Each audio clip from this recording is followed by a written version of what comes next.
Dusk was settling in, and darkness was about to swallow the earth.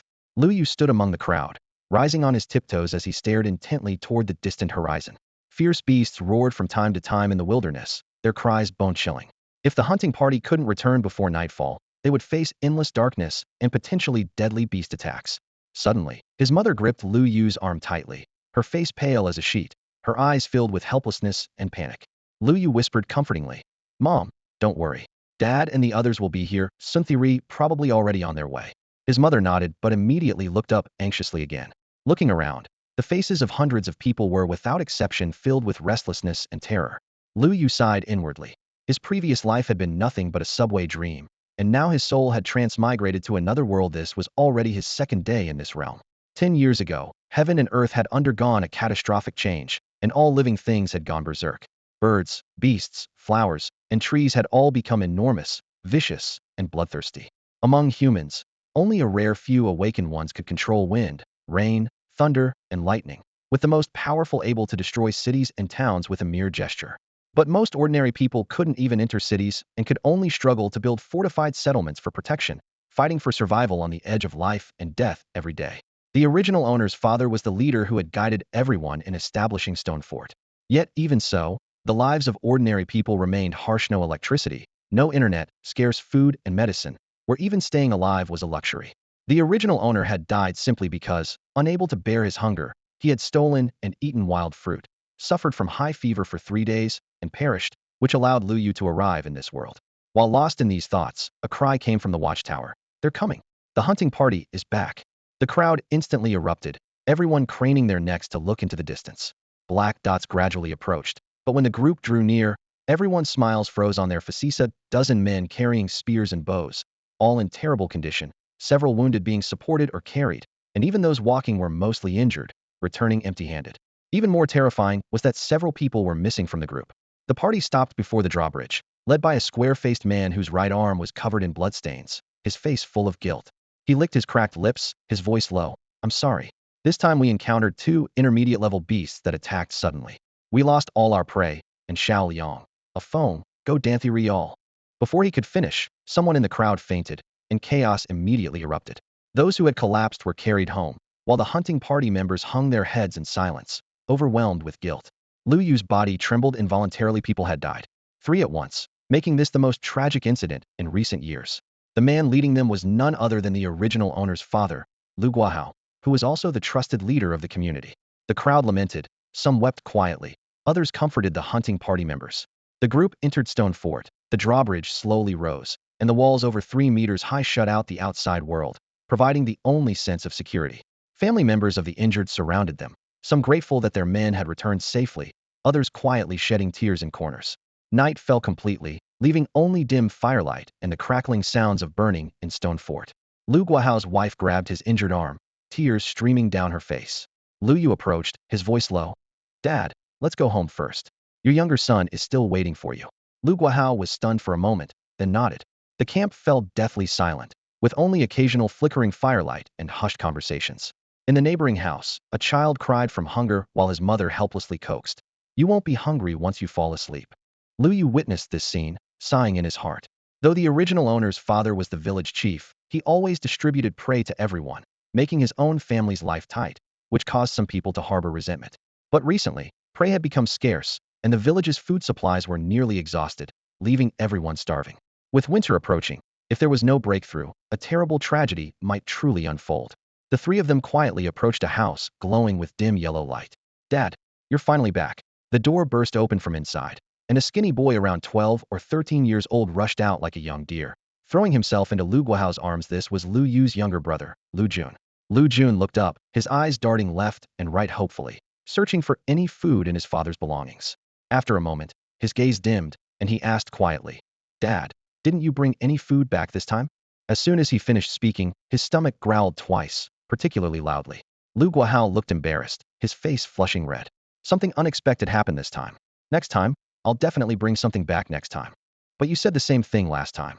Lu Jun blinked his clear, bright eyes, his tone holding no resentment, only confusion. Seeing this, the woman quickly pulled the child aside and whispered reproachfully, "Can't you see your father is injured? Be careful not to touch his wounds." She didn't dare tell the child that Lu Guahao had nearly lost his life this time. Oh. Lu Jun followed his mother's gaze and saw the bloodstains on his father's arm, stepping back in fright. Dad, I'm sorry. This has nothing to do with you. Lu Guahao ruffled his son's hair and turned to his wife. Make some rice soup. Do we have any money left? I want to go to the Su family fortress tomorrow to trade for some grain. It's long gone. Even the wedding ring you gave me has been traded away. The woman shook her head with a sigh and went into the kitchen, scraping together half a spoonful of rice grains from the bottom of the rice jar to make porridge.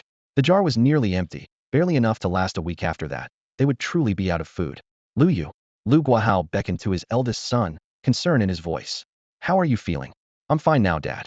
Lu tried his best to mimic the original owner's demeanor. From his memories, the original had been somewhat afraid of this taciturn father, and their relationship was quite distant for the current Lu. This actually saved him a lot of trouble. Lu Guahao opened his mouth as if to say something, but in the end only nodded. Good that you're all right. Dinner was a pot of rice porridge so thin you could see your reflection in it, with only scattered grains floating about. The family of four licked their bowls clean, and Lu Guahao, as the breadwinner, had an extra bowl. After the meal, everyone dispersed to their rooms. In the West Wing, Lu shared a bed with his younger brother. The quiet conversation between their parents next door was clearly audible. This shabby house didn't even have basic soundproofing. Guahao, do you know? I was worried sick today, afraid you wouldn't come back like the others. Their mother said tearfully. I'll be fine, don't worry. The man's steady voice tried to comfort her. But what about next time? Silence spread through the dilapidated house. Lu sighed quietly to himself. Although his family barely had enough to eat, there were even more people outside who couldn't even find shelter. Those cities wouldn't accept ordinary people, and the dangers lurking on the journey alone were enough to claim 10 lives. In this world, only great strength could ensure survival. He closed his eyes, and with a slight mental focus, something resembling a game character's attribute panel clearly appeared in his mind. Realm, none. Level, 1. Constitution, 8. Strength, 7. Agility, 7. Spirit, 5. Skills, none. Potential points, 1. Besides these stats, there was a particularly conspicuous symbol floating next to his level. Just an hour ago, this symbol hadn't existed. Lu had only crossed over late last night, making it barely 25 hours since his arrival. When he first saw the data panel, he nearly thought he was hallucinating. After pinching his arm several times and confirming the panel wouldn't disappear, he finally believed this system belonged to him alone. Now, that seemed to silently remind him invest potential points to activate an upgrade.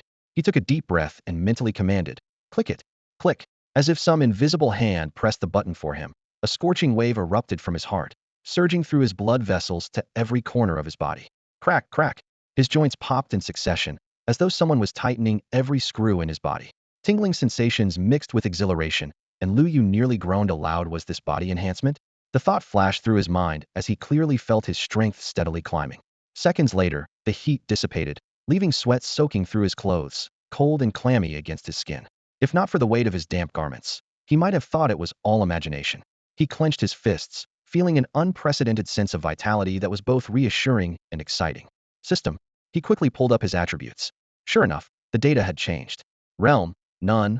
Level, 2. Constitution, 8.8. Strength, 7.7. Agility, 7.7. Spirit, 5.5. Skills, none. Potential points, 0. Lu's eyes lit up. Constitution, strength, agility, and spirit had all improved by roughly 10%, barely reaching the average level of an adult male. No wonder he felt noticeably stronger. The future finally seemed to hold some hope. Unfortunately, his potential points had instantly dropped to 0, while the rest of the panel remained unchanged. To upgrade again, he'd have to wait for tomorrow's system allocation of another potential point. At this thought, he sighed. The after his level had also disappeared, and 0-1 had become 0-2. Meaning the next upgrade would require 2 potential points. Only 1 point per day, and I'm almost out of food. Just surviving another day is asking too much. Lu muttered to himself. Time was brutally unforgiving for him. His gaze drifted down to the empty skills section. The system was clearly hinting that he should learn martial techniques. But who in this entire stone fortress knew any combat skills? He could barely remember a few Tai Chi forms from his student days, and even those were rusty. Besides, even if he knew Tai Chi, engaging in close combat with fierce beasts in this environment with poor medical care would be suicide. Injuries could only heal naturally, and serious wounds meant death. If he was going to learn, ranged combat was best. Archery first, followed by iron spears, staffs, and other long-handled weapons. Every inch of reach was an advantage, while swords and knives ranked last. I'll start tomorrow. Lu quickly settled on a plan: practice archery first. The fortress was short on steel, making iron bows even rarer. Only 2 or 3 members of his father's hunting team carried longbows, while the rest fought in close combat with spears and shields. Firearms were even more luxurious. They could swat low-level beasts like flies, but were prohibitively expensive. No matter. He planned to use wood with broken bowstrings or beast sinew to craft a makeshift wooden bow. The materials weren't hard to gather, and while archery wasn't considered advanced martial arts, it would keep him alive. When he eventually joined hunting expeditions, he wouldn't have to rely entirely on others. Otherwise, in this cruel world, he simply wouldn't survive. As these thoughts churned through his mind, drowsiness crept in. Lu Yu leaned against the wall, his consciousness gradually blurring until he fell into deep sleep only to be jolted awake the next morning by a piercing scream from outside. Lu Yu hurried toward the scream and found a dilapidated hut surrounded by a dense crowd, with constant chatter emerging from the gathering. How could Aunt Lee have given up hope and poisoned herself? Sigh. Her husband didn't return yesterday, and she lost her child years ago. She was all alone, probably felt life had no meaning left, and chose this path. Why did it have to come to this? Well, living hand to mouth like this, death might actually be a relief. The murmuring voices fell silent as if swept away by a cold wind, and most people bowed their heads in silence. Compared to struggling to survive, death seemed like a clean escape, yet taking that final step was easier said than done. Make way, make way, a gruff voice boomed through the crowd. 2 sturdy men carried out a corpse on a makeshift stretcher made of wooden planks. A pale, skeletal woman. Dark brown medicine stains remained at the corners of her mouth, her eye sockets sunken deep, presenting a tragic sight in death. Lu Yu's scalp tingled and his heart raced at first glance, while the adults around him, even children under 10, watched expressionlessly as if they had long grown accustomed to death. Lu Guahao finally emerged from the house, his brow heavy with guilt. If Xiao Liang hadn't met with misfortune yesterday, perhaps this woman wouldn't have despaired to the point of suicide. His voice hoarse, he offered a few words of comfort to the crowd, then looked towards several adult men in the group. Everyone get ready. We'll head out hunting in half an hour. The men exchanged glances and nodded silently. The dead were gone. The living had to carry on. As the crowd gradually dispersed, Lu Guahao approached Lu Yu. When did you arrive? Not long ago. Lu Yu's mind kept replaying the shocking image of the corpse, his chest tight with unease. Lu Guahao nodded and turned to leave. Dad, Lu Yu suddenly called out. Do we have any spare bows and arrows at home?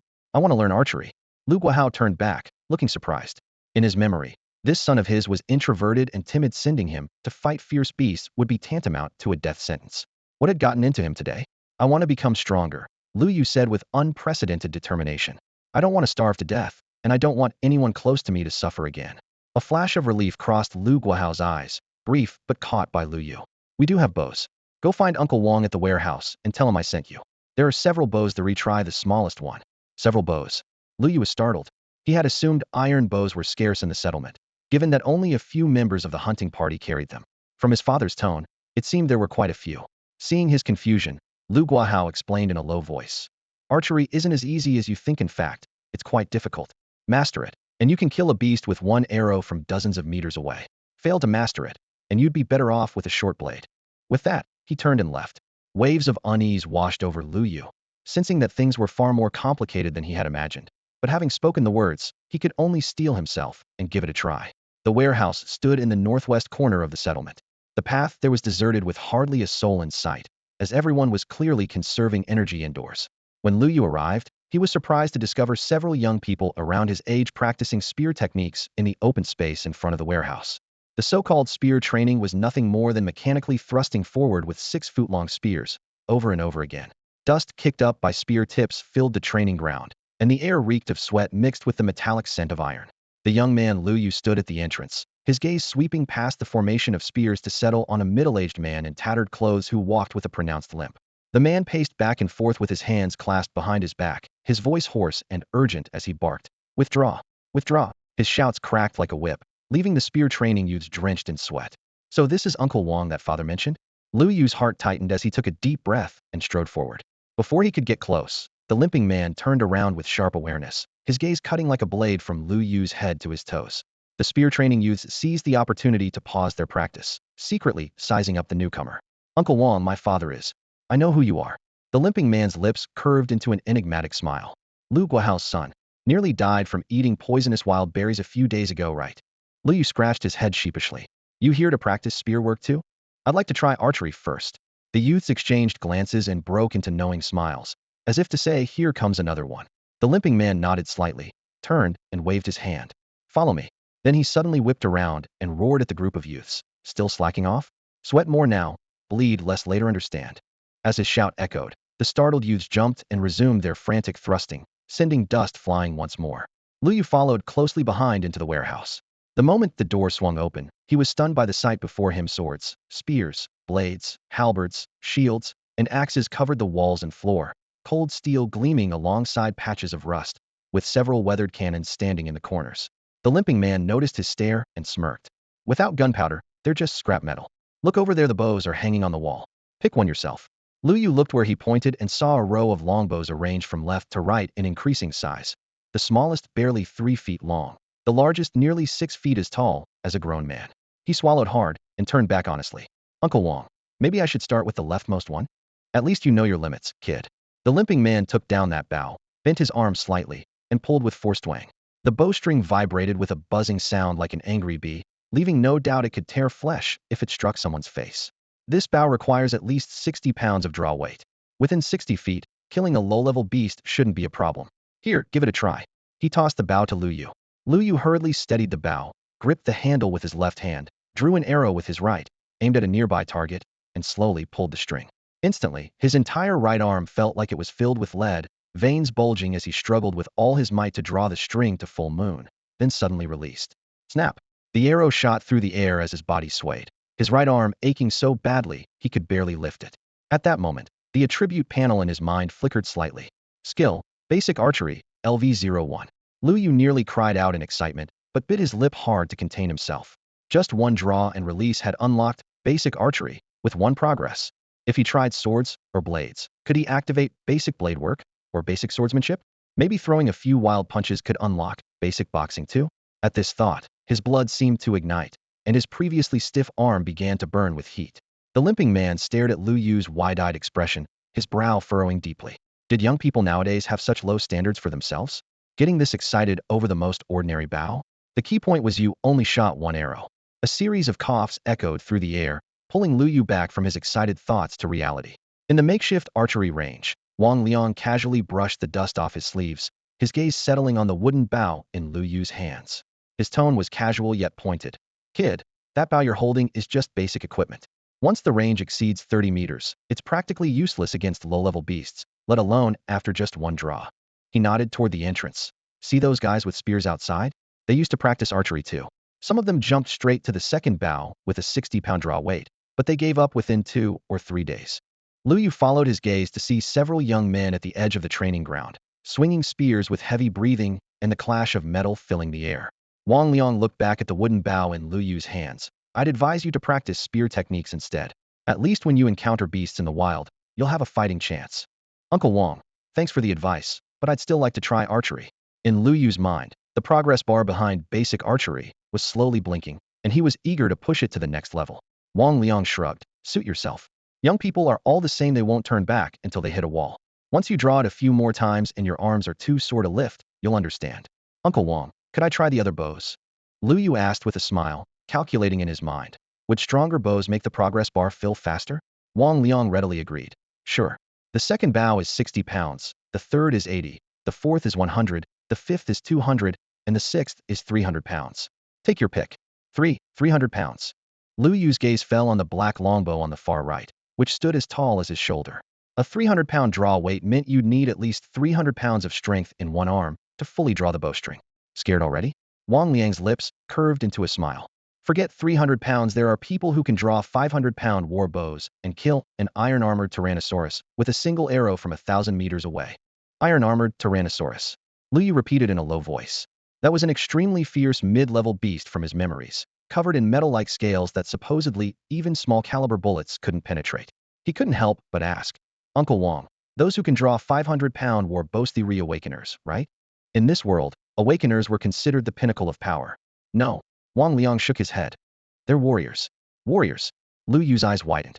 Awakeners were 1 in 10,000, and ordinary people could hardly fight beasts without firearms. Wang Liang explained. After the Great Change, human limits were pushed higher.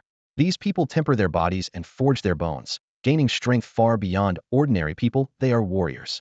A few kilometers from our settlement at Sun Family Village, there's a warrior who can draw this 300-pound war bow.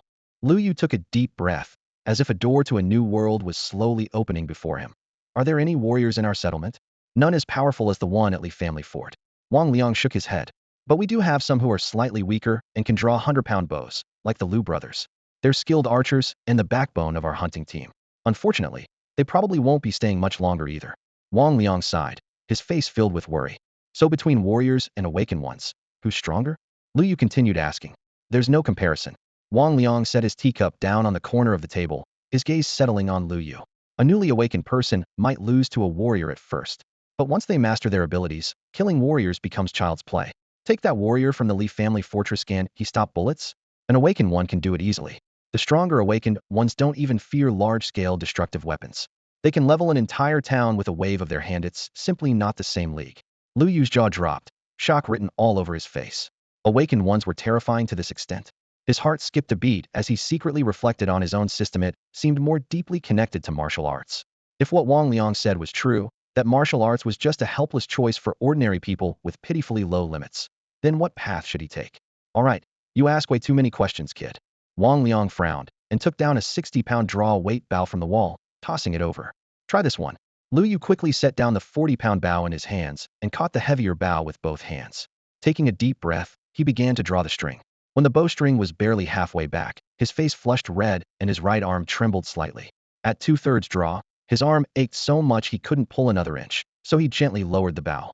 This body is still too weak, he sighed inwardly. Wang Liang smiled meaningfully. Want to try the 80-pound one? No thanks.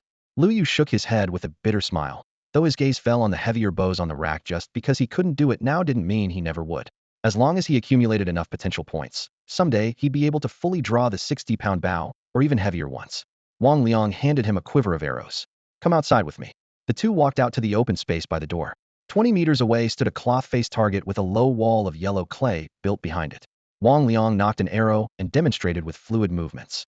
Remember the 3 levels in archery: front wrist level, back elbow level, and front and back wrists, elbows, and shoulders all level. This is the most basic form. As his words ended, the bowstring sang softly and the arrow whistled into the earthen wall. He turned around nonchalantly. Practice here today? Ask me if you don't understand anything. Yes, Uncle Wang. Lu Yu looked at the arrow in the wall and nodded solemnly. Wang Liang then turned away, his cheeks slightly flushed. If he truly mastered archery, he wouldn't have been assigned to watch the warehouse. Lu Yu took the bow and arrows, spreading his feet shoulder-width apart with toes pointed outward, left hand holding the bow, right hand knocking an arrow. This was his first time formally practicing archery, so he couldn't help feeling nervous. He took a deep breath and slowly drew the string, squinting one eye to align his sight, the front sight, and the bullseye in a straight line. The bowstring gradually tightened with creaking sounds as intense pulling force transmitted through his right shoulder. When the string reached its limit, he released with all 3 fingers simultaneously. Whoosh! The arrow shot through the air but missed the target face, embedding firmly in the mud beside the target. Lu Yu wasn't surprised. Only geniuses could hit the bullseye on their first try, and he knew he was far from that level. What really caught his attention was the next moment. With a thought, the attribute panel appeared in his mind. Basic Archery, LV03. That single shot had jumped the progress bar by 2. Lu Yu's lips curved upward. Just 48 more shots, and he could upgrade Basic Archery to level 1. How long do you think he'll last? In a corner of the shooting range, during a brief break, a group of young men huddled together, whispering among themselves. 2 days at most. 2 days? I doubt he'll even make it through 1. Another guy nodded toward the distance. It's been less than an hour, and he can barely lift his right arm. He'll definitely throw in the towel this afternoon. Now that you mention it, I remember when I first practiced archery for a day, I couldn't even hold a bow steady that evening, and my fingers were all peeling. Huh, tell me about it. The third guy chuckled. Compared to that, gun training is much easier. If we could get our hands on a pistol, that would be even better. Dream on.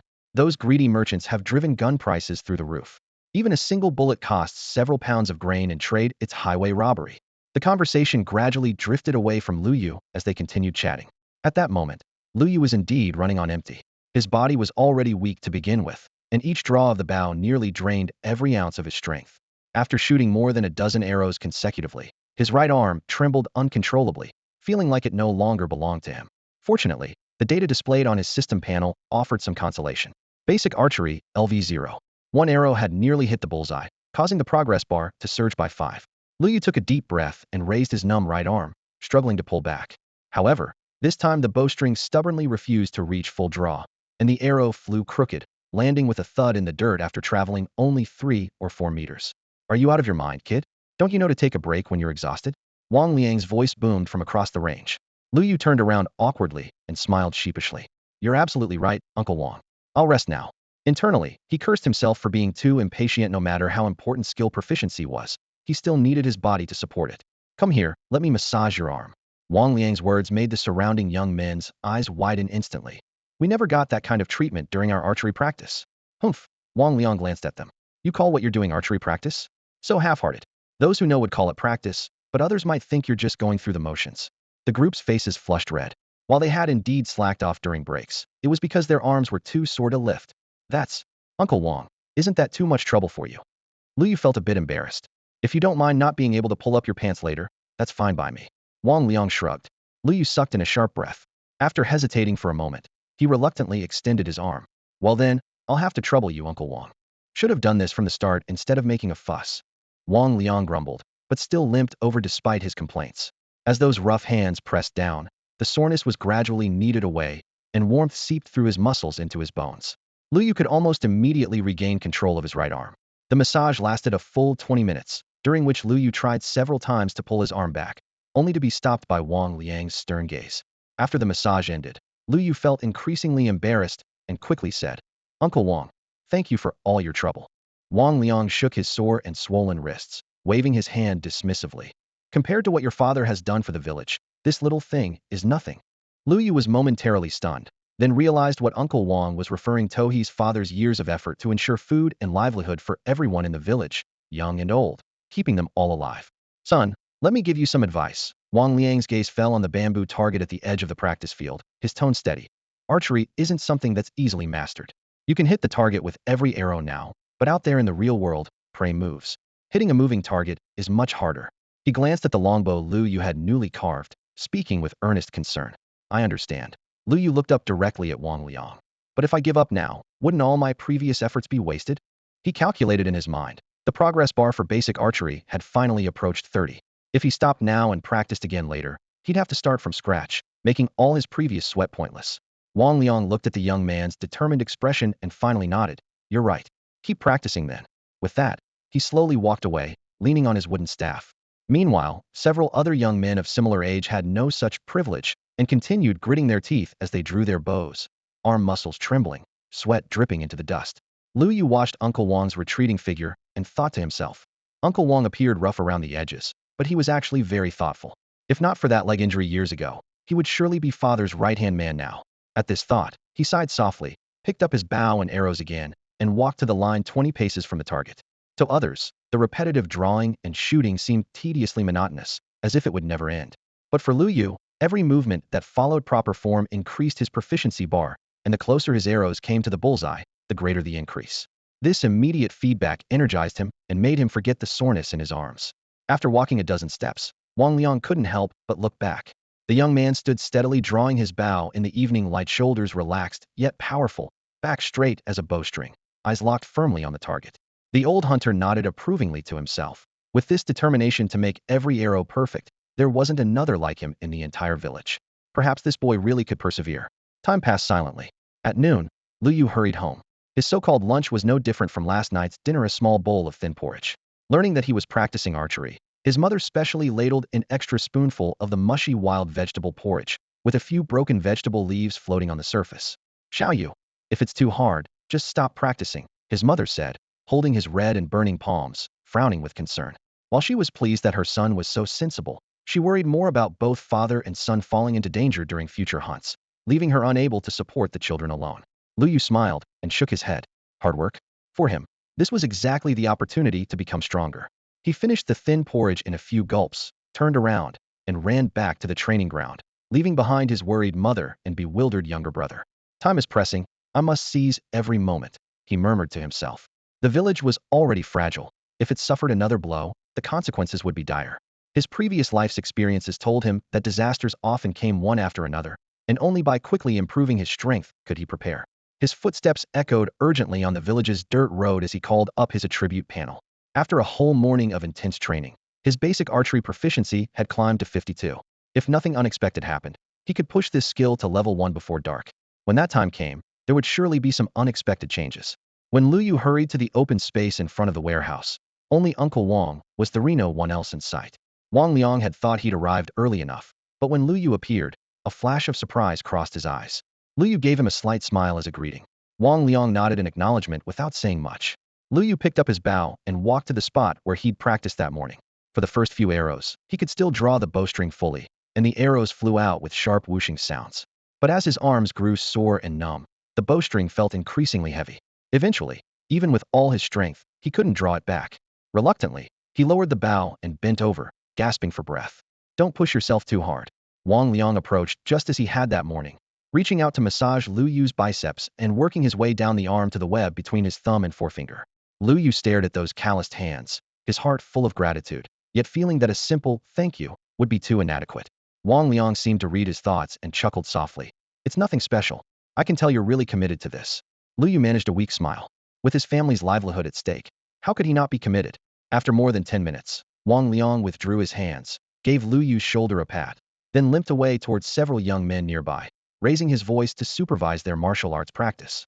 Lu Yu shook his arms and muttered to himself, I need to keep practicing, before raising his bow again. Arrows continued to pierce the target as time quietly slipped by. Around 3 or 4 in the afternoon, commotion suddenly erupted from the direction of the settlement's entrance. Lu Yu looked up. The hunting party's back? One of the young men practicing with his spear shouted excitedly. That's right, looks like they brought plenty of game. Another licked his chapped lips. Game meant every household would get meat tonight. Wang Liang sighed and waved at the group. Go ahead if you want, but come back quickly after you get your share. He knew full well that by the time they finished waiting in line for meat, it would be nearly dark. Great. Thanks, Uncle Wang. The young men dropped their weapons and ran off without a trace. Watching their retreating figures, Wang Liang grumbled. Those kids were probably faking being tired earlier. Lu Yu understood what was happening but didn't share the others' excitement. He believed in relying on himself rather than others. Only by becoming stronger could he truly escape hunger. Of course, his father and the others' successful hunt was good news for the entire settlement. Aren't you going? Wang Liang asked as he walked back. Uncle Wang, I probably don't need to go, right? Lu Yu flexed his right arm and asked with a smile. But what about you? Why aren't you going? Wang Liang smiled bitterly. Someone like me barely scrapes by. I couldn't survive in other settlements. Besides, going too early just annoys people, and going later works just as well. Lu Yu paused, then quietly reminded him. But if you go too late, you might get lower quality meat. Wang Liang glared at him. Why bring up sore subjects? Say that again, and I won't massage your arms anymore. Lu Yu chuckled, thinking this Uncle Wang was actually quite amusing. Another hour passed, and with a sharp whoosh, an arrow struck the bullseye perfectly. At the same time, Lu Yu felt a warm current spreading throughout his body, significantly reducing his previous fatigue, especially in his right arm, where the sensation was particularly noticeable. In just 2 or 3 seconds, this warm current dissipated like a receding tide, leaving his body as if nothing had happened at all. My strength seems to have increased. He clenched his right fist, knuckles cracking audibly as he muttered under his breath. A moment later, he suddenly remembered his cheat ability attribute panel and immediately focused his mind. Level unranked, LV.2. Constitution, 9.8. Strength, 8.7. Agility, 7.7. Spirit, 5.5. Skills. Basic archery, LV.1. Traits. Body strengthening, level 1. Arm strength mastery, level 1. Steady shot, level 1. Potential points, 0. The panel's sudden transformation left Lu Yu's jaw nearly dropping. Most striking were the several new traits listed after the skills section. He suppressed his excitement and examined each item from top to bottom. His constitution had increased by a full point. His strength had also gained a point. It seemed his earlier sensation wasn't an illusion. He remembered clearly that before archery practice, his constitution was only 8.8 and strength merely 7.7. Now they had jumped to 9.8 and 8.7 respectively. No wonder his whole body felt lighter. But how exactly had these 2 attribute points been added?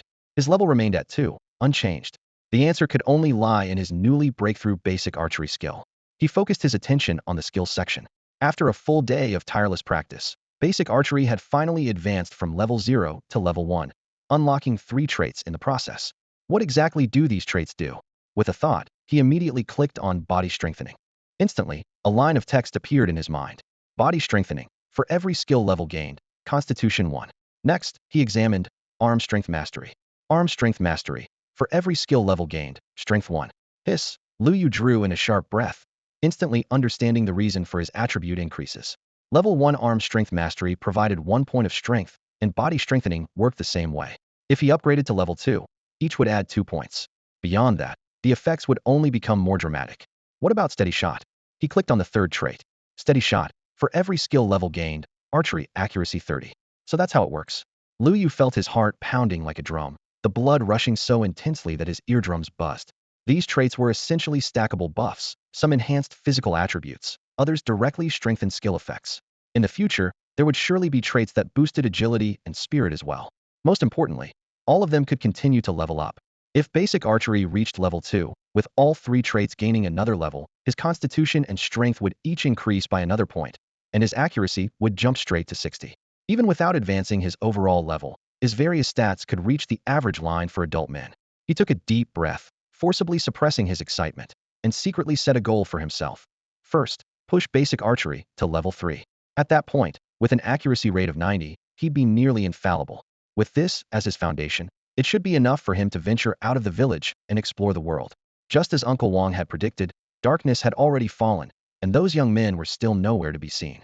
The oppressive despair that had lingered in the village during the day was now replaced by cheerful laughter and conversation. Bonfires blazed, and the aroma of roasting meat filled the air. With an untimely growl, Lu Yu's stomach protested, making him realize he was absolutely starving. What had sustained him through countless draws of his bow wasn't physical strength, but the sense of achievement from watching the basic archery progress bar steadily climb. After reaching level 1, he could clearly feel that drawing the bow had become much easier, could shoot 10 arrows in a row before his arms began to ache, and even then he could push through several more rounds. The bad news was equally obvious. The skill gain had dropped dramatically. Each arrow now only increased his proficiency by less than 0.5, and even hitting the bullseye only gave him just over 1. To advance basic archery from level 1 to level 2, he'd need to hit the bullseye at least 100 more times. The difficulty had increased by 2 or 3 times. It's fine, I'll take it slow, Lu Yu encouraged himself silently. If daytime wasn't enough, he'd practice at night. At most it would take another day or 2 of practice, plus an all-nighter, to make up the difference. You child, when you practice archery you forget everything else. You didn't even notice it got dark, came Wang Liang's voice from behind him. Uncle Wang. Lu Yu snapped back to reality, turning around and scratching his disheveled hair. Wang Liang had been free that afternoon and had been watching the whole time. The more he observed, the more amazed he became. In the morning, Lu Yu had been a complete beginner who needed to think carefully about every stance. By afternoon, his posture was steady, and out of every 3 or 4 arrows, at least one would hit the bullseye. If he hadn't seen it with his own eyes, he never would have believed such results were possible for a beginner. Compared to the other young men practicing alongside Lu Yu, some had practiced for 2 days and only occasionally hit the target once, then never again. Wang Liang steadied his breathing and maintained his composure. It's getting late. I need to check the meat distribution at the village gate. You should head back too and come again tomorrow morning. The aroma of meat had already made his mouth water. Even if he only got a few pieces of organ meat at this point, it was better than nothing. All right, Uncle Wang. Lu Yu nodded, then hesitated for a moment. Could I light a torch here and practice a bit longer? Wang Liang's eyes widened instantly. You still want to practice? At night. This level of dedication left him speechless. Forget the other young men, you couldn't find anyone more determined than Lu Yu in the entire village. Yes, Lu Yu smiled. I won't be able to sleep anyway, and I'd just be sitting around doing nothing. If it's inconvenient, never mind. Wang Liang waved his hand dismissively. What's the problem with that? I'll light you a torch in a bit. Practice as long as you want. Thank you so much, Uncle Wang. Lu Yu's eyes immediately lit up with excitement. At this rate, by tomorrow night, his basic archery might reach level 2. Before he could finish speaking, hurried footsteps approached from the distance. Both men turned simultaneously to see a middle-aged man walking toward them, carrying a large piece of freshly cut meat. Father, Guahao, both called out at the same time. Lu Guahao nodded with a smile, and it was clear he was in exceptionally good spirits today. His usually stern face rarely showed such a hint of joy. Aliang, this is for you. He handed the 2-pound piece of hind leg meat, still warm, to Wang Liang. The meat was bright red and glistening, with fine streaks of blood seeping from the cut, giving off the distinctive sweet, gamey scent of fresh prey. Wang Liang's eyes immediately reddened, but his hands hesitated to accept it. Guahao, why did you bring this yourself? And such good meat for me. It's nothing. Lu Guahao waved dismissively, his gaze sweeping over the young man cleaning his hunting knife by the campfire. You're teaching all the young men in the village, and everyone's counting on them. You work so hard, you deserve this meat. No one would object. Wang Liang finally reached out, his palm trembling slightly as his fingers touched the warm meat. Good hunting today? Yes, indeed. Lu Guahao's smile broadened, his voice lowered but unable to hide his excitement. We were lucky, got 2 prairie deer. The big one was nearly 150 pounds, still over 100 after processing. The smaller one was about 90 pounds. By our distribution, each household gets 3 pounds, with some left over. Those who worked harder get a bit extra. Wonderful. Wang Liang cradled the meat, his face breaking into a smile. I really hope we have such harvests every day. Who wouldn't want that? Lu Guahao nodded. After the brief excitement, the air grew quiet. Lu Guahao turned his gentle gaze to his son, Lu Yu standing nearby. Xiaoyu, let's go home. The meat's already cooked, just waiting for you to come back. All right, Dad. Lu Yu agreed, his eyes sparkling with anticipation. Father and son bid farewell to Wang Liang and stepped onto the uneven dirt road, their feet stirring up fine dust. Halfway up the slope, Lu Guahao casually asked, your mother said you spent the whole day practicing archery?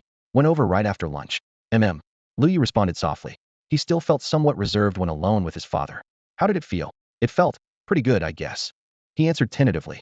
Pretty good is good. Lu Guahao nodded encouragingly. If you really want to keep practicing archery, when your Uncle Lu and the others have time, ask them for some guidance. Today's big harvest was thanks to them. All right. Lu Yu immediately agreed. He remembered Uncle Wang saying that the Lu brothers could draw 150-pound bows and were exceptional archers. If he could really learn from them, he'd surely benefit greatly. With the conversation ended, they fell silent again, but fortunately home was just ahead. Rounding the old locust tree, Lu Yu squinted and saw a lamplight flickering in their main room. Besides his mother and younger brother, 3 or 4 middle-aged men stood inside, some leaning against walls, others sitting on stools. Their expressions varied, as if waiting for something. Could they be here to celebrate? Lu Yu wondered silently, though an inexplicable unease rose in his heart. Before entering, Lu Guahao recognized the guests and paused slightly. Tianhong, Tianyao, what brings you here? Haven't had dinner yet? Stay and eat with us. His mother's heart tightened, but she smiled and chimed in. Yes, the food's all ready. Please, everyone sit. Today's hunt had relied entirely on the Lu brothers' exceptional archery skills, so she naturally didn't dare show any neglect. The guests exchanged glances, their eyes finally settling on the burly, slightly balding middle-aged man Lu Tianhong, the elder of the Lu brothers. Guahao. Lu Tianhong took a deep breath and looked at him. We came tonight to say goodbye. Farewell? Lu Guahao felt as if struck by lightning, his outstretched hand frozen in midair. He forced a strained smile, his voice trembling slightly as he said, everything's been fine, why leave now? Are you unhappy with how we've been dividing the hunt? If there's an issue, we can discuss it, can't we? Anyone could hear the panic in his tone. The woman stood in the corner holding her frail boy, her pupils dilated, forgetting even to speak words of persuasion. The little boy buried his face in his mother's shoulder, his fingers clutching desperately at her rough cloth garment. Lu Yu was also stunned by this sudden decision. Uncle Wang's warning flashing through his mind, the Lu brothers would leave eventually, but he hadn't expected this day to come so soon. Brother Guahao, it's not what you think. The speaker was a man with features similar to Lu Tianhong's, but younger Lu Tianyao. He kept his head down, not daring to meet Lu Guahao's eyes, yet still finished his words. We have no complaints about the distribution of game, and certainly none about you, Brother Guahao. If you hadn't taken charge of reinforcing the stockade and led us against the beasts, we would have lost this settlement long ago. Behind him, 2 accompanying young men quickly nodded in agreement. Yes, exactly. Lu Guahao wiped away sweat with his hand, his voice hoarse. Then why do you still want to leave? The settlement already lacked able-bodied men, and losing 4 at once, especially the most capable Lu brothers, was like cutting away half their lifeline. He instinctively glanced outside the door, where a few withered yellow weeds swayed in the wind on the barren ground, seeming to mirror his current helplessness. Lu Yu swallowed hard, his heart in his throat, equally unwilling to see this core group depart. Lu Tianyao looked back for his brother's approval. Lu Tianhong simply nodded, indicating he should speak truthfully. Brother Guahao, I'll be direct, then please don't be angry. Lu Guahao forced a smile. How could I be? What he feared most was precisely this kind of carefully considered decision. Once spoken, it would be very difficult to reverse. Lu Tianyao took a deep breath and finally looked directly at Lu Guahao. Because staying here offers no future. As his words fell, it seemed as if some final thread in the room snapped, and the air became suffocatingly heavy. Brother Guahao, our entire settlement has barely 100 people, with fewer than 20 able-bodied men. The rest are elderly, weak, women, and children, plus a few half-grown boys. Everyone needs to eat, and the few of us simply can't support so many people. Lu Guahao opened his mouth. Yes, it's very difficult, but we've made it this far, haven't we? If we just grit our teeth and persevere. But what about us? Lu Tianhong spoke up, his voice steady yet sharp. The Li brothers from Li family fort were like us a few years ago, only able to draw a 100-pound hunting bow. These past years, with sufficient beast meat, they've trained to the late body tempering stage and can now draw 300-pound war bows. If we had enough food, we could do the same. Lu Guahao was speechless, his cheeks burning after every hunt. The Lu brothers contributed the most, yet they always received the smallest share of meat. Realizing his tone had been too harsh, Lu Tianhong softened his voice. Guahao, listen to my advice. There's no hope staying here, why not come with us to Li family fort? There's abundant food there, better living conditions, and you can systematically learn strengthening techniques. In these chaotic times, only strength gives us the confidence to survive. Yes, Brother Guahao, come with us. Lu Tianyao's eyes were full of sincerity and hope. The brothers had given so much to this settlement their consciences were clear. Now, they too should think of themselves, becoming stronger so their families would no longer suffer from hunger. Lu Yu looked at his father, vaguely sensing what was about to happen. Sure enough, Lu Guahao took a deep breath of the night air, his eyes reddening as he smiled through tears. I understand, Tianhong. Going to the Li family fortress is indeed the better choice. How could I blame you? All these years, without your silent dedication, our settlement would have collapsed long ago. As his words fell, Lu Tianhong and the others simultaneously breathed a sigh of relief, though their guilt remained. Brother Guahao, won't you come with us? Lu Tianyao asked urgently. No. Lu Guahao shook his head slightly, gazing at the crude houses in the distance. Before this settlement was established, I promised everyone I would help them survive. This place is the result of everyone's joint efforts. Not a single person can be left behind. Xiao Yang, Offing, Gooden. Though they're no longer with us, their families remain, and I cannot abandon them. The surroundings fell silent instantly, the night seeming to freeze as the eyes of every man present glistened with tears. Lu Tianhong took a deep breath and gently patted Lu Guahao's shoulder. Brother Guahao, take care. With that, he glanced at Lu Yu and the others, then resolutely turned and walked away. Brother Guahao, I'm sorry. Lu Tianyao bowed deeply before hurrying after his elder brother. Brother Guahao, we're leaving now. Take care. Please take care. The other two men also cast reluctant glances at him before turning and disappearing into the night. As the figures gradually faded into the distance, their footsteps were swallowed by the wind. Lu Yu watched his father, that tall figure standing like a statue, tears shimmering in his eyes. Sigh. Lu Yu sighed inwardly. Though he couldn't fully empathize, he knew how complex his father's feelings must be at this moment. More pressing was the reality that the settlement situation would become even more difficult had to improve his basic archery skills as quickly as possible. Let's eat first, Guahao. The woman's face was pale as she gently urged. Lu Guahao seemed not to hear, only nodding after a long while. Dinner was more sumptuous than usual, the rabbit meat fragrant and appetizing, yet the table was so quiet that even breathing could be heard clearly. The woman lovingly placed several pieces of meat in Lu Yu's bowl. Xiaoyu, you practiced archery all day today. Eat more. Yes. Lu Guahao, usually a man of few words, also picked up his chopsticks and added several more pieces of meat to Lu Yu's bowl. The little boy beside them stared at the meat, nearly drooling, with only 2 pieces in his own bowl, starkly conspicuous. Dad, you should eat more. Lu Yu was overwhelmed by this attention and quickly tried to push the meat back. His father was the family's pillar, and tomorrow, once the Lu brothers left, hunting would become even more difficult. You eat it. I have no appetite. Lu Guahao smiled faintly. Seeing this, Lu Yu had no choice but to pick up his chopsticks. The meat was aromatic, and he couldn't resist taking a piece. The rabbit had been simply boiled in water with a sprinkle of salt, yet it was so delicious he almost wanted to swallow his tongue as well. Just as the flavor spread across his palate, a piece of information suddenly appeared in his mind. Potential points 0.1? Lu Yu froze. Eating meat could actually increase potential points? Lu Yu was filled with confusion. He immediately pulled up his attribute panel. The previously blank potential points had jumped to 0.1, and the notification that had just appeared was still flickering before his eyes. This land had once undergone a great transformation, with all flora and fauna evolving comprehensively and becoming extremely aggressive. If consuming their meat could enhance human physique, it would make perfect sense. Lu Yu analyzed silently, recalling what the Lu brothers had mentioned. Beast meat could indeed improve one's body, and the system directly converted this enhancement into potential points. Once he accumulated enough, he could strengthen his physical form. The more he pondered it, the more certain he became. He eagerly picked up another slice of meat and put it in his mouth. His mother's knife work was exquisite, and the evenly cut, thin slices melted on his tongue. Potential points 0.1. The notification appeared again. As piece after piece of meat went down, the numbers on his panel rapidly climbed.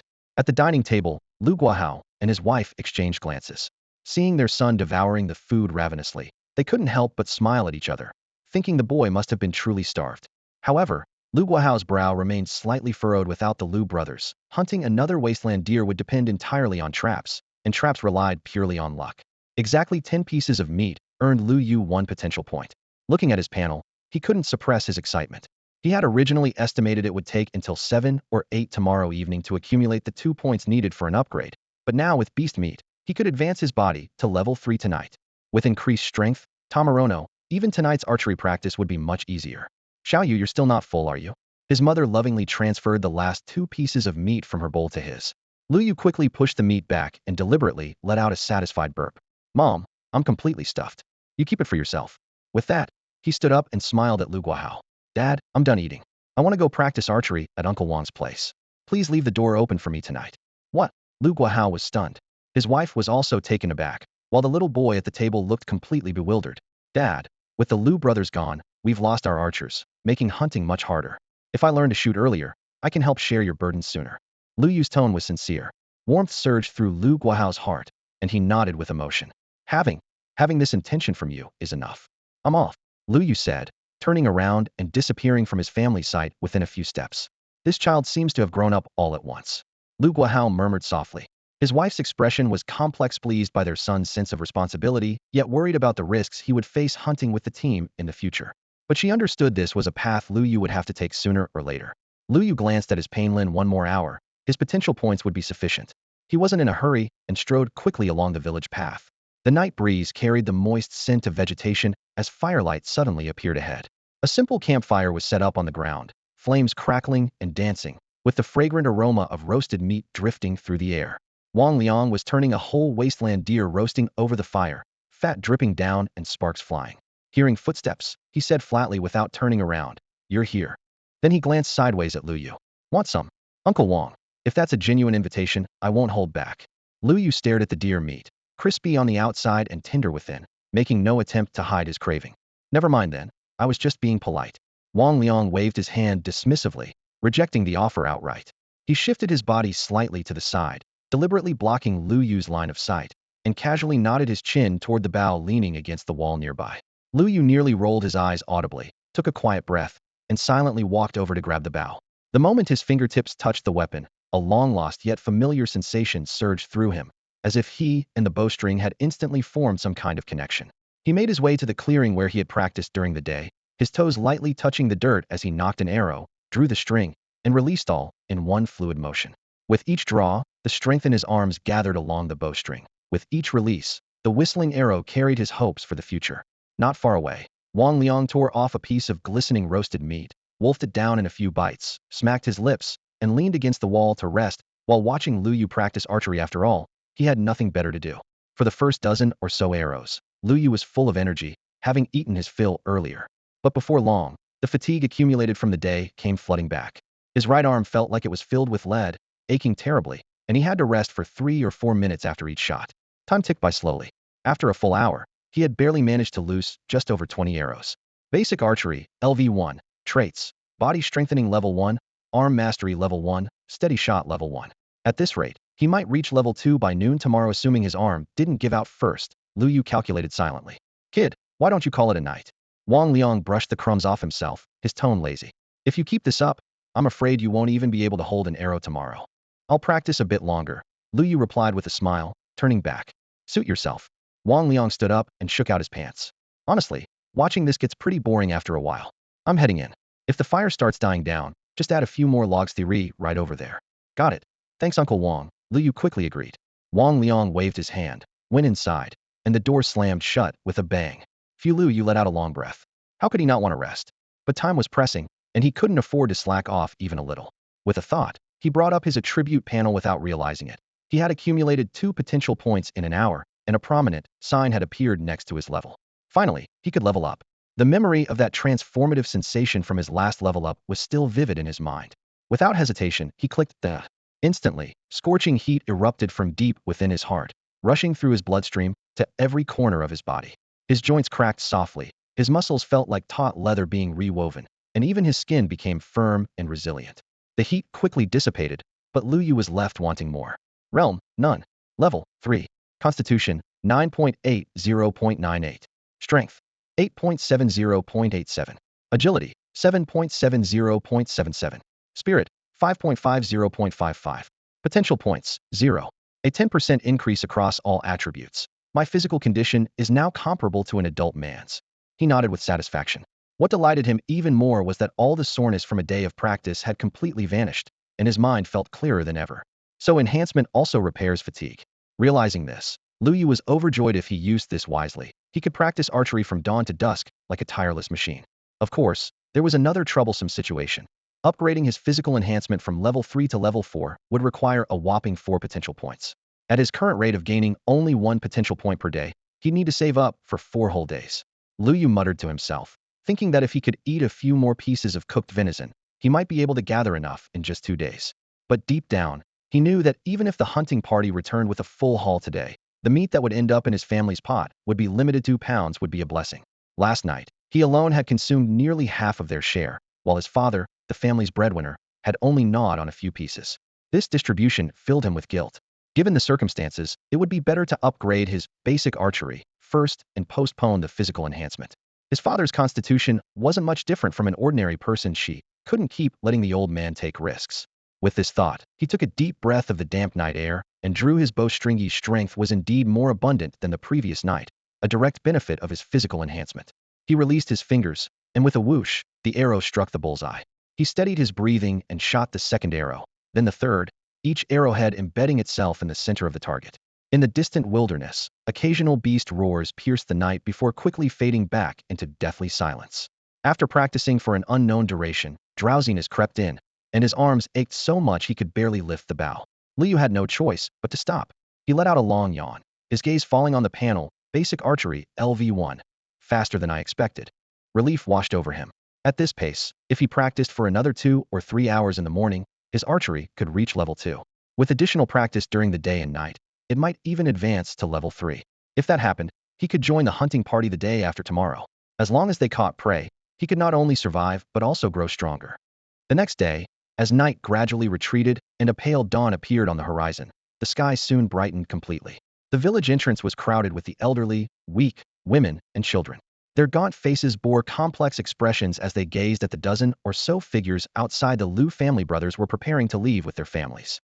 Their destination was the strongest human settlement within 100 miles. Li family fort.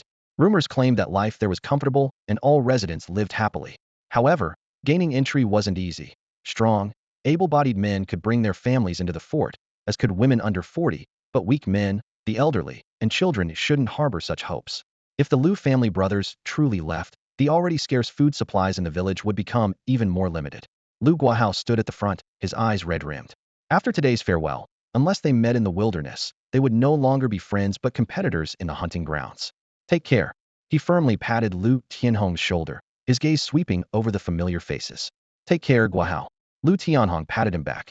Take care, Brother Guahao. Brother Guahao, if you come to Li family fort, we'll introduce you around. Yes, Brother Guahao, we'll be waiting for you.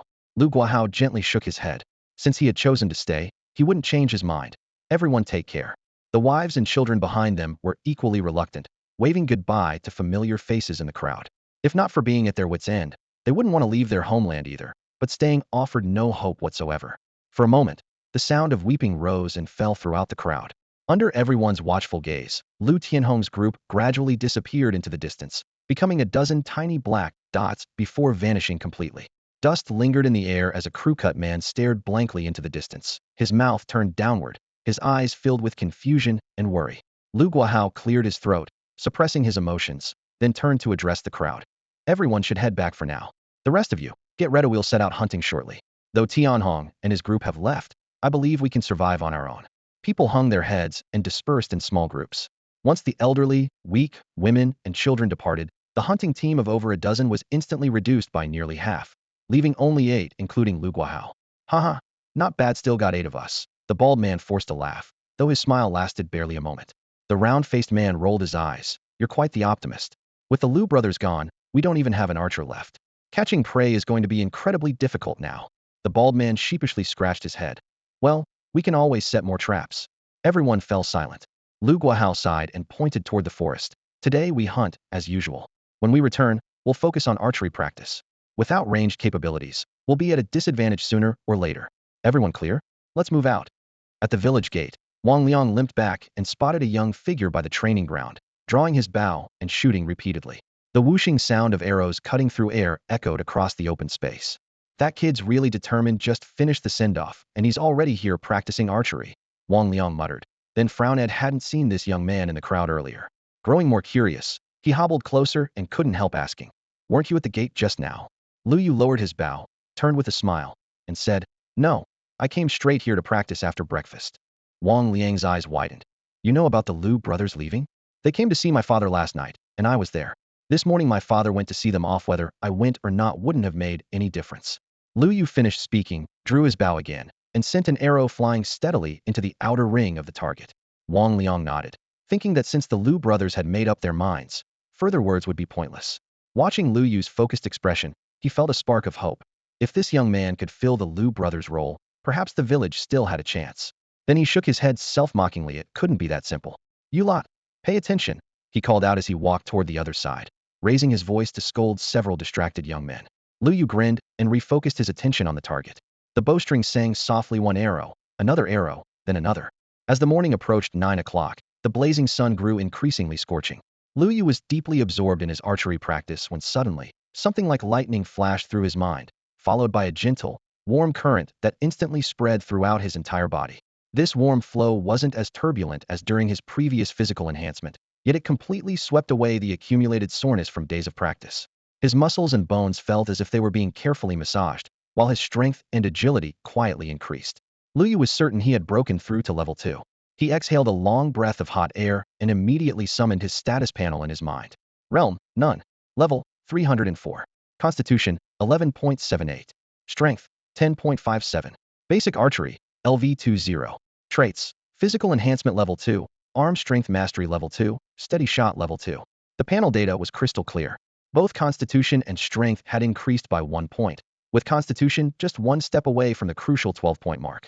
With Steady Shot upgraded to Level 2, the system rated his accuracy at 60, which greatly boosted his confidence for the upcoming training. How much proficiency would I gain from shooting 1 arrow now? He wondered silently. Driven by curiosity, Liu Yu raised his bow, nocked an arrow, and drew the string. The drawing motion was now smooth and powerful, his arm muscles no longer trembling, as if they had memorized the correct angle of force. Whoosh! The black arrow cut through the air, leaving a brief, sharp whistle as it struck directly into the bullseye, its fletching still quivering lightly. Level 2 basic archery really does feel different. He reflected on that moment of focused clarity where only the bowstring and target remained in his vision. Even the cicadas chirping seemed blocked out. He then checked his proficiency. Basic Archery, LV20.4.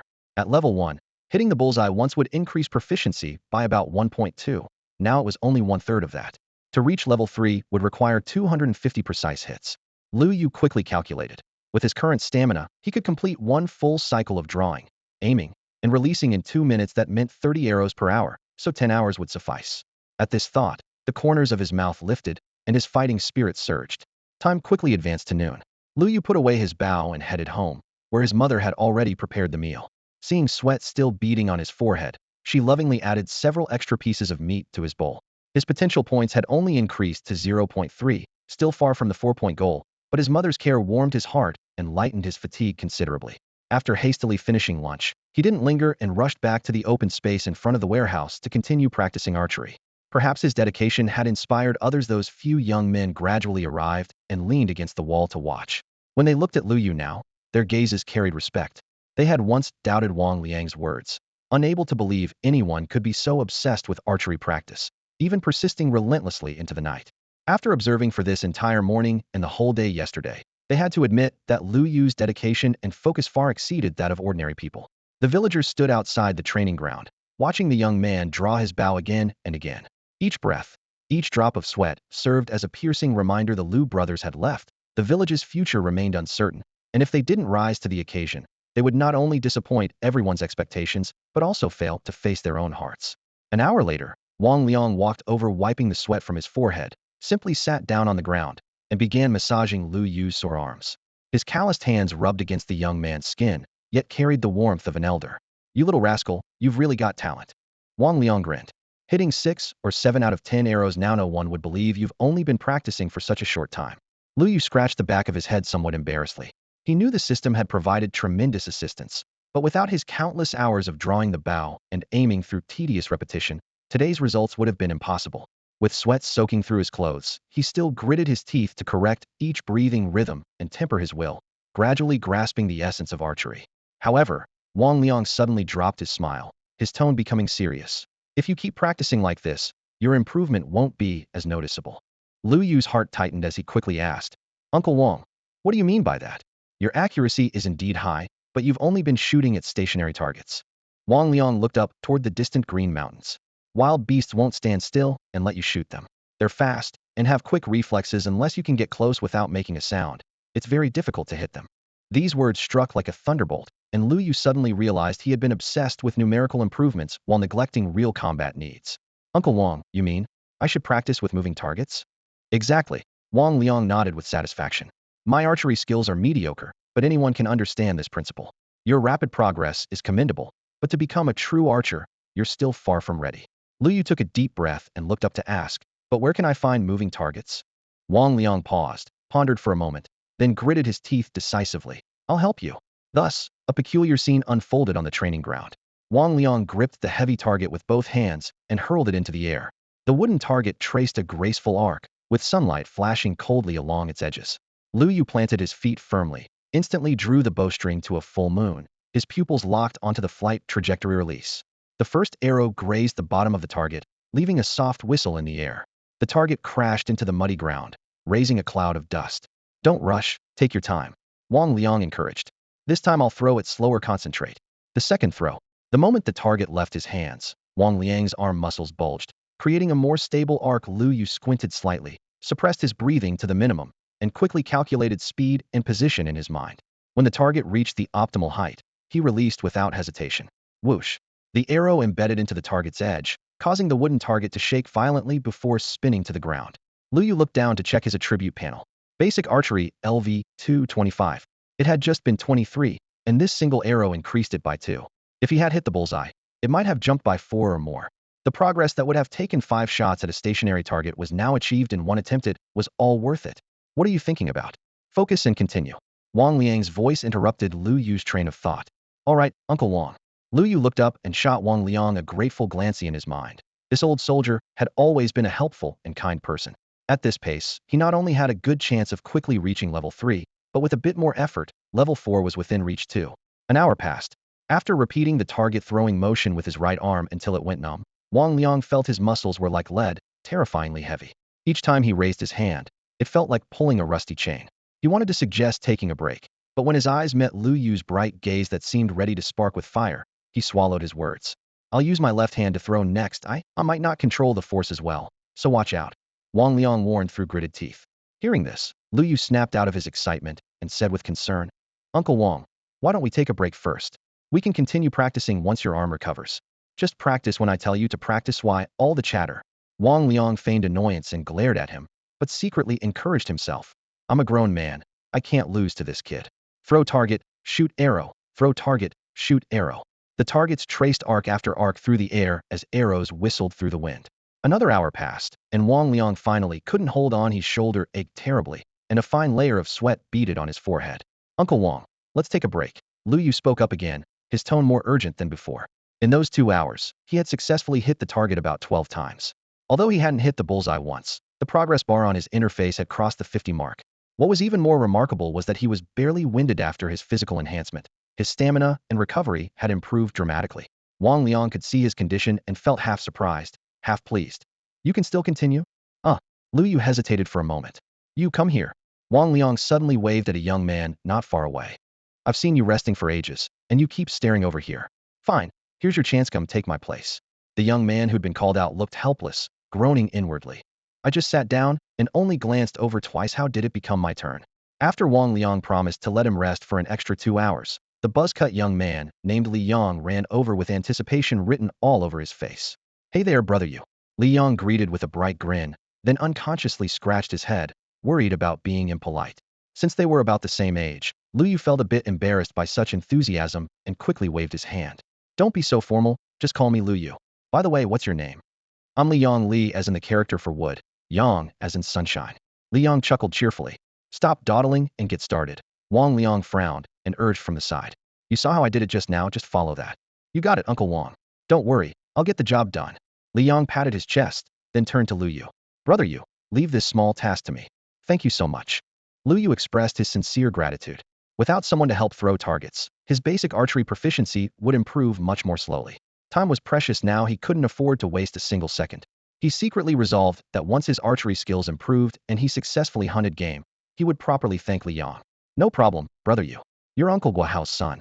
If Uncle Guahao hadn't taken us in back then, my parents and I would have been killed by the wild beasts outside long ago. We wouldn't even be alive today. Helping out is nothing.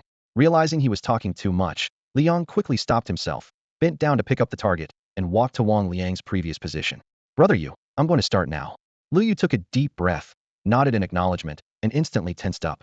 Initially, their coordination was clumsy. Either Li Yang's throwing angle and speed were off, or Lu Yu's timing was too early or too late.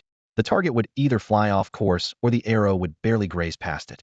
After several rounds, they gradually found their rhythm.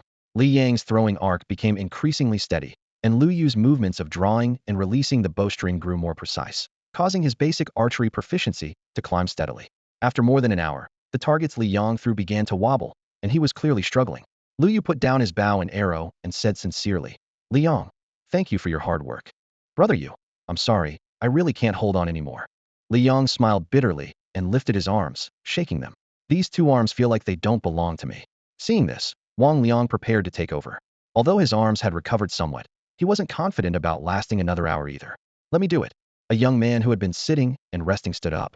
The man was named Lu Kai, about 6 feet tall, but so thin he looked like he'd topple over in a strong wind. Everyone was slightly surprised that he would volunteer. Wang Liang looked at Lu Kai. Your marksmanship is the most accurate among everyone here. With limited time and energy, you should focus on practicing your shooting. Li Yang, listening nearby, grumbled to himself. So he'd been recruited to help because his marksmanship wasn't good enough? Lu Kai smiled gently. Uncle Wang, it's fine. Think of it as a mental break. Then he looked at Lu Yu. Li Yang is right. Without Uncle Guahao, my mother and I wouldn't be able to live peacefully here either. Hearing this, Wang Liang stopped insisting and simply nodded lightly. Lu Kai took the target. Though his movements weren't as agile as Li Yang's, he had plenty of strength and quickly mastered the throwing rhythm. The sound of Lu Yu's bowstring and the whoosh of targets cutting through the air intertwined, filling the air with a series of low, resonant hums. And so, another 2 to 3 hours passed. During this period, besides Wang Liang, Li Yang, and Lu Kai, 1 or 2 other young men also volunteered to help. First, they wanted to repay Lu Guahao for his years of care and protection. Second, they could clearly see that Lu Yu was indeed a natural talent when it came to archery. After the Lu brothers left, the stronghold's overall combat strength had noticeably declined, and they were particularly short of skilled archers, while they had plenty of gunmen to spare. During his practice sessions, Lu Yu discovered a pattern. When aiming at moving targets, the faster the target moved, the more proficiency he gained from each successful hit, with a maximum increase of 3. However, if the target moved too fast, he struggled to hit it at all. If it moved too slowly, it was barely different from a stationary target, and his proficiency barely increased after hitting it. Whoosh! A sharp arrow cut through the air and struck the bullseye perfectly. Immediately, a warm current surged from deep within his heart, quickly dispelling most of his fatigue. Lu Yu's heart skipped a beat.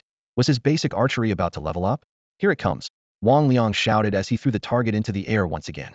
Lu Yu squinted, clearly tracking the target's parabolic trajectory. Its speed seemed to be forcibly slowed down, like a slow-motion scene in a movie, at least half as slow as usual.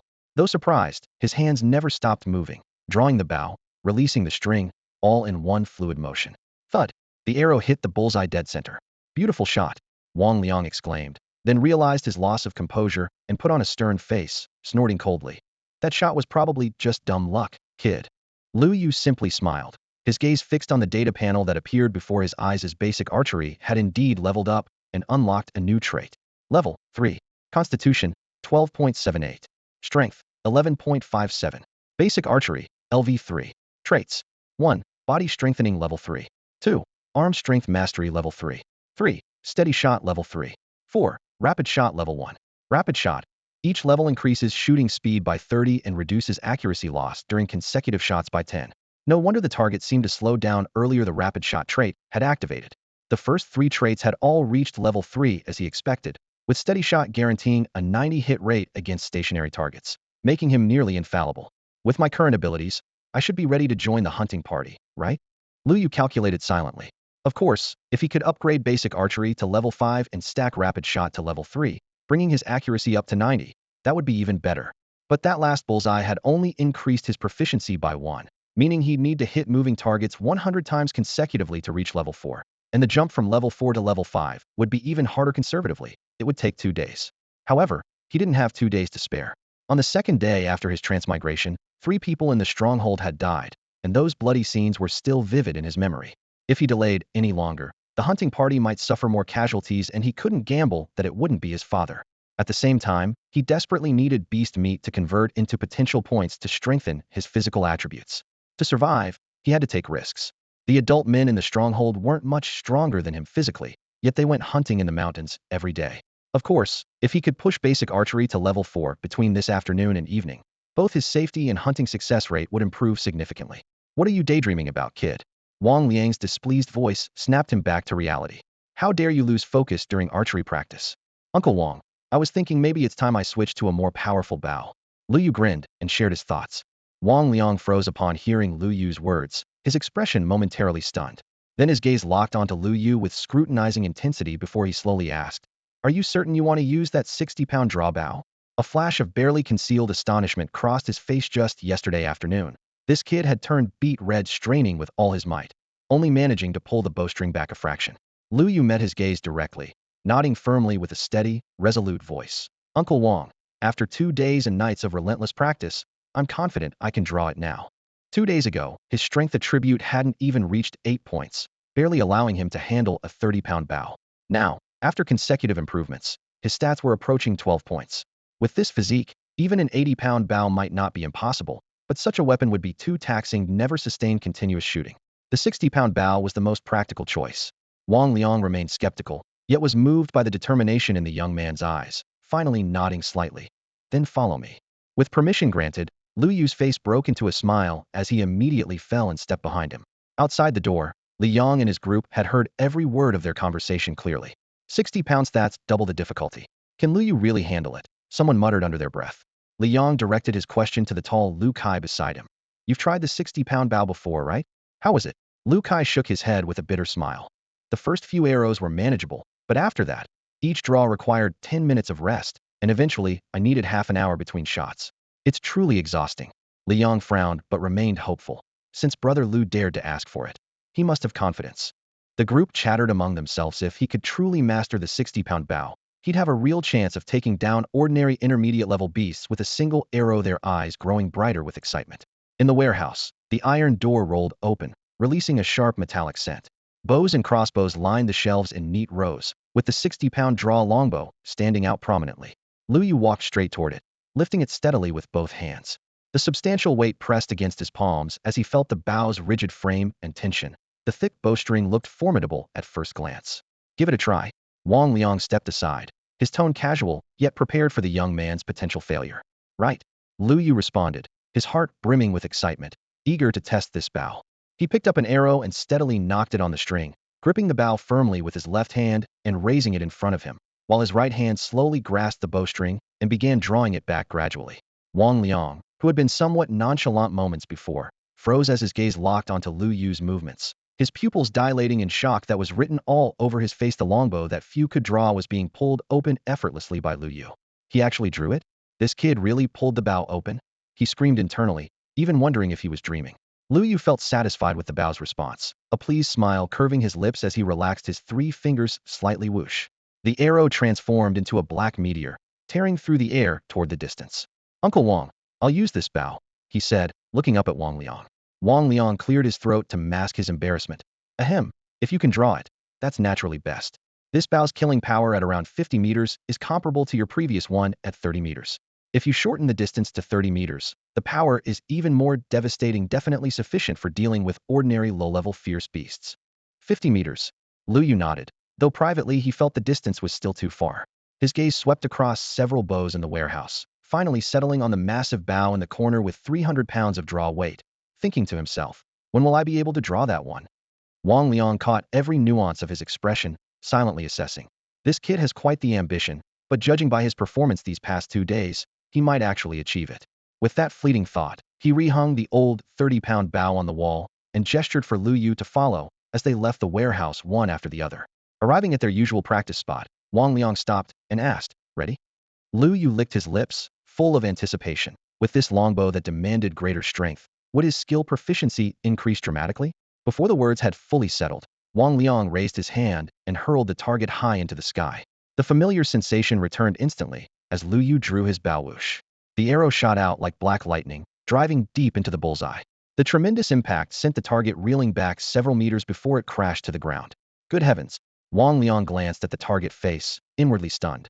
An arrow like that hitting a person would be instantly fatal. Even intermediate fierce beasts with armor would likely suffer broken skin and bleeding.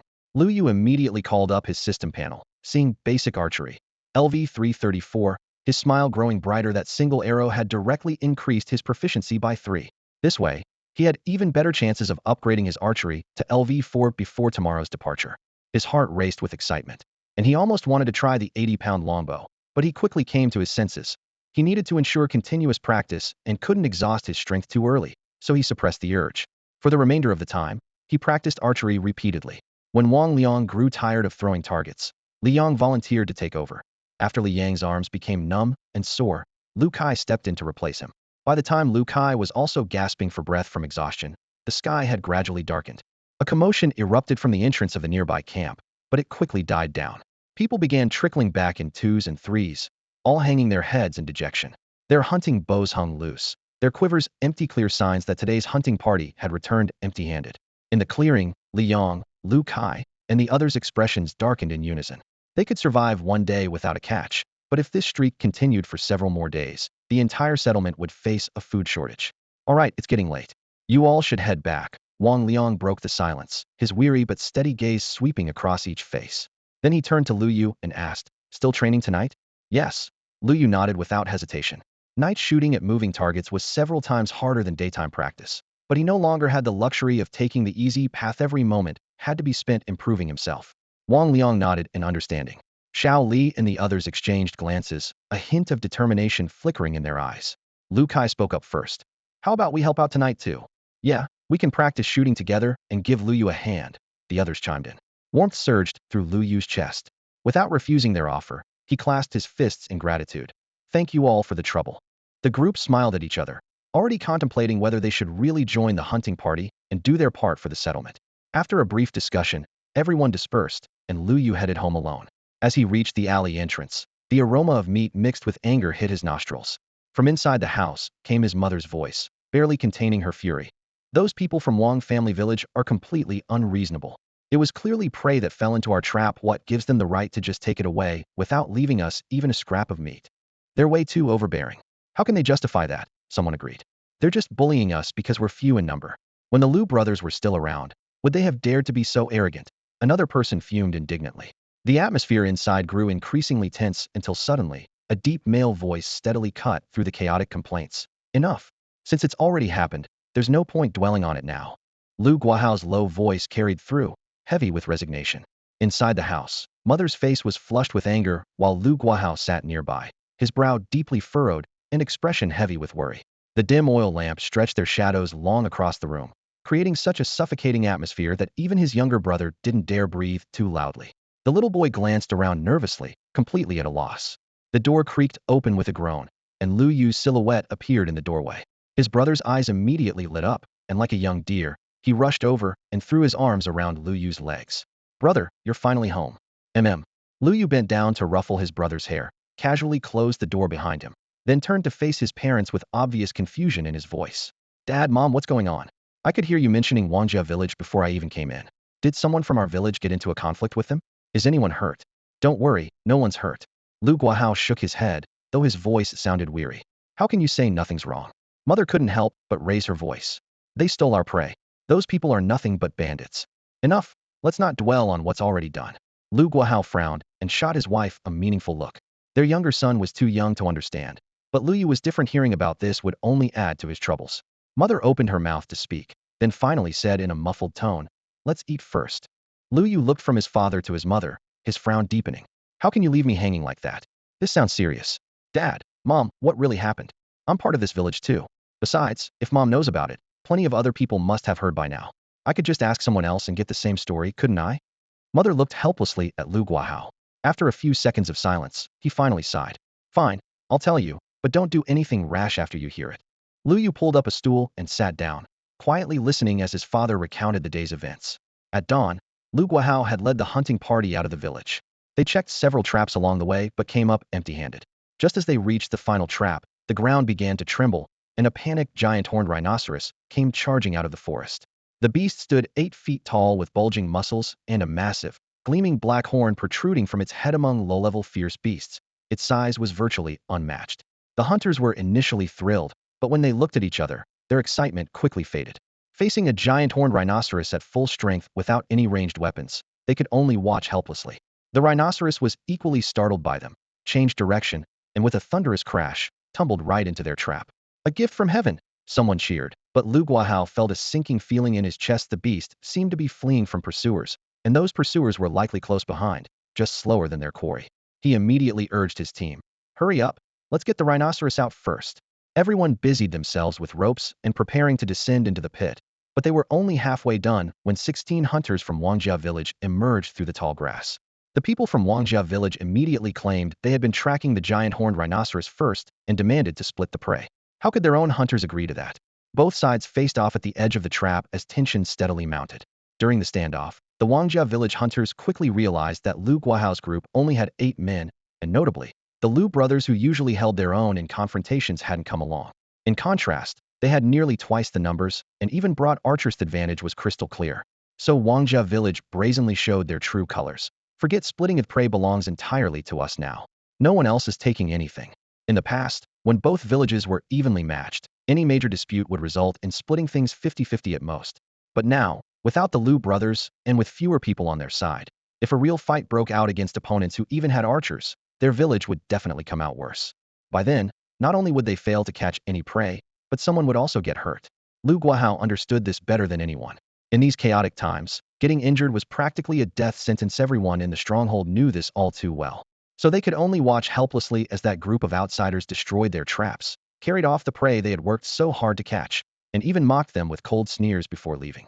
Lu Guahao rubbed his aching shoulder and sighed quietly. "That's how it is. It's my fault."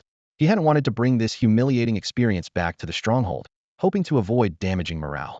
But on the way back, someone in the group couldn't swallow their anger and let it slip, and the news instantly spread throughout the stronghold. Everyone was seething with suppressed rage and naturally needed an outlet. Could understand that. "Dad, I think you did the right thing." Lu Yu sat upright on the edge of the Kong, nodding seriously. "If you had really fought, the best outcome would have been mutual destruction, and we might have been completely wiped out. If you all fell, the rest of us in the stronghold wouldn't stand a chance." He didn't slam the table or shout about revenge. He just sighed inwardly. In this world, you had to fight fierce beasts for survival while also guarding against your own kind. Sometimes, humans were more terrifying than beasts. Lu Guahao looked at his son with surprise. He had expected Lu Yu to be furious, but the boy was calmer than he had imagined. Beside them, his mother kept her head down, wiping the rim of a bowl while muttering a few curse words under her breath. Though she knew cursing was useless, she still needed to vent. "All right, let's eat first. You've been training all day and must be tired." Lu Guahao broke the tense atmosphere and called the family to gather around the table. Dinner was the same as yesterday. A bowl of thin porridge and a small plate of unevenly cut meat slices. "Shall you eat more?" Lu Guahao picked up several pieces of meat with his chopsticks to give to Lu Yu, but was gently blocked by his son's chopsticks. "Dad, you eat it. 1 or 2 pieces is enough for me." Lu Yu looked up with an unusually serious expression. "There's something I want to discuss with you." Lu Guahao's hand paused slightly. This was the first time he had seen his son so solemn. "What is it?" "I want to go out with the hunting party tomorrow." "What?" Lu Guahao and his wife exclaimed almost simultaneously. His mother was first to refuse. "Absolutely not. How old are you? Do you know how dangerous it is out there? What if something happens?" Lu Guahao frowned but still spoke gently. "Xiao Yu, I know you want to help the stronghold. I've seen you practicing archery day and night these past 2 days, but it's only been a few days. Practice for another month or 2, then come out with us." His mother had wanted to continue persuading, but seeing her husband's reasonable words, she swallowed her objections. "Brother, don't go, please. It's so scary out there." His younger brother timidly tugged at Lu Yu's sleeve. Even such a young child understood that going hunting meant facing near certain death. However, Lu Yu just shook his head, his tone firm. "Dad, I wouldn't say this if I wasn't confident. After we finish eating, come with me to the warehouse, and you'll understand." He lowered his head to drink his porridge, but inwardly calculated if they waited another month or 2. Who knew if the stronghold could even survive? His parents exchanged glances, half believing. In just 2 or 3 days, where did he get such confidence? Had he really mastered archery? Even if he had, he would barely be a beginner, right? Finally, Lu Guahao nodded. "Fine, we'll decide after I see." After dinner, Lu Yu stood up first and led his father toward the warehouse. His mother, worried, followed with his younger brother in her arms, so all 4 family members set out together. The night wind swept dust through the empty stronghold paths, and the dim firelight stretched their 4 shadows long across the ground. Old Wang, who was guarding the warehouse, raised his graying eyebrows. Seeing them walking toward him in a line, He was so startled he nearly dropped his torch. What's this about? Weren't you practicing archery? Why did everyone come? Lu Yu smiled slightly at him without explanation and walked straight to the weapon rack, reaching up to grab the 60-pound longbow. The bow's back gleamed with a dark red luster in the firelight as the young man lifted it effortlessly. Lu Guahao squinted, his expression immediately turning grave. He remembered clearly that yesterday his son had been using a 30-pound bow. 30 pounds could barely handle low-level beasts, while 60 pounds was enough to pierce through the hide and flesh of most low-level beasts, and could even kill some mid-level beasts through sustained shooting. His son had indeed surprised him, but Lu Guahao still clenched his fists, thinking to himself, surprises aside, this still wasn't enough. By now, Lu Yu had taken his position 70 meters away from the target.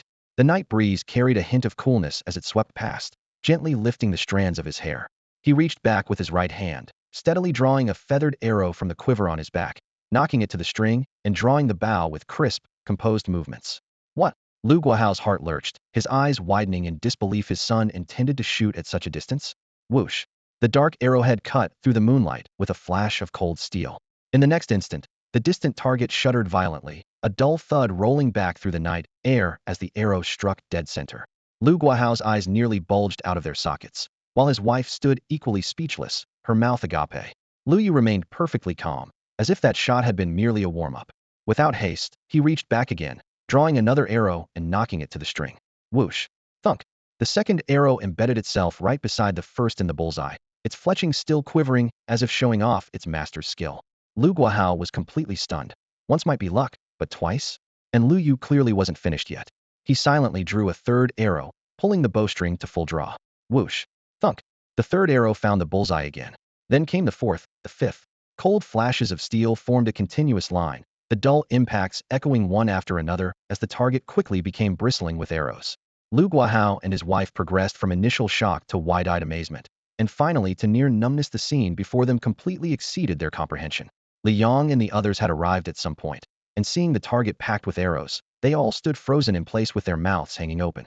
They had thought Lu Yu's archery was decent, but never imagined it could reach such a level of perfect accuracy. Wang Liang stood to the side, the corner of his mouth twitching uncontrollably. This kid had brought his family here to show off, and he'd actually pulled it off. Only when his quiver was empty did Lu Yu turn around, wearing a faint smile as he addressed Lu Guahao. Dad, tomorrow I can join you on the hunt, right? As his words settled, silence fell over the area, and everyone once again showed expressions of shock, Wang Liang included. Lu Guahao smiled wryly. His son's archery might still fall short of the Lu brothers, but considering he'd only been practicing for 2 or 3 days, it was already something to be proud of. His wife opened her mouth as if to speak, but no words came out. I think this matter still requires careful consideration. Wang Liang's voice broke the silence, his expression grave as he looked at Lu Yu. The wilderness isn't like the Villagites, full of dangers, and wild beasts aren't stationary targets. You'd better practice your archery for a few more days before heading out.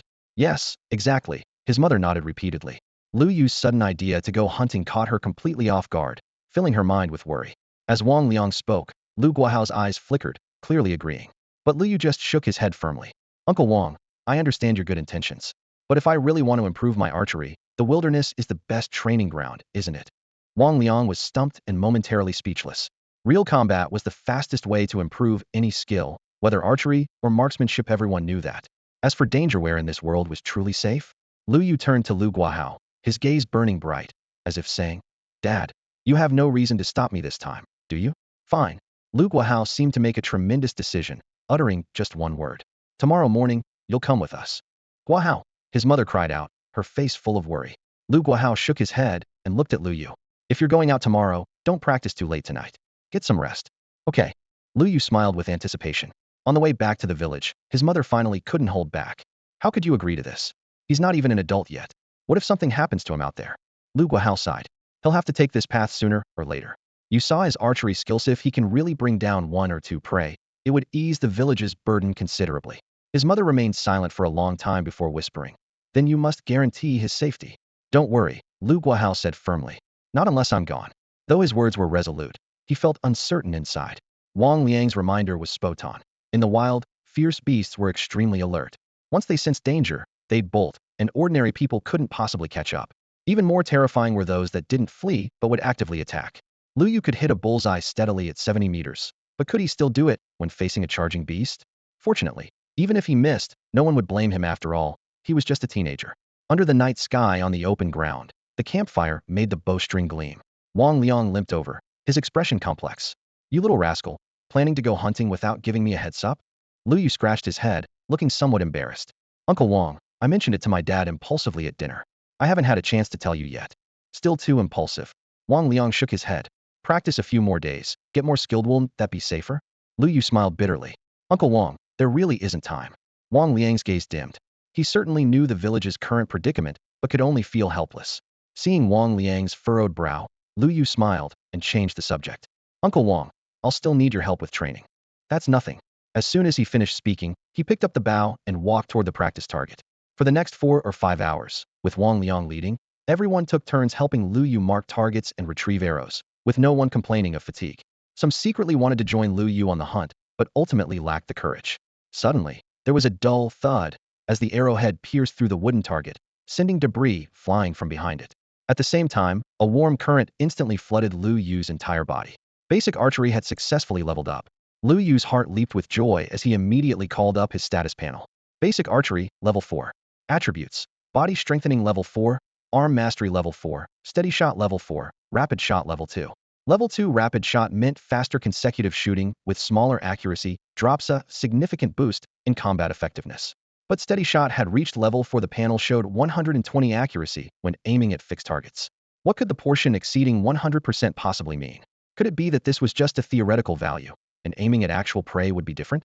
Aiming at a target 70 meters away, the difficulty varies noticeably between clear, windless conditions and a gentle breeze. When fierce winds howl or torrential rain pours down with snowflakes swirling, the difficulty increases exponentially. This is precisely why the steady shot trait's accuracy can break through 100% and continue climbing. Lu Yu silently calculated that his rapid shot was currently only at level 2, but as long as his basic archery skills kept improving, it would eventually surpass 100% and even reach 200 or 300. The significance lay in dealing with moving targets. The slower the relative speed, the easier the hit. The faster the speed, the steeper the difficulty. The portion of rapid shot exceeding 100% was the key to bridging this gap. Overall, higher accuracy was naturally better. This was beyond question.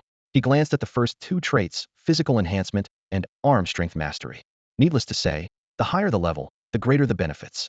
Then his gaze fell on his personal panel. No realm level. Constitution 3, Strength 13.78, Agility 12.57, Spirit 8.47, 0 potential points, with the growth rate still at 1 point per day. Thinking of this, Lu Yu couldn't help but sigh softly. He needed to find a way to increase the growth speed, though fortunately he knew that consuming beast meat could directly grant potential points. Let's call it a day. Thanks for your hard work, he said, putting away his bow and smiling at Lu Kai nearby. It's fine, I can keep going. Lu Kai shook his head. Really, no need. Lu Yu felt touched, his gaze sweeping across everyone's faces. Thanks to everyone's help tonight. Go get some good rest. He didn't dare promise he'd definitely bring back prey tomorrow. Hunting had too many variables, and returning empty-handed would only lead to disappointment. Fortunately, no one minded. Instead, their faces were full of concern. Brother Yu, if you're not confident, wait another couple of days, Liang said in a low voice. Yeah, others chimed in. Lu Yu just smiled, his attitude saying everything. Then, if you really go out, be extremely careful. Brother Yu, you must come back safely. The thin young man was so excited he hadn't finished speaking when Liang slapped his shoulder. What are you saying? Of course he'll come back without a scratch. Right, I misspoke. The young man quickly corrected himself. Brother, you will not only return safely tomorrow, but also come back triumphant with prey. Everyone burst into laughter at this, dispelling the tense atmosphere. Lu Yu couldn't help but smile too. After everyone gradually left, only Lu Yu and Wang Liang remained in the area. When you go out tomorrow, remember to stay behind your father and the others. Don't get impulsive just because you can shoot arrows, Wang Liang repeatedly reminded him. With your talent, if you waited a few more days and practiced more, how much better that would be. Uncle Wang, I've got it all. Lu Yu pretended to be impatient, waving his hand. All right, Uncle Wang, I'm heading back now. You should rest early too. This kid. Wang Liang watched Lu Yu's retreating figure with a mixture of exasperation and amusement, finally letting out a helpless sigh as he silently prayed that the boy would return safely tomorrow. As for whether he could actually catch any prey, Wang Liang didn't hold much hope. The next morning dawned overcast. Heavy dark clouds hung like a gray canopy, pressing down so oppressively that people could barely breathe. Rain seemed imminent, yet stubbornly refused to fall, leaving the villagers feeling restless and irritable. However, an unusual sight quickly captured everyone's attention at the village entrance. Lu Yu stood shoulder to shoulder with his father Lu Guahao, gripping a 60-pound longbow in his left hand with a quiver strapped to his back. Guahao, you're planning to take him hunting with you? Asked a burly man, scratching his head in confusion. That's right, Lu Guahao nodded, his expression serious. That single statement ignited the crowd. What? Guahao's taking his son out there? It's so dangerous. The boy's just a child. This is madness. Guahao, leave the boy behind. We don't want to force you into this. An elderly man spoke with tears welling in his eyes, his voice trembling. Other members of the hunting party chimed in. Sure, blood brothers fight tigers together, and fathers and sons go to battle side by side. But this is too sudden. The burly man's gaze fell on Lu Yu's hands. Am I seeing this right? Is that the village's 60-pound longbow? Isn't that requirement a bit too harsh? Someone immediately agreed. Exactly. Even we struggle with that bow. Why not let the boy use a 30-pound one instead? Amid the cacophony of voices, Lu Guahao's face flushed red, but he found himself at a loss for words. Ahem. Lu Yu cleared his throat and called out. Uncles, I was the one who asked to go hunting with everyone. This has nothing to do with my father. The noisy crowd fell silent instantly. Lu Guahao breathed a quiet sigh of relief. Little Yu, did your father force you to say that? Zhao Shan strode forward, pointing his thumb at Lu Guahao. With Uncle Zhao here, don't be afraid. Lu Guahao nearly choked, shooting Zhao Shan a fierce glare. Uncle Zhao, really, it's not like that. I truly volunteered. Lu Yu explained, raising his hands in surrender. You really volunteered? Zhao Shan's eyes widened. Enough. Lu Guahao gestured for them to stop the commotion, then explained to the crowd. Little Yu has been practicing archery these past few days. I plan to take him out to broaden his horizons and get him accustomed to the wilderness early. Don't read too much into it. He didn't mention Lu Yu's impressive performance the night before not to create a surprise, but because he himself wasn't entirely confident. I see. The villagers exchanged glances and ultimately chose to trust the veteran hunter's words, offering their usual reminders to be careful and return safely. Wang Liang and Li Yang raised their arms high in the crowd, waving vigorously at Lu Yu. Under the worried yet expectant gazes of the villagers, the 9-member hunting party set off, their figures gradually disappearing into the gray tree line. The village once again fell into an oppressive atmosphere, while on the forest trail, the team's mood gradually lightened. Zhao Shan slapped Lu Yu's shoulder with a hearty laugh. Well, boy, you've got some nerve, actually volunteering to come with us. You know how dangerous it is out here, right? With everyone here, I'm not afraid. Lu Yu replied with a smile. The group burst into laughter at his response. Zhao Shan clicked his tongue and raised his meter-wide round shield, giving it a shake. Sweet talker. When we encounter fierce beasts, just hide behind Uncle Zhao. Understood, Uncle Zhao. If we really run into danger, I'll definitely be the first to take cover behind you. The morning breeze gently swept across the land, carrying a hint of moisture in the air. Lu Yu took a deep breath, drawing the earthy, grassy scent deep into his lungs. That strange, yet familiar mixture left him momentarily lost in thought. Looking around, the wilderness stretched endlessly before them, knee-high wild grass swaying in the wind like rolling waves of dark green, dotted with scattered wildflowers. Clusters of shrubs bore colorful wild berries, so vivid they seemed almost dangerous, stirring memories he'd rather leave buried. The wasteland wasn't just grass-dense thickets of interconnected shrubs grew so thick you couldn't see what lay beyond. In the distance, sparse trees stood in scattered rows, their shadows broken by tree stumps of varying ages exposed to the sunlight, reminders that humans had once wielded axes here for shelter or fuel. Further still, mountain ridges emerged and vanished in the mist like sleeping giants crouched against the horizon. That's the direction of Yong'an City, said Zhao Shan, his burly frame pointing ahead. Yong'an City? Lu Yu followed his gaze. Built into the mountains, well fortified, and they say awakened ones guard it. Countless people dream of getting in there. Zhao Shan's voice carried a note of longing. Awakened ones? Lu Yu repeated quietly, his eyes darkening. He knew that city wouldn't be easy to enter. Haha. If you ever awaken an ability, you could bring your father and the others in with you. How impressive would that be? Zhao Shan teased. Lu Yu rolled his eyes with a smile. He knew awakened ones typically manifested their powers at younger ages, and his mental attributes. He glanced discreetly at his status panel weren't particularly outstanding. He knew his limits. The group maintained their vigilance, alternating between scouting their surroundings and advancing toward their target. The initially relaxed atmosphere grew heavier as time passed, and their energy waned. Suddenly, a massive dark shadow emerged from the deep grass ahead, bringing with it an overwhelming sense of pressure. Lu Guahao, who was leading the group, paled and raised his hand in a stop gesture. Is that an ironback black bull? Someone whispered. Lu Yu peered ahead. The beast was the size of a small truck, its black fur lying flat against its body and reflecting a metallic gleam, like a piece of mobile armor roaming the wasteland. Go around it. Don't disturb it, Lu Guahao said in a low voice, then explained to Lu Yu. Its entire body is covered in armor like keratin with extremely high defense. It's considered formidable even among intermediate-level beasts. We can't win a direct confrontation without heavy losses. Lu Yu gripped his bow tighter, knowing this weapon couldn't possibly penetrate the creature's defenses. If that massive thing charged them, getting hit would be like being struck by a truck.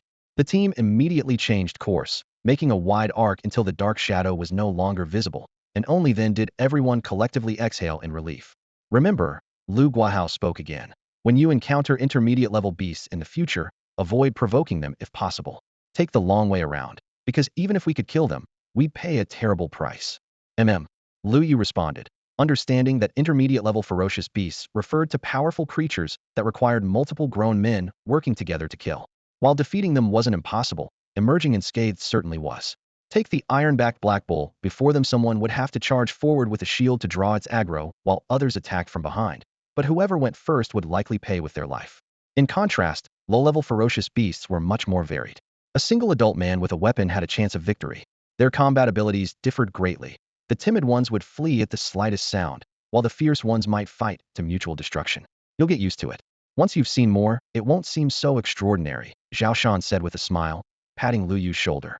The other hunters also looked unsurprised. Lu Yu managed a weak smile in return. Facing the iron-backed black bull for the first time had nearly made his heart leap from his chest. Let's go check the first trap and hope for some luck, Lu Guahao called out, taking the lead. The group moved in single file, keeping Lu Yu protected in the center. After about 2 or 3 minutes, Lu Guahao suddenly stopped and pointed ahead. Following his gaze, they saw grass swaying gently in the distance, where a large grayish-brown rabbit was leisurely munching on grass seeds, completely oblivious to their approach. That's a wasteland rabbit, Zhao Shan explained in a low voice.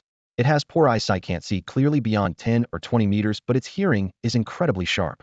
It can detect movement from 30 or 40 meters away. As he spoke, the wasteland rabbit suddenly stood upright, its long ears rotating constantly, apparently sensing changes in the surrounding atmosphere. That rabbit is huge.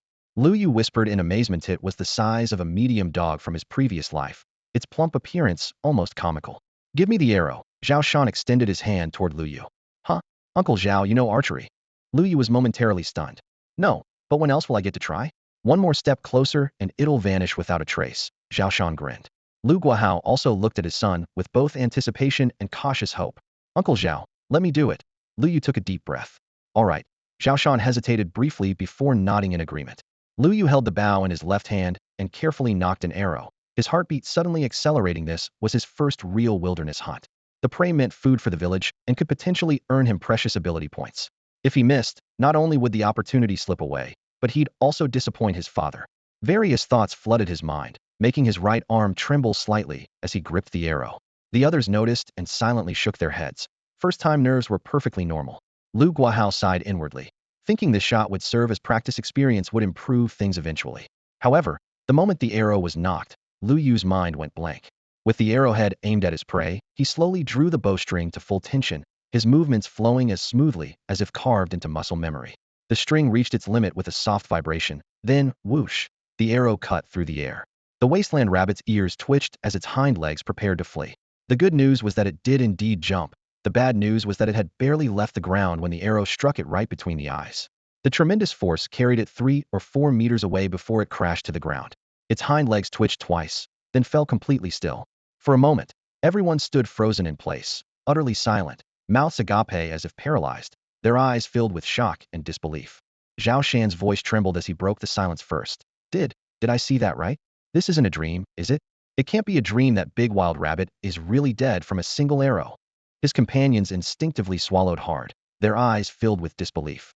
In the grass lay the massive wild rabbit, belly up, with a feathered arrow piercing clean through its neck. The arrow's fletching still quivered slightly, showing just how swift and decisive the kill had been. Lu Guahao was also stunned by that shot, having witnessed Lu Yu's archery skills just last night. He recovered faster than the others. After the initial shock faded, pride and satisfaction spread across his face.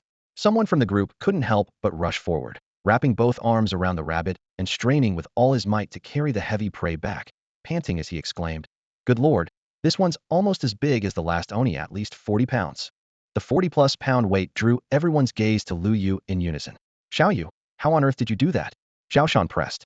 In his memory, only the Lu brothers could shoot with such precision at 100 paces. Being stared at by so many people made Lu Yu feel a bit embarrassed as he scratched his head. Uncle Zhao, I didn't think I'd hit it either. Maybe I just got lucky. Lucky. Everyone glanced at the arrow that had struck true, piercing straight through the neck, without deviation, by even a hair's breadth. How could that be called luck? Zhao Shan narrowed his eyes. You're definitely not telling the whole truth, kid. Have you been secretly practicing for a long time? I have been practicing, but not secretly. Lu Yu could only explain helplessly. You really have been practicing? Skeptical voices erupted instantly. When did you learn archery?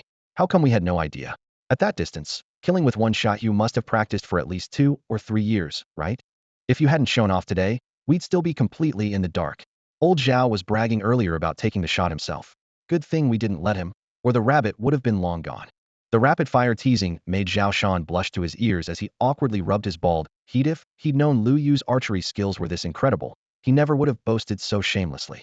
Lu Yu stole a glance at Lu Guahao in the distance, who shook his head slightly, signaling not to reveal the truth. So he answered vaguely, I did practice for a while.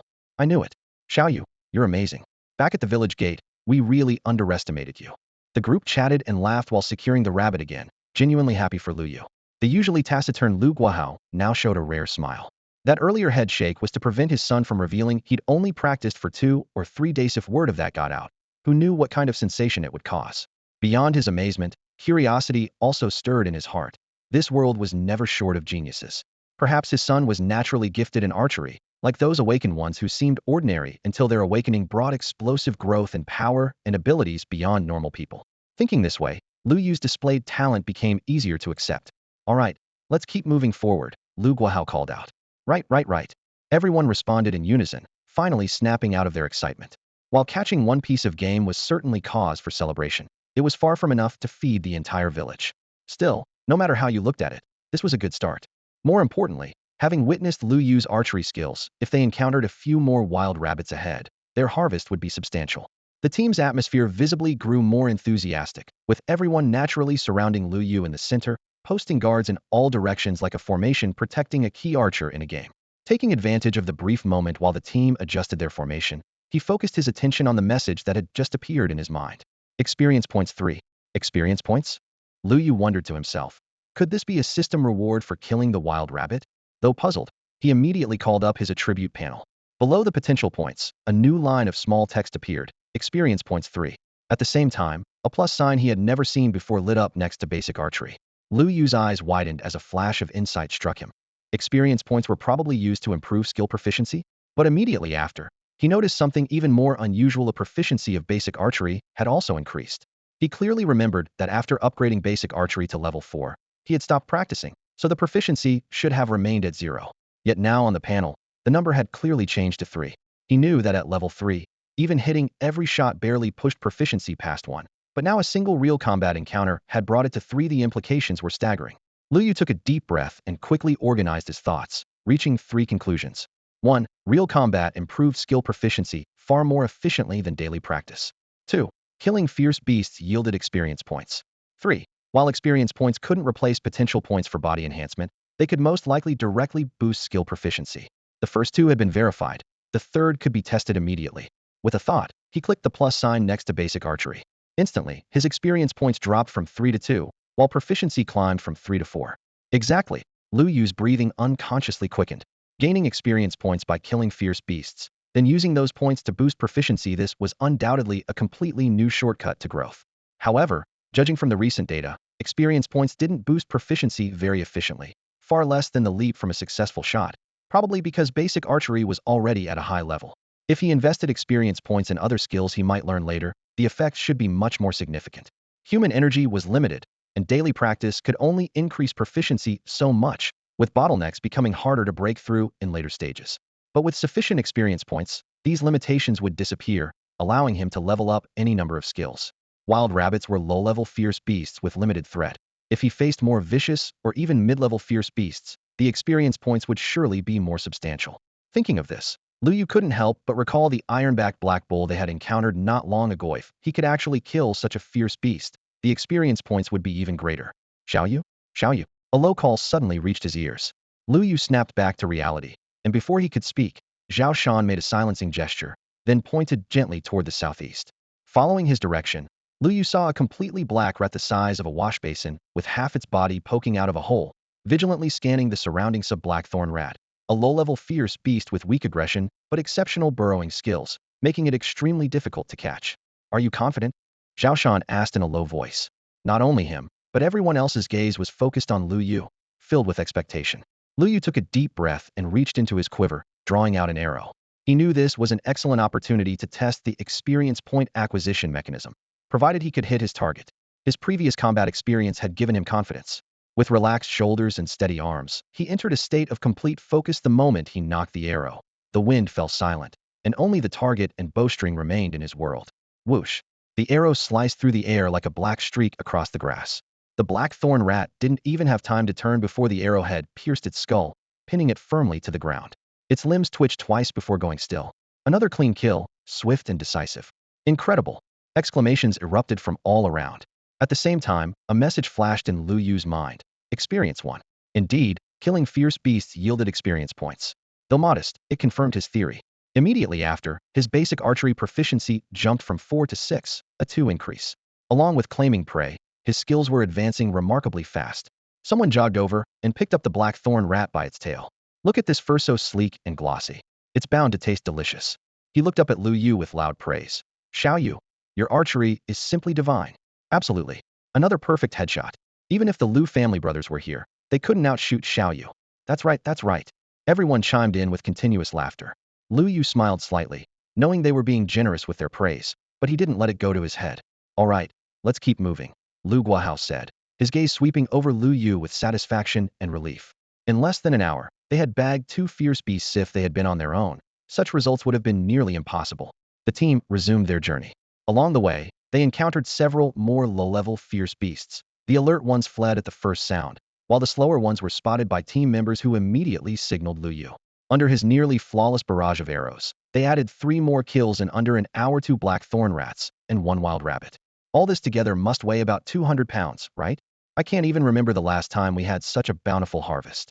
I think it was when we caught that giant horned rhino, nearly 300 pounds. The whole village feasted for days.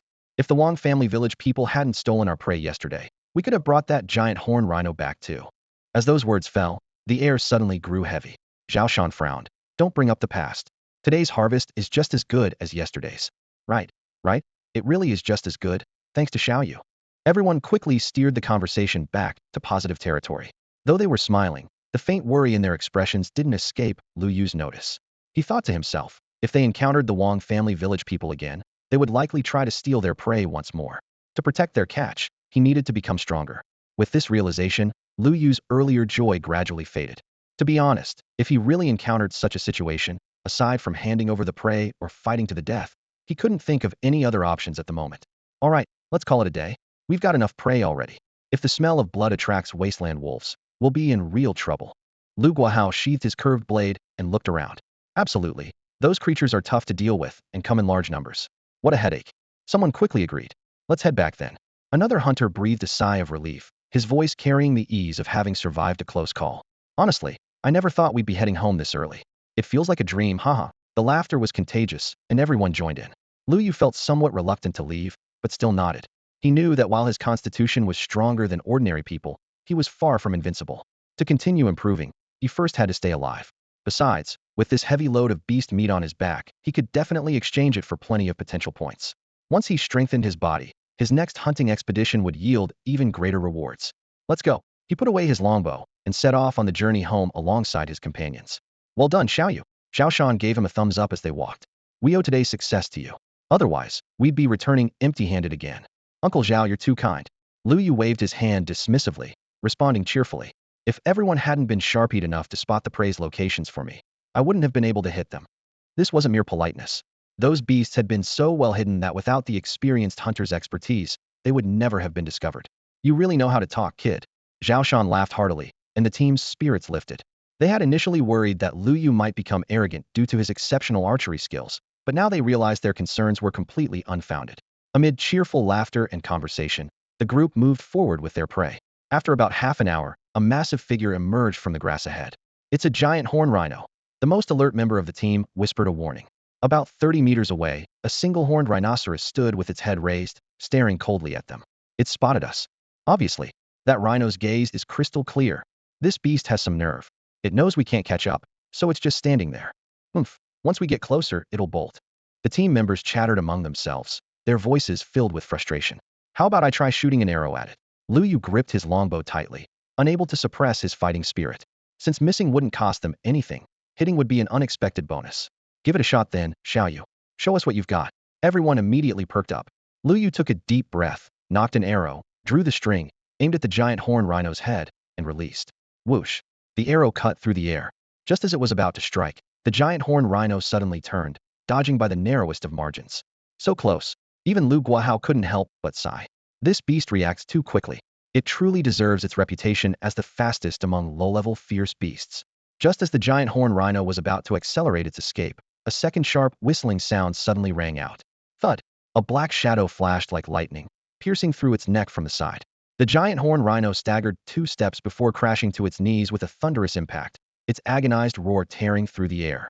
What the? Zhao Shan had barely gotten one word out when the third arrow followed closely behind, driving deep into the beast's abdomen and pinning the massive creature firmly to the ground. Its charging momentum instantly transformed into heavy silence. Huff huff. In just a few seconds, 3 arrows fired in rapid succession. Lu Yu's arms trembled slightly, sweat dripping from his temples, his heart pounding as if it might burst from his chest. His physical strength and mental energy felt completely drained, yet he was exhilarated by his success. Fortunately, he had succeeded. Looking at the massive horned rhinoceros lying motionless in the distance, Lu Yu let out a long breath, his heart filled with relief. He truly hadn't expected this colossal beast to react so swiftly, easily dodging his first arrow. Thinking back to that moment, it wasn't hard to understand from the instant they revealed themselves, the giant rhinoceros had been watching them intently, especially when Lu Yu raised his bow to aim. The beast's sharp gaze seemed almost tangible, fully alert and ready. Fortunately, he had upgraded his basic archery to level 4 last night, and pushed his rapid shot trait to level 2. Otherwise, with only a 30 hit rate, the second arrow might not have been effective. As for the third arrow, it was merely a precautionary finishing shot, strictly speaking, somewhat unnecessary. Experience 9. The system notification flashed through his mind like lightning, causing Lu Yu to pause slightly. 9 experience points, significantly more than what he'd gained from the blackthorn rats and wild rabbits. From this, he deduced that killing low-level fierce beasts probably yielded between 19 experience points, with occasional variations being perfectly normal. His gaze fell on the skill panel, where his basic archery proficiency bar had jumped to 30, meaning those 3 arrows had directly increased it by 15. Once again, facts proved that combat was the fastest way to improve skills. The thought made him quietly marvel. At this moment, the hunters around him snapped back to reality. Did I see that right? The giant rhinoceros was actually hit. Definitely. That arrow to the neck was a killing blow. So you're saying Xiaoyu took it down before it could even charge? That archery skill, even the Lu brothers couldn't do better. Everyone looked at Lu Yu with admiration in their eyes. Even Lu Guahao was stunned, had thought Lu Yu was only good at shooting stationary targets, never imagining he could be equally precise with high-speed moving targets. This meant that during last night's test shooting, the young man had actually been holding back? Under everyone's gaze, Lu Yu scratched his nose and showed a somewhat bashful smile. Don't look at me like that, everyone. I just got lucky, a blind cat catching a dead mouse. I wouldn't have confidence doing it again. However, the hunter's expressions clearly read, as if we'd believe that. Xiaoyu, you used that excuse last time too, don't you remember? Zhao Shan patted his shoulder. Next time you'll need to come up with something fresh. Exactly. Stop being so modest. We're all happy for you having such amazing archery skills. Today's been the village's most successful hunting day ever. When we get back, the elders are going to be overjoyed. With Xiaoyu as our master archer, we'll have this much game every day. That's right. This time it's all thanks to Xiaoyu. Xiaoyu, you're incredible. Everyone chimed in excitedly, their enthusiasm overflowing. Yesterday the Lu brothers had left and the hunting party returned empty-handed. This morning everyone had worried about repeating that failure, never expecting such a pleasant surprise. How could they not be thrilled? Lu Yu smiled as he watched everyone. Regardless of anything else, he had proven that in this harsh world where ordinary people struggled to survive like ants, he had the ability to help the people in his village stay alive. Though it was only temporary, hope was like a spark that would one day grow into a raging fire. Moving forward, Lu Yu would need to continue strengthening his archery fundamentals while also finding time to practice body-strengthening martial arts to ensure his physique could keep up with his arrow speed. Just as this thought crossed his mind, a broad, calloused hand landed on his shoulder. He turned around to meet Lu Guahao's smiling gaze. The settlement remained peaceful. On the open ground in front of the warehouse, Li Yang and the others stood in a line practicing with their guns, gunshots echoing one after another. Wang Liang stood nearby leaning on his wooden cane, but was clearly distracted. Uncle Wang, are you worried about Brother Yu and the others? Liang finally couldn't help but ask. Wang Liang glanced at him sideways. You talk too much. When the others rest later, don't expect to stop. Come on. Li Yong looked like he was about to cry, silently cursing his loose tongue while unable to suppress his curiosity. Lu Kai simply spoke up. Uncle Wang, with Lu Yu's archery skills, can he really hit prey? It'll be difficult. Wang Liang replied without hesitation. What? Brother Yu is so skilled he hit every target last time. Li Yang was shocked, and the others echoed his sentiment. Wang Liang stared at Li Yang. Kid, do you know why our traditional martial arts couldn't compete with foreign combat sports before the world changed? Li Yang paused, then honestly answered. No idea. Lack of real combat experience. Wang Liang said flatly. Practitioners of Tai Chi, Xingyi, and Bagua fought too little. How could they match fighters who sparred daily? Lu Yu's archery is the same. No matter how godlike he is at the range, who knows how much of that skill will remain in the wilderness? The same goes for all of you. No matter how perfect your gun stance, when you actually face a fierce beast, your legs will go weak. First, will you even be able to hold your weapon? Everyone listened with bowed heads, unconvinced in their hearts, yet feeling uncertain at the thought of actually going hunting tomorrow. Just as Wang Liang was about to offer some encouragement, an unusual commotion suddenly erupted at the settlement's entrance, like a stone thrown into a lake, shattering the entire peaceful atmosphere. What's happening? Liang craned his neck to look. Did the hunting party return? Impossible, they just left, someone protested. The settlement only gets this lively when the hunting party brings back prey, but how long has Uncle Guahao been gone? Discussions arose everywhere. Wang Liang frowned deeply. Usually the hunting party didn't return until evening. If they came back early, it meant either trouble or great fortune. A guess suddenly formed in his mind. Could they have actually caught something? Let's go see, he said, limping toward the entrance with his cane as Li Yang and the others followed closely behind. Before they even got close, they could hear people spreading the news. What a huge haul this time. Several wilderness rabbits and a giant horned rhino weighing 200 to 300 pounds. The group struggled to push through the crowd and saw several wilderness rabbits and one massive giant horned rhino lying on the ground, blood still fresh, the air filled with the sweet metallic scent of warm blood. The faces of all the onlookers showed barely contained excitement. Li Yang and the others' pupils contracted sharply. They had never seen such a harvest before. But Wang Liang caught the crucial details. Each piece of prey had a single arrow embedded in its vital points, with precise angles and sufficient force, without any unnecessary wounds. Could it be him? Wang Liang's face grew somewhat pale as a familiar figure floated through his mind. Lu Yu. The Lu brothers have already left, so who else in the hunting party could possess such divine archery skills besides him? Wang Bo looked down at the game on the ground. 3 sika deer, 1 giant rhinoceros, and several mountain rabbits. Every arrow was lodged precisely in the throat or heart, clean and decisive, with no second wound visible. Such accuracy meant the prey had been brought down instantly, leaving no time for others to deliver finishing blows. Wang Bo raised his head and scanned the hunting party members gathered in the center, but Lu Yu was nowhere to be found. Li Yang, Lu Kai, and the other young men also noticed this, feeling an inexplicable unease stirring in their hearts. Meanwhile, Lu Guahao stood nearby with a beaming smile, his expression forming a stark and eerie contrast to everyone else's anxiety. At the village gate, people gathered like a rising tide. Those who had rushed over upon hearing the news saw the game scattered on the ground, their eyes gleaming with disbelief. Some clenched their fists, others' eyes reddened with emotion. In these times of scarcity, fresh meat meant life-saving hope. Ahem, everyone please quiet down. Zhao Shan raised his hand for attention. The clamor immediately subsided, leaving only heavy breathing. Zhao Shan pointed at the game and called out loudly. Do you all know how we managed to hunt so much today? Over 100 pairs of eyes met for an instant before a somewhat hesitant voice emerged. With arrows. Exactly. Zhao Shan nodded with satisfaction, his sharp gaze locking onto Li Yang in the crowd. Following his movement, dozens, then hundreds of eyes turned toward Li Yang. Li Yang swallowed hard and reluctantly responded. Uncle Zhao, was it brother Yu who did this? Yes, was it Lu Yu who did this? Lu Kai and the others held their breath, ears perked up. Earlier, Wang Bo had said the chances of a young man hitting prey on his first hunt were extremely low, but Zhao Shan's current expression seemed to completely overturn that assessment. Zhao Shan surveyed the crowd, his voice carrying barely contained excitement. That's right, all this game was shot by Lu Yu. We just followed behind him, and aside from helping carry the prey back, we barely did anything. As his words landed, gasps of amazement erupted all around. Lu Yu, Lu Guahao's son, the young man who had insisted on joining the hunting party this morning with his bow and arrows. Everyone remembered him. At the time, many had secretly shaken their heads, thinking such a young boy would likely cause trouble on the hunt, hoping only for his safe return. But now, Zhao Shan was saying the youth had single-handedly taken all the game? It sounded utterly fantastical. If you don't believe us, haha, we wouldn't have believed it either if we hadn't seen it with our own eyes, a middle-aged hunter added with a hearty laugh. You didn't see the scene when little Yu shot that giant rhinoceros. 3 arrows in succession. We didn't even have time to blink before we saw the rhino take an arrow to the throat and crash to the ground with a thunderous boom. Another chimed in. The first arrow grazed past, and I thought it was over, but then the second arrow whooshed straight into the vital spot, bringing the giant rhino down instantly. That archery skill absolutely divine. With little you around, our village won't have to worry about going hungry anymore, someone exclaimed, pounding their chest with excitement. Hearing this, everyone's eyes lit up in unison. Being able to eat one's fill was more precious than anything in these times. Li Yong finally couldn't help but ask, Uncle Zhao, you've been talking all this time, but where is brother Yu?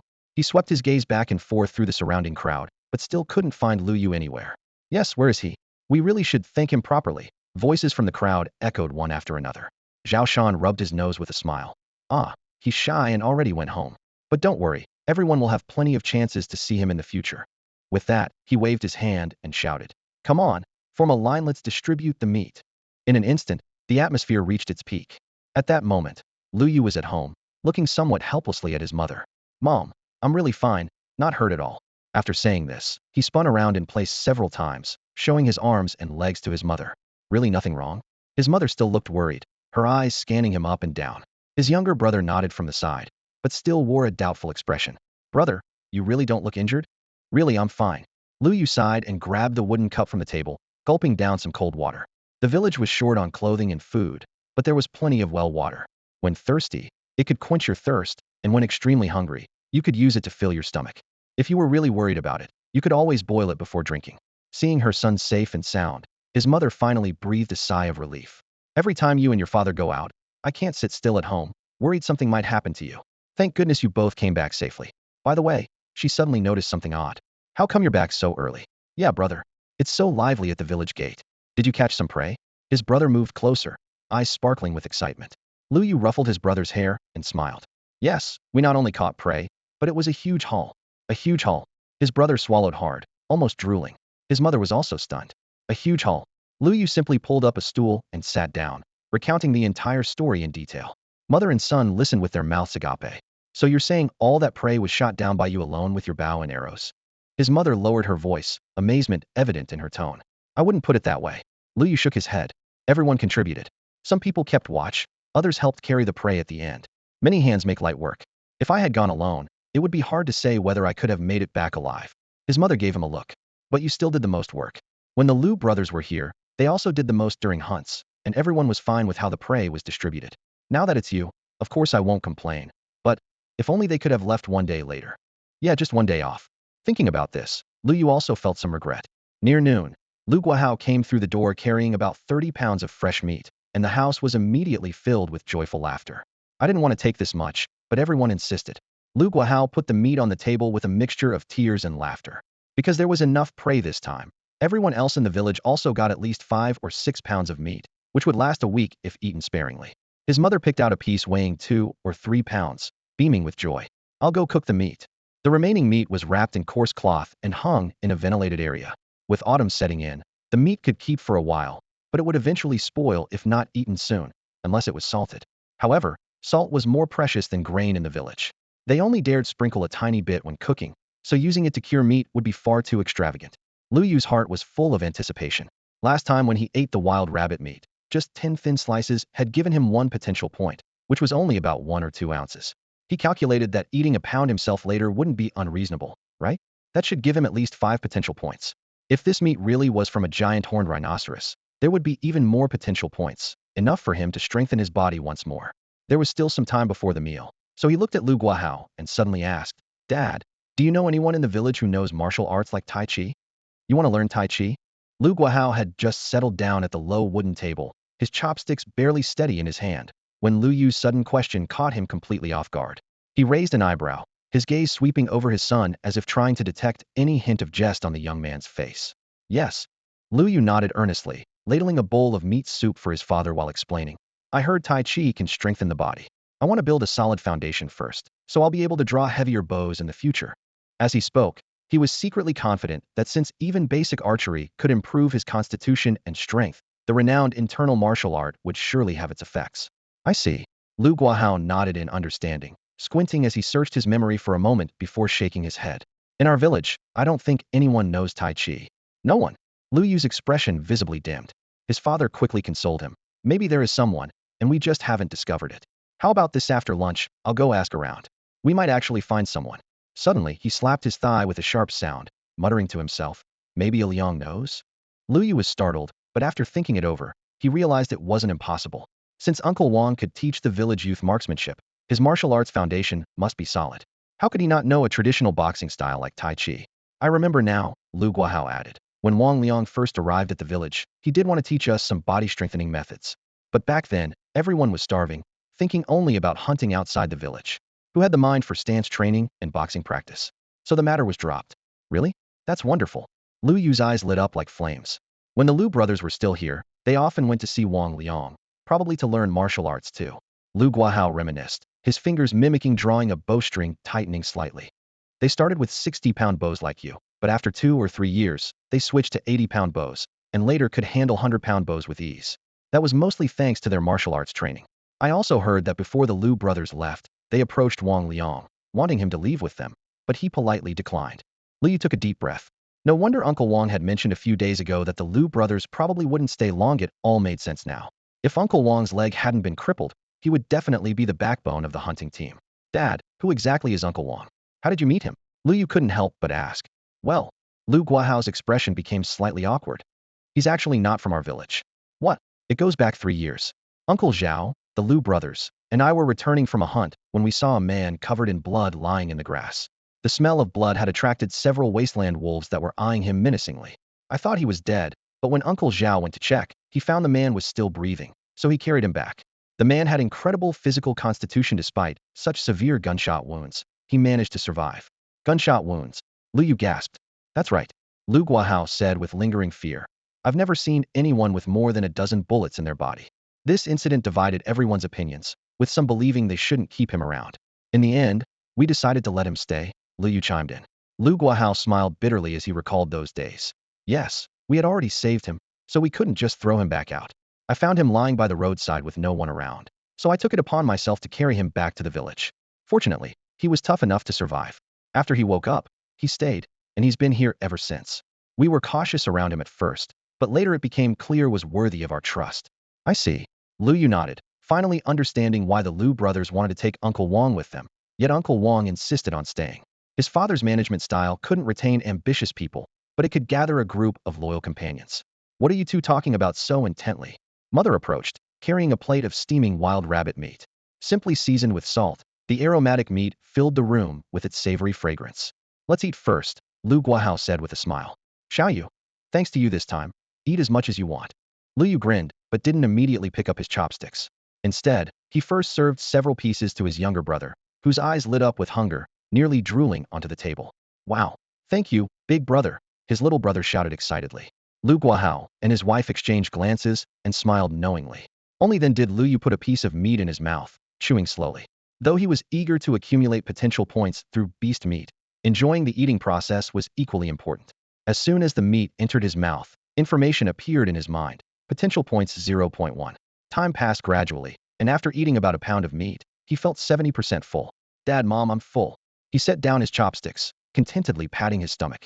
This was probably the most satisfying meal he'd had since transmigrating. The reason he didn't eat until completely full was that his parents had barely touched their food. Full already? Mother smiled with narrowed eyes. There's still half left? Eat some more. Yes, you don't want to lack energy when practicing archery later, Father also urged. I'm really full. Lu Yu stood up with a smile. I'm going to find Uncle Wang. With that, he dashed out of the house. This child seems much more mature now, Mother sighed. Indeed, Lu Guahao nodded, his eyes full of relief. Walking along the dirt road, Lu Yu opened his attribute panel, potential points 5.6. Enough for another enhancement. He calculated in his mind. Having just eaten, his energy was abundant, so enhancing now would waste the recovery opportunity.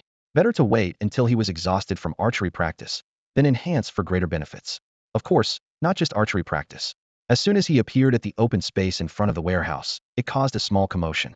Liang and several others excitedly surrounded him, chattering all at once. Brother Yu, amazing. I heard all the prey this time was shot by you.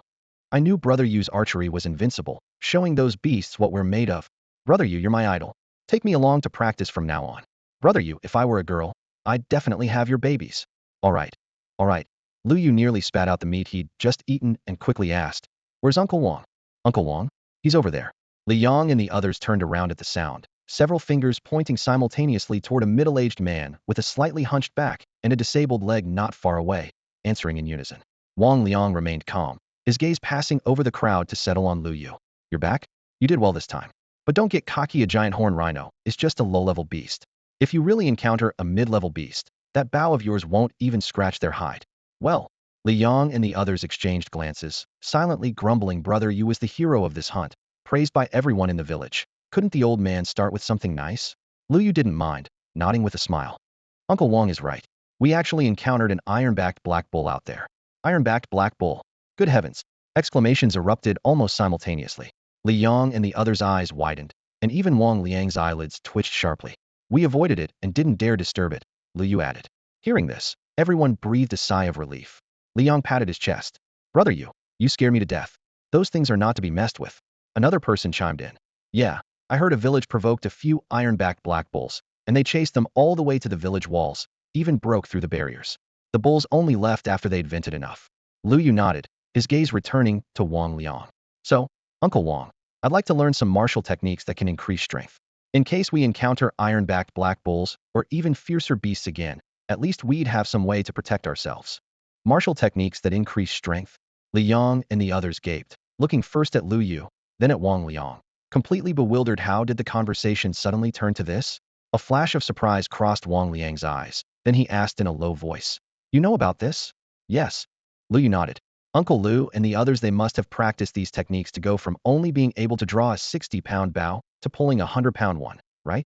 Li Yong and the others stood frozen in place, while Lu Kai's breathing quickened, vaguely sensing he'd stumbled upon some incredible secret. Exactly, Wang Liang nodded, his gaze sweeping over Li Yong and the others before settling on Lu Yu. I mentioned warriors to you before, didn't I? Of course I remember, Lu Yu replied promptly.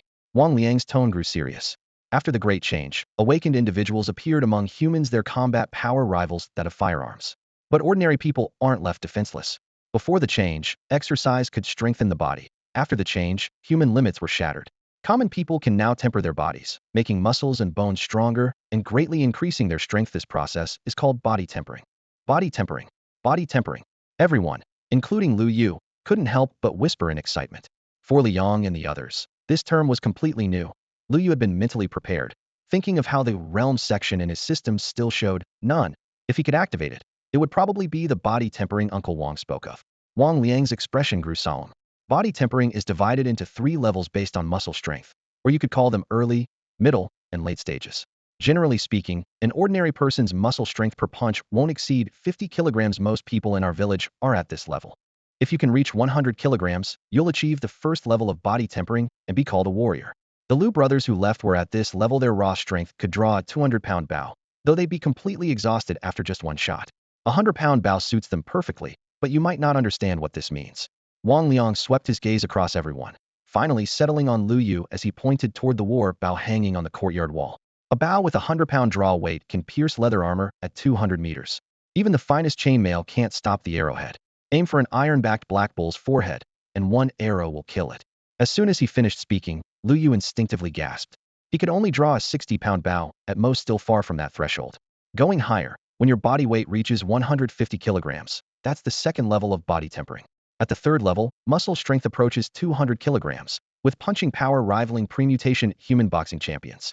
Warriors at that level can easily draw 200-pound longbows and shoot people like reaching into a bag at 400 to 500 meters. The courtyard fell instantly silent as several young men all gasped in shock.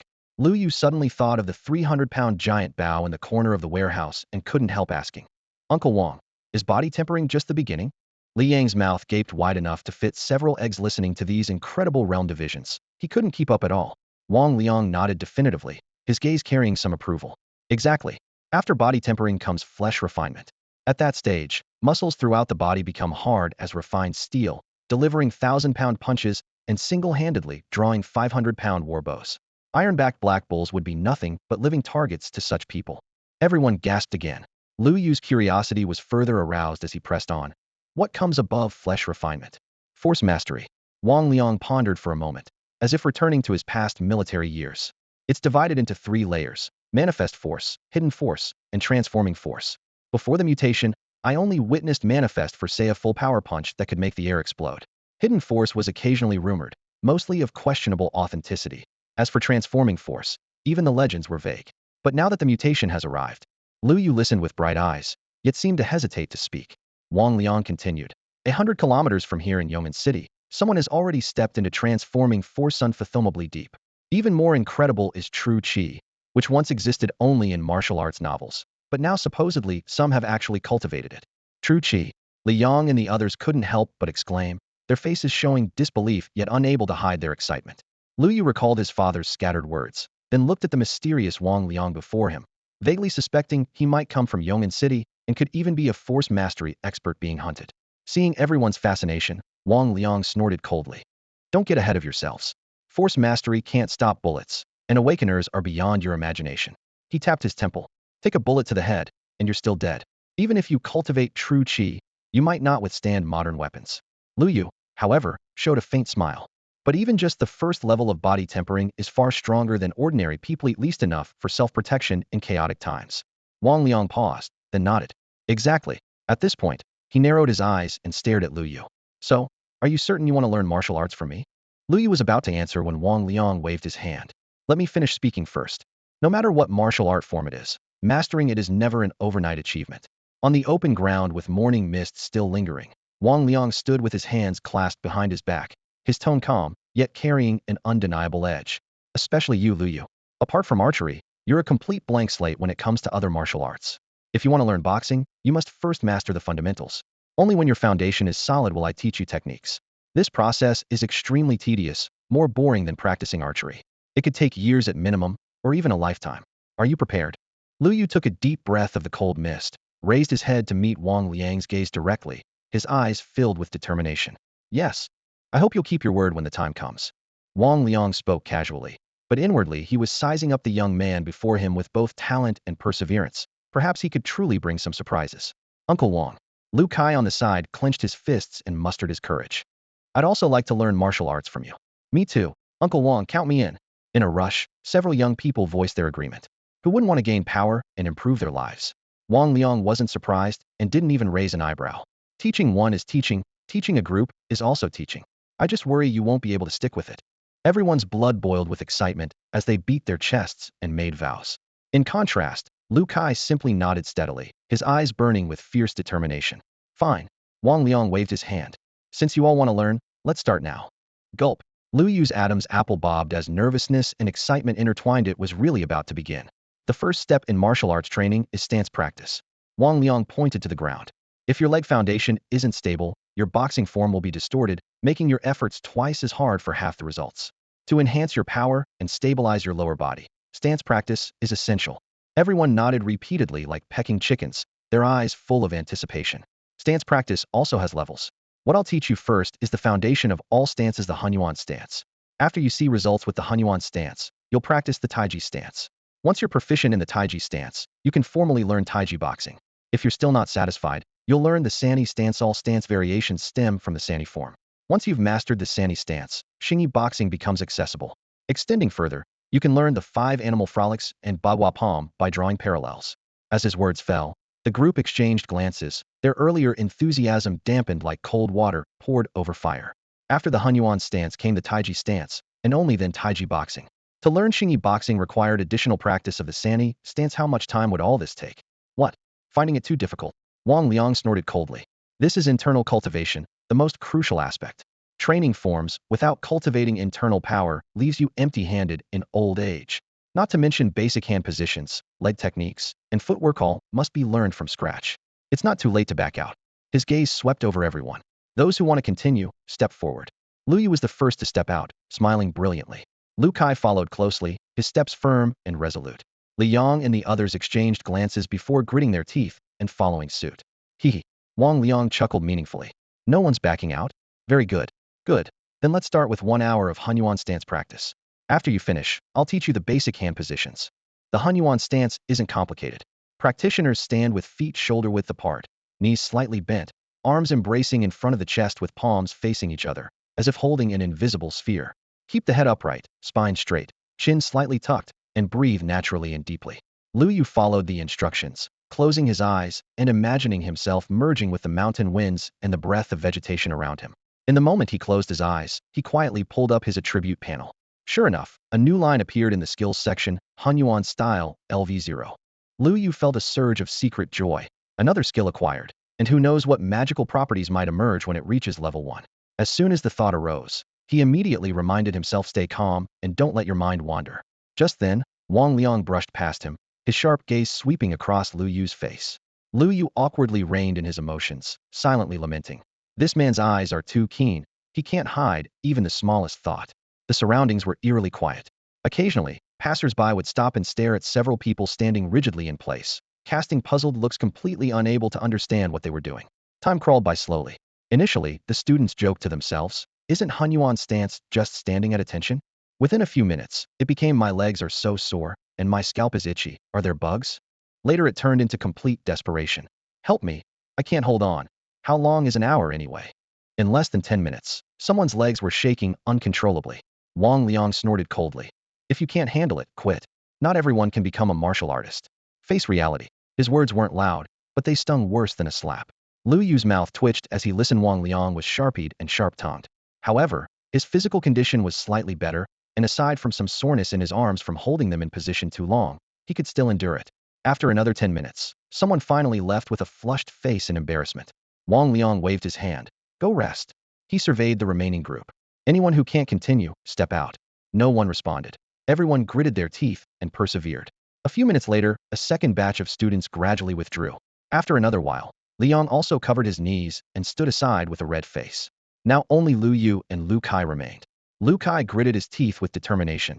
Losing to Lu Yu in archery was one thing, but he absolutely wouldn't fall behind in martial arts this time. He competed with himself. Lu Kai was no worse than anyone else. Lu Yu appeared to be looking straight ahead, but his attention was focused on the panel. The proficiency was increasing too slowly. After more than 40 minutes, only 4 that meant just 1 every 10 minutes. By calculation, reaching level 1 would require standing for a full 1,000 minutes, over 16 hours. It seemed like just standing still, easier than archery practice, but the actual experience was more torturous. His entire body ached, as if countless ants were gnawing at his muscles. He doubted whether he could continue for a second round after this hour ended. If he forced himself through a third round, that would probably be his limit. A rough calculation showed that just upgrading Hunyuan Style to LV1 would take 4 or 5 days, and this was merely the beginning. Wang Liang had mentioned that only after achieving some success in Hunyuan Style could one approach Taiji Style, and only after mastering Taiji Style could one truly touch Taiji Quan. Add in basic hand forms, basic footwork, and basic leg techniques. Following the conventional path of gradual grinding would take years. Time was pressing, and Lu Yu felt anxious. His gaze fell on experience points. The 17 experience points accumulated from the morning hunt would only add 17 proficiency to his level 4 basic archery, but if invested in the level 0 Hunyuan Style, the effect might exceed expectations. If used on the level 0 Hunyuan Style, it should bring unexpected results. Lu Yu had made up his mind. With a thought, he allocated 1 experience point to the Wuji stance. Instantly, a lightning-like surge of information struck his mind, forcibly implanting memories that felt both foreign and familiar. The numbers on his panel flickered. Wuji stance, LV050. A smile unconsciously crept across his lips as he calculated. 1 experience point had boosted his progress by half. Another point would surely advance him to level 1 and unlock new attributes. With this thought, he decisively clicked again. Warmth surged from his dantian, quickly spreading through his limbs. The aching vanished in an instant, replaced by that familiar sense of clarity. He immediately checked his panel. Wuji stance, LV1. Attribute, body strengthening, level 1. His constitution had increased by 1 point. Though it couldn't compare to the transformative breakthrough when his basic archery leveled up, it was still within expectations. Lu Yu calculated that this level probably wouldn't meet Wang Liang's standards, so he refrained from adding more points. Instead, he subtly adjusted his stance and observed the limping man across from him with his peripheral vision. Sure enough, Wang Liang's gaze immediately locked onto him, pupils contracting slightly. To achieve proper form on the first attempt at stance training, this kid's comprehension was simply heaven-defying. Ordinary people needed at least a week, and even those with good aptitude required 2 or 3 days. He secretly rejoiced. With a few more sessions, he could teach the Taiji stance without holding anything back. Withdrawing his gaze, Wang Liang glanced at Lu Kai nearby, mentally assessing. Decent perseverance, clearly pushing himself in competition, but unfortunately lacking in natural talent. Still, with persistence, he could achieve something. Lu Yu frowned slightly at that moment. Level 1 was clearly insufficient. The remaining 14 experience points glowed tantalizingly on his panel. Gritting his teeth, He invested another point. The progress bar jumped to 33.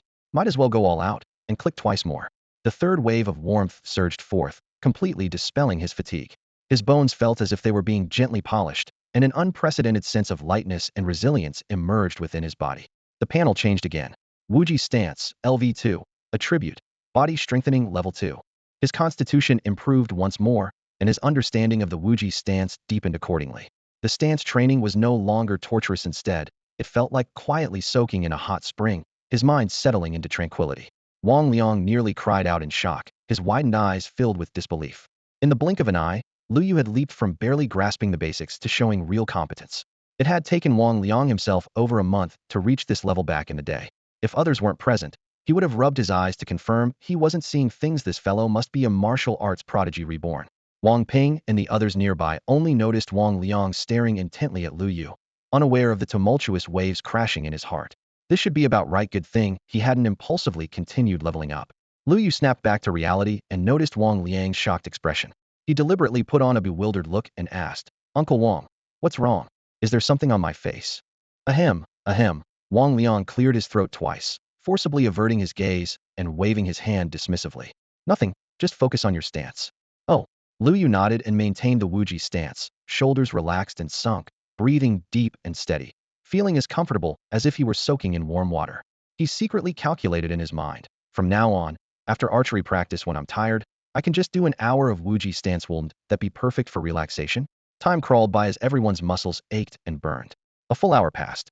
Thud. Lu Kai was the first to collapse, his limbs feeling like they were filled with lead, struggling even to lift his hands. Wang Ping and the others weren't much better off, their faces pale and sweat dripping in streams. But Lu Yu, his stance remained rock solid, not a trace of fatigue on his face, and he actually looked more energetic than when he'd first arrived. "Brother Yu, aren't you tired?" Wang Ping gasped, eyes wide with disbelief. "Yeah, how come you look more energetic the longer you stand?" The others chimed in. "Really?" Lu Yu scratched the back of his head, feigning innocence. Standing there was actually quite comfortable. "Seriously?" Everyone exchanged glances. If they hadn't personally experienced the agony of stance training, they might have actually believed him. "He's different from you all." Wang Liang's voice echoed across the training ground. "You haven't even reached the beginner level, so naturally you feel exhausted. But this kid," his mouth twitched slightly, "is already qualified to learn the Taiji stance." "What?" Lu Kai and the others froze as if struck by lightning, their mouths agape enough to fit an egg. Lu Yu couldn't even maintain his act anymore. His pupils contracted sharply, voice trembling. "Uncle Wang, what did you say?" I've already reached the beginner level and can learn the Taiji stance." "Yes." Wang Liang nodded solemnly. "Once I finish teaching the basic hand forms and footwork, I'll train you separately in the Taiji stance." "Thank you, Uncle Wang. Thank you so much." Lu Yu bowed repeatedly, his excitement partly performative but also genuinely heartfelt. "My God, brother, you reached the beginner level so fast? Doesn't it usually take 1 or 2 weeks? I'm so jealous. We can't even last half an hour, and he's already learning the Taiji stance." The others were clearly envious. Wang Liang heard their comments and originally wanted to tell them that Lu Yu had actually achieved minor accomplishment rather than just beginner level, but worried about raising expectations too high, so he swallowed his words. Lu Kai looked at Lu Yu with a bitter smile mixed with unwillingness. He'd thought that gritting his teeth through a full hour would help him catch up, but the gap had only widened. Still, he made a firm vow in his ear that would never give up. "All right, next we'll cover basic hand forms: fists, palms, claws, and so on.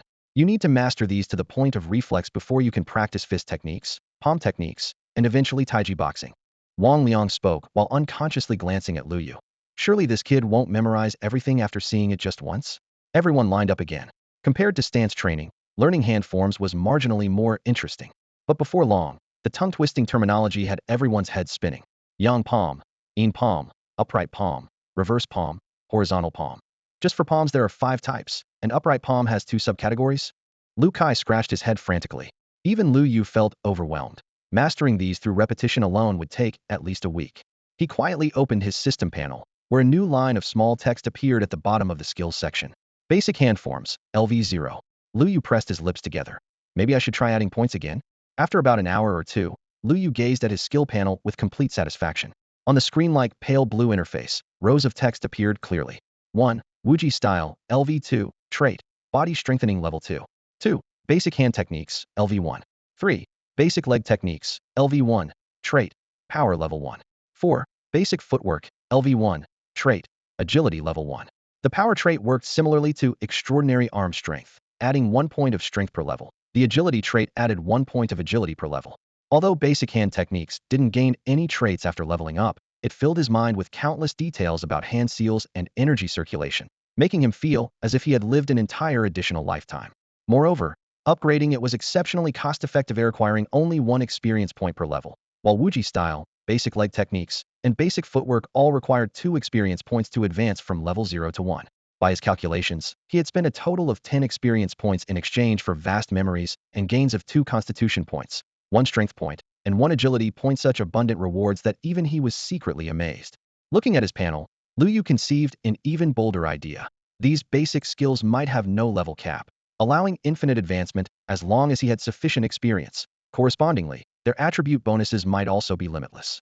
However, he also understood that simply dumping experience into basic skills would yield limited improvement, as Uncle Wong often said about the 3 steps of stance training: Wuji stance, Taiji stance, and Sani stance, with each progressive layer representing the true path of growth. After much consideration, he decided to first upgrade each skill by 1 level, keeping 7 experience points to observe the effects. From the other side of the courtyard, Uncle Wong's voice suddenly cut through the cicadas' chorus. All right. He swept his gaze over everyone's strained expressions and spoke flatly. I'm not expecting you to memorize everything today. I'll demonstrate once every day from now on, and you'll follow along until you eventually remember it all. If you can't even handle these basics, you might as well give up any thoughts of martial arts training. As soon as he finished speaking, the students were immediately fired up. Uncle Wong, we'll definitely remember it. Yeah, it's just this little bit of stuff. How hard could it be? This is way more interesting than cramming books. Lu Yu secretly rolled his eyes. As expected, Uncle Wong was a master of reverse psychology. Looking at Li Yang and the others' enthusiasm, they clearly fell for it. Not surprising, really not everyone had the advantage of memories from 2 lifetimes like he did. Wang Liang waved his hand. That's enough for today. Go practice your spear techniques. Lu Yu, stay behind. Hearing this, the others looked back with envy but still obediently dispersed. The courtyard instantly fell quiet, with only the occasional sound of rustling bamboo leaves. Lu Yu scratched the back of his head and smiled sheepishly. Uncle Wong, are you going to teach me the Taiji style now? Seeing his expression, Wang Liang somehow felt the boy was hiding cunning behind his eyes, which irritated him slightly. He snorted coldly. But how exactly did you manage to grasp the basics in just 1 try? Huh. Lu Yu blinked. I can't really explain it. I just felt that standing like that wasn't tiring at all, and my mind could go blank, like that relaxed feeling when you're daydreaming. Daydreaming. Wang Liang reflexively blinked, then cleared his throat twice. This is completely different from daydreaming. Don't make random comparisons if you can't describe it properly. Anyway, your comprehension is quite good. Focus on practicing the Taiji style. Next, you should be able to grasp the basics within a week. That's how we all trained back in our day. All right. Lu Yu nodded eagerly, his anxious expression seeming to say, stop dawdling, and let's get started. Wang Liang's smile faded as he spoke in a serious tone. Listen carefully. Taiji emerges from Wuji and is the mother of Yin and Yang. In other words, Taiji evolves from Wuji and is the source of Yin and Yang. Everything in the world has 2 sides. He paused for a moment, his gaze sweeping over Lu Yu. When it comes to martial arts, you must start with stance training. Stance work is divided into static and dynamic forms. Only when your static stance is solid can you move on to dynamic stance, which is the Taiji stance I'm about to teach you. Lu Yu quickly realized that Wang Liang wasn't bluffing. Taiji form, LV0, unlock requirement. Wuji stance, LV2 achieved. The information appeared in his vision, and he vaguely guessed that the upcoming 3-body form, Taiji fist, and even more advanced routines might all have similar prerequisites. Ordinary people who couldn't meet the conditions would be unable to begin, while his skill proficiency would stagnate if he fell short. Let's begin now. Wang Liang stood before him, demonstrating personally. The starting movement is similar to the Wuji stance. Bend your legs slightly, slowly raise both arms, and form a circle in front of your chest. Within just a few minutes, Lu Yu's arms were numb and aching, sweat beading on his forehead. Wang Liang reminded him, remember the closing form I taught you. You can rest for 1 minute after every 5 minutes of practice. Just stand for a full hour. Lu Yu quickly followed the instructions to close the form and stretch his muscles. Compared to the Wuji form, the Taiji form was obviously much more demanding. He thought to himself, if I advance to the 3-body form, will it be even more brutal? During his break, he glanced at his skill panel. Taiji form, LV00.05. Lu Yu was dumbfounded. 5 minutes only increased it by 0.05? That meant 1 minute only gave 0.01. To level up once would require 10,000 minutes. That's 166 hours of non-stop standing for a week. He secretly glanced at Wang Liang, thinking, Uncle Wang is truly ruthless. Does he never need rest when training? Wang Liang seemed to read his thoughts and casually instructed, don't slack off. The Taiji form is the foundation for all Taiji fist routines. Master it well, and everything else will be twice as effective. Continue practicing. I'm going to check on Li Yang and the others. Watching Wang Liang's departing figure, Lu Yu temporarily dismissed the idea of using experience points to level up. Rushing to master the technique after just 5 minutes of practice would be too obvious. He'd wait until his proficiency was higher. Besides, his physical attributes now exceeded those of ordinary people, and 1 minute of rest could restore considerable stamina. The hour passed quickly. Wang Liang returned, examined Lu Yu's posture, and secretly breathed a sigh of relief before nodding. Good. That's enough stance training for today. We'll continue tomorrow. Yes, Uncle Wang. Lu Yu exhaled deeply, exhausted. Wang Liang gestured for him to rest in place. We'll practice archery later. Archery is special. Skip a day and you'll get rusty. Lu Yu nodded. His basic archery proficiency was now approaching 60. With continued practice this afternoon and evening, reaching level 5 was within sight. At that point, the level 3 rapid shot trait would provide 90 accuracy. If he encountered another giant horned rhinoceros, his first arrow wouldn't be so easily dodged. As for stance work and boxing, those were for strengthening his physique so he could draw heavier bows. Suddenly, he noticed Lu Kai in the distance and asked, Uncle Wang, does Lu Kai want to learn archery too? Yes, perhaps influenced by you. Wang Liang followed his gaze. If he truly masters it, that would benefit the settlement as well. Lu Yu heartily agreed. The stronger the people in the settlement became, the less pressure he'd face. Of course, the most important thing was still becoming strong enough himself. If nothing unexpected happened, he'd go hunting outside the settlement tomorrow morning as usual. Lu Yu squinted and thought. Originally, he'd wanted to hide his abilities to avoid unwanted attention, but every hunt brought him to the edge of life, and death one mistake could cost him his life. Under such circumstances, worrying about exposure was foolish. Therefore, Taiji form continue adding points. Lu Yu decisively spent 1 experience point, and instantly his Taiji style proficiency surged by a quarter. Next, he glanced at the remaining 6 experience points on his panel, and, steeling himself, poured in another 3 points all at once. In a flash, a torrent of clear technique memories flooded his mind like a raging river. Footwork, breathing, energy circulation routes, all perfectly ordered, as if he had been forced to train intensively for an entire month. Simultaneously, a more powerful warm current than before surged through his meridians, making his muscles tingle with heat, yet feel comfortably warm, as though his entire body was immersed in hot springs, with even his bones lazily expanding and contracting. The panel displayed Taiji style LV1. Trait, robust level 1. Huh? A new trait. Lu Yu's eyes widened suddenly. The name clearly indicated a constitution enhancement upgrade, most likely an advanced version of body strengthening. Sure enough, the trait description read, each level increases constitution by 2. He was overjoyed. High-level skills indeed provided more generous attribute bonuses.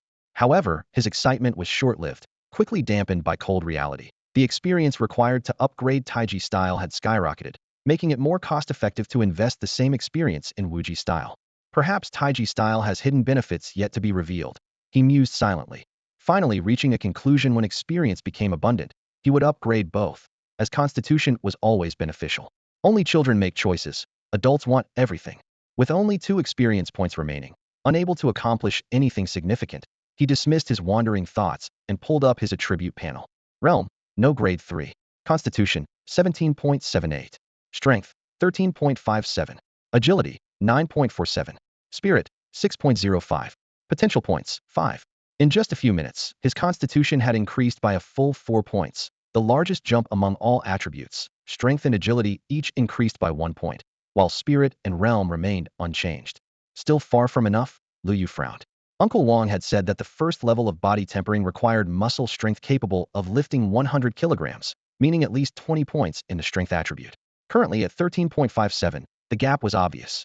Fortunately, he still had 5 potential points in reserve. He didn't rush to allocate them, instead turning toward the distant archery targets. Practice archery first. Tonight, I must push basic archery to level 5. The night wind carried the damp scent of mountain forests across the clearing, and the small training ground flickered with swaying lamplight. Everyone in the stronghold knew Lu Yu was now their collective hope, so the training partners held nothing back. The men throwing targets no longer held back this time, stomping hard with their feet, dropping and jerking their shoulders to hurl the wooden targets straight up several zhang into the air. The targets traced arcs through the darkness, small and swift, instantly doubling the difficulty. The benefits of increased difficulty were immediately apparent. Each successful hit made the proficiency bar jump faster. But the cost was equally brutal. After 40 or 50 throws, the target throwers were gasping like oxen, sweat dripping from their chins to the ground, and soon they collapsed one by one. Brother you. Sorry, let us catch our breath before continuing, Liang said, bent over and breathing heavily. They had been training from daylight until the moon reached its zenith, their stomachs long since empty and growling, not to mention that throwing targets was physically demanding work to begin with.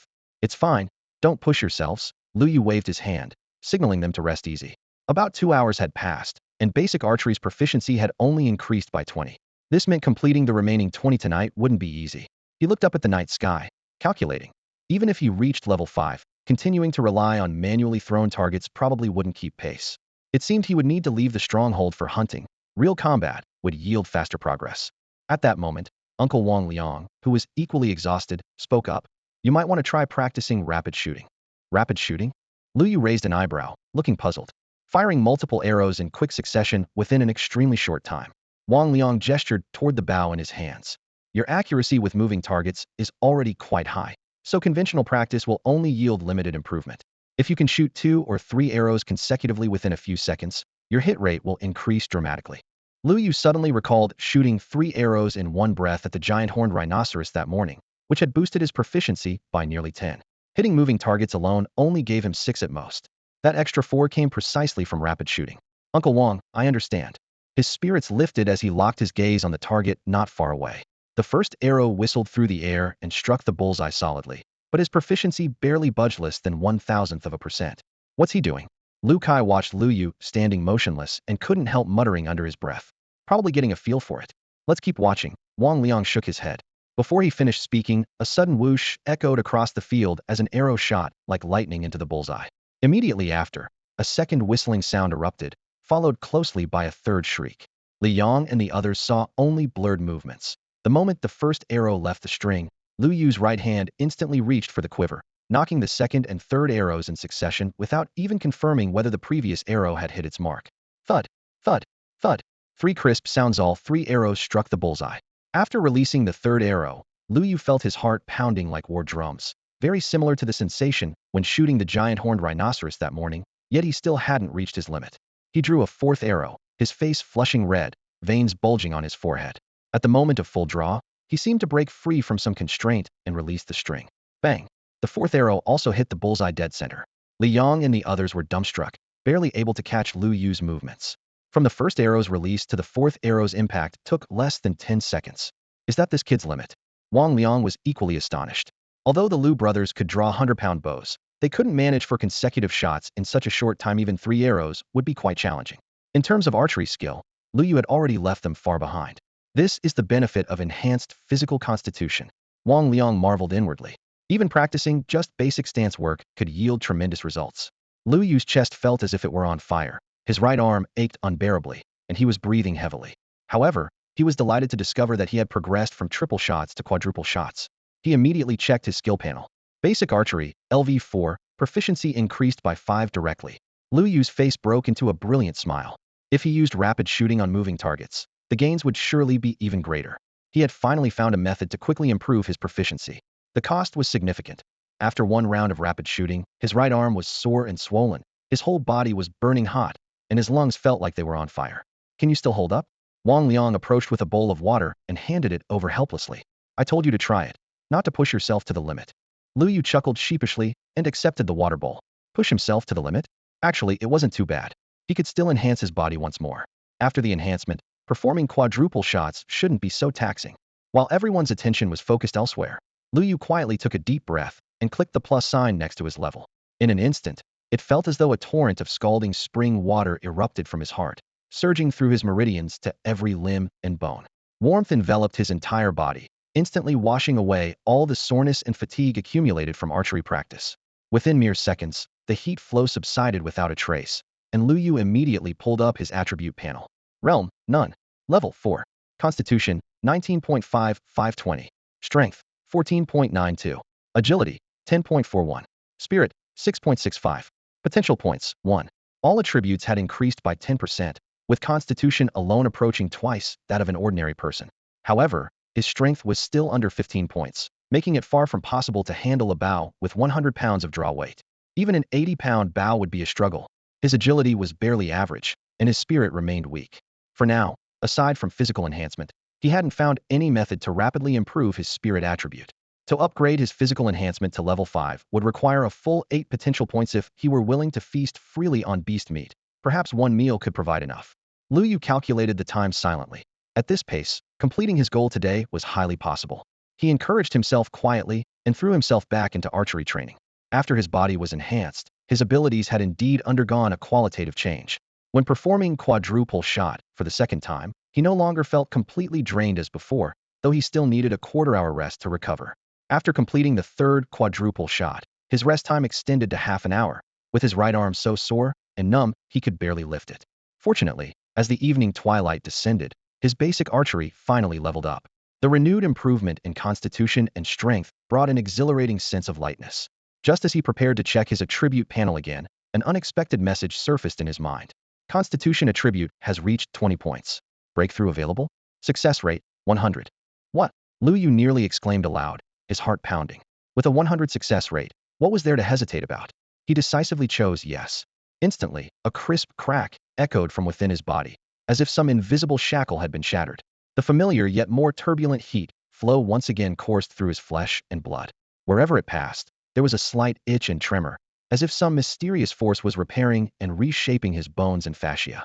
After several breaths, the heat flow dissipated, and he eagerly looked at his attribute panel. Realm, body tempering first stage. Level 4. Constitution, 22.6. Strength, 17.51. Agility, 11.45. Spirit, 7.32. Potential points, 1. Phew, just as I expected. Lu Yu exhaled a long breath of stale air, his lips curving into an unmistakable smile. At this moment, he had transformed from an ordinary youth into a true body-tempering, first-stage martial artist. Although his strength hadn't yet reached 20 points, using an 80-pound draw weight bow was now well within his capabilities, and he could barely manage to draw a 100-pound bow. The benefits of the breakthrough were obvious. From the improvement in mental attributes alone, he could deduce that all attributes had increased by another 10%, equivalent to a free body enhancement without consuming any potential points. As long as any stat reached a specific threshold, a breakthrough could be achieved. Lu Yu quickly calculated in his mind. To reach the second level of body tempering, he'd need to raise his constitution to around 30 points. The third level would probably require 40 points. As for the higher flesh refining realm, it would likely demand both constitution and strength to meet the requirements. The numbers didn't sound unreasonable. With enough determination and persistence, he could gradually reach each milestone. With this thought, he pushed aside his distractions and quietly encouraged himself. The night passed without incident as he devoted almost all his time to archery practice. The 60-pound draw bow remained his primary weapon, but as his basic archery reached level 4, the proficiency gained from 4 consecutive shots noticeably diminished, dropping from 5 to less than 3. Lu Yu decided to try 5 consecutive shots instead. Arrows flew out in rapid succession, increasing proficiency by nearly 4, though he nearly collapsed from exhaustion afterward. Before ending his training, he deliberately picked up the 80-pound draw longbow. The bowstring was jet black, and the bow body was an inch longer than the 60-pound bow. When drawn, the bow limbs trembled slightly, appearing heavy and powerful. The next morning, the hunting party reassembled at the village gate. Yesterday's hunt had been fruitful, so Lu Guahao had deliberately let everyone sleep 2 extra hours, leaving everyone in high spirits. Seeing Lu Yu carrying the new bow, Wang Liang merely raised an eyebrow. With Lu Yu's current strength, he should be able to handle the 80-pound bow adequately. Compared to the 60-pound bow, this longbow had a maximum range exceeding 200 meters and an effective range of about 80 meters. If they encountered a vicious beast, it might save their lives. Lu Kai, however, couldn't help but swallow nervously, feeling the pressure. The team filed out in single file as the drawbridge slowly rose behind them with mechanical sounds. Smack! Zhao Shan slapped Lu Yu's shoulder. What are you thinking about? You seem distracted. The others nearby also expressed concern. If you're not feeling well, go back and rest. Yesterday's catch is enough to last several days. That's right, it's not too late to turn back now. Even Lu Guahao cast a worried glance his way. Lu Yu snapped back to attention, smiling as he shook the 60-pound bow in his hand and patted the 80-pound bow on his back. I was wondering which bow to use when we encounter prey later. Zhao Shan clicked his tongue. Whoa, you want to try the 80-pounder? I can barely draw it halfway, even at full strength. I'm just keeping it as backup for emergencies, Lu Yu explained. Zhao Shan sighed. Every inch longer gives an inch more power. Back in the day, the Lu family brothers used to shoot prey from 150 meters away with 100-pound bows. I believe little Yu will eventually be able to draw that kind of bow too. Absolutely, he's our village's master archer, never misses a shot. Jokes and laughter filled the air, creating a lively atmosphere. However, Barely 10 minutes into their journey, they encountered another equally jovial group approaching from the diagonal front. That group was carrying, shouldering, and even dragging two large prey animals weighing 200 to 300 pounds each, with blood trails marking dark red streaks on the ground. Their laughter intertwined with the hunting party's laughter in the forest. The air suddenly grew tense. Lu Yu's heart skipped a beat, and his fingers unconsciously tightened around the bow handle. Could these people be from the neighboring Wang family village? Lu Yu's heart initially tightened, but after a moment's thought, he realized he was being overly anxious. The approaching group consisted of about 30 people, each carrying game on their shoulders and bulging leather pouches at their waists. In contrast, his own group had just stepped out of the village gates empty-handed. Even if these were indeed people from Wang family village, they probably wouldn't harbor any ill intentions. Besides, Wang family village only had 13 or 14 residents, nowhere near enough to form such a large group. Most importantly, he spotted the Lu brothers among the crowd, which strongly suggested these were members of the powerful Li family Fort hunting party. It's people from Li family Fort, someone whispered as a reminder. Look, Tianhong and Tianyao are both there. Check out those baskets, they must have had quite a haul. Li family Fort has over 1,000 residents. Our little village can't compare. The brief discussion carried both envy and resignation. Let's let them pass first, Lu Guahao suggested quietly, a trace of melancholy flickering in his eyes. Zhao Shan patted his shoulder without saying a word, only letting out a long sigh.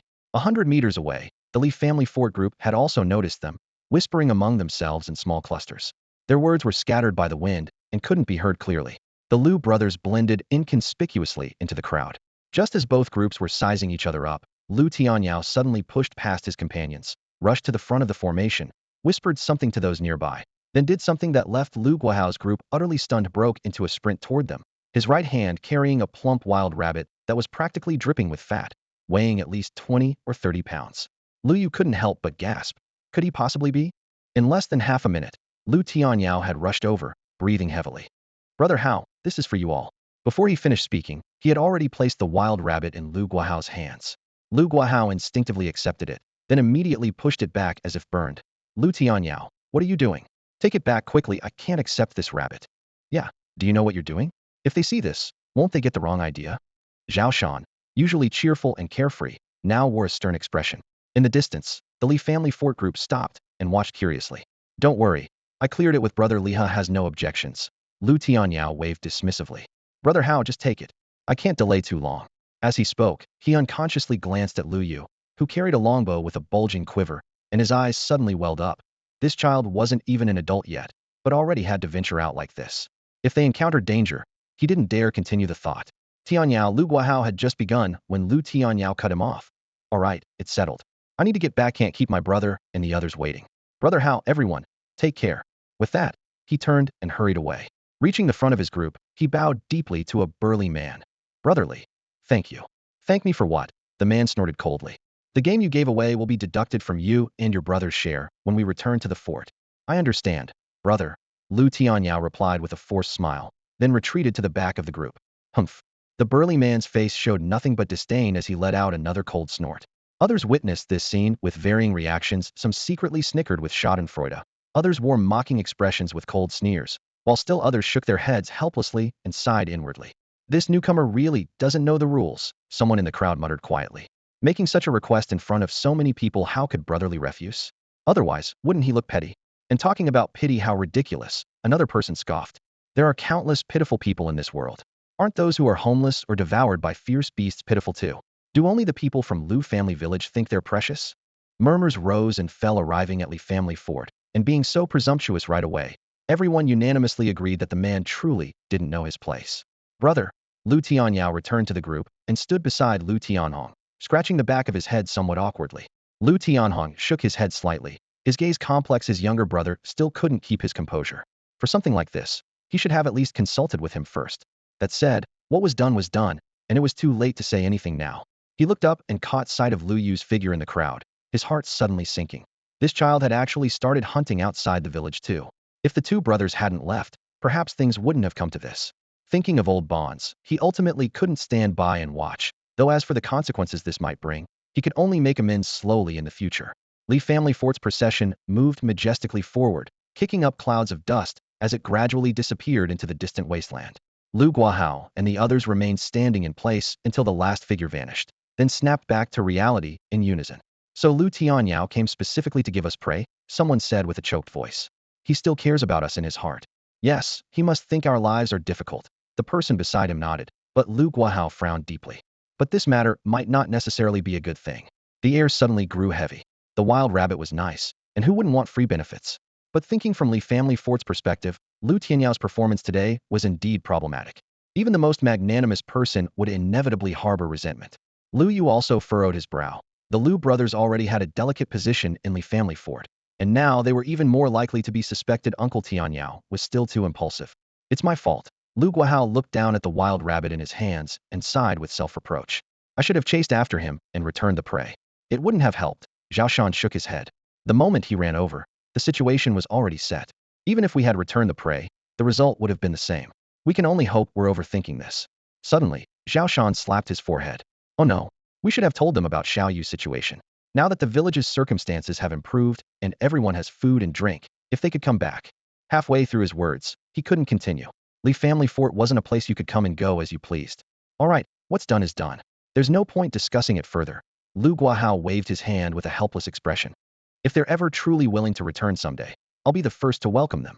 Me too. Same here. Everyone nodded in agreement. The originally relaxed atmosphere became oppressive.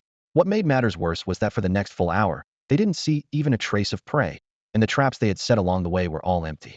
The sun was scorching, everyone was drenched in sweat, and their throats were parched. We can't go any further. Zhao Shan suddenly stopped and raised his hand to signal everyone to halt. Ahead, wild grass grew rampantly, and trees became increasingly dense. Black shadows occasionally circled overhead, emitting sharp cries like eagles eyeing their prey. We've already walked about 10 li. The dangerous zone lies ahead. Danger zone? Lu Yu looked puzzled. This was the first time he'd heard of such a concept. Yes. Zhao Shan turned slightly, his gentle gaze falling on Lu Yu's face. Remember that iron-backed black bull we encountered on the road yesterday? If we keep going forward, we'll run into quite a few fierce beasts of that caliber. That area is mostly populated by carnivorous mid-level fierce beasts, and if we're unlucky, we might even stumble upon high-level ones. High-level fierce beasts. Lu Yu sucked in a sharp breath. Any one of those monsters could easily reach 3 to 4 meters in height, some even larger, capable of crushing small human settlements with ease, and they were extremely aggressive. According to rumors, many small villages had their walls smashed down by these creatures in the dead of night, turning into rivers of blood in an instant. Let's turn back and try our luck elsewhere. Lu Guahao glanced back toward the path ahead, his eyes still holding a reverent fear born from bloody experience. The group immediately turned around and headed southeast instead. Finding this boring? Zhao Shan asked Lu Yu with a smile as they walked. Yeah. Lu Yu nodded. Wiping the sweat from his forehead, his back was soaked through, and his clothes clung uncomfortably to his skin. This is just the reality of hunting expeditions, Zhao Shan consoled him. We used to spend entire days on the road without seeing so much as a shadow. And when we did spot something, the prey would bolt immediately. Exactly. Yesterday was pure luck, added the flat-nosed middle-aged man with a bitter smile. Of course, Xiao Yu, your archery skills made the difference otherwise. Spotting prey wouldn't have mattered. Lu Yu smiled wryly to himself, realizing he'd been treating grinding archery proficiency as his main hunting objective, which was completely backwards. He silently prayed, please let us have some success today. As they walked, he couldn't help but glance back at the area known as the danger zone. There would definitely be plenty of prey there, but charging in with their current abilities would be suicide. The group chatted as they traveled, and after some time, several small black dots appeared 2 to 300 meters ahead. Lu Yu, with his sharp eyes, spotted them first, and the team immediately perked up, quickening their pace. When they closed the distance to about 100 meters, everyone froze. 2 gray prairie wolves were attacking an isolated young bull. The calf wasn't fully grown yet, roughly the same size as the wolves, with a pair of arm-thick horns on its head. It charged left and right, trying to gore one of the wolves. But the 2 wolves worked in perfect coordination, one engaging from the front, while the other found openings to savage its belly. By the time the group arrived, the young bull's intestines were already trailing on the ground, blood staining the wild grass. It wouldn't last much longer. The 2 prairie wolves also noticed these uninvited guests at that moment, leaping back suddenly, bristling their gray fur as they stared intently at both their prey and the humans. The dying calf swayed unsteadily, barely able to remain standing. The group exchanged glances, as if to say, what kind of luck is this? What should they do now? Zhao Shan cleared his throat. So, this little calf, should we take it? Or should we take it? Huh? The crowd was stunned for a moment, then burst into roaring laughter. Do you even need to ask? Of course we take it. When heaven gives you a meal, who'd be foolish enough to turn it away? Maybe the heavens took pity on us for traveling so far without any catch. Don't let its young age fool you. It's got to be at least 200 pounds. Haven't smelled beef in years. We should thank those two beasts for doing the work and herding the calf right to us. Amid the cheerful chatter, Lu Guahao's expression remained grim, his brow furrowed deeply. Dad, what's wrong? Lu Yu noticed something amiss and asked quietly. Nothing. Lu Guahao shook his head, then glanced again at the little calf, still bleeding and barely breathing. Xiao Yu, put it out of its misery. All right. Under everyone's watchful eyes, Lu Yu retreated 30 to 40 meters, drew his bow, and knocked an arrow. The calf remained oblivious, like a stationary target. The bowstring sang, and the animal collapsed instantly. Lu Yu glanced at his status panel. His basic archery proficiency had barely increased by 1, which was disappointing, though at least he gained 5 experience points, bringing his total to 8. He looked up. In the distance, the two prairie wolves still stared intently in their direction, their eyes filled with resentment. 150 meters too far, he muttered through gritted teeth. An 80-pound draw bow has limited killing power at this range. The others hurried to butcher the prey and prepare to drag it away. Lu Guahao's frown deepened. Ed could sense the venomous hatred from those two prairie wolves. Having had their food stolen, they would never let this go. Let's call it a day, Lu Guahao announced. I've got a bad feeling about this. Getting this prey safely back to the settlement is already a huge win. Everyone agreed readily. After all, the calf was a windfall. On the return journey, after the team had traveled only a couple hundred meters, two gray shadows attached themselves to the group again, like stubborn pieces of gum that wouldn't shake off. Lu Yu attempted several pursuit shots, but whenever he approached, the prairie wolves would retreat. When he pulled back, they'd follow again, playing the game of enemy retreats, we advance. Enemy advances, we retreat, with practiced skill. Damn it, Lu Yu cursed under his breath, wondering if these two beasts had developed intelligence. If only I had a 100-pound draw bow, I could kill them with one shot from 200 meters away. Zhao Shan's expression also darkened. Guahao, do you think they're calling for reinforcements? Very likely. Lu Guahao nodded. Prairie wolves naturally hunt in packs. These two being alone is already unusual. Looking at their persistence, they're probably waiting for the main force. What? Everyone's hearts tightened. They weren't afraid of 2 or 3 wolves, but if a dozen or 20 surrounded them, one calf wouldn't be worth the risk. Yet with the prize already in hand, who wanted to give it up? The team stopped in their tracks, all eyes turning to Lu Guoha's moment to test their leader had arrived. Look, here they come. Suddenly, a startled cry shattered the silence. Everyone turned toward the sound and saw several blurry black shapes slowly emerging from the sparse grassland several hundred meters away. Dust kicked up as the shadows moved, gradually converging with the two wasteland wolves from before. 1, 2, 3. Zhao Shan squinted and held his breath as he counted carefully. 11 of them, plus those two, makes 13 total. As his words fell, everyone's hearts sank in unison. Even without Zhao Shan's count, they could see the terrifying number for themselves: 13 wolves, far beyond what they could handle. Damn it, so many. Someone cursed, spitting on the ground and clenching his teeth. If it were 7 or 8, we might have a fighting chance, but 13 at once? That's way too much trouble, another voice chimed in. We should have taken out those first 2 earlier. Now we're stuck in this passive situation, grumbled the person who had wanted to attack before. You saw what happened when little you charged at them earlier. Those beasts are cunning and didn't give us any opening. His companion shot back. After the brief argument, all eyes turned to the team's leader Lu Guahao. Everyone waited for his decision. Lu Yu gripped his longbow, his palms already soaked with sweat. He knew the wilderness was far more dangerous than they had imagined. If anyone encountered this pack alone, they would be torn to shreds in an instant. Let's forget it, Lu Guahao sighed heavily, his voice filled with resignation. Some in the group quietly breathed a sigh of relief, while others showed clear frustration, their emotions suddenly flaring up. Guahao, they're just a dozen low-level beasts. What's there to fear? Sun Gang, wielding a short spear, spoke loudly. If they dare charge us, one round of throwing could take down at least 2 or 3. That's right, Guahao. Look, they're wary of us too. They haven't dared to attack. Besides, if we bring that calf back to the settlement, everyone could eat well for days. The group chattered excitedly. Old Sun, I understand your thinking. Lu Guahao looked directly at Sun Gang, his tone steady. But even if one round of throwing could kill 2 or 3, what about the remaining 10? In unknown combat, can you guarantee no one gets hurt? Sun Gang fell silent. Lu Guahao pressed on. What if someone gets bitten and contracts beast plague? Have you forgotten about those people before? His expression suddenly turned sorrowful, and he didn't finish the sentence. Old Sun, listen to Guahao. Zhao Shan patted Sun Gang's shoulder and spoke in a low voice. Our settlement doesn't have many people left. If we can avoid taking risks, we shouldn't. Though clearly reluctant, Sun Gang slowly lowered his short spear. With prey so close yet having to abandon it, everyone felt an indescribable frustration. Lu Yu stared at the distant wolf pack, and suddenly a bold idea flashed through his mind. In the end, the group reluctantly left the butchered beef where it lay and began retreating quickly. Someone secretly pocketed a choice piece of meat during the chaos, but Lu Guahao pretended not to notice. As the human figures gradually disappeared into the distance, the 13 wasteland wolves finally dropped their guard and cautiously approached with lowered bodies. 2 or 3 wolves pounced on the bloody meat first, tearing and chewing as fresh blood dripped from their fangs. Seeing this, the remaining wolves also swarmed forward. The sound of cracking bones filled the air, and several wolves, satisfied with their feast, threw back their heads and howled, their cries piercing across the wasteland. They had no idea that 500 meters, 400 meters, 300 meters. Zhao Shan, walking at the front, finally lowered his voice. Xiao Yu, even if we turn back now, it's too late. With how fast those beasts devour their prey, out of 200 pounds of meat and bones, we'd be lucky if 100 pounds remain. Everyone nodded while secretly puzzled, unable to guess what Lu Yu had in mind. Lu Yu merely curved his lips. Uncle Zhao, who said I'm going back for that piece of meat? Zhao Shan stopped in his tracks, eyes widening. Don't tell me you want to. Exactly. Lu Yu nodded solemnly. I want to see if there's a chance for a surprise attack.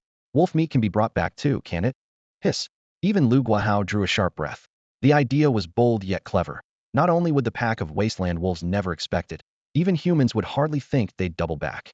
Besides, wolf meat was delicious, tasting similar to dog meat, rich and savory. Sun Gang, who had been full of resentment moments before, now flushed red with excitement, nodding vigorously. Now that's more like it. For proud humans to let beasts steal our prey is an absolute disgrace. Lu Yu certainly wasn't acting on impulse.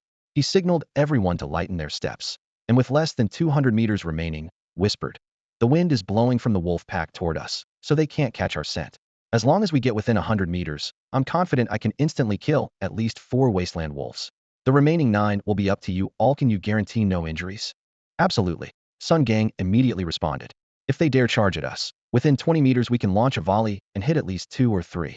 We've dealt with these creatures more than once or twice. No matter how fast they are, they're not so quick we can't track them. The others chimed in. Any that dare to charge will taste our spears and never return. Lu Guahao gripped his ironwood spear, 2 to 3 meters long, his heart swayed by their words. Unknown, he had an 80% chance of winning, let alone with 7 or 8 people attacking together. Still, he remained calm, staring at Lu Yu. Xiao Yu, can you really shoot down 4 in one go? All eyes turned to Lu Yu's plan's success hinged entirely on this. Leave it to me. Lu Yu nodded with unwavering confidence. The distance between them had now shrunk to 150 meters. He unslung the 80-pound draw-weight recurved bow from his back, drew an arrow, and crept forward in a crouch. 130 meters, 110 meters, 100 meters. The sounds of tearing and bone cracking were particularly harsh in the silent wasteland as the wolf pack fed with heads lowered, blood spattering everywhere. Everyone's hearts nearly jumped to their throats. This was their first time actively ambushing an entire pack of wasteland wolves, and they were so tense they could hear their own breathing. Suddenly, 1 or 2 wolves lifted their heads, nostrils flaring as if detecting something unusual. However, the bloody scent masked the human odor, and after a moment's hesitation, they tore off another large chunk of meat. Zhao Shan's voice trembled. Xiao Yu, we're at 100 meters now, right? Uncle Zhao, let's get a bit closer. Lu Yu replied through gritted teeth. 80 meters was the optimal range, and if they were discovered early, he would immediately rise and draw his bow. Those mere 10+ meters felt like an eternity. Everyone held their breath, not daring to make the slightest sound with their footsteps. Finally, Lu Yu whispered as quietly as a mosquito. All right, Uncle Zhao, this is the spot. As soon as the words left his mouth, Lu Yu sprang up from the grass like lightning. His left hand gripped the bow steady while his right swiftly nocked an arrow, drawing the bowstring to full moon in an instant. In mere breaths, his movements flowed like water and clouds, as if countless hours of tedious training exploded forth in this single moment. The air hummed with the bowstring's vibration, and the next second, a sharp whistle cut through the silence. 80 meters away, a prairie wolf with its back turned, head buried in its prey, met death without warning. The spinning arrowhead drilled through its lower back, tearing through soft organs before bursting out the other side in a spray of blood, pinning the entire wolf to the ground. A blood-curdling howl erupted, causing the entire pack to snap their heads up in unison. Several alert prairie wolves caught sight of Lu Yu's exposed position, but it was already too late. Whoosh, whoosh, whoosh. 3 powerful shots whistled through the air almost simultaneously. Thud. The crisp sound of arrows finding flesh followed immediately as 3 more prairie wolves toppled backward, blood quickly soaking the grass around them. At this distance, even ordinary armor would be like paper, let alone their fragile hides. Holy crap! Sun Gang's eyes nearly popped out of his skull as he couldn't help but curse. His companions stood frozen in place, their minds still processing the image of that first arrow's flight. The ambushed wolf pack huddled around their fallen comrades' corpses, low whimpers rumbling in their throats.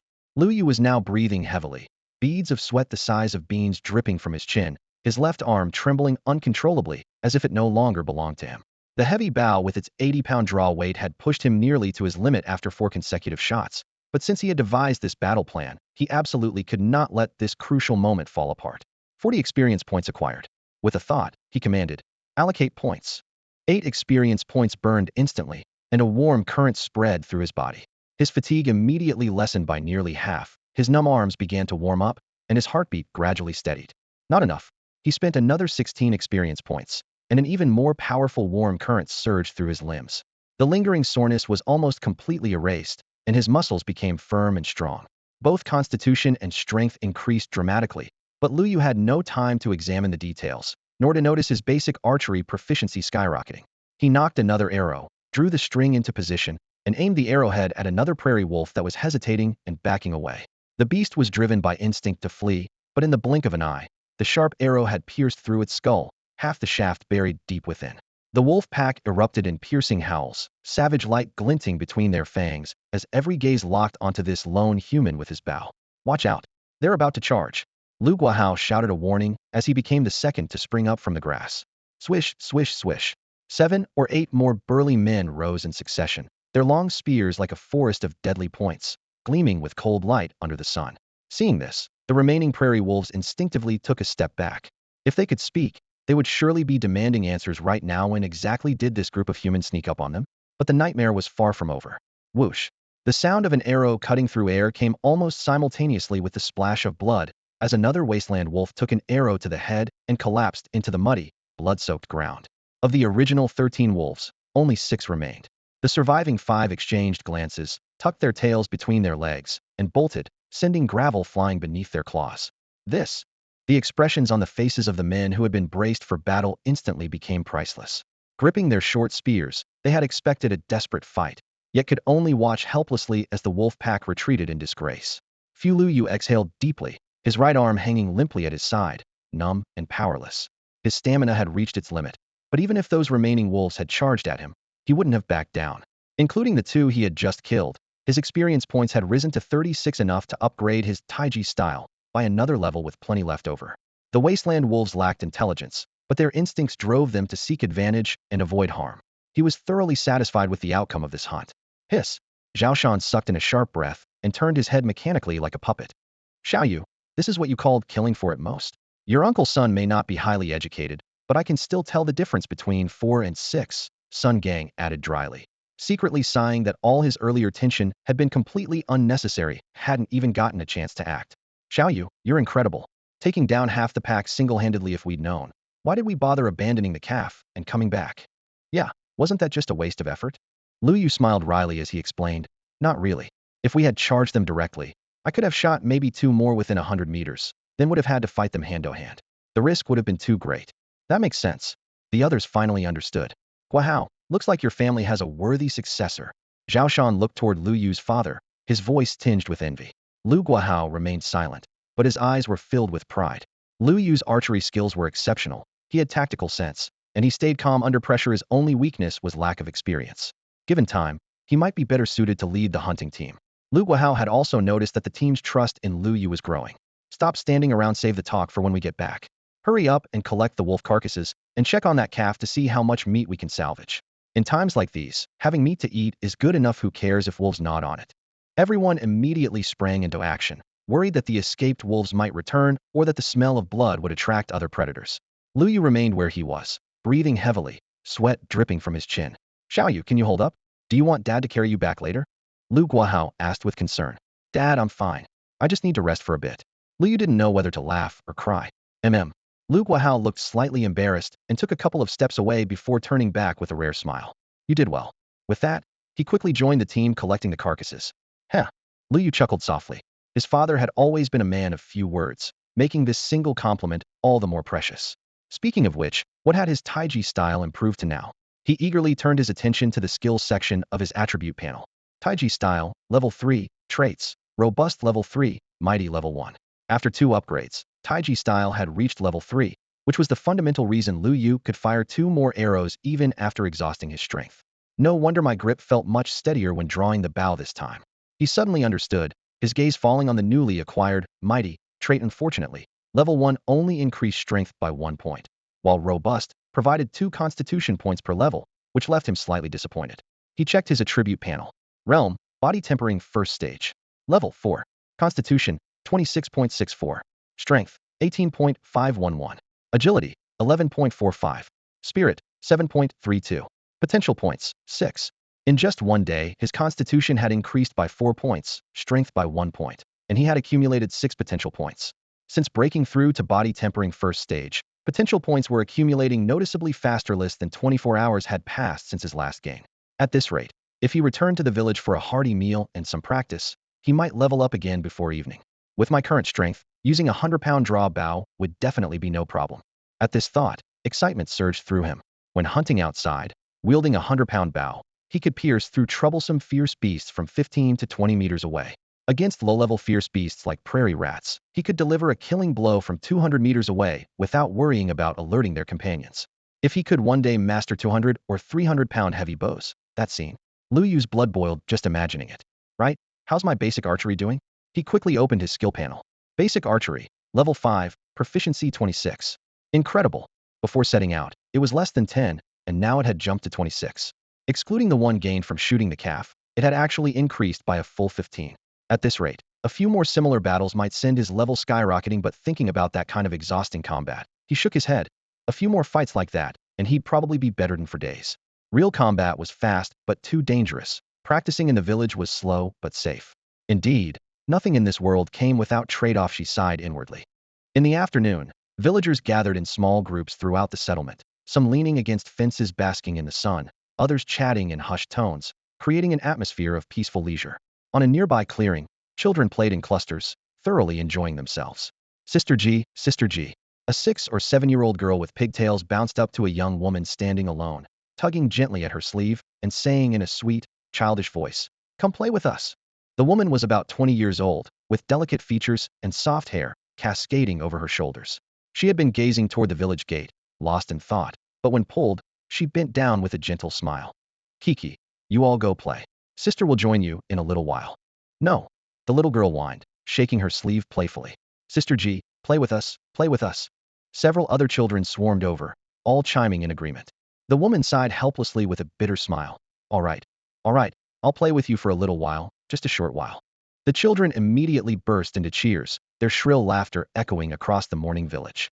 Ji Bingyu stood still, shaking her head slightly. Yesterday's hunting party had returned triumphant, and the entire village seemed ignited with joy. Elders no longer stayed cooped up indoors, and children had rediscovered their innocent vitality. However, she couldn't shake an inexplicable premonition.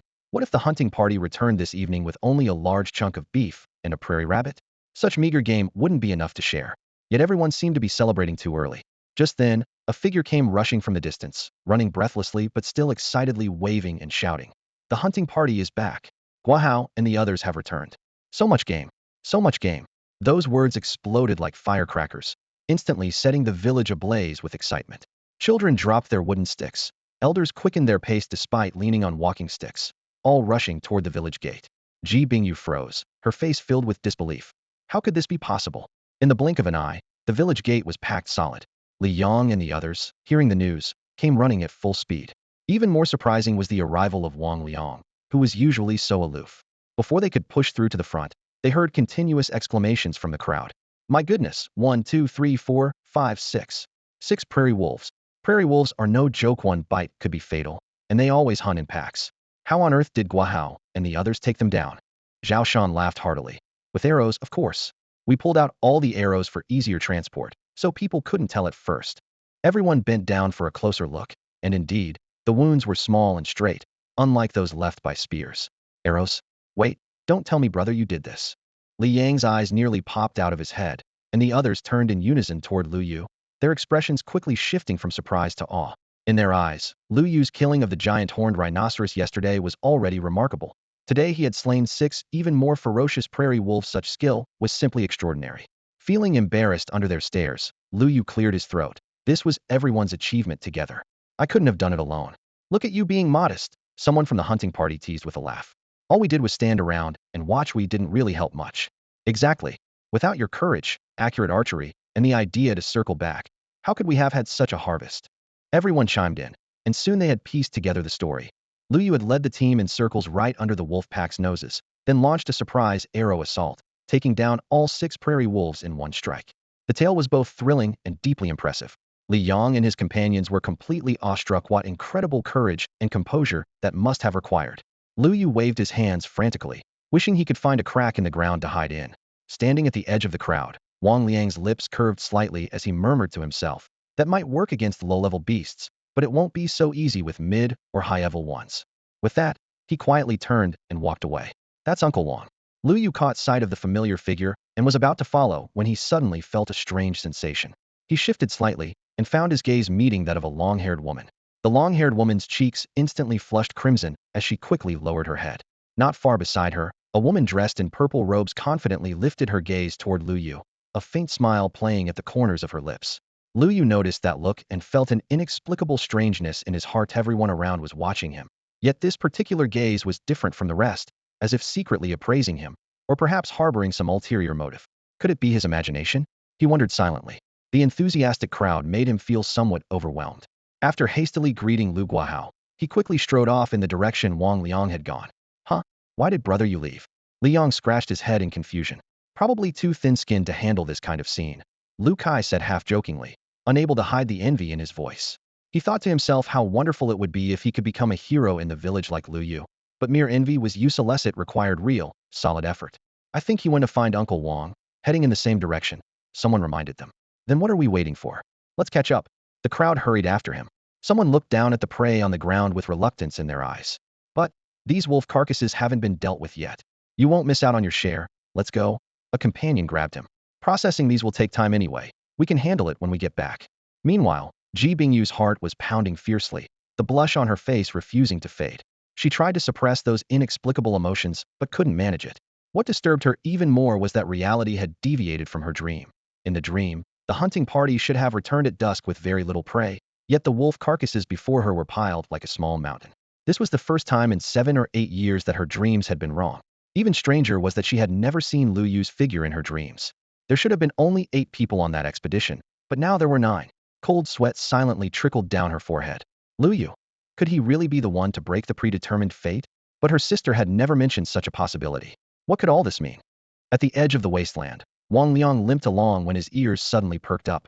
He stopped and said, "Why did you follow me too?" Not used to being surrounded and praised by everyone. Lu Yu helplessly tugged at the corner of his mouth. This Uncle Wang always managed to hit the nail on the head with his observations, yet he wouldn't even turn around while speaking. Despite his internal complaints, he still responded respectfully. Yes, I'm indeed not quite used to it. Only then did Wang Liang turn around, chuckling softly. What's wrong with that? Plenty of people dream of receiving that kind of treatment. Before he could finish, chaotic footsteps came from behind. Li Yang and the others caught up, chattering excitedly. Brother Yu was amazing. Simply an idol. The continuous stream of praise left Lu Yu both amused and exasperated. He looked toward Wang Liang. Uncle Wang was just talking to me. Cough, cough, cough. Several people quickly coughed a few times, some looking up at the sky, others staring down at their shoes, pretending nothing had happened. Wang Liang was already accustomed to this reaction. He turned to Lu Yu with an indifferent tone. When I said many people want this kind of treatment but don't get the chance, I was referring to them. Huh? What chance? Li Yang perked up immediately, stretching his neck like a goose, his face full of anticipation. Lu Yu rubbed his forehead, thinking helplessly. You actually think that was a compliment? Lu Kai sensed trouble and quietly tugged at Li Yang's sleeve. Only then did Li Yang sheepishly pull his head back. Wang Liang withdrew his gaze, his tone becoming more serious. It's good that you maintain such a humble attitude. The path of martial arts tolerates no pride. Once you become complacent, you'll slack off, and your cultivation will stagnate. By the time you realize the problem, it's often too late. Uncle Wang is right. Lu Yu took a deep breath.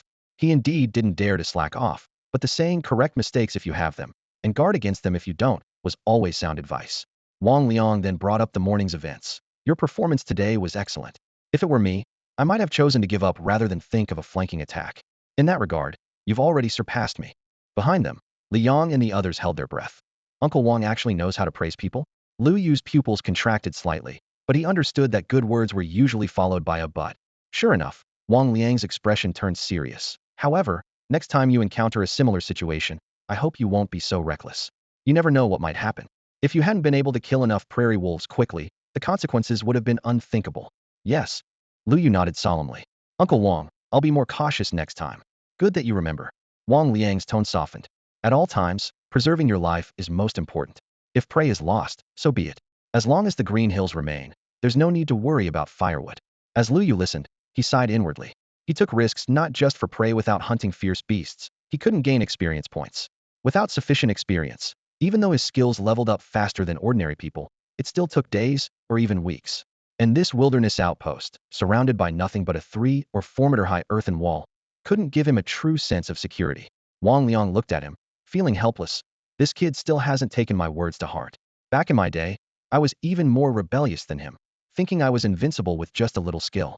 If not for that attitude, I wouldn't have. Never mind, let's not dwell on the past. All right, there's still some time before lunch. Wang Liang waved his hand. Go to the warehouse area later and demonstrate the Taiji form for me. Yes, Uncle Wang. Lu Yu agreed readily, though he frowned inwardly.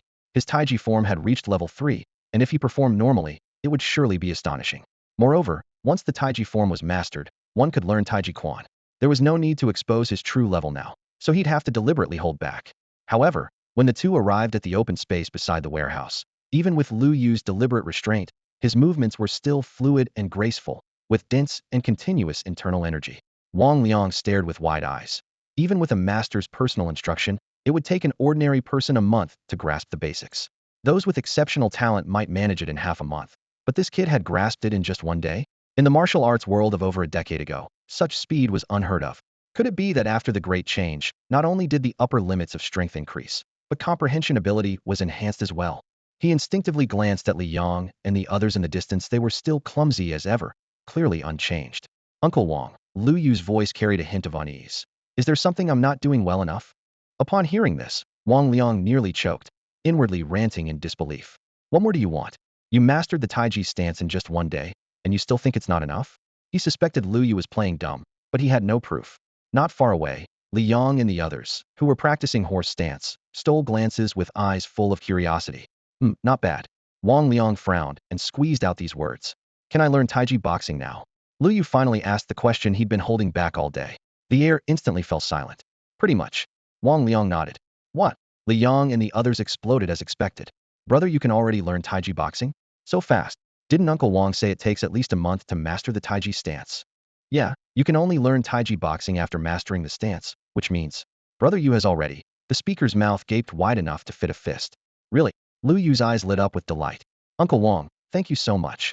Wang Liang responded with a casual grunt, but his heart grew more agitated. If he didn't know Lu Yu's background so thoroughly, he'd almost suspect this kid was an awakener. Awakeners' abilities were bizarre and varied. Anything imaginable could be awakened, but awakening was usually innate. Who had ever heard of someone acting like an ordinary person for years, then suddenly awakening later? Even if such cases existed, he'd never heard of any. Could Lu Yu really be a once-in-a-century martial arts prodigy? Wow, Brother Yu really mastered it? That's incredible.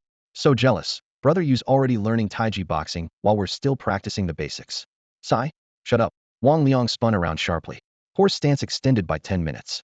Anyone who speaks out of turn gets an extra half hour. The group instantly wilted like frostbitten eggplants, not daring to make a sound. Lu Kai smiled bitterly to himself. Looks like I really can't catch up to him. But for my own sake, I have to keep going.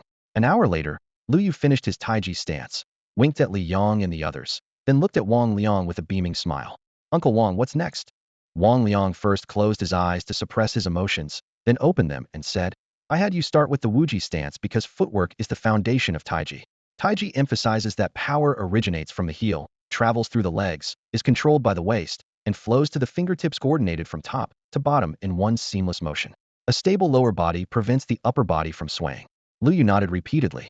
To judge whether someone's Taiji boxing is good, first look at their footwork, then see if their punches are precise, and finally combine it with basic breathing techniques.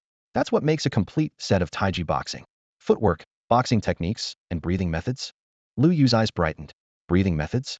Can you cultivate true qi if you reach advanced levels? Wang Liang glanced at him, seemingly seeing through his thoughts. Don't get too mystical. This breathing method isn't some martial arts novel technique, it's just part of Taiji boxing. Lu Yu scratched his head sheepishly. I'll demonstrate the complete form for you first. Watch carefully. Huh. Li Yang couldn't help but exclaim from nearby, his gaze reflexively falling on Wang Liang's previously injured leg. Huh, what? My leg is lame, not broken, Wang Liang said with a dismissive curl of his lip, pointing at the students still practicing their stance. When they finish, you'll stand for another half hour. Li Yang's face immediately fell, his eyes filled with despair. After the scolding, Wang Liang withdrew his gaze and slowly spread his arms, breathing deeply the opening stance of Tai Chi at first. His movements seemed unremarkable, but after a few moves, his form seemed to merge with the surrounding trees and gentle breeze. His hands rose light as feathers, his steps fell heavy as mountains, showing no trace of his disability. Within just a few minutes, everyone's attention was completely captivated. As he finished the routine, a thin layer of sweat appeared on Wang Liang's forehead, and his complexion changed from pale to rosy. At the same time, an attribute panel appeared before Lu Yu with a notification. Wang Family Tai Chi, Beginner's Glimpse. Below it, gray text listed the prerequisites. Tai Chi Stance LV1, Basic Footwork LV1, all of which he had already achieved. Seeing the new skill, Lu Yu secretly breathed a sigh of relief. Finally learned it. However, this martial art used beginner's glimpse rather than levels to indicate proficiency, completely different from basic archery and basic footwork. This is Wang Family Tai Chi, Wang Liang said, wiping his sweat. The true Tai Chi has long been lost. The various styles popular today were all derived by our predecessors from fragments found in ancient texts, though the general principles are similar. Before he could finish, light footsteps could be heard in the distance. Let's leave it here. I'll teach you the details after you've had lunch, he concluded. Yes. All right. Lu Yu replied respectfully, though he had questions. Big brother. A clear, childish voice interrupted them. Lu Jun came bouncing over, flashing Lu Yu a big grin. Mom sent me to call you home for lunch. Uncle Wang. He glanced at Wang Liang and instinctively shrank back a little. Uncle Wang, I'll head home now. See everyone this afternoon. Lu Yu waved to the group and walked toward the village entrance, holding his little brother's hand. The other students, already famished, also dispersed. Only Liang remained standing alone, looking pitifully at Wang Liang. Big brother, Mom made so many delicious things today this much. Lu Jun spread his arms wide, gesturing dramatically. Really? Lu Yu smiled and ruffled his hair. Are you happy about that? Yes, very happy. The little boy nodded vigorously, then frowned.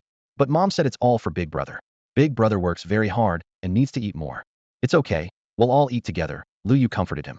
After Big brother eats, I'll bring back even more delicious food. Yes.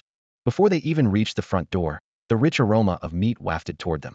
On the wooden table in the courtyard sat a large bowl of steaming braised pork, still bubbling hot. You're back. Lu Guahao greeted them with a cheerful smile. The meat just finished cooking. Come, there's plenty today. Really? Lu Yu grinned. Then I won't hold back. He was looking forward to feasting and gaining more potential points. The family gathered around the table as Lu Yu picked up a piece of meat and put it in his mouth. The meat was firm and chewy. Is this beef? He asked with his mouth full. Yes. Lu Guahao set down his chopsticks and explained. This morning that young bull was mostly devoured by wolves, leaving less than 100 pounds. Our family got 4 or 5 pounds, all of which is here. As for the part in the wolf's stomachs, I plan to make blood sausage with the wolf organs. It'll be quite a delicacy. He continued. We also got several dozen pounds of wolf meat, plus the giant rhinoceros meat you brought back yesterday. That's roughly over 100 pounds total. Their mother smiled so broadly her eyes crinkled into slits after all these years. This was the first time the family had stockpiled so much food. This meat alone could feed them for a month. Seeing his mother's relief, Lu Yu secretly breathed easier. Food was secure for now, but hunting would have to continue. They couldn't just sit idle and eat through their reserves. As he swallowed the beef, a notification flashed in his mind. Potential points 0.2. One piece of beef was worth 2 pieces of rabbit meat. He nodded with satisfaction and picked up a second piece to savor. Only then did Lu Guahao and his wife begin eating, the family chatting quietly. Halfway through the meal, their mother suddenly looked up and said, Guahao, we're almost out of rice, and the salt will only last a few more days. Should we take some meat to Zhou family fort to trade? Lu Guahao paused his chopsticks thoughtfully. We definitely need to trade. Zhou family fort has everything: rice, flour, oil, salt, cigarettes, tea, even medicine and ammunition, but the prices are steep. Zhou family fort had connections with Qingping City, 100 kilometers away. Surrounding small settlements would trade gold and silver jewelry, beast meat, even women and children for supplies. Outsiders weren't allowed inside the fort. They could only set up stalls in the trading area outside, paying stall fees, while Zhou family fort maintained order. This reputation was even greater than Li family forts. Lu Yu perked up his ears as corresponding memories surfaced in his mind. Dad, how far is Zhou family fort? About 15 kilometers, 30 round trip, Lu Guahao replied. If we want to go, we'd better leave around 3 or 4 in the morning. Any delays on the road, and if we don't make it back before dark, it gets dangerous. Their mother fell silent for a moment. They could gnaw on meat without rice, but no salt would be real trouble, then nodded in agreement. Isn't that very dangerous? Lu Yu frowned. Lu Guahao smiled bitterly. What isn't dangerous in this world? Even staying in the settlement isn't necessarily safe. But we've been there a few times.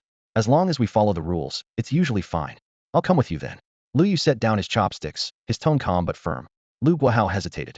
It's just trading, not hunting. You don't need to come. Their mother agreed. Xiao Yu, someone needs to guard the house. I mainly want to see the world. Lu Yu smiled. People's hearts were unpredictable and knew that having an extra fighter meant extra insurance. Previously, people from the settlement had traded with gold and silver jewelry in small, discrete quantities that didn't easily attract attention. This time was different. They'd need to trade with game, dozens of pounds of beast meat. According to his father, 1 pound of ordinary beast meat could fetch 2 to 3 pounds of rice, meaning over 100 pounds of rice. For 10 people, that would be several hundred pounds. Impossible not to draw attention. Lu Yu calculated the weight. Such a conspicuous transaction would definitely put him on alert in case anything went wrong. Rice and wheat had long since mutated and could barely produce grain, forcing reliance on terrifyingly expensive substitute seeds. The small village simply couldn't afford them, not to mention the fields outside the city at night were certain to attract fierce beasts, making cultivation incredibly difficult. Thus, rarity breeds value was pushed to its extreme, keeping grain prices sky high. Lu Yu wasn't content to remain trapped in this corner. He wanted to see the outside world for himself. Well, all right then. In a couple days when we've gathered more game, you can come with us. Lu Guahao pondered for a moment before nodding. He knew Lu Yu was right. If they wanted to keep the clan alive, they'd have to take this step sooner or later. You must be careful out there. His mother warned with concern. Don't worry, Mom. Dad said there won't be any danger, right? Lu Yu smiled and patted the back of her hand. That's right, it's not our first time going. Lu Guahao also offered reassurance. Even so, he had an uneasy feeling that this trip wouldn't be as peaceful as he claimed. Dinner was a large pot of steaming hot beast meat, vapor rising as the savory aroma filled the room. In less than 15 minutes, the family of 4 devoured it completely. Lu Yu alone consumed about 2 pounds of meat, his belly round and full the first time in days he'd eaten his fill. Beyond the satisfaction of a full stomach, his potential points had jumped from 6 to 28, enough to strengthen his body twice. He calculated. With 2 or 3 days left, reaching the 3rd level of body tempering would be ideal, though the 2nd level would be acceptable. At the 3rd level, he could handle a bow with 200 pounds of draw weight, with an effective range of over 200 meters, approaching 300. Whether facing fierce beasts or being stalked, this would greatly improve his survival rate, and even give him the strength to venture into the danger zones Uncle Zhao had mentioned. Even at the 2nd level, he could use a bow with 100 pounds of draw weight, with a 200-meter range more than sufficient for ordinary people and mid-level beasts. Additionally, he wanted to upgrade his basic archery from level 3 to 4. Though he now had the rapid-fire trait, he still couldn't achieve perfect accuracy. One more level would ensure foolproof precision. In any case, he hoped for the best, but would prepare for the worst.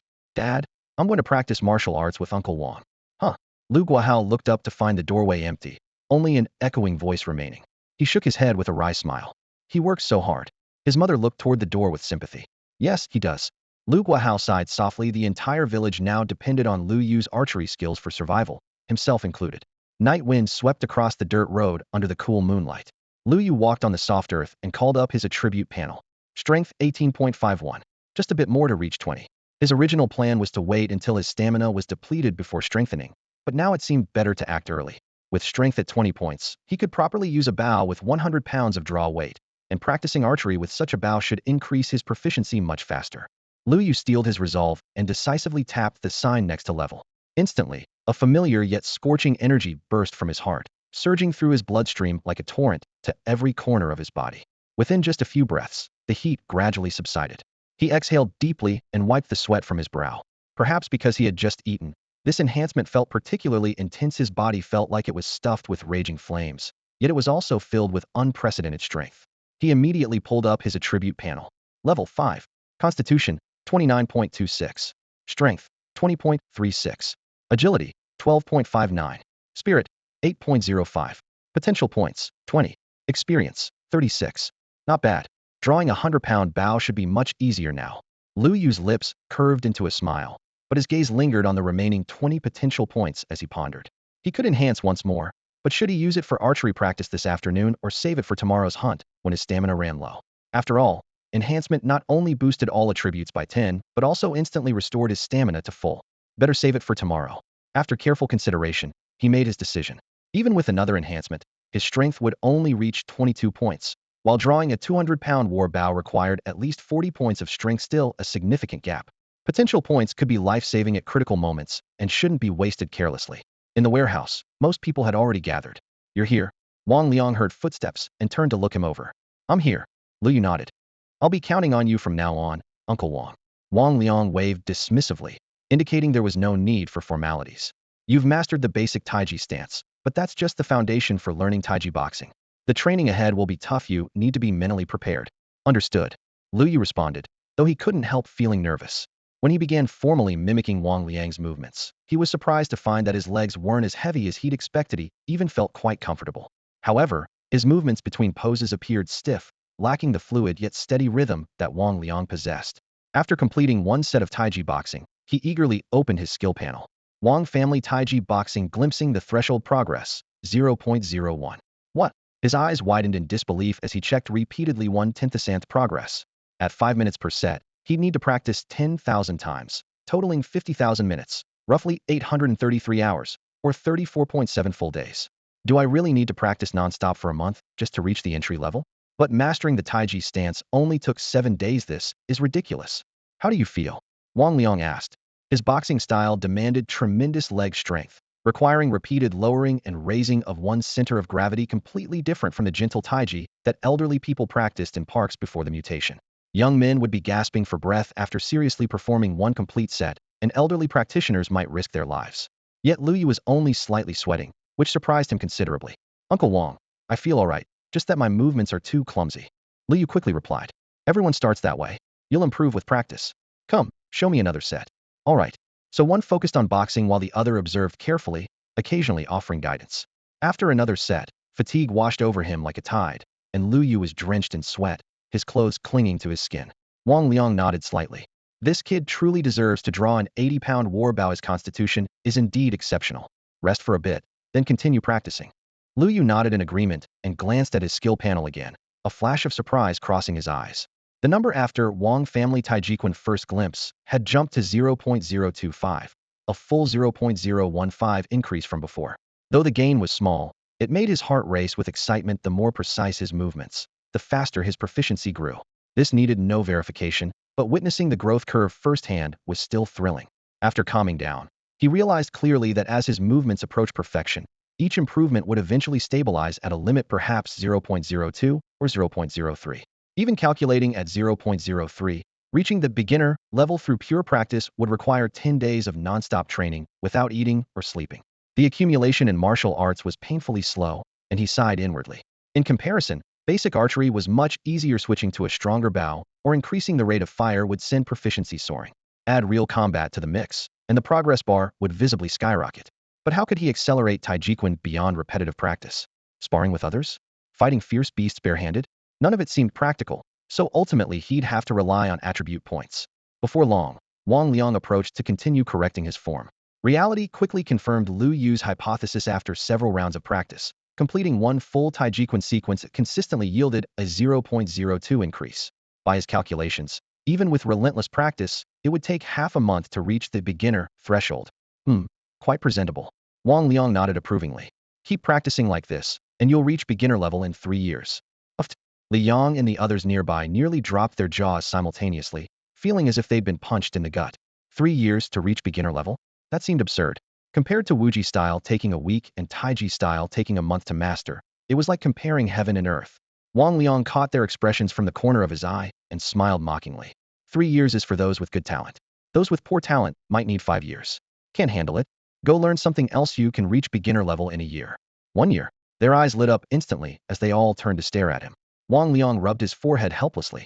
Ultimately, practicing any martial art is about developing internal force, even cultivating true qi. What starts slow might accelerate later. What begins fast might not progress smoothly afterward. You won't understand these principles now. I didn't either back then. He paused and held up 3 fingers. Xingyiquan. If you want speed, practice Xingyiquan. But you'll need to master the Sani stance for about 3 months first. Xingyiquan. Xingyiquan. Several voices rose excitedly. Was there even a choice? 1.5 years to beginner level versus 3 years without guarantee. The answer was obvious. Fine. Once you master the Taiji stance, I'll teach you the Sani stance, Wang Liang decided calmly. Uncle Wang, I also. Lu Yu started to speak. Wang Liang narrowed his eyes at him, his expression seeming to ask, are you joking, kid? No, Uncle Wang, you misunderstood. Under that gaze, Lu Yu felt a chill down his spine. I meant that after mastering Taijiquan, I'd also like to learn Xingyiquan from you. If stance work can stack and improve, martial arts should work the same way. Learning multiple styles would make me stronger. Oh, Wang Liang raised an eyebrow, his smile barely perceptible. Already thinking about a second style when you've barely started the first? Quite ambitious. He waved dismissively. Master Taiji Quan to perfection first, then come talk to me about a second martial art. With that, he turned and walked away. Huh. Lu Yu felt thoroughly mocked. Master Taiji Quan to perfection? How hard could that be? In Wang Liang's view, mastering Taiji was extraordinarily difficult. Back in the martial arts circles of old, even those blessed with exceptional talent needed 3 years of rigorous training just to cross the threshold of Taiji. To truly enter its halls required another 5 years of dedicated practice. Reaching the mastery level demanded at least 10 years of solid foundation work. All told, 18 years would pass in the blink of an eye, and this was already considered remarkably fast progress. Anyone who could achieve mastery in Taiji within 20 to 30 years was regarded as a legend among their peers. Beyond mastery lay the pinnacle of perfection. A decade ago, only a handful of martial arts masters could touch this level. Though their temples were streaked with silver, they remained vigorous and commanding, their voices resonating like temple bells, clear testament to years of Taiji refinement. As for the even higher realm of perfect completion, it existed perhaps only in legend. Due to these daunting barriers, many practitioners would turn to learning a second martial art such as Xingyi or Bagua after their Taiji progress slowed upon reaching mastery. This served two purposes. First, the interconnected principles might spark sudden enlightenment. Second, decades of daily practice stemmed from genuine love for the martial way, and exploring different forms allowed one to experience varied energies and subtleties. However, with the current upheaval in heaven and earth, no one could say whether the old training methods still applied. Yet here was Lu Yu, who hadn't even completed basic Taiji training, already thinking about learning a second martial art, clearly oversimplifying matters. Wang Liang shook his head gently and walked over to Li Yang and the others, providing Hansen guidance for their marksmanship. Meanwhile, Lu Yu's gaze fixed intently on the system panel. With a thought, he added 1 experience point to Taiji. Instantly, the proficiency bar shot up 5, and his understanding of Taiji expanded dramatically. Movements he'd previously considered flawless now appeared riddled with errors. Adding points is definitely faster, he mused privately, though his heart ached slightly. This Taiji consumed too much experience. Entry level required a full 20 points. Initially, a single Taiji stance had cost only 4 points. An entry level was just the beginning. Future costs would only grow more outrageous. The thought both excited and worried him. While rocket-like improvement felt exhilarating, what would happen when his experience points ran dry? Pushing aside these distracting thoughts, he took a deep breath, relaxed his shoulders, lowered his elbows, and slowly began the movements again.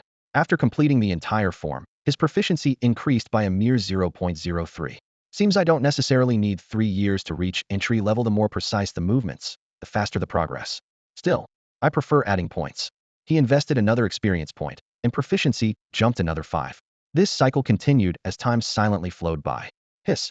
Wang Liang, returning from his patrol rounds, drew a sharp breath. He'd watched Lu Yu practice Taiji several times before without paying much attention, but the more he observed, the more something seemed amiss. This kid's form was getting more precise and accurate with each repetition. Calling his progress lightning fast would be an understatement. At this rate, after another dozen or so rounds, he'd probably master the basics on the spot. Wang Liang clenched his fists secretly, shaking his head inwardly. Impossible. Learning Tai Chi in just a few hours? Unheard of. Suddenly his heart trembled, pupils contracting sharply. Could he really have encountered a legendary martial arts prodigy? In the courtyard, sweat trickled down Lu Yu's temples as his punches and kicks flowed like water. Noticing Wang Liang's strange behavior, he felt secretly pleased. This was exactly the effect he wanted. If he only aimed to improve his Tai Chi, he could simply go back and allocate points directly, with no need to repeatedly practice in the yard. But he wanted to become Wang Liang's disciple to learn other martial arts, so he needed to give him a reasonable explanation for gradual progress. Suddenly claiming he had mastered Tai Chi would be unacceptable to anyone, so he had to gradually reveal his rapid improvement bit by bit. With this in mind, he feigned confusion, stopped his movements, and looked up to ask, "Uncle Wang, why are you staring at me like that? Am I doing something wrong?" Caught in his thoughts, Wang Liang coughed twice abruptly, waving his hand with a complex expression. No, no, keep going, keep going. After speaking, he turned and walked away, yet couldn't help glancing back repeatedly. 1 round, 2 rounds, 3 rounds. Lu Yu's movements became increasingly fluid, his breathing more steady and controlled. Wang Liang's heart gradually rose to his throat. Was he really going to master the basics today? Suddenly, Lu Yu finished his form and stood still, his back to the setting sun, slowly pacing in the clearing. Wang Liang exhaled deeply. Thank goodness, not mastering it in 1 day. But judging by his progress, 2 or 3 days would be about right. And what difference was there between that and one day? In that instant, he stood there stunned, looking up at the sky at a 45-degree angle, tears seeming to well in his eyes. Indeed, there really was no difference. This kid is probably, likely, almost certainly a martial arts prodigy. The stronger he becomes, the safer our stronghold will be. I should be happy, so why do I feel this sense of melancholy? His emotions didn't escape Lu Yu's notice. Seeing Wang Liang barely suppress his inner turmoil, Lu Yu secretly breathed a sigh of relief and looked away. It seems Uncle Wang is somewhat mentally prepared. As darkness approached and the time for venturing out drew near, the stronger he was, the better. Lu Yu focused his mind and invested all his accumulated dozen or so experience points into Tai Chi. Boom. His heart pounded violently, and the surroundings seemed to fall silent instantly. Then, a blazing torrent several times stronger than when he upgraded the Tai Chi form surged from his chest, rushing through his meridians to wash over his entire body. His joints cracked softly, and his steps became lighter. Simultaneously, vast memories of martial techniques flooded his mind, as if hundreds and thousands of practice sessions had been etched into his very bones. For a full 5 seconds, he was immersed in this wonderful sensation of fulfillment. As the heat subsided, he slowly exhaled a breath of stale air, and the feedback from within clearly told him. This upgrade was extraordinary. Skill, Tai Chi Initial Mastery. Traits, Longevity Level 1, Strength Level 1, Agility Level 1. Lu Yu gasped softly. No wonder it consumed so much experience. These were all brand new traits. Longevity. Each level increases Constitution by 5. Strength. Each level increases Strength by 3. Agility. Each level increases Agility by 3. 5 Constitution points, 3 Strength points, 3 Agility points. A single proficiency upgrade gave me 11 attribute points. Lu Yu's lips trembled slightly.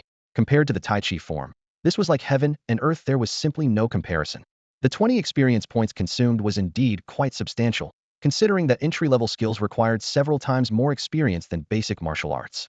However, from a cost-effectiveness perspective, this investment was surprisingly worthwhile. Take Taiji Style as an example.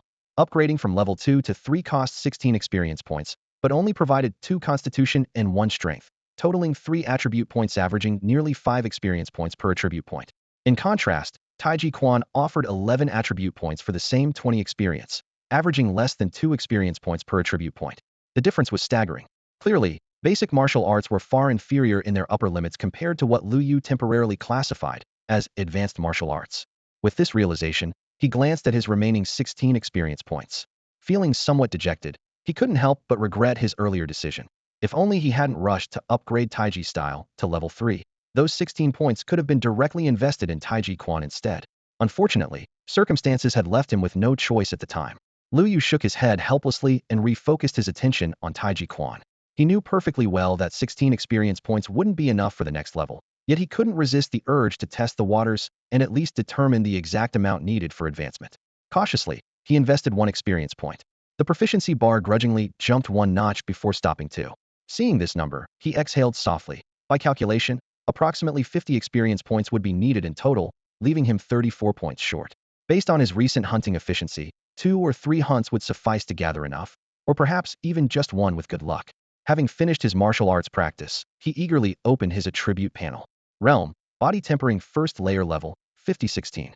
Constitution, 34.26. Strength, 23.36.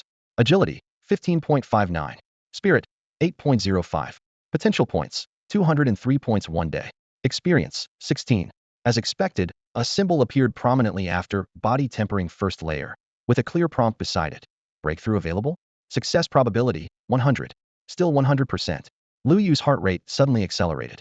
He had previously worried that other attributes might hold him back, but it turned out that only Constitution needed to meet the requirement. Why hesitate? Breakthrough first, everything else later.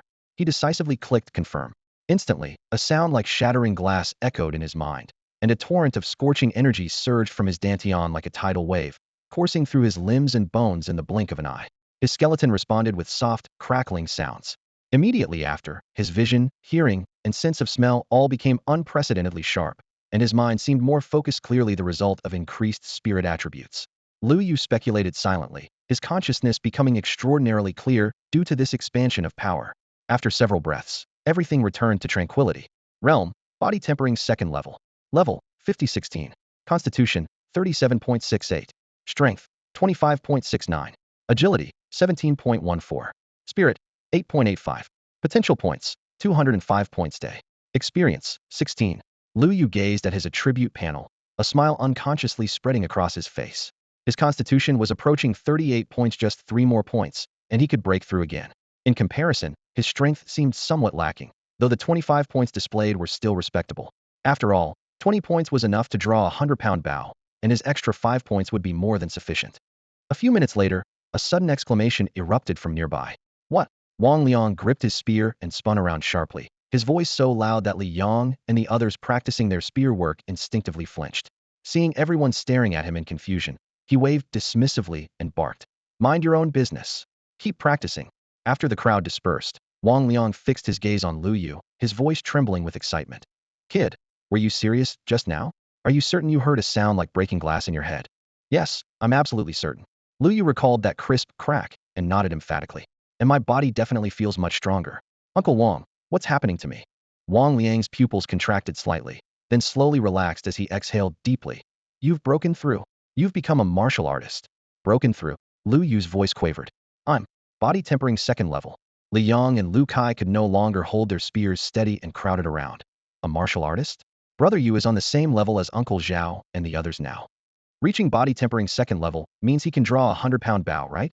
That's so fast, from 40 pounds to 80 pounds in just a few days."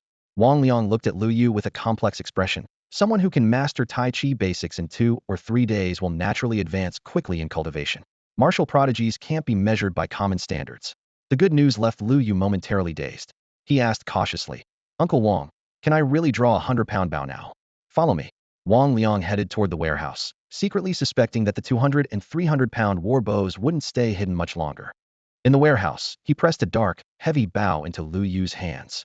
The limbs were thick and solid, the string taut as iron wire, humming endlessly with the slightest touch. Then he handed over a quiver. "Don't touch the arrows you used before. These weigh 2 taels each and are perfectly matched to this 100-pound bow." Lu Yu examined them closely. The arrows were about 90 centimeters long, with shafts as thick as a pinky finger.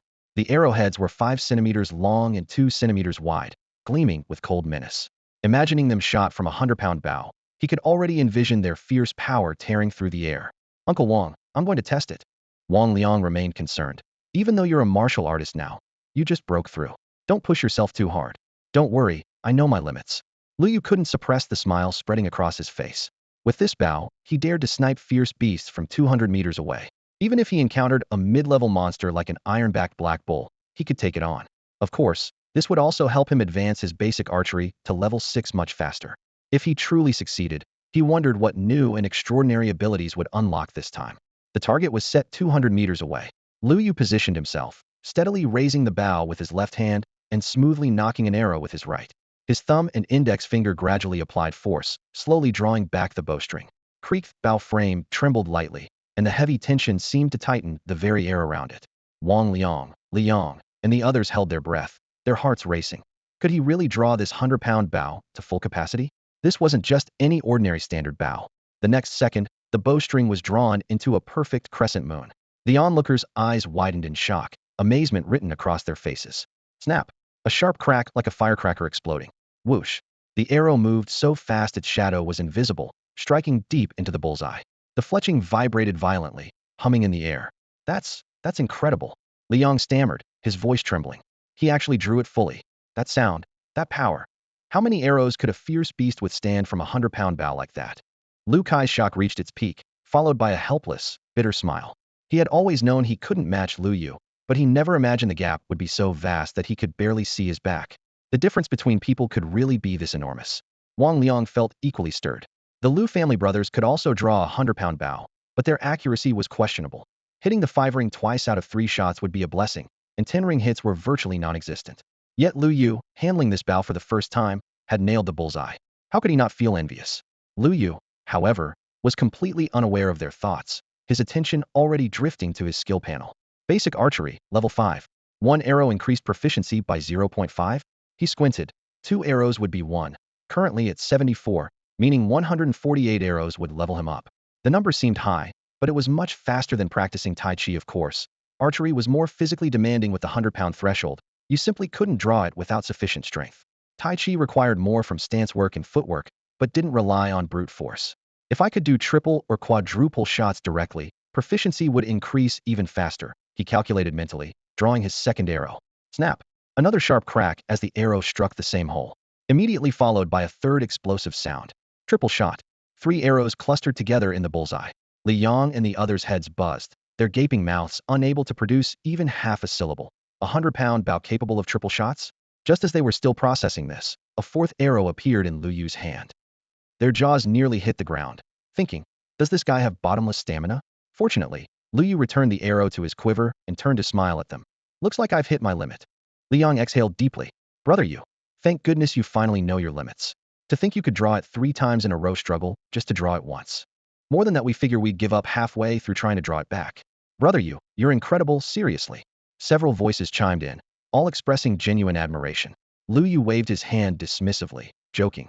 All right, any more praise, and I'll start getting a big head. In truth, he still had energy left, but saw no need to exhaust himself. The triple shot intensity was just right. His proficiency had jumped nearly 3 in one session. Another 20 or 30 rounds like this, and his basic archery would level up. Lu Yu. Lu Kai's face flushed red as he mustered his courage. Could you teach me how to practice archery? The area fell silent instantly, with Li Yong and the others looking surprised. Lu Kai was known for his strong pride, saying those words couldn't have been easy for him. Sure thing. Lu Yu agreed, almost without thinking. Anyone who wants to learn can join in. After speed shooting, he needed to rest anyway, so having someone to teach would be a good way to pass the time. Really? We can too. Everyone got excited at first, then all turned to look at Wang Liang in unison. Why are you all looking at me? If you want to learn, go ahead. Wang Liang shrugged with a helpless smile. He understood that in the past, people couldn't stick with it because of food shortages. Now that Lu Yu was hunting regularly, the settlement had no worries about food and drink in the short term. The conditions for training archers were finally in place, only differences in natural talent remained. During the break, Lu Yu explained the key points of archery practice to everyone, gripping the bow, drawing, shoulder lock, and release, demonstrating each movement personally. Since Lu Kai had a slightly better foundation, Lu Yu went into more depth with him. Wang Liang sat to the side, watching Lu Yu demonstrate back and forth, his feelings mixed. Was this kid stealing his job as martial arts instructor? But archery was indeed practical when skill levels were equal. Ranged attacks had clear advantages. Maybe he should learn too? Would it be embarrassing to have the kid teach him? 2 little voices argued endlessly in his head. The afternoon passed quickly. After returning to the settlement, Lu Yu devoured another 2 pounds of meat, bringing his potential points to 42. Since his stamina was still abundant, he wasn't in a rush to enhance his body and instead returned to the warehouse clearing to continue practicing archery. Triple shot after triple shot, his proficiency soared. Midway through, he used potential points to enhance his body once, maintaining his vigorous energy. Around 10 at night, a warm current surged from his chest, quickly spreading throughout his limbs. The fatigue in his arms lightened accordingly. The sensation was far less dramatic than when Tai Chi had leveled up. After all, this was just basic martial arts, with improvements more focused on archery itself. Beyond the subtle physical changes, a completely new set of memories suddenly flooded his mind. Lu Yu closed his eyes to absorb them, then snapped them open with wild joy. A new trait. He immediately pulled up his skill panel.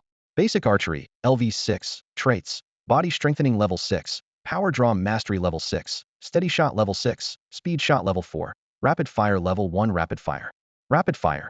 Each level increase raises the maximum number of consecutive shots by 1. Upon seeing this trait, Lu Yu's eyes instantly lit up, his heart racing with excitement. In his view, rapid fire capability determined an archer's true potential, directly influencing combat output, rhythm, and safety margins. This ability didn't come from thin air. Its strength was primarily constrained by 3 hard factors: strength, agility, and proficiency. Strength was fundamental. Without sufficient arm power, the heavy bowstring couldn't be drawn to full capacity, and arrow velocity would be impossible to achieve. Agility handled the fluidity and speed of connecting movements, knocking, drawing, and releasing in one smooth motion. All depended on agility attributes. Proficiency was like a hidden mentor working behind the scenes, refining every detail to make the entire knock-draw-release process approach perfection. The rapid-fire trait directly increased the number of arrows that could be shot consecutively, which for Lu Yu was tantamount to gaining an extra life on the battlefield. With basic archery having just leveled up and his stamina somewhat recovered, he immediately decided to test this new limit. His quiver rustled softly as he raised his wrist to draw an arrow, his fingertips spinning it between the fletching and shaft before smoothly knocking it on the string. Taking a deep breath, he tensed his bow arm. Whoosh.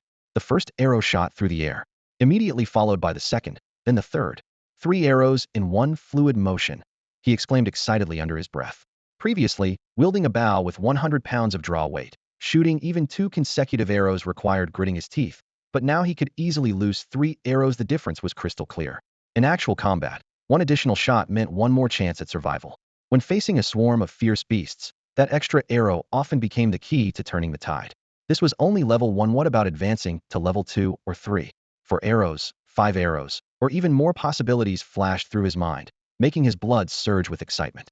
Having achieved his goal, the sweat beads on his skin reminded him that night had fallen deep.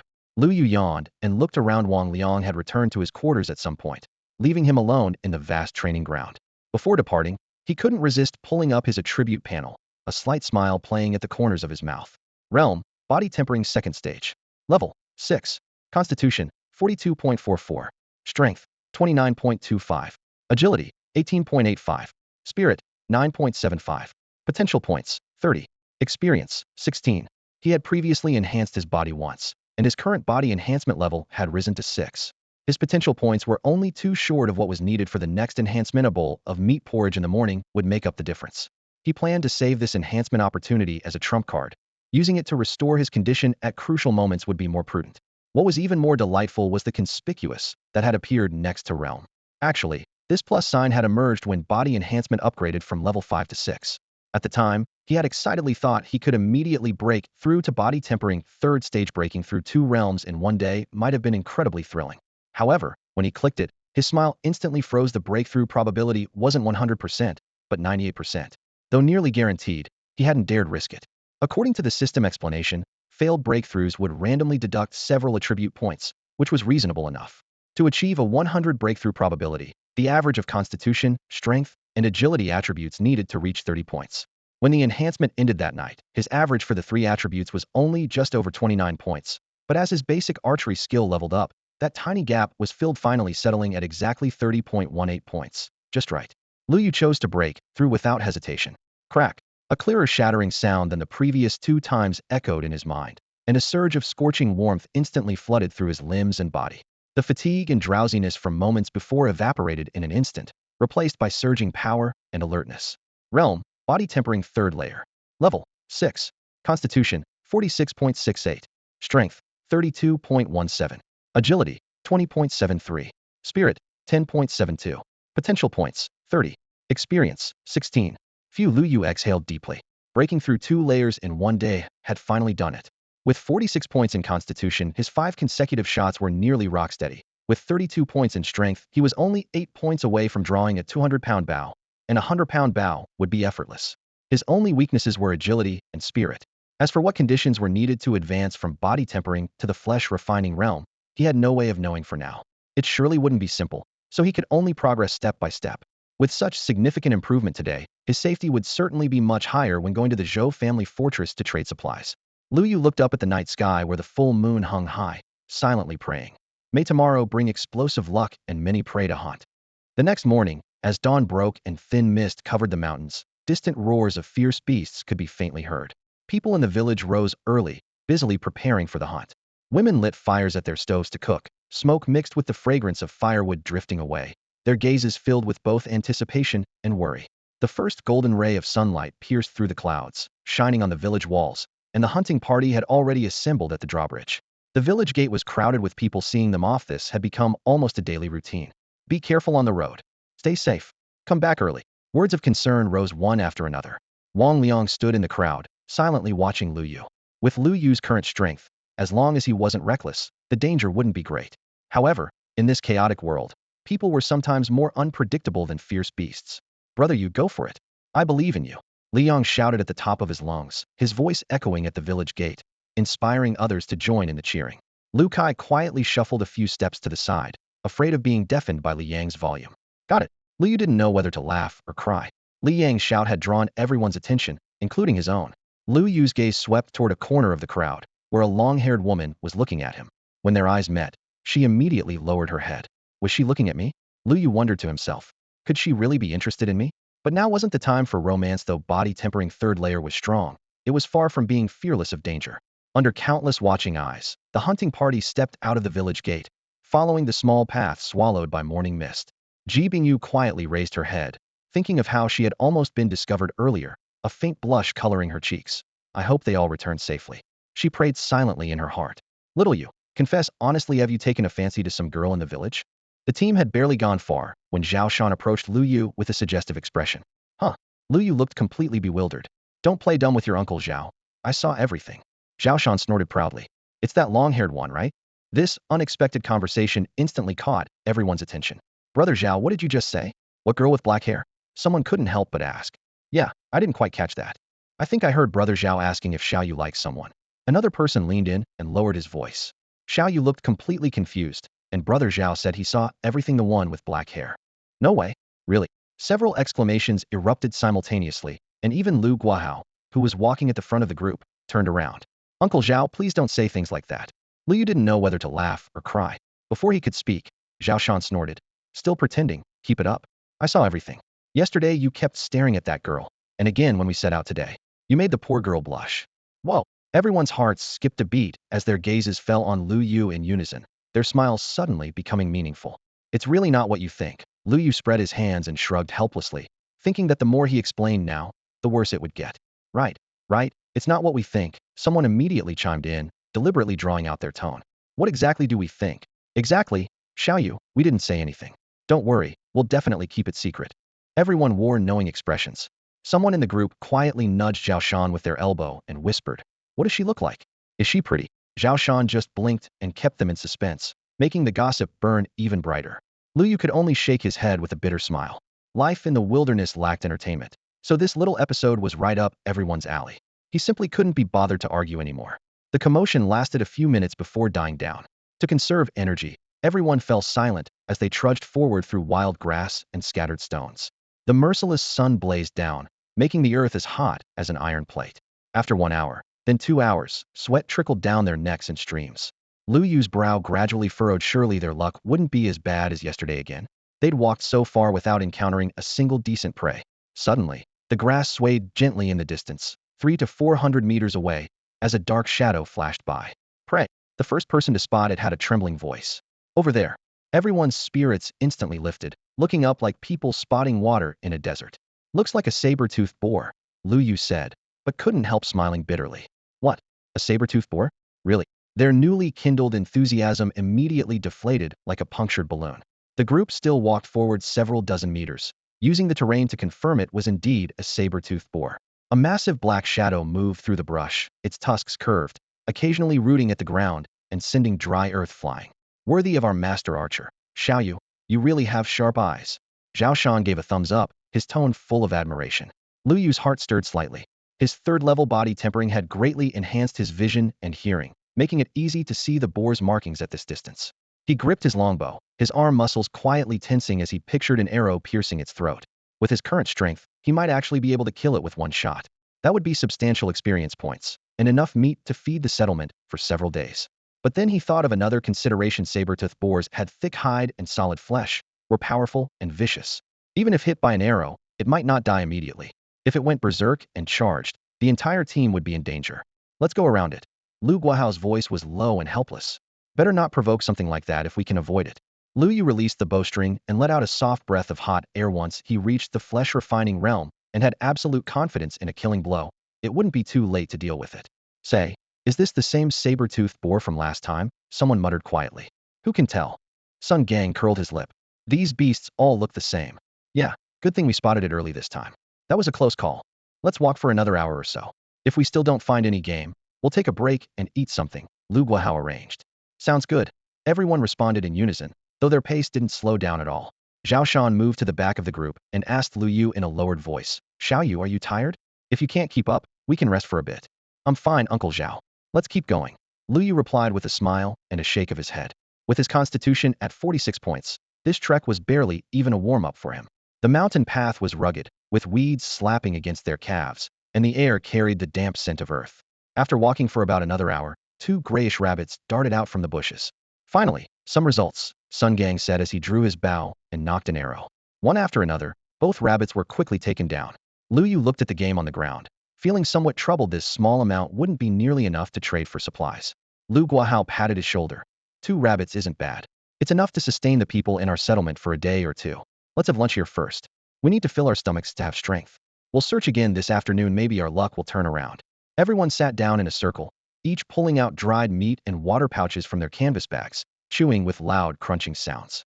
With nothing else to do, the conversation soon drifted off topic. Sun Gang suddenly slapped his forehead. Brother Zhao, I remember now? That girl you mentioned with the oval face and long hair. I think her surname is Ji, called Ji Bingyu. Ji Bingyu? Little Yu. Tall old Zhang immediately chimed in. I know her. You should have said so earlier. That girl is indeed beautiful. Xiao Yu has good taste. Lu Yu had just taken a sip of water and nearly choked, rolling his eyes. Old Zhang winked. I should introduce Xiao Yu to her sometime. He's handsome and talented in both literature and martial arts, definitely make a good impression on the girl. Zhao Shan added fuel to the fire. Exactly. A real man shouldn't be shy. You need to be proactive to have a story. Old Zhang added. I remember she came to our settlement alone. Alone? What about her family? Someone asked curiously. Old Zhang sighed. Probably met with an accident on the road, leaving just her all by herself. The poor girl. So, Xiao Yu, what are you waiting for? Seize the opportunity. The teasing voices rose one after another. Lu Yu was speechless and simply lowered his head to gnaw on his dried meat, letting this bunch of guys get more and more ridiculous. Suddenly, his ears perked up, and he quickly raised his head to look northwest. Through the tree shadows, a small team of 7 or 8 people was walking in their direction.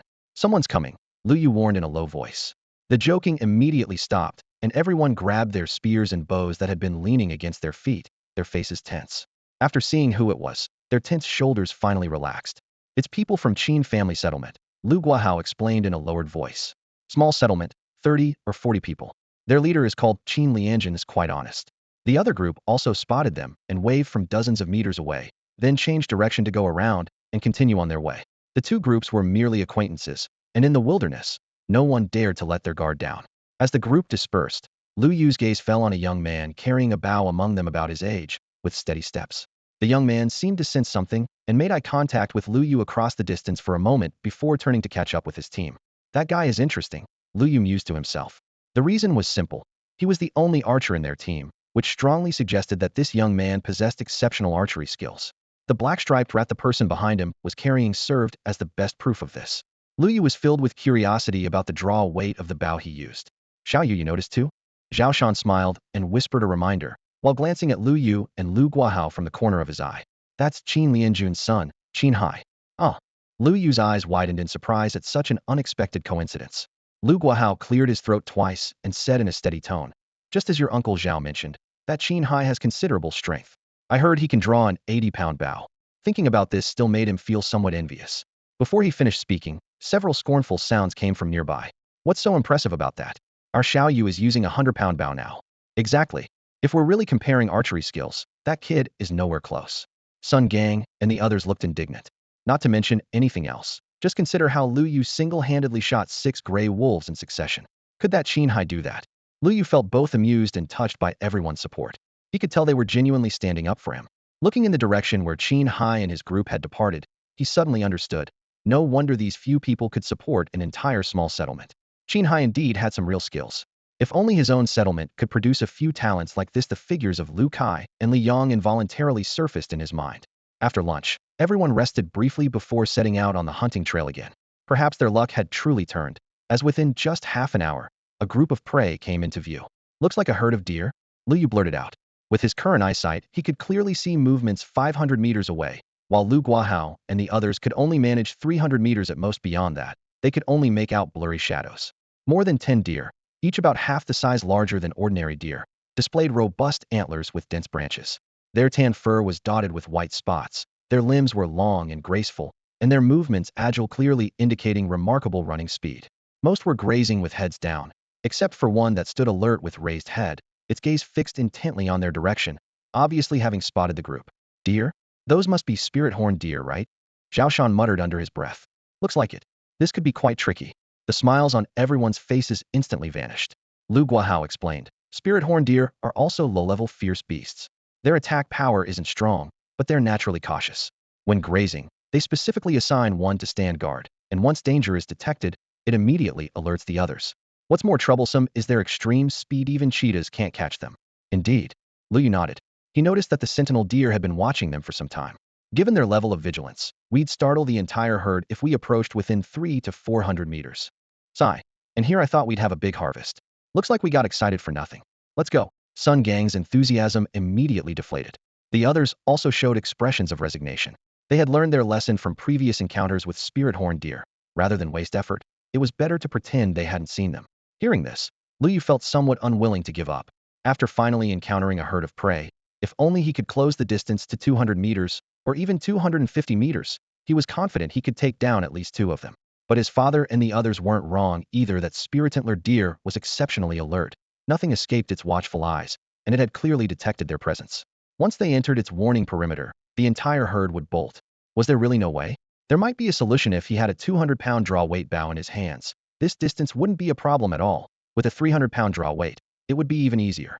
Unfortunately, current conditions didn't allow for that. Just as Lu Yu was racking his brains, a thought flashed through his mind. Create a diversion. If it failed, it would just be false hope. But if it succeeded, they could catch them all in one net. Dad, uncles, what do you think of this? He quickly outlined his idea. Everyone exchanged glances. We draw the spirit antler deer's attention while you circle around behind. Shall you? Zhao Shan's eyes widened. The idea sounds good, just don't know if it'll work. Sun Gang frowned. Let's give it a try? Last time with that wolf pack, Xiao Yu's plan worked, didn't it? Someone reminded them. After hushed discussion, they reached consensus. All right. Lu Yu took a deep breath and instructed. Uncle Zhao estimated that once we get within 300 to 400 meters, the herd will flee. So don't get too close. As long as I can get within 200 to 300 meters, I'm confident I can bring down 2 of them. 2. Everyone's breathing immediately quickened. Calculating roughly 150 pounds per deer, 2 would be 300 pounds. Don't worry, Xiao Yu, we'll do our best, Lu Guahao replied solemnly. Lu Yu felt equally nervous. This plan required seamless coordination from both sides, and any weak link would spell total failure. Fortunately, even if they failed, it would just startle the prey. Following the plan, everyone first gathered together to block the spirit antler deer's line of sight, then slowly approached in an arc formation. Sure enough, the spirit antler deer was immediately drawn to this movement, its pupils contracting as it adjusted its body angle like a spring ready to launch at any moment. Meanwhile, Lu Yu crawled along the ground, his clothes rustling softly against the grass. He didn't dare advance in a crouch like he had against the wolves. The spirit antler deer stood 2 meters tall and could spot subtle movements in the distance with just a slight lift of its head. At the same time, Lu Guahao and the others had their hearts in their throats, moving with extreme caution, not even daring to make eye contact with the spirit antler deer. I feel like we're acting like thieves, Sun Gang couldn't help but whisper. Huh, what thief operates so openly? Zhao Shan replied with a bitter smile. Can you see Xiao Yu? Lu Guahao kept his voice low. Someone in the rear quickly scanned the area, about 400 meters out. Get a little closer. We need to keep that spirit antler deer's attention locked on us. Lu Guahao signaled to continue advancing. Bit by bit, the distance between both sides closed to around 300 meters. Suddenly, the spirit antler deer let out a sharp warning call, and its companions, who had been grazing with heads down, all looked up in unison, pairs of dark eyes turning toward the group. Oh no, Zhao Shan whispered urgently. Are we too close? They're not going to run, are they? In that instant, everyone felt as if a blade hung over their heads, not daring to breathe. On the other side, Lu Yu crouched motionless in the grass, not daring to make the slightest movement or even breathe heavily. The night wind sliced through the dense foliage, creating a soft rustling that would amplify any sound. If even one of the spirit antler deer sensed they were surrounded, the entire herd would scatter immediately. For now, he could only place his hopes on his father's coordination from the other side. Stay calm. Lu Guahao's voice was barely above a whisper, almost touching the grass tips. Sweat trickled down his temples, but he couldn't spare a moment to wipe it away. They're just alert right now. We need to get within a few dozen meters to trigger their hostility. Fall back for now. The group nodded, their footsteps light as feathers as they slowly retreated to the perimeter.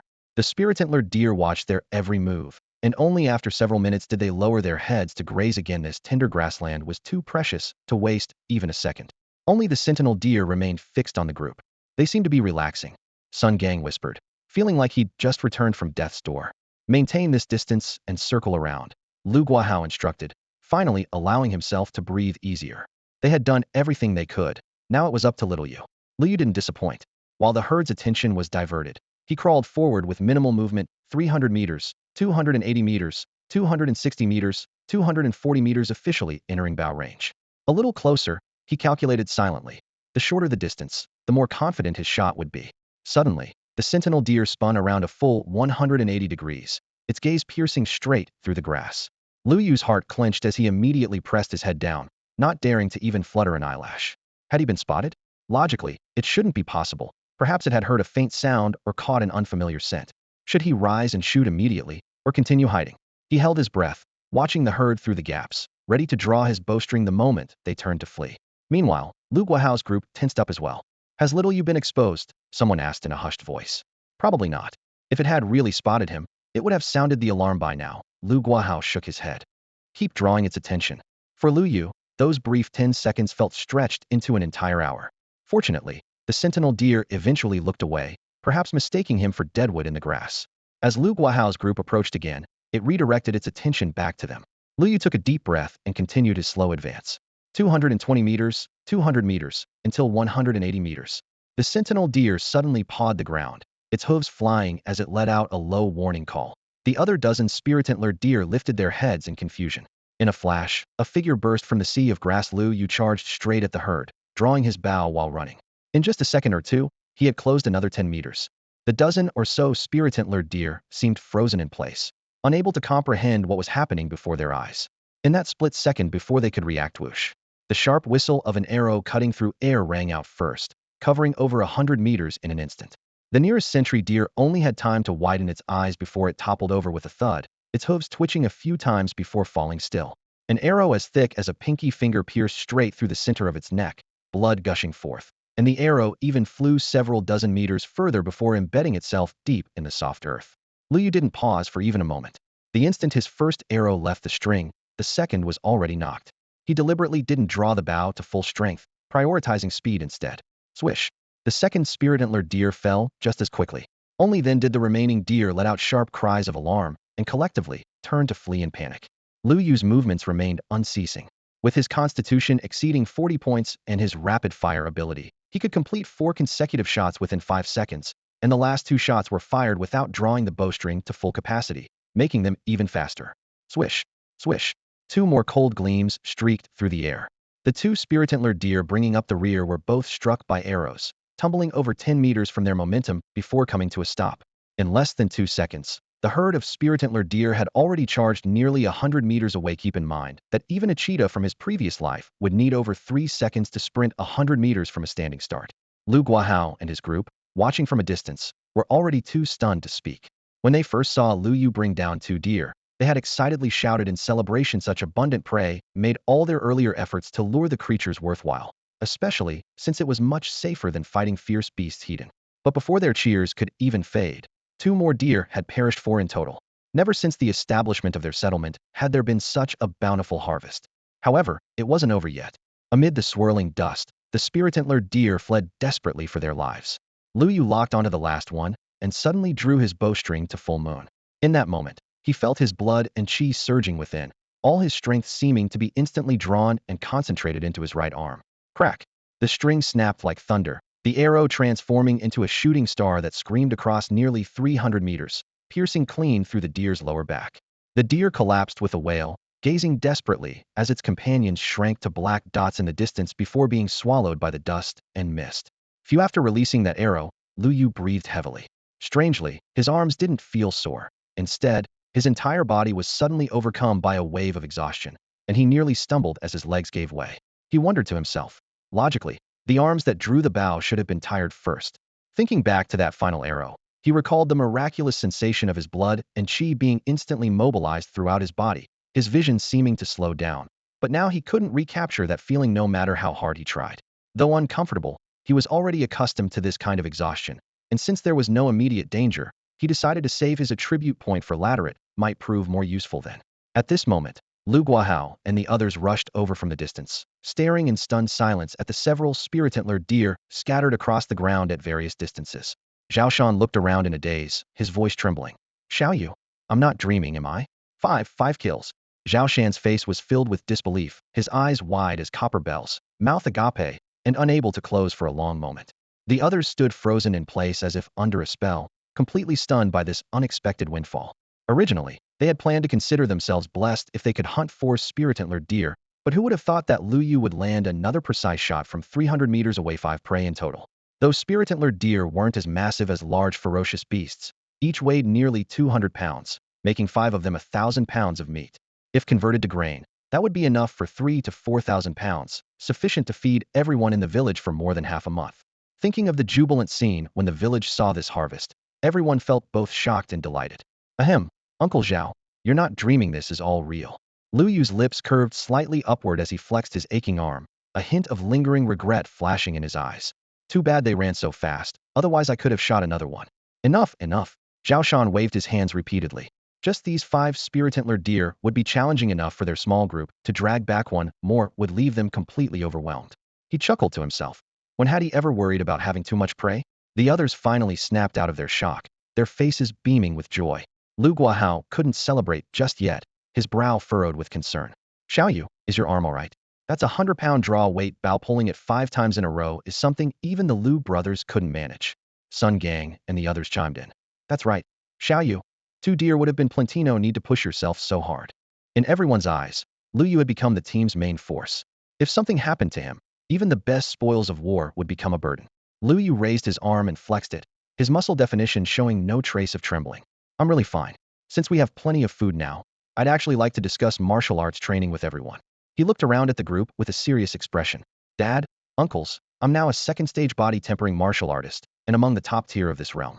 So pulling this 100-pound Bao isn't particularly difficult for me. Second-stage body tempering? A martial artist? Everyone was stunned at first, then exclaimed in unison. They weren't unfamiliar with martial artists. The Lu brothers had mentioned that their strength approached the first stage of body tempering, and they needed to rest after pulling the 100-pound Bao just twice. Yet Lu Yu had drawn 5 arrows consecutively and remained completely composed. Lu Yu nodded with a smile. Sun Gang suddenly understood. No wonder you weren't even breathing hard. You've already reached the second stage of body tempering. Someone nearby whispered. Old Zhao, did you hear that? Xiao Yu isn't just at the second stage of body temperings among the best in this realm. Doesn't that mean he's close to breaking through to the 3rd stage? After saying this, he shivered with excitement, his eyes full of anticipation. Xiao Yu, are martial artists really this powerful? As soon as the words left his mouth, everyone else held their breath nervously, including Lu Guahao. These past days, they had been constantly on the move just to survive, with no time to practice martial arts. Yet the shock of Lu Yu's earlier arrow shot still danced before their eyes, and his recent words were like a flame, igniting restless excitement in everyone's hearts. Yes, it's truly that powerful, and there's even more to it. Lu Yu's expression grew serious as he lowered his voice. Uncle Wang mentioned that someone at the Li family fortress can draw a 300-pound war Bao, with arrows that can reach over 1,000 meters. That person is also a martial artist, likely already at the flesh refinement stage. Li Meng. Zhao Shan's smile gradually faded as his brow furrowed. I heard he can single-handedly hunt down a mid-level fierce beast without a scratch. So it's really true? Someone nearby asked with disbelief written across his face. I always thought they were just bragging to recruit people from other settlements. If even Wang Liang says so, it's probably true. Lu Guahao lowered his voice, instinctively sensing that Wang Liang was no ordinary person. Besides, we've all witnessed Lu Yu's abilities firsthand. Fellow uncles, Lu Yu looked around at everyone, his tone steady. In the past, our settlement lacked food, and we were lucky just to stay alive. How could we spare energy for martial training? Now that game is plentiful. When we return, everyone should train with me. The process will be long, but with persistence, your strength will definitely grow, and you'll be able to forge your own path forward. Really, truly? If little Yu says so, how could it be false? Sun Gang patted his chest. All right, I'll start training as soon as we get back today. Count me in. Together, together. Haha, excellent. Let's all train in martial arts together. Zhao Shan laughed heartily. Lu Yu's words had struck them deeply. They not only envied his strength, but were profoundly moved by the phrase, rely on ourselves. In these chaotic times, oneself was the greatest source of dependence. These elders couldn't rely on Lu Yu's archery skills forever. When the Lu brothers were around, the settlement could barely maintain itself, but once they left, if Lu Yu hadn't stepped forward, the current state of their settlement would be unimaginable. Lu Yu watched everyone with a gratified smile. Even if Zhao Shan and the others ultimately couldn't become true martial artists, as long as their physical condition improved slightly, carrying game would become much easier. Of course, it would be even better if they could get a car that calculated silently in his mind. Several kilometers away, Wang Liang, who was tracking prey, suddenly sneezed. An inexplicable unease stirred in his heart, though he couldn't pinpoint what was wrong, so he dismissed it as overthinking. Here, everyone gathered the game together, using their spears as carrying poles and securing everything tightly with rope. Working in pairs to carry the load, their burden was significantly reduced. Lu Yu voluntarily took on the remaining 200-pound catch, dragging it single-handedly with steady steps aside that further solidified everyone's determination to train in martial arts. The difficult mountain path seemed less endless amid their laughter. However, halfway through their journey, more than 10 figures suddenly emerged from the tree shadows ahead. In that instant, Lu Yu and everyone else felt their hearts tighten simultaneously. No way, we're running into people from another settlement at this time? someone muttered through gritted teeth. The dozen or so people in the distance had obviously spotted them too. Both groups' gazes clashed across the space, and the air felt like a drawn bowstring. Oh no, Zhao Shan shouted. Those look like people from the Wang family settlement. Upon hearing these words, the hearts of everyone in the group instantly sank to the bottom, as if crushed by a massive boulder. What rotten luck. Just when they were returning with a full haul, they had to run into those bullies. What were they supposed to do now? Several hunters clenched their teeth, anxiety churning in their eyes. They've definitely spotted us. There's no way we can slip away now. Carrying the heavy game between pairs, their steps were sluggish, even a child could catch up to them. Damn it. If push comes to shove, we'll fight. Sun Gang's hot temper was on full display. During their last encounter with the wolf pack, he had been the first to advocate for a heated confrontation. Exactly, someone chimed in, bitterly recalling what had happened a few days ago. That giant-horned rhinoceros they had worked so hard to capture had accidentally fallen into their own trap, practically a sure thing, only to be seized by the Wang family village gang, who used their power to steal it away, even going so far as to slap Lu Guahao in front of everyone. What? Lu Yu was shocked upon hearing this, looking at his father in disbelief. That night, Lu Guahao hadn't mentioned a word of it. Lu Guahao simply shook his head calmly. It's all in the past, not worth mentioning. Then, surveying the angry faces around him, he advised, a wise man doesn't court disaster. Preserving our strength is what matters. If they really come to rob us, we'll just give them a share. Everyone looked deeply unwilling. A direct fight would likely end badly for them. But if they gave in today, wouldn't all their future hunts have to be tribute to Wang family village? Why should they? Dad, don't be so quick to back down, Lu Yu said calmly. This time I'm here. If they really come over, there's nothing to fear. Hearing this, everyone's eyes lit up. Last time, Wang family village had only gained the upper hand because they outnumbered them and had ranged weapons. But Lu Yu's archery skills were extraordinary, far superior to their few archers. If those bullies dared to make a move, they'd definitely get more than they bargained for. Besides, this situation isn't as simple as we think, Lu Yu continued. Little Yu, what do you mean? Everyone asked, puzzled. Look carefully. Over there, it looks like two different groups. One from Wang family village, and another from Qin family village that we saw when we were resting, Lu Yu explained in a low voice.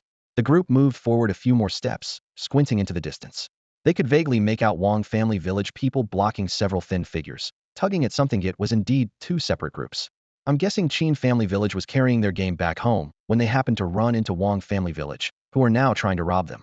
Otherwise, Wang family village would have already charged at us instead of standing around over there. Everyone drew in sharp breaths. Zhao Shan nodded in agreement. Wang family village has always been the type to pick on the weak. They've bullied those smaller villages before. Many of them have been completely abandoned. Not abandoned, starved to death. Another person said through gritted teeth. They steal the game, leaving those villages without food. Come winter, many of the elderly and children starve to death. Those bastards, someone roared angrily. No wonder they haven't made a move on us yet. They're too busy robbing other people to bother with us. Sun Gang cursed under his breath. Guahao. In my opinion, we should seize this opportunity to charge over there and join forces with the Qin family stronghold to drive them away. These words struck everyone's hearts like a sharp arrow. Lu Guahao's heart stirred, as well. His restraint all along wasn't born of cowardice, but rather his reluctance to pay a heavy price for momentary impulse. However, now that the Qin family stronghold was being bullied, if he stood by and watched, wouldn't they do the same when his own stronghold was targeted by the Wang family stronghold, and the Qin family happened to pass by? In the long run, the Wang family stronghold would only become more arrogant, extorting other strongholds at will. Several faces in the group showed hesitation. Zhang Feng, the middle-aged man who had previously exposed Ji Bingyu's identity, frowned and said in a low voice, Guahao, old Zhao, I think we shouldn't get involved. Getting our prey safely back to the stronghold is the priority. Otherwise, if the Wang family stronghold catches up, it'll be too late. Right, let's hurry and leave while we can. Guahao, even if we go over there, fighting would be more trouble than it's worth. Lu Guahao's brow furrowed even tighter as he fell into a dilemma. Leave or stay? At this moment, Lu Yu shook his head. Uncles, from the moment they spotted us, escape is no longer an option. The Wang family stronghold isn't making a move right now because they're worried about us interfering with similar numbers. They have to hold back for now. But they'll hold a grudge, and once we separate from the Qin family stronghold, they'll definitely strike hard. Stealing our prey would be the least of our worries then. Before he finished speaking, everyone's faces turned pale. The Wang family stronghold had always been bullies, previously using indirect methods to harm others, but when truly provoked, they were capable of killing to vent their anger. Sun Gang and others who had advocated supporting the Qin family stronghold also broke out in cold sweat. Unless they joined forces for a major confrontation on the spot, they might very well become scapegoats. But would the Qin family stronghold be willing to cooperate? And if a real fight broke out, could they control the situation? Then, should we leave quickly? Zhang Feng asked urgently. Right? Helping isn't good. Not helping isn't good either, so let's not help. Even Lu Guahao wavered. Perhaps ignoring the Qin family stronghold was the best strategy? Lu Yu looked at Zhang Feng. Uncle Zhang, that's an even worse strategy. Why? Everyone asked in confusion. You say helping would invite hatred, so you won't help. But the Qin family stronghold won't hold out much longer before they have to give in either sharing part of their prey or handing it all over. If I were from the Wang family stronghold, I'd only take half to avoid pushing them too far. Then they'd come after us. Zhao Shan was the first to react, his eyes filled with horror.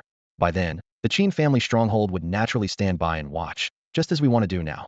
Having not taken all the prey, the Wang family stronghold wouldn't completely enrage the Qin family stronghold either. Lu Yu nodded. So we'd be back to the original situation, being caught up to, forced to hand over most of our prey, suffering humiliation, and further emboldening their arrogance. With these words, everyone felt a chill down their spines, finally understanding what Lu Yu meant by, it's not that simple. What seemed like choices were actually a dead end with no retreat. Unless they left some prey now and took a gamble. But human greed knows no bounds. Giving in again and again would only make the other party more unscrupulous. If what they left wasn't enough, they'd press the blade even harder against them. Everyone looked at each other with grim expressions. Knowing the Wang family stronghold as they did, such behavior was entirely possible. Xiao Yu, what do you think we should do next? Lu Guahao lowered his voice. There's certainly a way. Strike first. As soon as Lu Yu spoke, everyone froze in place, staring at each other in stunned silence. Strike first? Zhao Shan asked in disbelief, his mouth agape and eyes wide as saucers. Xiao Yu, are you saying we should take the initiative to attack? Exactly. Lu Yu's gaze was sharp as steel, fixed on the Wang family village group 200 meters away, his tone cold and resolute. No matter what, they'll come after us sooner or later. The only difference is how intense the conflict will be. Since that's inevitable, we might as well make the first move. Right now they're holding back because they can't figure out whether we'll help Qin family village. Even if they see us approaching, they'll only speculate about our intentions. They'd never expect us to attack directly. He gestured in a direction. We'll pretend to pass by and close the distance to about 150 meters. I'll take out their archers first to eliminate the ranged threat. By the time they react and charge at us, only a few will be left. Then Uncle Zhao and the others can charge in and finish them all off. Inwardly, he felt fortunate he still had one attribute point upgrade available, which would come in very handy now. Hiss, a cold wind blew past as everyone collectively gasped. Even the usually steady Lu Guahao was shocked by his son's plan. This meant actually killing over a dozen people with real weapons. Sensing everyone's hesitation, Lu Yu lowered his voice but spoke with conviction. Dad, uncles, if there were another way, I wouldn't want to go this far. Unless we're willing to hand over our hard-earned prey, we have no choice. The phrase hand over struck like sparks on dry kindling, instantly replacing the hesitation on everyone's faces with fury. Xiao Yu is right. Sun Gang shouted his support, emotions running high. These bullies have done countless evil deeds. Though they haven't killed with their own hands, they've stolen food from so many people and indirectly caused the deaths of countless innocents. Eliminating them today would be ridding the people of a menace. Exactly. Don't we all know what Wang family village is like? Last time they stole our prey and publicly humiliated us, saying we should have listened earlier to avoid trouble. Another man roared angrily. This time they definitely won't let us off easy. Since that's the case, let's strike first. Right? I've had enough of them. We're all upstanding Minwo's afraid of whom. Let's just do it. Rough shouts erupted one after another as the atmosphere instantly ignited. However, Lu Guahao, Zhao Shan, and a few others remained undecided. Under everyone's burning gazes, Zhao Shan looked at Lu Guahao and said gravely, Guahao, I think Xiao Yu makes sense. Even if Wang family village spares us today for the sake of the prey, what about next time? And the time after that? They'll only become more demanding. If our entire village is forced to relocate, the risks outside might not be any smaller than here. But isn't this approach too harsh? A middle-aged man frowned, his voice extremely low. They only stole prey, they didn't take our lives. What if we help Qin family village teach them a harsh lesson and drive them away instead? Sun Gang snorted coldly, his tone full of disdain. What's the difference between stealing our prey and taking our lives? How many people have starved to death because of their evil deeds? How is this any different from murder? Those innocent people who starved to death were completely blameless. The crowd erupted in an uproar, and voices of agreement instantly flooded the center of the square. The middle-aged man who had been questioned opened his mouth but couldn't utter a single word, only hanging his head in embarrassment. All eyes then focused on Lu Guahao. The bonfire cast alternating light and shadow across his face, his brow furrowed deeply, with hesitation churning in his eyes. Lu Yu's plan was undoubtedly the safest option, beneficial to the village in the long run, but the methods were too ruthless, leaving him deeply unsettled.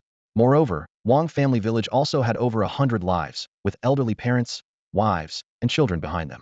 If those able-bodied men truly died here, how would the old, weak, women, and children survive? Guahao, stop hesitating. Sun Gang impatiently stepped forward, his voice lowered but filled with anger. If we delay any longer and Qin family village surrenders, we'll miss our chance completely. Exactly. Have you forgotten how they humiliated us last time? They even slapped you before leaving. Another person added through gritted teeth. If we keep backing down, they'll only become more arrogant. Painful memories surged to mind, and Lu Guahao's fists clenched with an audible crack.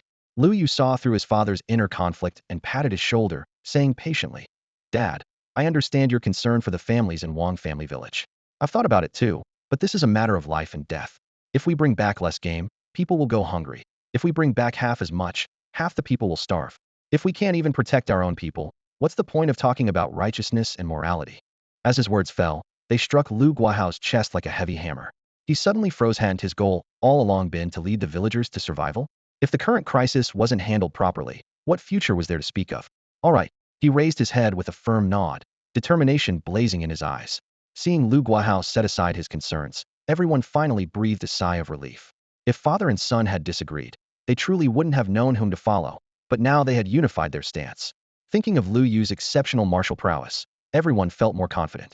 Just then, Zhao Shan suddenly frowned, glanced at the Qin family village people not far away, and asked in a low voice, "Xiao Yu, the people from Qin family village are mixed in with Wang family village. When you shoot arrows, might you accidentally injure them?" Lu Yu was stunned. The strong bow had a draw weight of 100 pounds and could pierce through fierce beasts with a single arrow. If he truly injured someone from Qin family village during the melee, it would be difficult to explain. The camp immediately fell silent, and the morale that had just risen was dampened again. After a brief silence, Lu Yu's eyes lit up. "I've got it. We won't launch a surprise attack. We'll lure the enemy in deep." Lure the enemy in deep?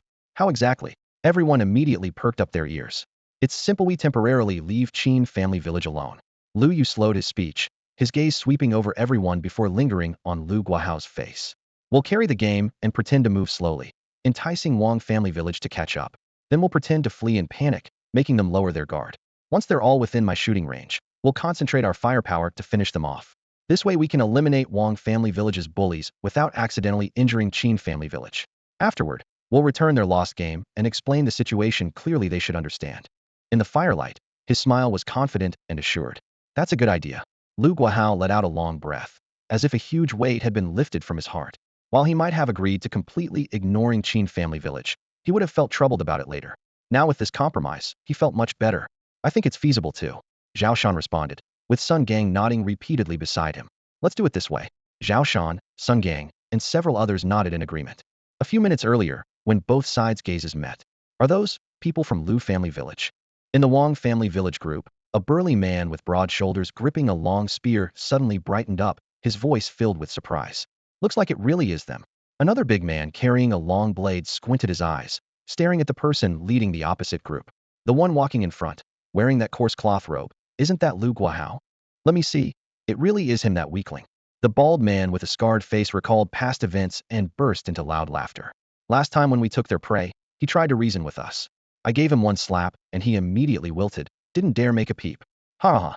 The Wang family village crowd was amused and doubled over with laughter, as if they could already see Lu Guahao bowing his head in submission again. On the other side, the faces of the Qin family village men turned ashen. At this moment, they were blocked by Wang family village on a narrow animal trail in the forest, with the opposing side forming a semi-encirclement. There was no way to retreat, and they felt extremely frustrated. Speaking of bad luck, it really was terrible luck. After encountering Lu Yu's group, they had deliberately taken a detour. They hadn't gone far when they ran into a lone giant horned horse. That beast had thick hide and tough meat, and the Qin family village men had exhausted tremendous effort to bring it down, thinking they could bring it back to feed the village for several days. But what happened? On the way back, they happened to encounter the empty-handed Wang family village. This wasn't the first time such a thing had happened. As usual, Wang family village blocked their path without explanation. People can go, but leave the prey behind. Don't look for trouble if you know what's good for you. Although Qin family village was unwilling, they didn't dare to confront them directly and could only plead in low voices for them to show some mercy and take less meat. Just when the men were feeling completely hopeless, footsteps approached from the distance. People from Lu family village were coming. Qin family village's eyes immediately lit up. Although they were only nodding acquaintances on ordinary days, both families had been bullied by Wang family village before. Perhaps Lu family village would be willing to lend a helping hand this time? They pinned all their hopes on Lu Guahao's group. watching eagerly as they approached. However, the next moment, everyone's eyes widened. Good heavens, Lu family village brought way too much prey. Qin Lianjuan gasped, while a strong sense of foreboding surged in his heart. The bald man also sensed something was wrong. His laughter stopped abruptly, and his eyes nearly popped out of their sockets. 1, 2, 5. A full 5 prey animals. What? 5? The surrounding Wang family village men exclaimed in unison, their faces filled with jealousy. Look more carefully, there are only 9 of them, and the Lu brothers aren't even there.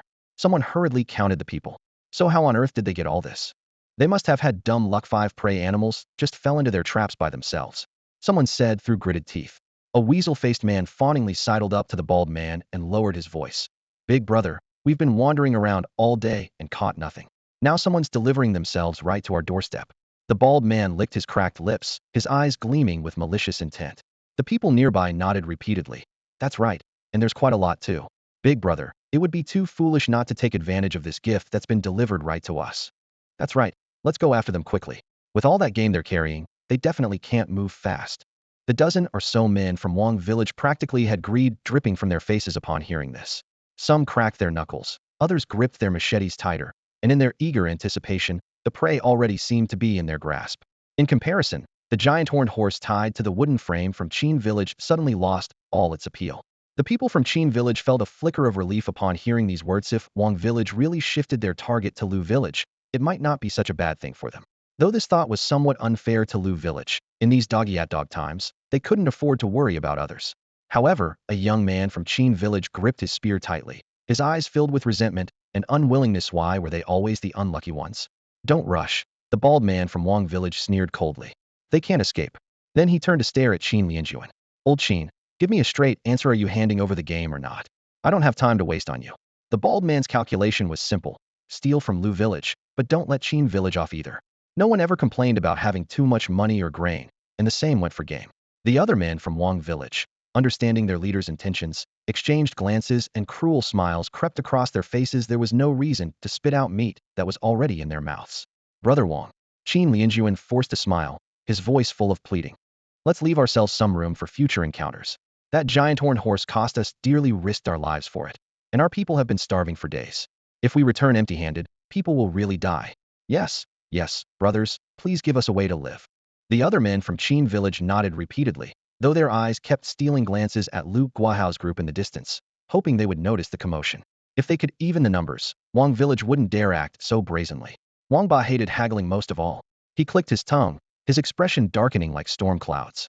Just then, a triangular-eyed man whispered something in his ear. Wang Ba raised an eyebrow, nodded in agreement, then snorted coldly. Fine, seeing how pitiful you are, I'll leave you a quarter.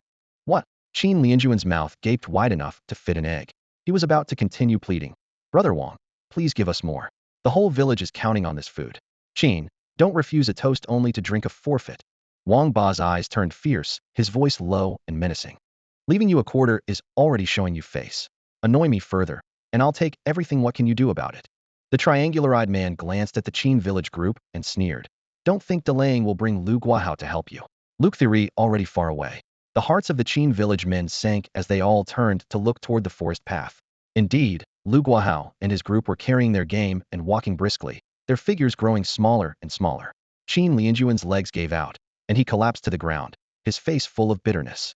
Though the two villages had some friendship, it was far from the kind that would make them risk everything for each other.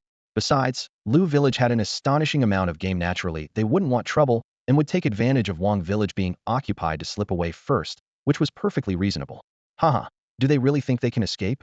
The men from Wang village burst into laughter, their voices like sharp arrows piercing the hearts of the Qin village group. Qin Lianjuan clenched his fists and struggled to lift his head. Brother Wang, a quarter it is. Qin Hai and the others hung their heads in red-faced silence, humiliation and resentment surging through them with nowhere to vent. Wouldn't it have been easier this way from the start? Wang Ba lifted his chin smugly, squinting with satisfaction as he gazed down the forest path toward Lu Guahao's group. In his eyes, the Lu village people and their game were like a flock of sheep waiting for slaughter. Did they really think they could escape from his grasp? How naive. Watching the Wang family village group hurriedly disappear into the distance, some members of the Qin family village team had tears welling up in their eyes, grinding their teeth in fury. The giant horned horse they had worked so hard to hunt was now reduced to a mangled lower half, with blood dripping down the grass stems and pitifully little meat remaining. Standing beside the carcass, a man's voice trembled with a sob. Those bastards have no humanity. After all our hard work, this is all we're left with. Qin Hai clenched his fists until his knuckles turned white, hatred burning like flames in his heart. He had countless times wanted to draw his bow and put an arrow through Wang Ba, but he understood the consequences. Their small team might be wiped out on the spot, and the parents, wives, and children left behind in the village would suffer as well. The group's morale was low, with only heavy breathing filling the air. Qin Lianjuan looked around and forced a smile. Come on, everyone, look on the bright side. At least we're not empty-handed, and we can hunt again tomorrow. But several others shook their heads and sighed. It took us several days to catch this horse. What if we're unlucky again and run into those Wang family village thugs? Before he finished speaking, several pairs of eyes turned red, and the men wiped away tears, feeling so frustrated their chests felt tight.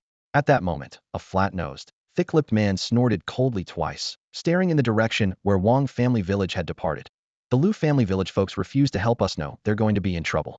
This comment was like a stone breaking the stillness, and several people immediately perked up. Exactly. They wanted to stall for time and let us take the heat dream on. Carrying so much game, they definitely can't run fast. They'll get caught eventually, and their fate will be worse than ours. Several gloomy faces showed satisfaction, and their mood lifted slightly. Qin Hai remained silent. Though he resented Lu family village for not helping, he also understood that offering aid was a favor, and not helping was perfectly reasonable. Suddenly, Qin Lianjuan stood up, his gaze following the distant forest path. Let's follow them too. Maybe we can help. What? Qin Hai and the other 5 stared wide-eyed as if they'd seen a ghost. The flat-nosed man's voice trembled with excitement. Lu family village completely ignored us when they passed by. Now that they're in trouble, we're supposed to help them? You're not serious, are you? Noisy objections arose one after another. Qin Hai frowned and growled. Dad, they wouldn't help us. Should we help them? Qin Lianjuan sighed deeply and gestured for quiet. Helping them means helping ourselves. We're outnumbered and would definitely lose against Wang family village. But Lu family village is different. They have about the same number of people as Wang family village. Plus they're carrying plenty of game. They might not be willing to hand it over obediently. If a real fight breaks out, we can join forces with Lu family village, drive off Wang Ba, and get our game back. Everyone's eyes immediately lit up. But someone's still worried. What if no fight breaks out? If no fight breaks out, we can still stand by and give them moral support, making Wang family village think twice. Lu family village might even be grateful to us. Otherwise, with so few people in our village, we'll always be bullied. After hearing this, several people wavered, but they still felt reluctant and uncomfortable. All right, everyone up. We'll be too late if we wait any longer. Qin Lianjuan barked in a low voice, gripping his weapon tightly, as he stepped forcefully onto the rocky ground and charged out from the low earthen mound. His companions exchanged glances, gritted their teeth, and followed, their shoes scraping against the cracked, barren earth and kicking up fine dust. Look, there they are. The people from Wangjiazhai had been pursuing relentlessly and finally spotted several figures at the edge of the undulating wasteland, barely visible about 500 or 600 meters away. Damn it. Are these guys part rabbit or something? They sure can run. A man carrying a bow cursed between gasps for air. The rolling hills were uneven and treacherous, had been running too hard, and nearly stumbled when his foot slipped. What's the point? A companion beside him sneered, lowering his voice with steady breathing. No matter how fast they run, unless they abandon their prey. Abandon their prey? Would they really give it up? Ha ha. The group burst into short, sharp laughter, greed flashing in their eyes. Boss, how much of those 5 kills do we want? Someone in the group asked while running. Do you even need to ask? All of it, of course. Wang Ba grinned, baring his white teeth. That doesn't seem right. If we let them starve to death, who's going to hunt for us in the future? Yeah, Brother Ba, thinking long-term, maybe we should leave them half a kill. You make a good point. Wang Ba pondered while running, his mouth twitching. That guy Qin Lianjuan was right, always leave room for future encounters. Fine, we'll leave them half. Brother Ba is truly righteous. If Lu Guahao knew, he'd be eternally grateful. But what if they refuse? Someone blurted out, and the air instantly grew heavy.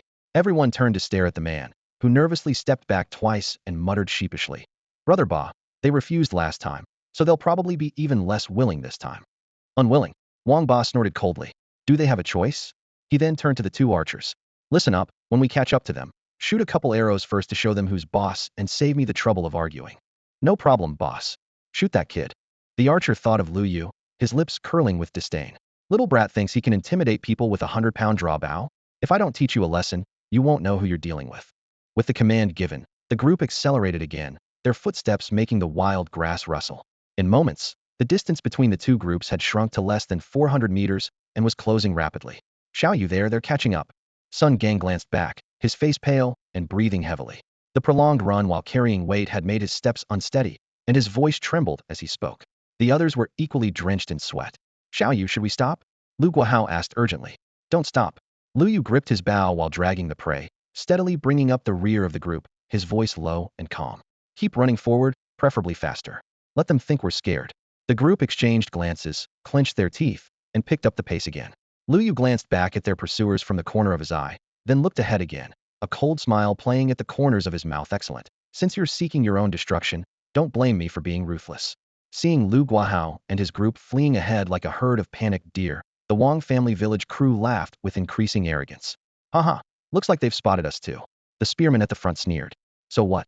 Do they really think they can escape from our grasp? You've got to let them struggle a bit, right? Another companion laughed heartily. Just like a drowning man, the more he struggles, the faster he sinks, but instinct still makes him thrash around. The others joined in with jeers, though their pace never slowed, their faces radiating absolute confidence in victory. The distance between the two groups rapidly closed 300 meters. Run, run, I'd love to see how far you can get. Wang Ba licked his lips, his eyes gleaming with excited, twisted light. Others had fled before him in the past, and without exception, they'd all become prey. Lu family village would be no different, unless they were willing to abandon all their spoils. Big brother, there are people behind us. Suddenly, a cry of alarm came from the rear of their formation. What? Everyone stopped abruptly and turned around in unison. The next second, disbelief was written across every face.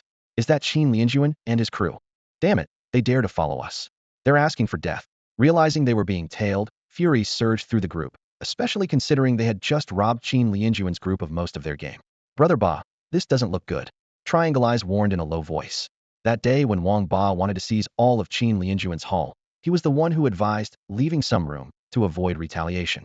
By all logic, with Lu Guahao standing by and doing nothing, Qin Lianjuan should have been seething with resentment. Not helping would have been understandable, might even have hoped to see Wang Ba get his comeuppance. But this situation was clearly beyond expectations. Ignore them. Wang Ba's expression darkened. Focus on catching Lu Guahao first, the main target. We'll deal with Qin Lianjuan's bunch later. He instructed the two archers at the front. Old Lu, Old Zhao. Once we're in range, take down 2 or 3 of them first. Teach them a lesson. Got it, boss. One of them held up 2 fingers, 200 meters. Once they closed to that distance, the Lu family village group would be sitting ducks, none would escape. Good. Charge. Wang Ba shot a vicious glare back at the Qin family village group, then suddenly accelerated.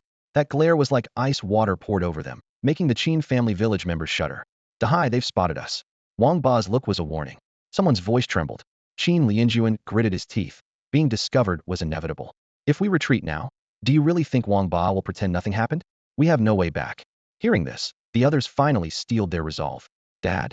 Qin Hai frowned, his face full of displeasure. The Lu family village group is still running. Don't they understand they can't possibly escape? He truly wondered whether such a cowardly bunch would even have the courage to resist when caught, or if they'd grovel and voluntarily hand over their spoils. If that were the case, they would be utterly screwed. Qin Lianjuan's heart tightened suddenly, but he still forced himself to offer an explanation. It's probably just an instinctive reaction. Maybe they want to shake off the Wang Jiazhai people first, and once they come to their senses, they'll stop and draw their weapons to fight back. Several companions exchanged glances, their eyes filled with worry. If that wasn't the case, the next encounter with Wang Jiazhai wouldn't be settled as simply as handing over their prey. 300 meters. Lu Yu quickly glanced back, then continued pretending to flee in panic. The two archers at the front of the pursuit had already drawn their arrows, knuckles white, ready to knock them at any moment. Huff huff. Lu Guahao and the others gasped desperately for air, their chests feeling as if they were being roasted by burning coals, numb with pain. But since Lu Yu hadn't called for a stop, none of them dared to halt. All their hopes for turning the tables now rested on Lu Yu's powerful bow. Without Lu Yu, they stood no chance against Wang Ba's group. In the blink of an eye, the distance between the two sides closed by another 30 to 40 meters. About time, Old Lu said as he knocked an arrow to his bowstring, slowly raising his longbow with his left hand. Don't rush, his companion laughed. 200 meters is the optimal distance, too far, and the power drops. Old Lu nodded and lowered his left hand again. The smiles on the Wang Jiazhai people's faces grew brighter as they began imagining the satisfying scene of claiming the prey. This situation had Qin Lianjuan's group, trailing at the back, as anxious as ants on a hot pan. They're about to enter bow range. What the hell are those Lu Jiazhai people thinking? No matter how fast your legs are, you can't outrun arrows. Stop and get behind your shields, or fight back. Don't they have an archer? Why isn't he making a move? You mean that kid who looks about the same age as Xiao Hai? He's probably just for shown a way he can draw a war bow. Qin Lianjuan opened his mouth, but couldn't find words to argue. The kid did look young indeed, and not every son could draw a war bow to full extension. Despair crept into his heart as he seemed to already see the tragic scene of the Lujiazhai, people being picked off one by a rain of arrows. But in the next moment, everything changed suddenly. The Lujiazhai people, who had been fleeing all along, abruptly stopped in their tracks and turned around in unison to face their pursuers Heaton. Wang Ba and his men, who had been desperately giving chase, as well as Qin Lianjuan's group watching from a safe distance, all froze in place. Ha ha ha, can't run anymore, can you? The Wang Jiazhai people were ecstatic and pressed harder, but they failed to notice that the young man at the back of their formation had already drawn his bow to a full moon, the bow stave emitting a teeth-grinding metallic friction sound. Crack! In the silent wasteland, an explosive sound tore through the air. The nearly meter-long feathered arrow shot out like black lightning with a piercing whistle. Triangle Eyes only managed to roar out a single syllable. He had sensed disaster the moment Lu Yu drew his bow, but there was no time to warn anyone. The smiles hadn't yet faded from the Wangjiazhai people's faces when the sharp whistle of air being split reached their ears. Old Lu's eyes widened as he watched the black in front of him instantly grow larger. Thunk! The arrow pierced through his chest, the impact like being hit Heaton by a speeding car. Old Lu's limbs stretched forward, his body arched backward, and he was sent flying through the air. The people of Wangjia village were completely stunned by the scene before them, their faces filled with confusion. What's happening? How did old Lu suddenly fly out like that?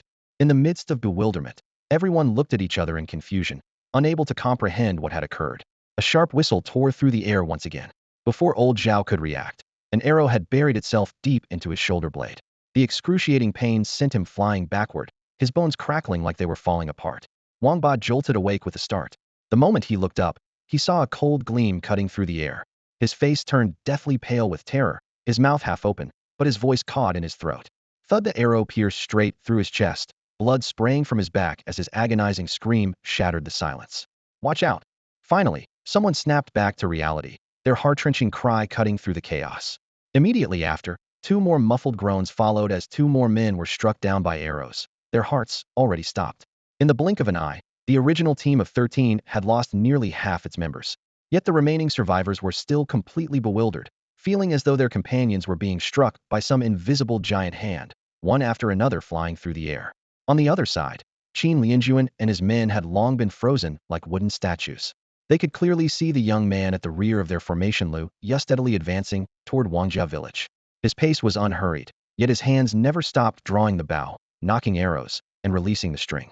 The distance was too great to see his exact movements clearly, but they could only watch as the people of Wangjia village were struck like dominoes, one still tumbling through the air, while the next was violently hurled upward, like a slow-motion replay that was both eerie and shocking.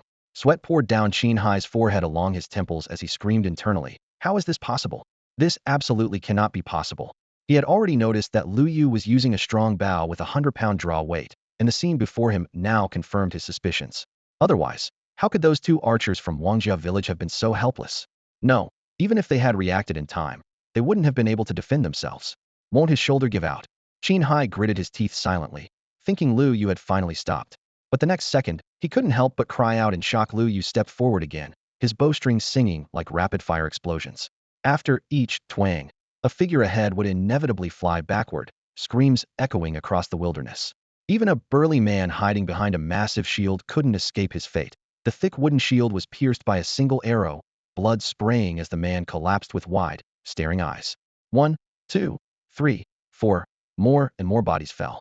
Lu Yu's shooting pace began to slow as he shot an arrow, advanced a few steps, then drew his bow for the next shot, his rhythm terrifyingly steady. Don't kill me. Please don't kill me. Someone was scared out of their wits, dropping their weapon and fleeing in panic, their screams mixed with sobs. Please, I have elderly parents and children at home who depend on me. Another man's legs gave out as he fell to his knees, hands clasped together, tears and snot covering his face. I'll fight you to the death. Yet another man's eyes turned red as he charged forward with his spear, attempting a desperate last stand. But they had forgotten their own words. Human legs cannot outrun arrows. In the end, none of them were spared, all fell in pools of blood. This battle was more like a one-sided bloody massacre. As the last scream faded away, the wilderness returned to deathly silence, with only the breeze sweeping by, stirring up wisps of bloody dust. I'm sorry. Lu Yu slowly lowered his bow and whispered softly. Once he had made his decision, he wouldn't show any mercy or let a single one escape, lest he leave behind endless future troubles. Several dozen meters ahead, Lu Guahao and his companions stood silently at the edge of the clearing where the blood mist had yet to fully dissipate, their expressions complex. Droplets of blood still dripped from the broken grass blades like water beads. Life could sometimes be so fragile it couldn't withstand a single blow. Who could these people from Wangjia village blame? They could only blame themselves for their countless evil deeds. Behind them, Qin Lianjuan's group stood frozen in place as if struck by lightning, their white breath dissipating in the cold wind, their minds completely blank. Could this be a dream? The people from Wangjia village were all dead, and they had died at the hands of just one person, that young man with the bow, who had single-handedly annihilated the entire group. It's him, that young man with the bow, someone stammered out, voice trembling. Upon hearing this, everyone almost simultaneously looked up and fixed their gaze on Lu Yu in the distance, who was putting away his bow. Shock waves surged through their hearts. It really was him, the young man they had previously looked down upon, thinking he was merely putting on a fierce front while desperately fleeing, now seemed as terrifying as the Grim Reaper himself. Wangjia village, which they had hated to the bone but could do nothing about, had been as fragile as a group of ants before this youth. But if he was so powerful, why had he fled earlier? And why had Lu Guahao and the others cooperated? A breeze swept by, stirring up several blood-stained withered leaves. Qin Lianjuan suddenly shivered and understood everything. Lu Guahao and his group had been acting all along. They had deliberately appeared cowardly and weak to lure Wangjia village into lowering their guard, leading them step by step into the 100-meter shooting range. By the time Wangjia village sensed the danger, they could no longer escape that zone of death. As for the game that Lu Guahao and his companions had brought back earlier, it hadn't been obtained by luck at all, but had been shot by this young man before them with his divine archery skills. Qin Lianjuan could even imagine the scene of those animals falling, almost identical to what had just happened. Thinking of this, he couldn't help but laugh self-mockingly. He and his companions had rushed here thinking they could help, only to end up looking like a bunch of burdens. What was truly laughable was Wangjia village. The other side had no intention of causing trouble and chose to retreat, yet they treated them like easy prey and pressed them step by step.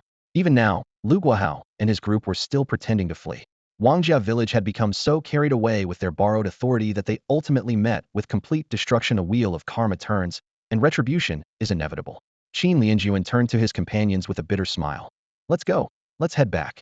The people from Wangjia village are all gone, so there's no point in us staying. Maybe we shouldn't have come in the first place. Huh. A man across from him widened his eyes, still unwilling to give up. But our hunt. That's Lujia village's game, not ours. Qin Lianjuan cut him off directly. Everyone hung their heads in shame. Yes, the game had originally belonged to them, but once Wangjia village had stolen it, its nature had changed. Now that Lujia village had risked everything to reclaim it, if they still had the audacity to demand it back, wouldn't they risk following in Wangjia village's footsteps? Taking it a step further, even if Lujia village was willing to return it, would they really dare to accept it? The group walked dejectedly back the way they came. Qin Lianjuan consoled them. It's not entirely without benefit. With Wangjia village gone, we won't have to worry about being robbed when we hunt in the future. Right? Thanks to Lu Guahao and his group, and that young man. Someone sighed, a smile gradually appearing on his face. If we get a chance to meet them, we should really thank them properly for venting our anger. Yes, everyone nodded in agreement. Only the young man Qin Hai listened with mixed feelings. That person of similar age to himself, with such swift arrows and abundant stamina, was probably at the second level of body tempering, or even stronger. If he himself had sufficient resources, he might not be weaker than that person. Thinking of this, he clenched his fists, unwillingness churning in his chest. Old Qin Lianjuan. A shout suddenly came from behind. Qin Lianjuan was startled, thinking he was hearing things, and instinctively shook his head and continued forward. But the voice became increasingly clear. People from Qinjia village. Don't leave. Come back. Come back quickly. Don't you want your game? Each call more urgent than the last. Qin Lianjuan stood frozen in place, his eyes wide as saucers, his face filled with disbelief. I'm not hearing things, am I? Lianjuan, it sounds like the people from Lu family village are calling us back. A man beside him whispered, leaning close to his ear with confusion and nervousness. I heard it too. Did they say something about returning our prey to us? Could such good fortune really exist? Another man frowned and muttered, his expression full of doubt. Qin Hai remained silent, his Adam's apple bobbing as he swallowed hard. If what they said was true, it would be absolutely wonderful. Just then, another shout came from behind them, more urgent than before. Brothers from Qin family village. Come back quickly. The tone carried urgency. This time, everyone heard it clearly. They looked at each other, hearts pounding, and finally couldn't resist turning around together. They saw the people from Lu family village standing where they had just been, bending down to examine the spoils on the ground. The half-carcass of the giant horned horse was most prominent. Lu Guahao wore a smile and enthusiastically waved his hand toward them. Lianjuan, should we go over and take a look? What if they're sincere? Someone suggested. Yeah, we have no grudges against them. If they really wanted to harm us, they would have acted already. Let's give it a try, we have nothing to lose. Qin Lianjuan was tempted. He gritted his teeth and nodded. Then, let's go have a look. The group cautiously moved forward. When they were about 20 or 30 meters away, he quickly put on a smile and called out loudly. Brother Lu, were you just calling us? As he spoke, he unconsciously glanced at Lu Yu, who stood nearby with a calm expression earlier. This young man had single-handedly wiped out the entire hunting party from Wang family village with just one blade. He remembered that terrifying strength clearly. Lu Guahao nodded and pointed to the giant horned horse carcass on the ground. If I remember correctly, this should be your prey, right? Yes, it's ours, one of the men answered eagerly. Qin Lianjuan also nodded, but his heart was still unsettled. Then take it back with you.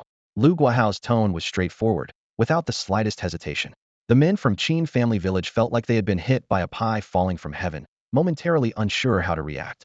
Brother Lu, are you serious? You're not joking, are you? Qin Lianjuan's voice trembled, and he had even mentally prepared himself to give up half the meat without Lu family village's intervention. They never could have taken this prey home. Zhao Shan beside them laughed heartily. Old Qin, you're really something. Would we lie to you? Another person joked. Exactly. If you don't want it, we'll just keep it ourselves. We want it.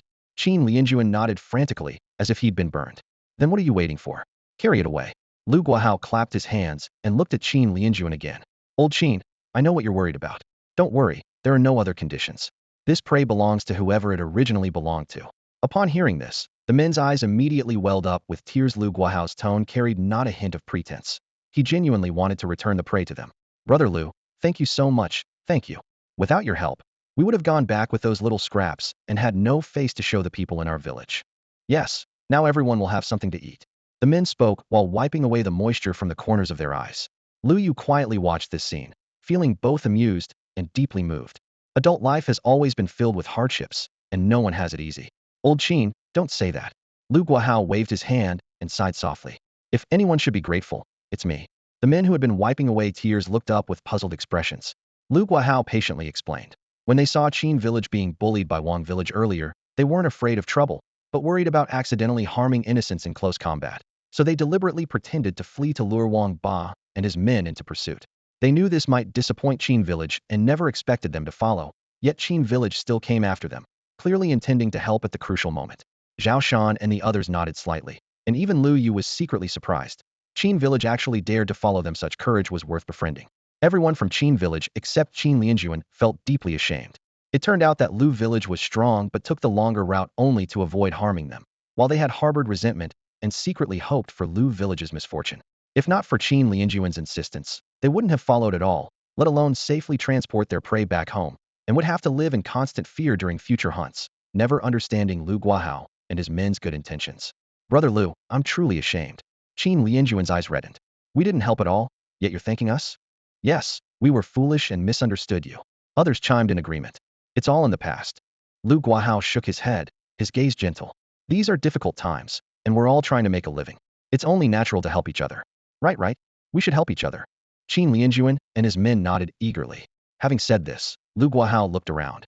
They had nearly finished searching the bodies from Wang Villagite. It was time to leave. Wild beasts roamed the wilderness at night, and these corpses would soon be picked clean. Xiao Yu, what are you thinking about? Time to go. Zhao Shan called out. Lu Yu withdrew his gaze but continued studying the people from Qin village thoughtfully. Perhaps this was the perfect opportunity to recruit them. Even if rejected, the chances of success seemed promising. Just then, Qin Lianjuan's voice rang out. Brother Lu. Lu Guahao, who had just turned to leave, stopped and looked back with a smile. What is it, Brother Qin? The people from Qin village expected Qin Lianjuan to offer another word of thanks, but instead he took a deep breath and said something shocking. Brother Lu, could we possibly join your Lu village? Silence fell instantly, as if even the wind had stopped. No one from Lu village had expected to hear such words. Lu Yu felt secretly delighted. Things were going more smoothly than anticipated. With them joining, future trips to Zhou Fortress for supplies would be much safer. After a long moment, Lu Guahao tentatively confirmed. Brother Qin, are you saying you want to bring Qin village to merge with our village? That's right. Qin Lianjuan was nervous but full of hope. Our village is too small, and with winter approaching, life will only get harder. You don't have that many people either, and though you're much stronger than us, if we joined forces, we could certainly live better. After Qin Lianjuan finished speaking, his face flushed with heat and his heart filled with anxiety. He could clearly feel his breathing tighten. Although Lujia village had fewer people, Every hunting expedition brought rich rewards. Their strength was undeniable. In contrast, Qinjia village had worked hard to corner a giant horned horse, only to have it stolen by Wangjia village halfway through. If they hadn't happened to encounter the people from Lujia village, they wouldn't have even gotten a single bone. The comparison made the difference painfully clear. On the surface, Qinjia village joining Lujia village seemed like a win-win situation, but in reality, they were simply seeking a reliable refuge. The shortage of able-bodied young men and people starving to death every winter, this was the harsh reality Qin Lianjuan couldn't escape. This winter would likely be the same, but if they could join Lujia village, even getting just a bit of bone broth would be far better than starving in their own village. More importantly, Lu Guahao was an upright man, something he had always firmly believed. After he finished speaking, the scene fell into suffocating silence. The hearts of the Qinjia village members hung heavy with suspense, yet their eyes couldn't hide their anticipation. Joining Lujia village would truly be a godsend. But if they were rejected, what would happen to the dozens of elderly, weak, women, and children they had in tow? Anyone would have to think twice about such a burden. Lu Guahao's feelings were complicated at this moment. When the Lu brothers left, they had taken 2 or 3 people with them, leaving the hunting team short-handed. Qin Lianjuan and his men could perfectly fill that gap, and their character was beyond question. However, thinking about the dozens of mouths to feed in their village made him hesitate. Lujia village currently supported over 100 people, and the 5 animals they had brought back this time would last just long enough. Adding dozens more would dramatically increase the food pressure. The oppressive atmosphere hung over everyone like a thick blanket, and the hearts of the Qinjia village members instantly sank halfway. Qin Lianjuan's smile gradually stiffened as he glanced sideways at Qin Hai. Debating whether to reveal their trump card given their current strength, it was understandable that Lujia village might not be interested. Just then, a young voice broke the silence. "Dad, I think we should agree." Wu Shao's eyes turned to Lu Yu in unison. It was him. The Qinjia village members' eyes lit up, hope suddenly blooming in their hearts. Lu Yu's reputation in their minds far exceeded that of anyone else in Lujia village, yet they hadn't expected him to support these outsiders at such a crucial moment. Then they were shocked by his calling out, "Dad," so he was actually Lu Guahao's son. Lu Yu spoke calmly. "What our village needs most right now is young, able-bodied laborers, especially experienced hunters like Uncle Qin. Although Li Yong and Lu Kai have strength, they lack real combat experience and would take time to train. Uncle Qin and his men joining us would perfectly fill our current gap." Little Yu makes a good point. Zhao Shan nodded nearby. Everyone understood this, but still. "Uncle Zhao, I understand what you're worried about. You're concerned that with more people, there won't be enough food, right?" Lu Yu smiled slightly and continued. "I don't think we need to worry too much about that. With more people in the hunting party, we'll likely bring back more game. After all, many hands make light work." As soon as he finished speaking, everyone sitting around nodded in agreement. It wasn't that his words were particularly brilliant, but rather that the speaker had already earned everyone's trust through his proven abilities. "Wow. Since Xiao Yu agrees, we have no objections. Right, if Brother Qin and his people want to join, then welcome aboard." Xiao Yu is absolutely right. Several hunters voiced their support one after another, their tones decisive. Lu Guahao turned to Qin Lianjuan with a hearty smile. "Brother Qin, have you made up your minds? If you've truly thought it through, Lujia village welcomes you with open arms." The Qin family members were momentarily stunned. They had expected at least some heated discussion followed by a vote, but Lu Yu had managed to get unanimous approval from Lujia village with just a few words. "Lianjuan, Lianjuan." The man beside him nudged him with his elbow, urging in a low voice. "What are you standing there for? Agree quickly. Yeah, if they change their minds, it'll be too late." Only then did Qin Lianjuan snap back to reality, quickly cupping his hands in salute. "Brother Lu, we've decided. We're determined to join Lujia village. From today on, there is no more Qin village." His companions also shouted enthusiastically. "Yes, yes. From now on, we're all people of Lujia village." Only Qin Hai, being more reserved, spoke more quietly, though the excitement in his eyes was unmistakable. "Haha, excellent. From now on, we're all one family." Lu Guahao responded heartily. Zhao Shan and the others nodded as well. With a larger group, they could share the burden when facing dangerous situations. Though more people meant greater food demands, the fresh blood would certainly bring more vitality to the village, motivating them to hunt even harder. During the pleasantries, Qin Lianjuan studied Lu Yu and asked with a smile. "Brother Lu, this young man is your son, right?" "Yes, he is." Qin Lianjuan clicked his tongue in amazement. "A hero emerges young. So many of us could only swallow our pride before Wang village, but this young man single-handedly dealt with all of them. Truly impressive. Yes, I heard he can draw a bow with a 100-pound pole. More than the druid over 10 times in a row. Who else could do that?" Everyone chimed in with praise.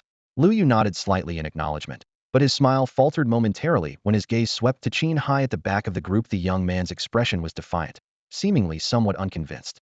Lu Yu felt understanding. Young people naturally have their pride. The people of Lujiao village beamed with joy at the compliments. Of course, Xiao Yu is the most capable among us. Though Lu Guahao's face showed pride, his tone remained modest. Brother Qin's son is no slouch either. He looks about the same age as Xiao Yu, yet he can draw an 80-pound bow. That's a skill none of us can match. As soon as he finished speaking, Zhao Shan and the others' eyes lit up.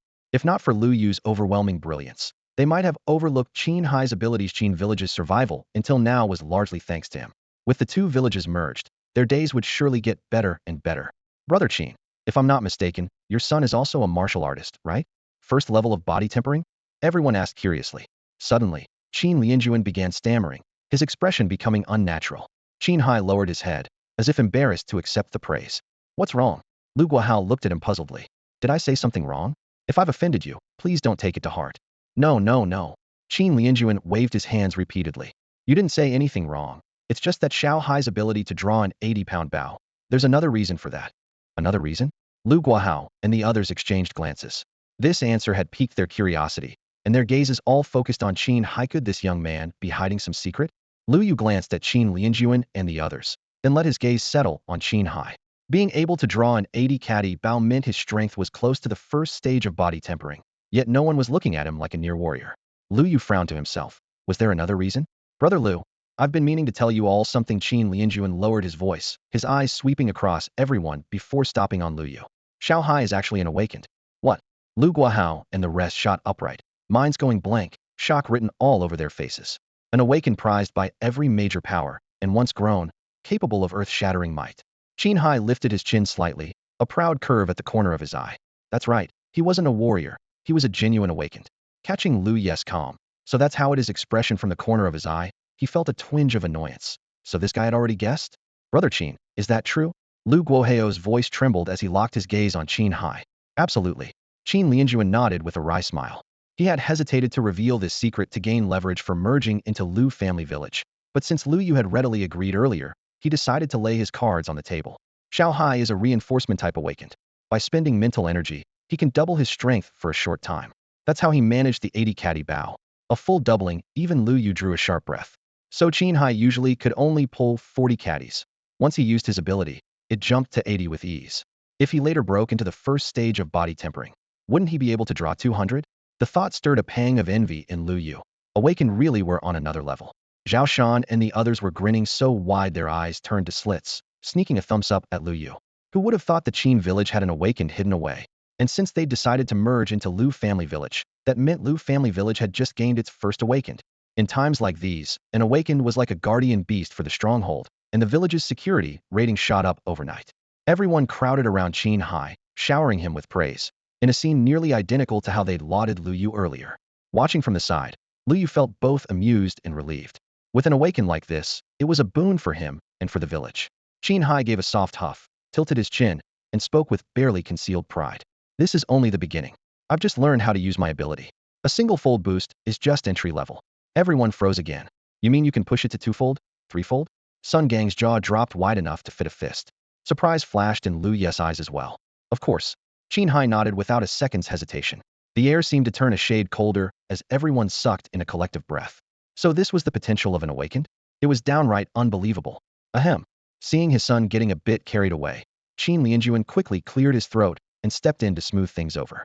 Don't listen to his bragging. It's not that easy. Qin Hai pursed his lips and reined in his attitude. Worried the conversation might stall, Qin Lianjuan added, Xiao Hai has only recently learned to control his abilities at will. Recently, Lu Yu seized the opportunity to ask, can't awakened individuals freely use their abilities from the start? Lu Guahao and the others nearby perked up their ears. They knew very little about awakened individuals, only that they were incredibly powerful. Their growth process was a complete mystery. Qin Lianjuan shook his head and slowly explained. At first, Xiao Hai had no idea he had awakened any abilities. He just noticed that whenever his emotions ran high, he'd suddenly become incredibly strong. Initially, he didn't think much of it, but as it happened more often, something felt off. Later, through his own reflection, he suspected he might have awakened. We wanted to help but couldn't, so he had to figure it out on his own. It wasn't until 2 years ago that he could barely control it at will, but each use left him completely drained. Gradually, he became more proficient, and his strength enhancement improved from the initial 50% to a full 100% now. His voice carried genuine pride, though he couldn't help but sigh. He's come this far entirely on his own. It really wasn't easy. What's even more remarkable is that despite being an awakened individual, Xiao Hai has stayed in the village for our sake. Several people from Qin family village nodded in agreement. That's right. He could easily venture out to better places. Lu Guahao and the others listened with deep respect. Lu Yu nodded silently to himself. This kid might be a bit arrogant, but his character isn't bad. This shows that awakened individuals don't become strong effortlessly either. Both talent and hard work are essential. Brother Qin, don't worry. Lu Guahao suddenly became serious.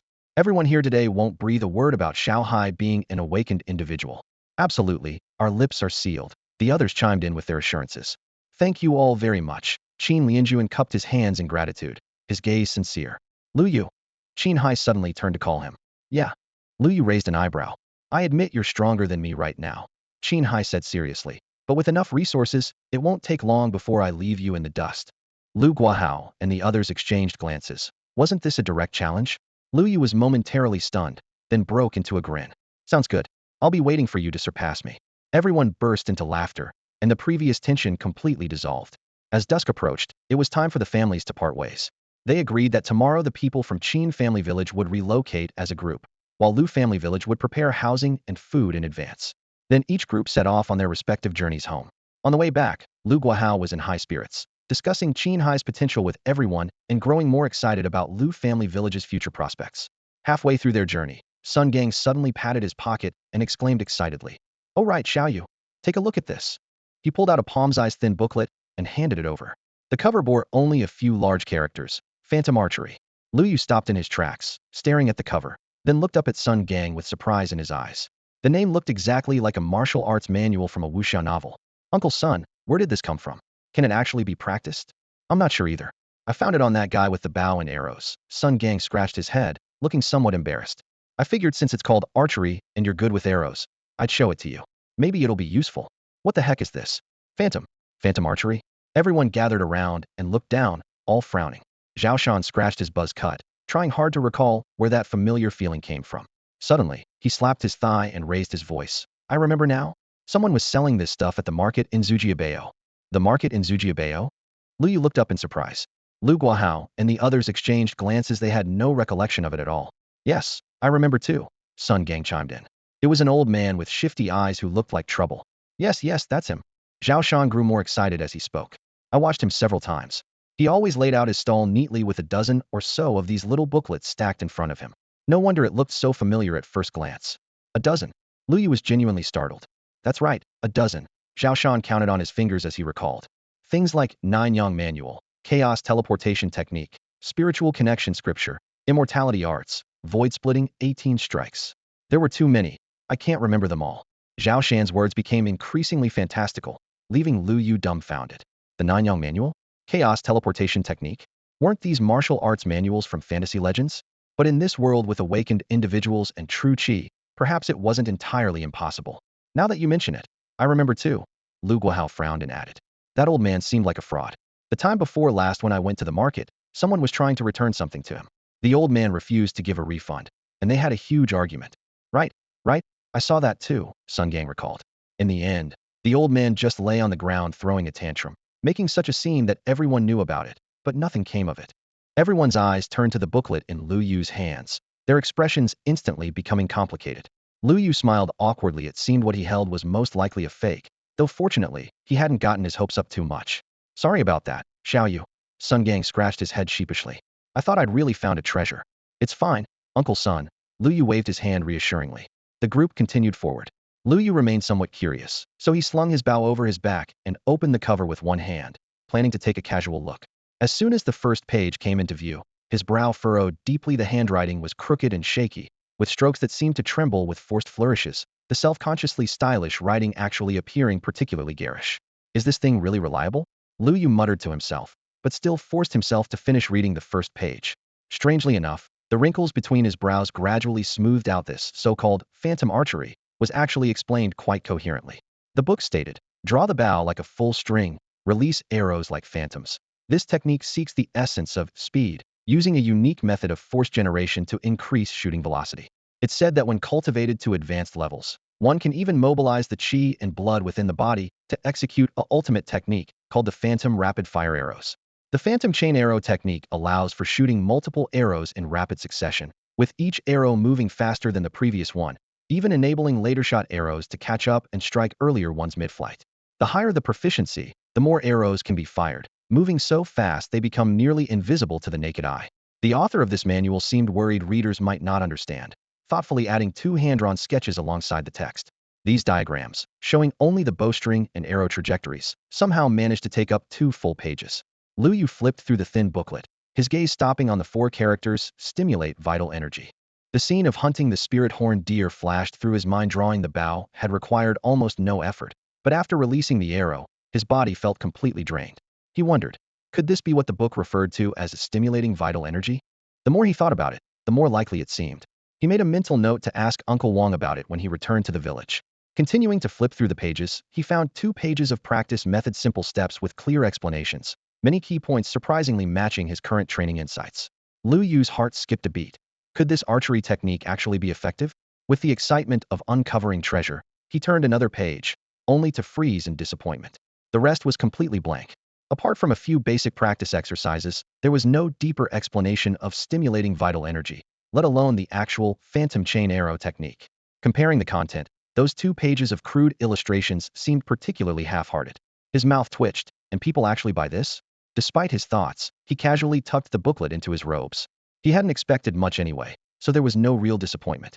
With still some mountain path left before reaching the village, he decided to review his gains from this trip. With a thought, the familiar pale golden attribute panel appeared before his eyes. Realm, body tempering 3rd layer. Level, 7064. Constitution, 51.34. Strength, 35.38. Agility, 22.80. Spirit, 11.79. Potential points, 307 points 1 day.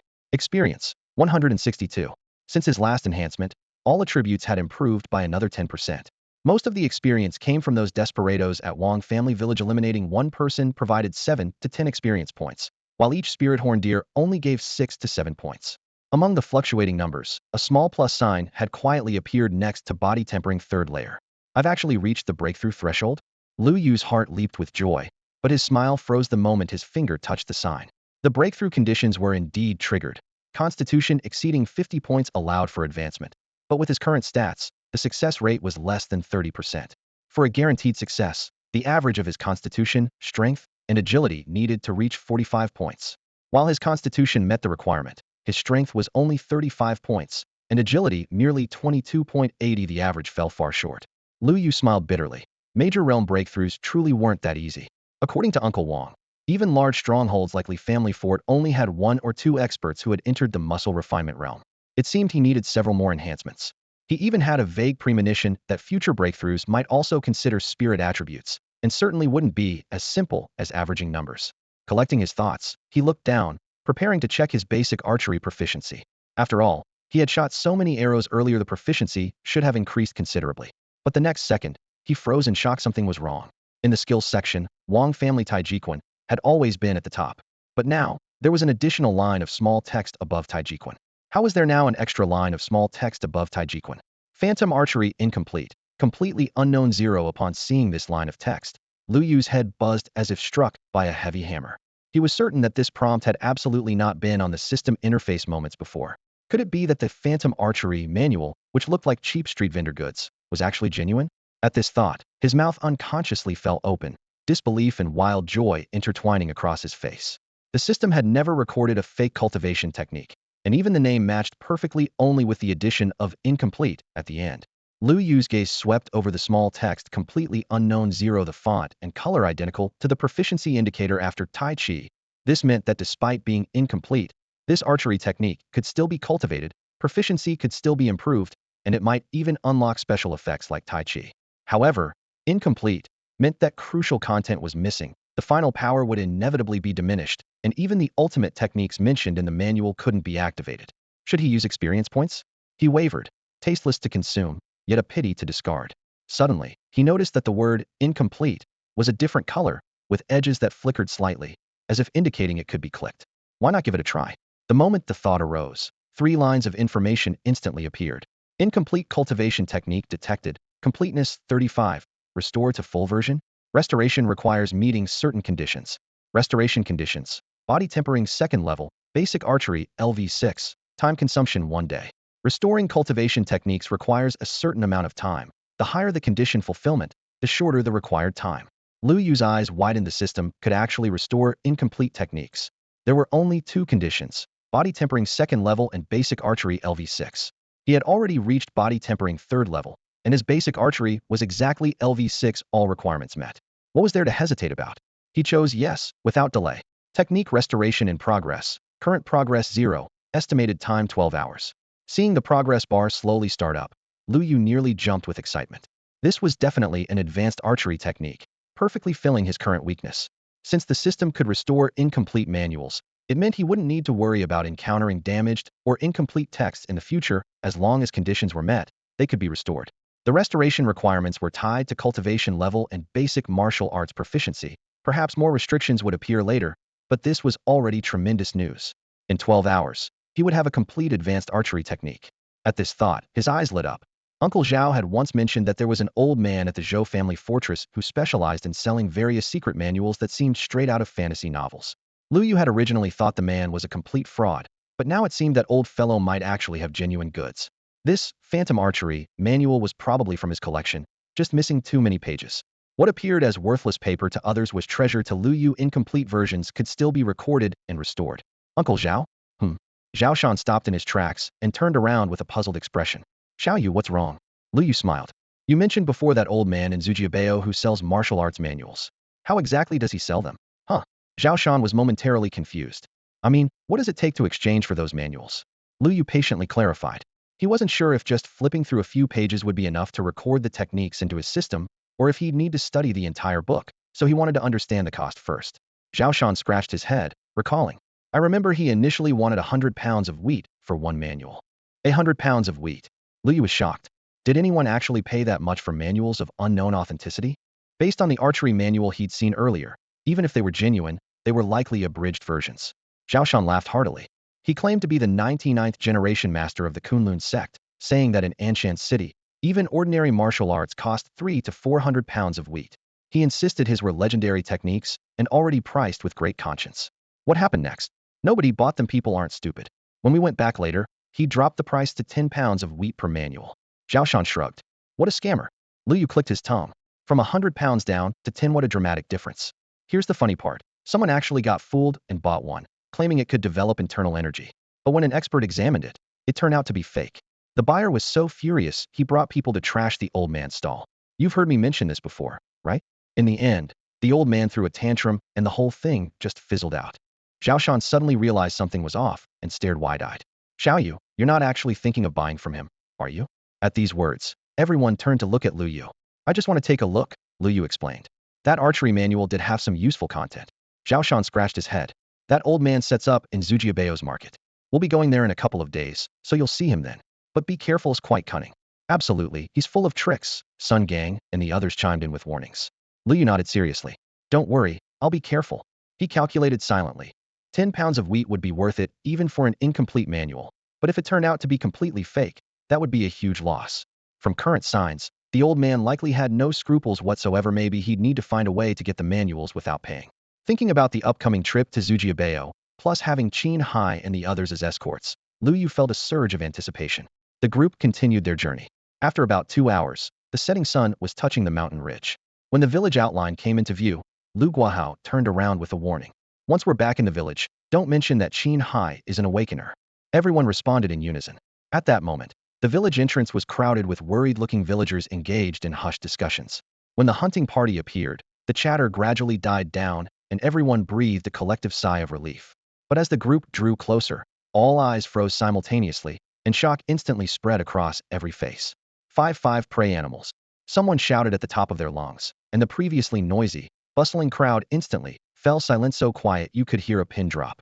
Nearly 100 pairs of eyes locked onto the hunting party at the far end of the suspension bridge, or more precisely, onto the fresh, blood-dripping prey slung over their shoulders. The team members stood in a line, the still wet blood on the antlers gleaming dark red in the setting sun. 1, 2, 3, 4. No, wait. There's another one. Lu Yu is dragging 5 whole deer, someone in the crowd gasped. My God, when has our settlement ever had such a bountiful harvest? Li Yang's Adam's apple bobbed as he swallowed hard, his voice trembling. I'm not. I'm not dreaming, am I? I. I don't think so. Lu Kai stared blankly ahead, nodding mechanically, knowing full well that everything before his eyes was absolutely real. Wang Liang also gazed in stunned silence at those heavy carcasses, only one thought flashing through his mind. Lu Yu again? Who else but him could pull this off? The hunting party drew closer, their heavy animal hides dragging trails through the dust. Every face bore an unmistakable smile. Crossing the suspension bridge, they dropped their prey heavily onto the open ground at the center of the settlement, making the earth tremble slightly. What a great haul today, all thanks to little Yu. Zhao Shan rolled up his sleeves, laughing heartily. Before he'd even finished speaking, hundreds of gazes snapped to Lu Yu. Wow, brother Lu Yu is amazing. Over a dozen children bounced excitedly, their eyes shining with admiration. Ji Bingyu stood among them, looking up at Lu Yu. Last time he brought back plenty of game, but this time was even better several times more. He was practically the settlement's savior. Several white-haired elders gripped their walking sticks tightly, so moved their eyes reddened. Gung Lian in the crowd smiled especially brightly. Uncle Zhao, please don't say that. Lu Yu felt both amused and embarrassed by all the attention. Today's big harvest was thanks to everyone's efforts. Zhao Shan and the others were momentarily stunned, then burst into laughter. They had indeed contributed during the Spiritantler deer hunt, but later when they encountered the Wang family settlement, without Lu Yu's intervention, forget keeping the prey, it would have been questionable whether they could have escaped unscathed. These complications, they decided to keep to themselves for now.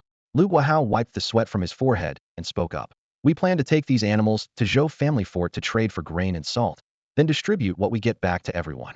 The crowd nodded in agreement. Some hadn't had salt for several days. Also, I have something important to tell everyone. Lu Guahao raised his voice and recounted the entire story of the Qin family settlement's request to relocate. As his words settled, the previously calm atmosphere was instantly stirred up. What? The Qin family settlement people want to move here? Is this real? This is so sudden. Having them move here would be good. More people means more strength, and the hunting parties would be safer.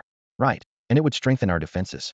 In these end times, it's not just wild beasts we have to worry about. Some bold bandits have their eyes on our supplies too.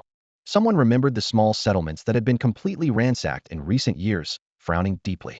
Winter means less game, so we need to be even more careful. But others looked worried. But the Qin family settlement has quite a few people, doesn't it? I heard they have about the same number of people as our village. No, actually a bit fewer. But with so many people coming all at once, will we have enough food? The meeting square buzzed with murmurs. Li Yang and the others exchanged glances. Newcomers meant vitality, but their village once housed 300 to 400 people at its peak, and now only had about 100 elderly, weak, women and children left. Could they really handle taking in so many more mouths to feed all at once? Everyone, please quiet down. Lu Guahao clapped his hands, his voice clear and strong in the night. I've already agreed to let them come. They'll all move here tomorrow. Starting tomorrow, we're one family, and I hope everyone will cooperate. Some people's eyes widened with excitement, while others fell silent, their brows furrowed with worry. Lu Guahao noticed everyone's concerns and pointed to Lu Yu not far away. As for food, don't worry. You've all seen Xiao Yu's archery skills. The Qin family village also has an expert who can draw an 80-pound bow, and his archery is no less impressive than Xiao Yu's. Lu Yu nodded in confirmation. His name is Qin Hai. He's the same age as me and very outstanding. Those few brief words made the air freeze instantly.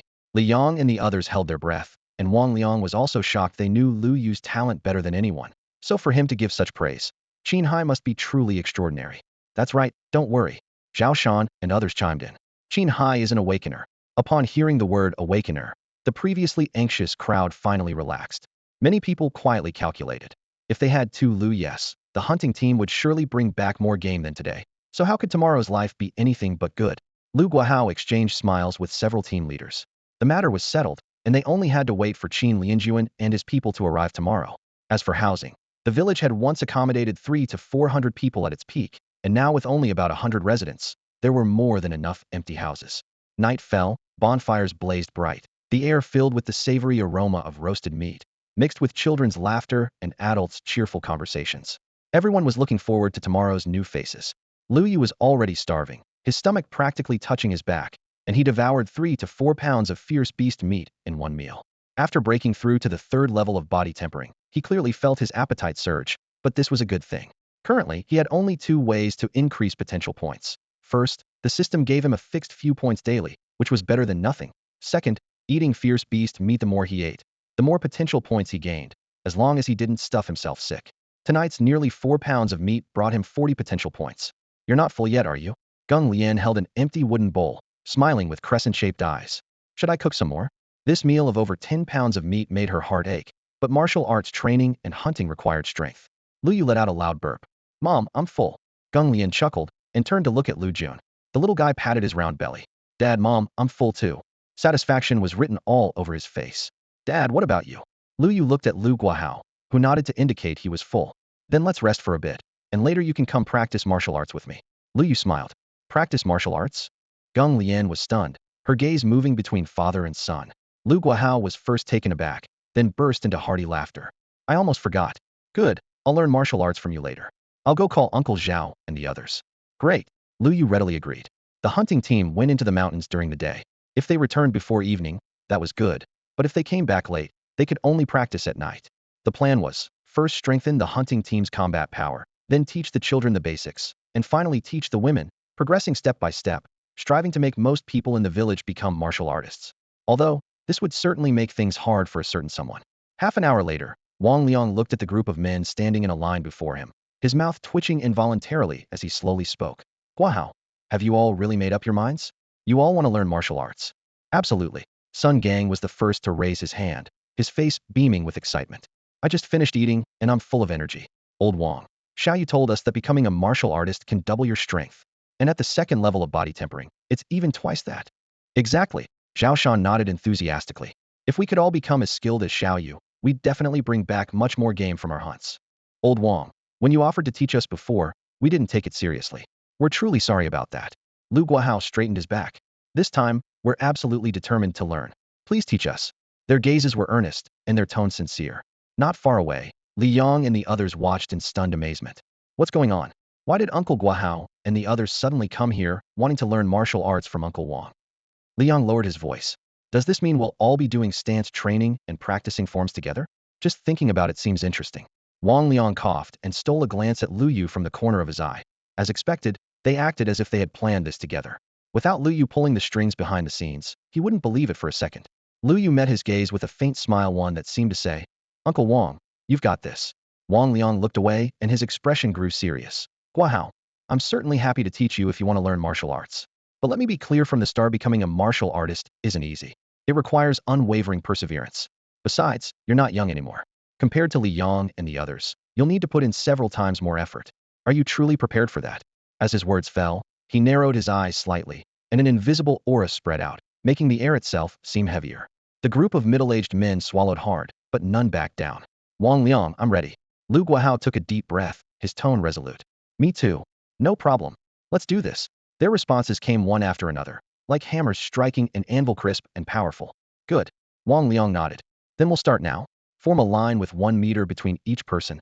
We'll begin with the most basic stance training. He said no more and personally demonstrated the movements, speaking at a measured pace with every word hitting its mark, his tone carrying an unquestionable steadiness. Meanwhile, Lu Yu observed quietly from the side, calculating in his mind, when the people from Qin family village arrive, he'd pull them into training too, especially Qin Hai. If that guy's special ability could be combined with martial arts, even he would need to be cautious. If he could actually cultivate him properly, it would be perfect. Brother Yu, amazing.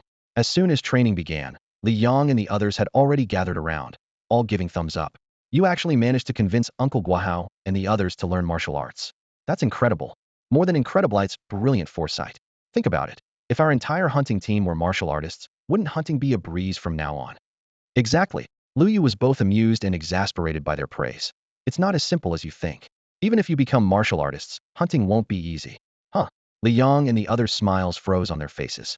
You'll understand later. Lu Yu shook his head without elaborating. After a moment, Lu Kai suddenly remembered something, his expression complex. By the way, Lu Yu, about that Qin Hai. I heard he's about the same age as you, but can draw an 80-pound bow. Is that really true? In an instant, Li Yong and the others held their breath, all staring at Lu Yu. Yes. Lu Yu nodded. Lu Kai and the others gasped in shock. They had heard Uncle Wang mention before that Lu Yu was a martial arts prodigy that came along once in a century, and competing with such a person would only bring humiliation upon oneself. Yet here was Qin Hai, who looked about their age, effortlessly drawing that heavy bow. Could he be another martial arts genius? For a moment, everyone felt as if prodigies were suddenly everywhere. Don't compare yourself to him. Focus on your own progress.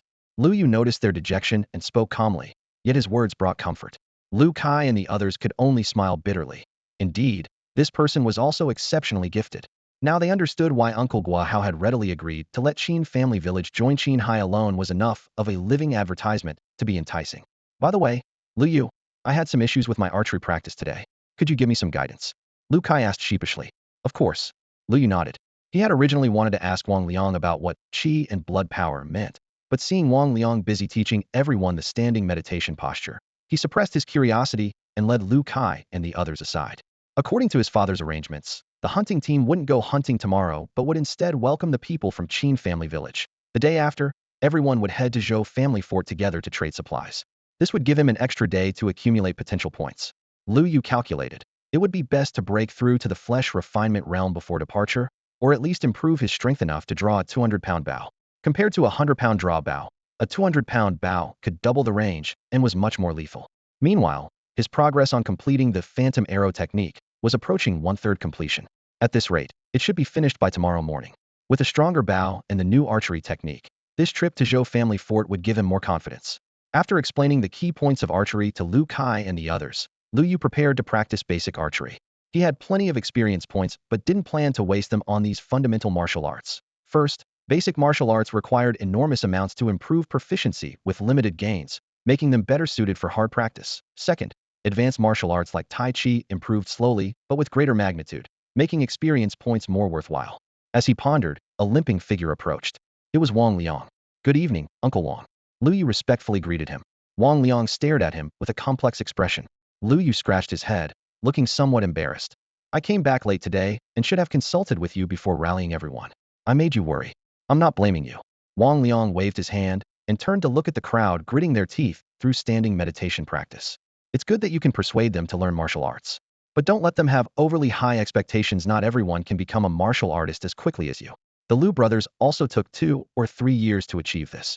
With better food now, it might be faster, but don't be impatient. Lu Yu nodded in agreement. Rather than envying others, it's better to practice steadily. Going slowly is still better than not doing anything at all, right? Wang Liang chuckled softly. Lu Yu finally voiced his confusion. Uncle Wang, I'd like to ask what exactly does activating qi and blood power mean? What? Wang Liang spun around abruptly, his expression changing dramatically. You can use qi and blood power now? Wang Liang's voice was so loud that everyone practicing their stance training nearby, as well as Li Yang and others working on archery, all turned to look. Lu Yu was startled, and his footing slipped slightly, sending a few blades of grass flying. Ahem, it's nothing, nothing at all. Continue your practice. Wang Liang waved his hand awkwardly, signaling everyone not to be distracted, then focused all his attention on Lu Yu and lowered his voice to press further. You can really activate your blood qi power? Wait, how do you even know about this? In his memory, he had never mentioned this to Lu Yu, and the timing had never been right. Because of this, Lu Yu decided to stop hiding and pulled out a thin booklet from his chest, handing it over. Phantom Archery? Wang Liang read the cover softly, looking puzzled. He flipped through the pages rapidly, his fingers skimming over the yellowed paper, reading almost 10 lines at a glance. In just moments, he closed the book with a deeply furrowed brow. This is an incomplete manual? Lu Yu nodded gently and recounted the entire ordeal from his return journey to attack and his narrow escape. The thrilling details made Wang Liang's eyes wide in the darkness. Bandits, pursuit, cliff edge. Those scenes seemed to still flash before his eyes. Fortunately, Lu Yu had remained calm and composed, managing to escape unharmed. Uncle Wang, please don't tell anyone else in the village about this for now. Lu Yu lowered his voice to remind him. Wang Liang nodded, his thumb rubbing against the booklet's cover as he muttered to himself. Phantom archery should be a genuine archery martial art, but too many pages are missing. Though thinking about it, that's normal. How could a mere 10 pounds of wheat possibly buy a complete secret manual? Lu Yu nodded repeatedly, in complete agreement. Suddenly, Wang Liang turned his head. You learned about activating blood qi from this incomplete manual? Yes. Lu Yu hesitated, wondering whether to mention that strange physical sensation as well. Wang Liang continued. Activating blood qi power is an ability that only flesh refining realm martial artists possess. Only at flesh refining realm. Lu Yu's eyes widened. That's right. Wang Liang's gaze swept toward Lu Guahao and others who were concentrating on their stance training in the distance, patiently explaining. Those in body tempering realm have thin blood qi within their bodies. Only after breaking through to flesh refining realm, when blood qi becomes sufficiently concentrated, can one activate this power. Lu Yu quickly asked, what effects does activation have? Comprehensive enhancement of strength and speed. Wang Liang made a punching motion with his fist. When fighting barehanded, punches become faster and more destructive. When wielding spears or blades, movements become swifter and more powerful. and with bow and arrow he paused for a moment, looking at Lu Yu. You can draw heavier bows, and shooting speed increases by several fold. Lu Yu suddenly understood. No wonder drawing the bow had felt unusually easy earlier. He secretly compared this activating blood chi power was quite similar to Qin Zhe's ability enhancement, proving that the martial path indeed held tremendous potential. Wang Liang added. Of course, reaching flesh refining realm isn't absolutely necessary. Some exceptionally gifted individuals can barely activate it at the third level of body tempering. But frequently using this power when blood chi is insufficient will only damage the body. At this point, he seemed to casually glance at Lu Yu, and seeing the latter's completely bewildered expression, he secretly breathed a sigh of relief. It seemed he had been overthinking. After all, Lu Yu had only reached the third level of body tempering. So how could he possibly use the power of chi and blood? Even in a passive situation, it wasn't very realistic. The night breeze gently stirred, bamboo leaves rustling in the courtyard as cool moonlight draped over the stone steps. Lu Yu rubbed his wrist bones and couldn't help but confirm his doubts once more. Uncle Wang, so you're saying that warriors in the flesh refining realm can activate their chi and blood without problems? Not exactly. Wang Liang shook his head, his heavy breathing clearly audible in the night air. Even flesh refining realm warriors won't easily use their chi and blood unless absolutely necessary. Once activated, they immediately fall into a brief period of weakness. At that moment, even someone at the third level of body tempering could potentially defeat them. What's worse, if chi and blood are consumed too frequently, it damages one's foundation. In the long run, it's equivalent to destroying one's own future. Lu Yu drew in a sharp breath, veins pulsing slightly on the back of his hand as he silently memorized this rule. Though chi and blood were powerful, they were certainly not limitless. Suddenly struck by inspiration, he looked up and asked, Uncle Wang, is the force that appears in the force entry realm transformed from chi and blood? A flash of surprise crossed Wang Liang's eyes before he nodded solemnly. Exactly. When physical constitution reaches its limit, chi and blood naturally condense into force. Its explosive power is similar to chi and blood, but purer, more domineering, and without side effects. If one steps into hidden force, they can penetrate this force into an opponent's body, secretly breaking tendons and bones, making it impossible to defend against. As for transformed force, he paused mid-sentence, his gaze drifting past the eaves toward the deep night sky. The scattered stars seemed embedded at the distant end of his infinite martial aspirations. Lu Yu silently clenched his fist, feeling as though he had grasped the key to advancement. Chi and blood concentrated to the extreme transforms into force, and if that force becomes even more refined, might it further give birth to true chi within the body? Though the answer remained unknown, it filled him with yearning. Wang Liang withdrew his gaze and studied the young man before him. That temperament combining steadiness with sharp spirit made him vaguely sense that perhaps in a few years, or perhaps in over a decade, Lu Yu might truly become a legendary powerhouse who generates true chi within his body. Lu Yu noticed Wang Liang's expression and wondered to himself, what realm is Uncle Wang actually at? From the depth he just displayed, he's probably already a hidden force expert. With this thought, he unconsciously straightened his spine. By the way, there's another matter I came to discuss with you, Wang Liang said in a deep voice. Lu Yu quickly replied, please go ahead. In another day or two, you'll be going to the Zhou family fortress, right? Lu Yu nodded. The Zhou family fortress has a complex mix of people. If conflicts arise and you're too close, your archery skills might not be able to display their full power. Wang Liang's tone softened as he continued. I suggest you learn another weapon. Either a long spear or a short blade, choose one. He gestured in the air as he explained. 1. Long spear an inch longer means an inch stronger. If spear techniques reach perfection, with a spear in hand, neither man nor beast can get close. However, the spear shaft is too long for convenient daily carrying and is also limited in narrow environments. 2. Short bladino longer than a meter, it can be worn at the waist at all times. In critical moments, even a tree branch or wooden stick can serve as a blade for techniques. Short blades strike fiercely with great intimidation, but their attack range is short, creating higher risk of injury when facing beasts. After finishing, Wang Liang's brow furrowed slightly. He was skilled in spear techniques and naturally wanted Lu Yu to learn the spear, but from a tactical perspective, archery paired with short blade techniques, complementing long and short range, seemed more suited to Lu Yu's combat style. After weighing the options for a moment, Lu Yu looked up, his pupils reflecting a flame-like fighting spirit. Uncle Wang, what if I learn both? Lu Yu asked after pondering for a while. Looking into Lu Yu's sincere and determined eyes, Wang Liang suddenly snapped back to reality. Only then did he realize that most people in this world who could master either spearmanship or swordsmanship were already rare as phoenix feathers. Take himself. For example, he was confident his spear skills could hold their ground on any battlefield, but when it came to blade work, he could only offer a few pointers to beginners. Against a true master swordsman, the gap would be immediately apparent. But Lu Yu was definitely not among the most people. In less than a day, he had grasped Taiji moves that would take others a week or even weeks to learn the basics of. At this pace, he could glimpse the essence of Taiji boxing in just 2 or 3 more days. With such talent, mastering 2 completely different weapons simultaneously might actually be possible. With this thought, Wang Liang cleared his throat softly, suppressing his amazement. Lu Yu, are you really sure about this? Let me be frank, practicing 2 weapons simultaneously is far more difficult than practicing 2 different boxing styles. Yes, Uncle Wang, let me give it a try first. If it really doesn't work out, I'll give up one of them. Lu Yu smiled easily, though he couldn't hide the excitement dancing in his eyes. All right then. Wang Liang frowned slightly, feeling like he'd heard, let me give it a try first somewhere before. Lu Yu's heart was racing with excitement.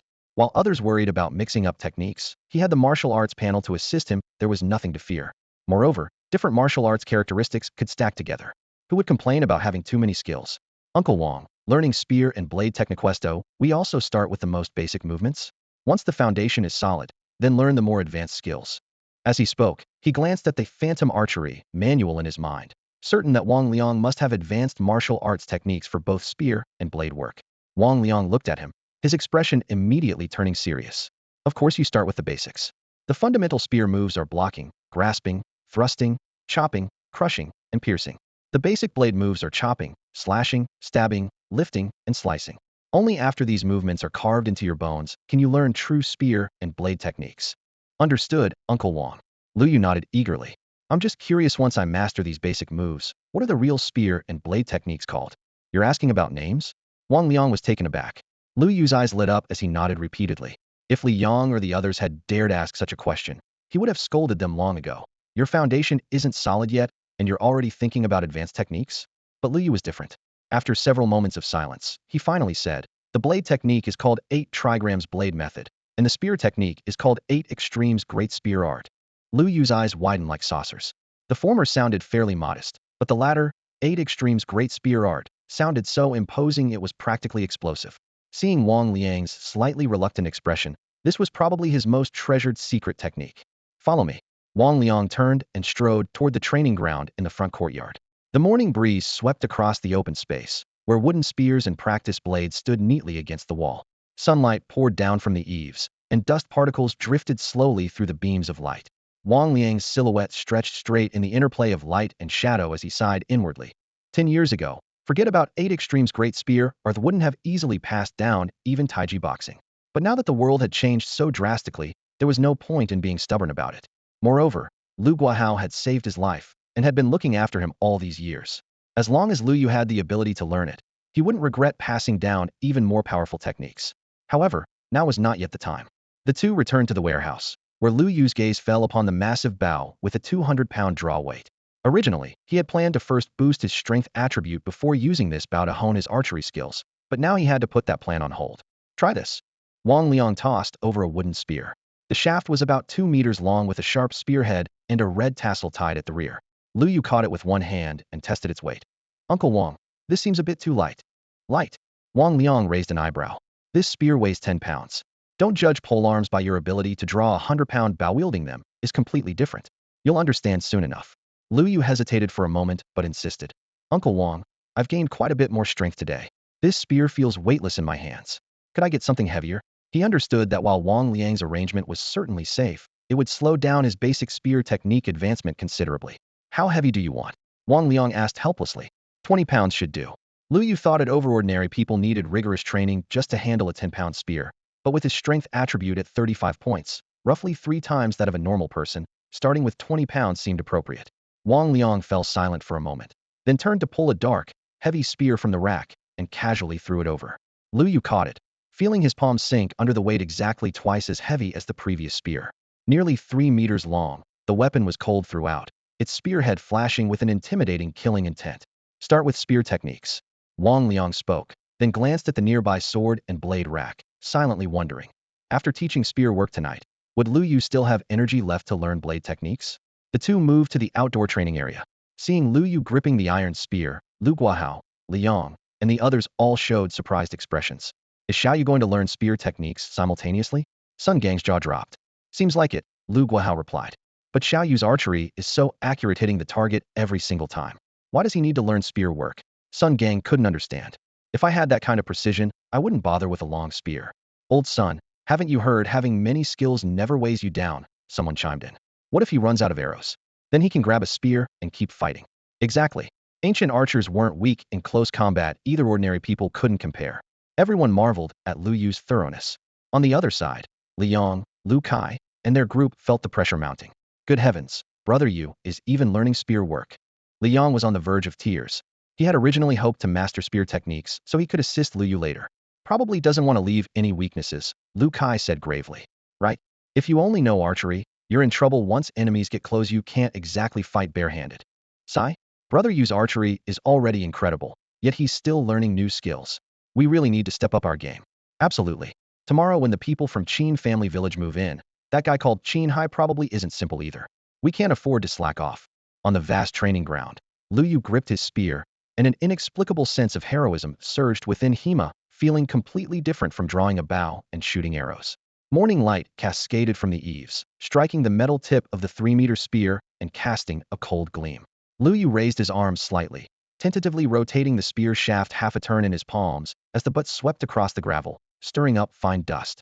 Standing nearby, Wang Liang clasped his hands behind his back, his gaze fixed on Lu Yu's grip, his brow furrowing slightly. The awkward movements of a novice were obvious at first glance. But since Lu Yu had never learned spear techniques, such mistakes were hardly surprising. Wang Liang stepped forward, his feet firmly planted on the ground, his voice steady. Spear techniques look easy, but mastering them is difficult. He pointed at the spear in Lu Yu's hands. I say it's easy to pick up because even someone touching a spear for the first time gains confidence. When facing an enemy, instinct alone can drive a thrust. His gaze swept along the spear shaft. But true mastery is extremely difficult. A great spear is at least twice one's height, often 4 to 5 meters long. Do you know what that means? Lu Yu instinctively shook his head. Leverage, Wang Liang said, enunciating each syllable. He lifted Lu Yu's left hand for demonstration. Think of your left hand as the fulcrum, with your right hand and the spear tip as the two ends of a lever. The spear tip end creates mechanical disadvantage. The longer the spear, the more pronounced the leverage effect. No matter how strong you are, if your technique is inferior, you'll still be overwhelmed by a weaker but more skilled opponent. He shifted his tone. Don't believe me? I'll spar with you using ordinary human strength. He added. Of course, if there's a gap of 2 minor realms, or even 1 major realm, that's a different story entirely. Lu Yu nodded without hesitation. I believe you. He understood that attempting to compete with a master without even unlocking basic spear techniques would be asking for punishment. But just then, a thought flashed through his mind like a spark, making him tremble with excitement. Sparring with Wang Liang was the perfect shortcut to rapidly improve his spear proficiency. Wang Liang didn't know archery, and bows weren't suitable for close combat. But with spear techniques, if they removed the sharp tip, the two could fight without any danger. Unaware of Lu Yu's calculations, Wang Liang continued his explanation. Spear training isn't just about physical foundation. Comprehension is even more crucial. I know you're talented, but there's a saying, a month for the staff, a year for the blade, a lifetime for the spear. Some can master the staff in a month and surpass those who've trained for a year, or master the blade in a year and dominate those who've practiced for a decade. This comes from both physique and comprehension. But this rule doesn't apply to spears. He fixed his gaze on Lu Yu, his tone steady but uncompromising. No matter how gifted you are, you cannot master advanced spear techniques in a short time. As long as the training method is correct, those who've practiced longer will always be stronger than you. Lu Yu nodded respectfully, appearing humble on the surface while remaining confident in his heart. As long as the system's proficiency kept increasing, advanced spear techniques weren't beyond reach. One final point, Wang Liang's voice grew slightly deeper. You must pay special attention to this. Li Yong and the others still make this mistake regularly. He gestured for Lu Yu to adjust his grip. Right now, are you thinking about using the spear to chop up and down, or swing it horizontally in straight lines? Wang Liang gently pressed his hand against the spear shaft, his gaze sharp. These movements aren't forbidden, but they absolutely cannot be used frequently. Huh? Lu Yu was startled, remembering that Wang Liang had indeed mentioned chopping and smashing among the basic spear techniques earlier. Since spears are long and heavy, once they deviate from the center line, it's nearly impossible to correct them quickly through brute force alone. The key to spear techniques lies in maintaining the center line. It's manageable when fighting beasts, but when facing human opponents, a person's width is only about 20 centimeters. If the spear tip shifts just 10 centimeters off the center line, it becomes nearly impossible to inflict damage, yet at that moment, the wielder's hands may have only shifted by a centimeter or two. A tiny error can lead to a huge mistake. Lu Yu drew in a sharp breath. Wang Liang continued his explanation. Therefore, The spear tip must trace an arc on the coronal plane. This is called the spear circle. Like keeping the spear base close to the waist. This goes against intuition and must be drilled into muscle memory through extensive practice. Do you understand? Yes, yes. Lu Yu nodded repeatedly. Words alone are useless. Engrave this in your heart. Wang Liang snorted softly and gestured. Let's begin formal training. First, watch the ready position. Lu Yu stood with feet shoulder-width apart, spine straight, eyes locked forward, both hands gripping the 20-gene spear steadily. After Wang Liang's inspection, he stepped forward and drew his own spear to demonstrate. Thrust, parry, deflection, slash, pierce, lift strike, and finally, spear withdrawal. Not far away, Liang and the others felt frustrated watching when Wang Liang had demonstrated for them. He'd only shown the simplest straight thrust. Now, as Wang Liang finished and stood at attention, a line of text finally appeared in Lu Yu's skill panel. Basic Spear Technique, LV00.1. Lu Yu secretly breathed a sigh of relief. Performing a complete set with this 20-gene spear had left him slightly winded, but he was still far from his limit. He noticed that heavier spears increased proficiency faster with a 10-gene spear. One set would probably only yield half the progress. By rough calculation, he'd need to practice a full 1,000 times to advance one level. This number only fired up his fighting spirit more. Continue. Wang Liang commanded flatly. Again and again, set after set. After Wang Liang sheathed his spear, he said, practice exactly like this thousands upon thousands of times until the movements become reflexive. Only then can you be considered a beginner. What about the 8 Extremes Great Spear Technique? Lu Yu asked quietly. You're still far from ready. Wang Liang glanced at him and turned toward the distance. Practice as I've instructed. I'll go check on the others. Yes, Uncle Wang. Lu Yu took a deep breath. The threshold for the 8 Extremes Great Spear Technique was indeed high. But he had no intention of cheating with experience points. A few hundred or 1,000 repetitions, even 100,000. He could grit his teeth and endure. Ready thrust parry, lift strike withdraw. He strove for precision in every movement down to his finger joints. The slightest deviation would halt his proficiency gain. Each complete set took about 30 seconds. After 10 minutes, his arms began to ache. After half an hour, sweat soaked through his clothes. After an hour, he looked like he'd been pulled from water, dripping wet. Li Yang and the others stared in amazement. They also practiced for an hour daily, but with monotonous movements and spears weighing only 6 or 7 gene. Lu Guahao and Zhao Shan, who had just finished stance training, were equally stunned. Sun Gang wiped his sweat and quietly asked Wang Liang, has Little Yu always been this driven? That's right, he's always been like this. Wang Liang replied flatly. Everyone fell silent instantly, their physical aches seemingly suppressed by those words. 2 hours passed. Lu Yu was gasping for breath, his arms heavy as lead. His movements began to deteriorate, and proficiency occasionally stalled. Fortunately, as his familiarity increased, each set's progress had risen from the initial 0.1 to 0.15, then to 0.2. He glanced at his skill panel. Basic Spear Technique, LV0 35.6. Still more than half to go. Lu Yu calculated. If each set added 0.2, he'd need about 322 more repetitions, at least 3 more hours. Suddenly, inspiration struck. Wait, he seemed to have trapped himself in a dead end when there was clearly a faster method. How could he improve faster? Lu Yu pondered for a moment before suddenly realizing the answer. Directly using experience points. He had stubbornly believed that investing experience points in basic martial arts wasn't cost-effective. The same amount of experience would obviously yield higher attribute bonuses when invested in advanced martial arts. But he had overlooked a crucial point. This low cost-effectiveness only became apparent when the basic martial arts themselves were already at higher levels. Take upgrading from level 1 to 2, or 2 to 3. The higher the level, the more experience required, while the benefits diminished. However, going from 0 to level 1 was completely different. It required very little experience. And since breaking through the initial barrier was so difficult, using experience points to force it was actually the most efficient approach. Why didn't I think of this earlier? He sighed inwardly, feeling somewhat annoyed. Still, this wasn't entirely bad. At least it let Wang Liang and the others witness his genuine practice process. With the right method, he could not only master basic spear techniques today, but also learn basic blade techniques along the way. At this thought, the corners of his mouth curved upward. With his mind made up, Lu Yu focused his thoughts and invested 1 experience point into basic spear techniques. Whoosh! On the interface, the proficiency progress bar shot up rapidly, reaching nearly 70 in the blink of an eye.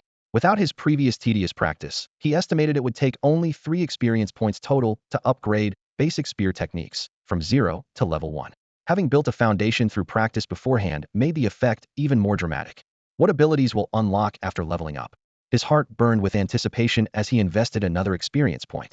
A warm sensation spread from his core to his limbs, like gentle flames warming him and dispelling the fatigue from practice. His constitution became more robust, his strength more abundant, and his body noticeably lighter and more agilite. Seemed like three enhancements had unlocked simultaneously.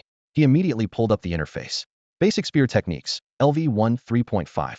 Traits, body strengthening level 1, enhanced strength level 1, swiftness level 1, weapon protection level 1. 4 traits. Liu took a deep breath. The first 3 were familiar. Each skill level increased constitution, strength, and agility by 1 point respectively, standard rewards for basic martial arts. But weapon protection was new to him. He opened the description. Weapon protection. Each skill level reduces weapon durability loss by 20 and grants an additional 10 attack power when using polearms. I see. In cold weapon combat, weapon durability and attack power determine life and death. Reducing durability loss meant extending weapon lifespan, while the extra 10 damage was like gaining a free advantage. Moreover, the description applied to all polearms, not just spears. Incredibly practical. As levels increased, weapons would become increasingly durable, while damage output grew higher, making this enhancement even more formidable in later stages. Liu clenched his fist silently. What are you thinking about? You look so focused. Wang Liang approached, his voice filled with concern. Liu snapped back to attention and smiled. Uncle Wang, I was summarizing the experience from my recent practice. Oh, then demonstrate what you've learned. Let me see your progress. This was exactly what he wanted. He picked up the wooden spear and began with the basic starting stance, stringing together all the techniques he had learned into a complete set. From cleaving and sweeping to thrusting and striking, each movement was precisely executed. While not exactly flowing like water, every motion was proper and vigorous. Wang Liang watched with frequent nods, his eyes full of approval. This boy truly has remarkable talent. Wang Liang marveled silently to himself. Though he had anticipated Liu Yu's talent before coming here, the reality still exceeded his imagination. Uncle Wang, how did I do?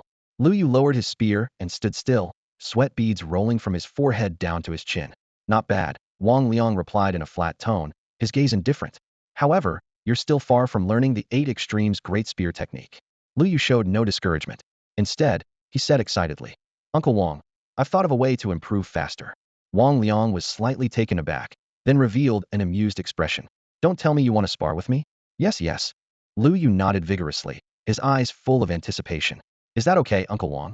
If he practiced alone, his proficiency would improve at most half as much as when sparring. He was reluctant to use experience points. Directly leveling up could add 3 attribute points and provide immediate weapon mastery traits, which he didn't want to waste carelessly. Wang Liang saw through his thoughts and smiled slightly.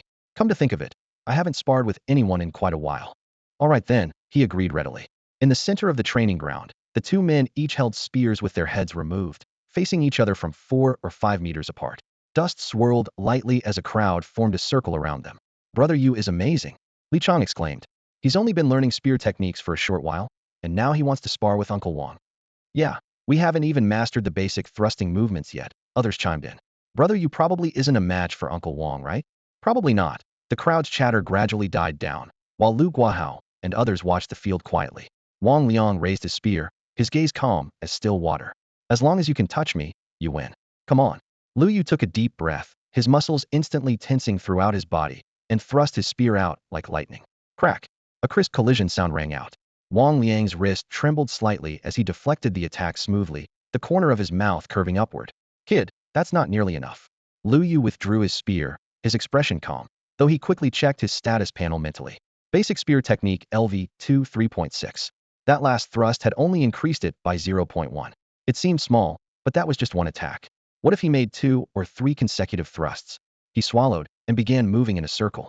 Wang Liang thought to himself, this kid is quite agile, not standing still like a beginner would. Yet he remained motionless, letting Liu Yu circle around him without even bothering to turn his head. Isn't Uncle Wang at a disadvantage like this? Someone whispered worriedly. You're overthinking it. Lu Kai shook his head. Uncle Wang simply doesn't consider Brother Yu a threat. In the silence, Liu Yu struck again. Crack, crack, crack. 3 sharp sounds merged into one. Liu Yu pulled back his spear and retreated, quickly checking his panel. 3 consecutive thrusts had increased his proficiency by nearly 0.5. Indeed, real combat was the fastest path to improvement. Wang Liang assessed silently, too many openings. If he were attacking, 1 thrust would suffice. But for a beginner who had just started learning the spear, this performance was already excellent. He wanted to see how far this kid could develop his spear technique, and whether he could provide him with a satisfying fight. The crisp sounds echoed continuously throughout the spacious training ground. Liu Yu progressed from his initial 3-thrust combo to 4, then 5 consecutive strikes. His proficiency climbed from 4.5 all the way to 5.1, then 6. Time passed, and after nearly an hour, the number suddenly jumped to 99.5, then 100. Suddenly, a warm current spread from his heart throughout his limbs and body. Basic spear technique had successfully leveled up. Basic spearmanship, level 20, attributes. Body strengthening level 2, power enhancement level 2, agility level 2, weapon protection level 2. Lu Yu took a deep breath, gripping the long spear tightly with both hands. The cool metal shaft felt familiar in his palms, as if these fundamental techniques had already been etched into his muscle memory. Whoosh! He suddenly thrust the spear forward with lightning speed, the spear tip cutting through the air much faster than before, like a flash of electricity. What? Wang Liang had been slightly distracted, only noticing something was wrong when the cold gleam approached. He hastily pulled back his spear to block. Clang! The metallic clash echoed through the training ground, crisper than any previous strike. Lu Yu pressed his advantage, closing in with 3 consecutive thrusts in rapid succession, each strike perfectly timed and coordinated. This time, Wang Liang was prepared. His spear moved like a swimming dragon, deflecting all 3 attacks. However, his heart was filled with even greater shock. Something's not right. This kid's speed is improving too fast. The spear is called the king of all weapons precisely because of its speed, but such a dramatic improvement in just 1 hour? Basic spearmanship, level 20.3. During a brief pause, Lu Yu glanced at his skill panel from the corner of his eye. The proficiency gain was smaller than before, but advancing 1 level in an hour was quite satisfactory. Uncle Wang. Lu Yu bowed respectfully with his spear, his voice filled with gratitude. It's getting late. Should we call it a day? Years ago when he practiced archery, Wang Liang had been his sparring partner. Now with spear training, it was the same. Lu Yu had the system's direct feedback, making him more excited with each practice session, but for Wang Liang, the repetitive sparring must be tedious. Wang Liang lowered his spear and asked, "Are you tired?" "A little." Lu Yu smiled. After all, he had been practicing continuously for nearly 3 hours, and his stomach was beginning to protest. "A little." Wang Liang raised an eyebrow. "So you can still continue?" "Huh." Lu Yu froze, his face showing complete surprise. "Don't worry about Med, his level of training is nothing." Wang Liang waved his hand dismissively, then looked toward Lu Guahao and the others around them. "That's enough for tonight, everyone. Go home and rest." Li Yang and the other young men immediately breathed sighs of relief, while middle-aged men like Xiao Shan and Sun Gang also showed expressions of liberation. However, when they glanced at Lu Yu, their smiles froze. "Xiao Yu, Dad's heading back first. Don't practice too late." Lu Guahao reminded him. "Don't worry, Dad. I know my limits." Lu Yu nodded. Everyone gradually dispersed. Wang Liang gestured to Lu Yu. "Those last few thrusts had real momentum. Keep it up." "Understood." Fighting spirit blazed in Lu Yu's eyes. Uncle Wang's willingness to continue sparring was exactly what he wanted. However, with his stamina nearing its limit, forcing himself to continue would only cause his power to decline and greatly reduce his proficiency gains. After a moment's thought, he spoke up. "Uncle Wang, I need to use the restroom first." "Go ahead." Wang Liang nodded helplessly. Lu Yu secretly smiled to himself. His real purpose wasn't to relieve himself, but to find a secluded corner to avoid being discovered during the enhancement process. After confirming no one was around, he focused his mind, and a surge of burning warmth exploded from his heart, instantly flooding through his limbs and body. In less than 2 seconds, he had returned to peak condition, feeling even more energetic than before. Realm, body tempering 3rd level. Stats, 80100 Constitution, 58.67 Strength, 41.11 Agility, 27.28 Spirit, 12.97 Potential Points, 387 points. Day Experience, 160. Not bad. His strength attribute had finally reached 40 points, enough to draw a 200-pound bow. Lu Yu nodded with satisfaction. After a quick calculation, he found that the average of his 3 basic attributes had risen to 42 points, leaving only 3 points until his breakthrough. He scanned the remaining panel, confirmed nothing was missed, then turned back to the training ground. Finished. Wang Liang looked up, his sharp gaze lingering on Lu Yu for a moment, vaguely sensing that the young man's spirit seemed more vibrant than before. "Yes, Uncle Wang, I'm ready." Lu Yu rubbed his hands together eagerly. Since he didn't need to hunt tomorrow, he figured he might as well train until dawn. "Come on then. I won't fight back. Let's see how long it takes you to land a hit on me." Wang Liang's lips curved into a playful smile. "Uncle Wang, if I do manage to touch you, is there a reward?" Lu Yu asked curiously. "You want a reward?" Wang Liang raised an eyebrow. "No, I was just asking casually." Lu Yu suddenly felt uneasy and quickly explained. But it was already too late. "Of course there is. The reward is I'll start fighting back." Wang Liang smiled meaningfully. Lu Yu opened his mouth, swallowing his complaint. On second thought, this was actually a good thing. Once Wang Liang got serious, his proficiency would surely skyrocket. But given his current strength, he knew he wouldn't be able to handle it. "All right, Uncle Wang. I'll give it my all and try to touch you as soon as possible." Lu Yu took a deep breath, silently encouraging himself. Crisp clashing sounds immediately echoed through the air. Lu Yu gripped his spear and thrust fiercely, unleashing over a dozen moves in one breath. After a brief adjustment, he attacked again, his offensive flowing like an endless tide. Excitement flashed in Wang Liang's eyes. Though Lu Yu wasn't yet strong enough to force out his full power, that indomitable spirit was exactly the kind of sharpness a spear wielder should possess. He looked forward to the day when he could fight Lu Yu with abandon, hoping that day wouldn't be too far off. Meanwhile, Lu Yu watched his proficiency numbers climb and felt exhilarated. When basic spearmanship reached level 2, 6 consecutive thrusts only increased it by 0.3. Now, in peak condition, over 10 thrusts raised it nearly 1. After catching his breath and thrusting another dozen times, it increased by another 1. This significant progress filled him with fighting spirit, and before he knew it, he had entered a state of complete focus. It wasn't until a warm current swept through his entire body that he suddenly awakened. Basic spearmanship, LV30. Traits, body strengthening level 3, power level 3, swiftness level 3, weapon protection level 3. At this moment, his hand gripping the spear pulsed in sync with his heartbeat. The spear felt like an extension of his body, moving with his thoughts. Whoosh! The spear tip flashed out like lightning, leaving only an afterimage. Good lad, Wang Liang silently praised. Fortunately, he had been on guard, or this thrust might have actually landed. Lu Yu's offensive intensified. In the blink of an eye, he had unleashed over 20 thrusts, each one faster than the last. The iron spear clashed violently with the wooden staff, creating explosive sounds like firecrackers going off in succession. After 33 thrusts, Lu Yu's breathing became erratic, and helplessness appeared in his eyes.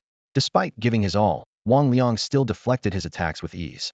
He was certain that even another 100 thrusts wouldn't break through. Boy, Wang Liang's expression suddenly turned serious. I admit if current you has earned the right to make me use my spear. Upon hearing this, Lu Yu's heart jolted, and he blurted out, Uncle Wang, are you saying you're going to fight me seriously now? Exactly. Wang Liang nodded slightly, his eyes full of admiration. Your progress is unbelievably fast. If I keep defending like this, it's only a matter of time before you land a hit with your spear. Lu Yu scratched his head and smiled bashfully. I guess that's a compliment in its own way. Don't get cocky too soon. Wang Liang burst his bubble with a single remark. The best defense is offense. When your attacks can force your opponent into pure defense, then you'll have something to be proud of. Right now, you're still far from that. Understood. Lu Yu shrugged, thinking to himself that this was typical Uncle Wang, always cutting straight to the point. Wang Liang signaled for a break, his voice calm but brooking no argument. Catch your breath first. Things won't be this easy in a moment. During the break, Wang Liang appeared calm on the surface, but his mind was in turmoil. It had taken him at least 2 or 3 years to reach Lu Yu's current level, yet this boy had achieved it in just a few hours. If he hadn't witnessed it himself, he would never have believed it. Given time, Lu Yu's potential was almost unimaginable. After a brief rest, the two took their positions again. Before we start, let me ask you something, Wang Liang said. Of course, Uncle Wang. Go ahead, Lu Yu replied. You're at the 3rd level of body tempering now. Lu Yu's heart sank. Earlier, he had put his full strength into every spear thrust without holding back. Wang Liang caught his expression and said with certainty, I see, I guessed right, your strength has reached the 3rd level of body tempering. In that case, I'll only use 1st level body tempering strength to spar with you. As he spoke, he restrained his aura, though his gaze grew even more determined. Lu Yu was stunned, had expected Uncle Wang to unleash his full 3rd level power, which would have left him no room to maneuver. First level of body tempering? He licked his dry lips as nervousness crept in. Here I come. As his words fell, Wang Liang's spear trembled slightly, and his entire presence transformed like a blade being drawn from its sheath. Whoosh! The spear's shadow flashed before his eyes. So fast. Lu Yu's pupils contracted as he hastily raised his spear to block. Clap! The crisp sound of impact exploded across the open training ground. Wang Liang shook his head in wordless. This boy's combat experience was still too shallow. Front hand up, rear hand down. His spear tip transformed into a striking serpent, darting toward Lu Yu's chest. Clap! Lu Yu actually blocked it again. Wang Liang's eyes widened. Had been confident that strike would break through Lu Yu's defense, yet the boy's body had reacted before his mind, responding naturally. Lu Yu also breathed a quiet sigh of relief. Had thought he would surely fail, but instinct had saved him. Be careful. Before Wang Liang's warning had finished, his spear trembled again, attacking like a continuous storm. Bang! Clap! Bang! Dense sounds of metal clashing rang out without pause. Lu Yu was forced to retreat continuously, with almost no opportunity to counterattack, his stamina draining even faster than Wang Liang's despite being on defense. However, the shock in Wang Liang's heart was rapidly accumulating. Though the young man's spear technique was still immature, it already showed considerable sharpness. With his current momentum, Even someone who had practiced sword or blade for several years might not be his match. What he didn't expect was that the boy's defensive abilities were even more astonishing. Several times Wang Liang thought his spear was about to strike home, only to have Lu Yu deflect every attack with cunning angles. After 2 more swift thrusts, he finally spotted an opening and landed a precise strike on Lu Yu's chest. Lu Yu staggered back several steps, his chest heaving as blood and qi churned within him. Fortunately, he had already reached the 3rd level of body tempering. Otherwise, even with Wang Liang holding back, that single strike would have sent him flying. Uncle Wang, I lost. Lu Yu conceded defeat with a bitter smile, having mentally prepared himself for this outcome. Wang Liang nodded. Though he felt somewhat frustrated, had deliberately suppressed his strength to the 1st level of body tempering, and by all rights should have decided the match within a few exchanges. He hadn't expected it to drag on for so many rounds. He raised his spear and asked, "You alright? Need a break?" "I'm fine, let's continue. I can still hold on." Lu Yu's voice was firm, his eyes gleaming with an unyielding light. During those real combat rounds, he had watched his basic spearmanship proficiency climb steadily on his status panel, now approaching 3. This was 3rd level basic spearmanship. Last time, even after executing 33 consecutive spear strikes, he had gained less than 1%. At this rate, reaching level 4 tonight was definitely achievable. With luck, he might even unlock a new trait like he had with basic archery. Even without new traits, he would be closer to meeting the threshold for practicing the 8th level Great Spear technique. Good. Wang Liang agreed, thinking to himself that this round, he absolutely had to end it quickly. The moment he finished speaking, Lu Yu moved first instead, his spear cutting through the air to seize the initiative. Wang Liang silently praised, "Not bad," but easily deflected it with a casual parry and countered with a thrust. After several exchanges, the rhythm was completely under his control. On the 8th strike, his spear tip touched Lu Yu's shoulder, and Lu Yu stumbled back. This round, his proficiency only increased by 1.5, slightly less than the previous bout. I need to last longer, Lu Yu thought to himself. The longer the duration, the more he gained. Neve had figured out the pattern. Wang Liang's brow relaxed slightly, but he still wasn't satisfied. Again. In the 3rd exchange, Lu Yu launched a decisive thrust, preparing for his 2nd strike when Wang Liang anticipated it, once again creating a one-sided situation. Fortunately, Lu Yu gritted his teeth and held on until the 11th strike before being hit. What followed was an intense back and forth on the training ground, spear meeting spear, neither giving an inch. After about an hour and 20 minutes, a familiar warm current surged through Lu Yu's body. He knew exactly what it meant, but kept his expression neutral. At that moment, Wang Liang was delivering his 10th strike. After dozens of rounds of fierce combat, he felt confident of victory. 2 more moves would end it. The 11th strike. The 12th strike.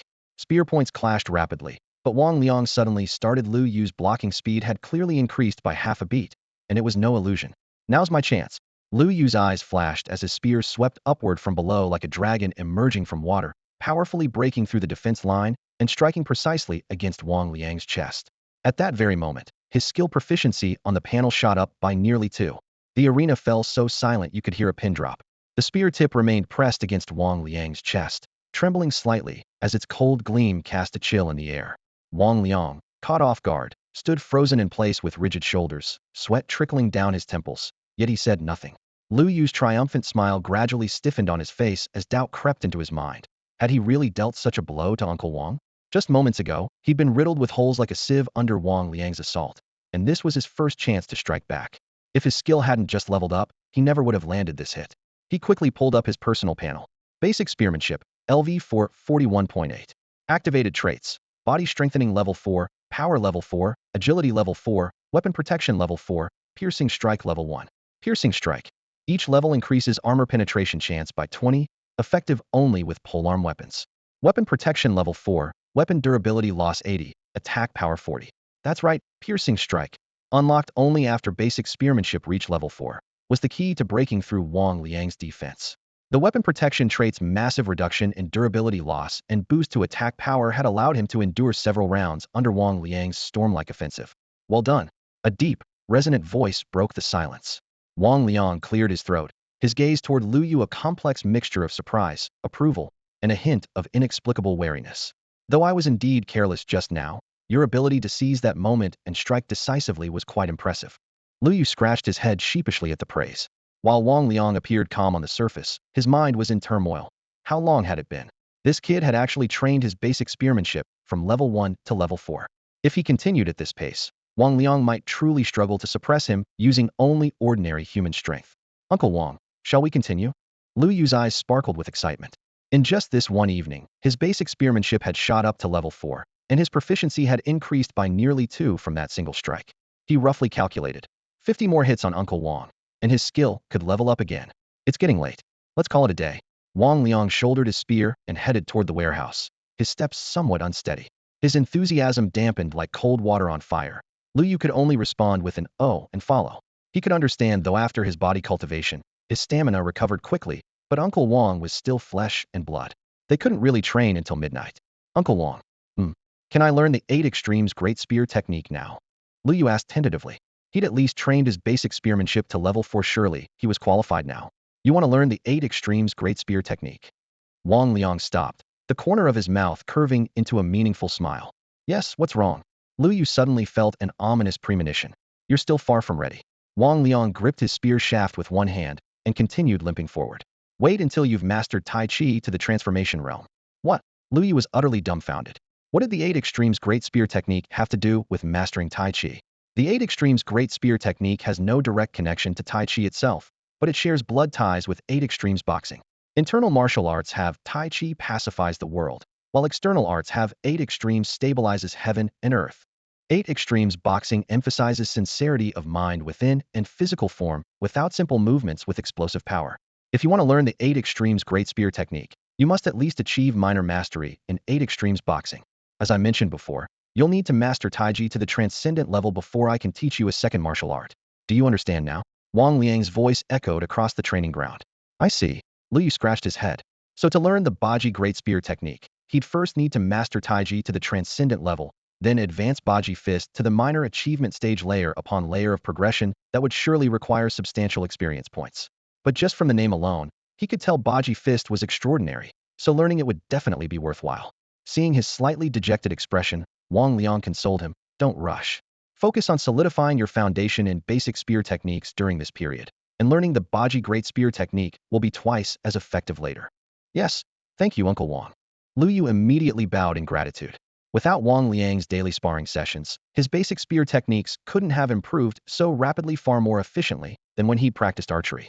Reflecting on his journey from initial archery to later fist techniques, and now spear work, Wang Liang had not only taught him unreservedly, but also willingly served as his sparring partner. Lu Yu silently noted this debt of gratitude. Wang Liang acknowledged with a gentle sound. After they returned their spears to their places, Lu Yu suddenly felt his stomach growling. Glancing at the crackling fire by the entrance, he ventured, Uncle Wang, are you hungry? As soon as he finished speaking, Wang Liang's stomach cooperatively rumbled in response. Let's roast some meat, Lu Yu suggested with a smile. Previously, when game was scarce, everyone had to eat sparingly. But these recent hunting trips had yielded abundant harvests, finally allowing them to eat their fill. Potential point growth also depended on eating. Lu Yu consumed nearly 3 pounds of meat in one sitting, only leaving satisfied when his belly was thoroughly distended. Not only had he enjoyed a hearty meal, but he'd also gained over 20 potential points. Watching Lu Yu's departing figure, Wang Liang's mouth twitched slightly. Fortunately, all this game had been hunted by the boy himself, which made it more acceptable. At dawn the next day, the stronghold bustled with activity. Early risers cleaned empty houses, preparing to welcome Qin Lianjuan's relocation convoy. Lu Guahao led 3 or 4 sturdy men out of the stronghold, planning to meet them halfway. After all, most of those relocating from Qin family stronghold were elderly, weak, women, and children carrying heavy belongings. If they encountered danger, Qin Lianjuan and his few men alone might not be able to protect everyone. At this moment, Lu Yu rolled out of his tent, feeling he'd slept more soundly than ever before. Suddenly remembering something, he eagerly called up his attribute panel. From yesterday afternoon until now, a full 12 hours the Phantom Arrow technique should have. Indeed, Phantom Arrow technique, complete novice 0, was prominently displayed. Excellent. He pumped his fist in excitement.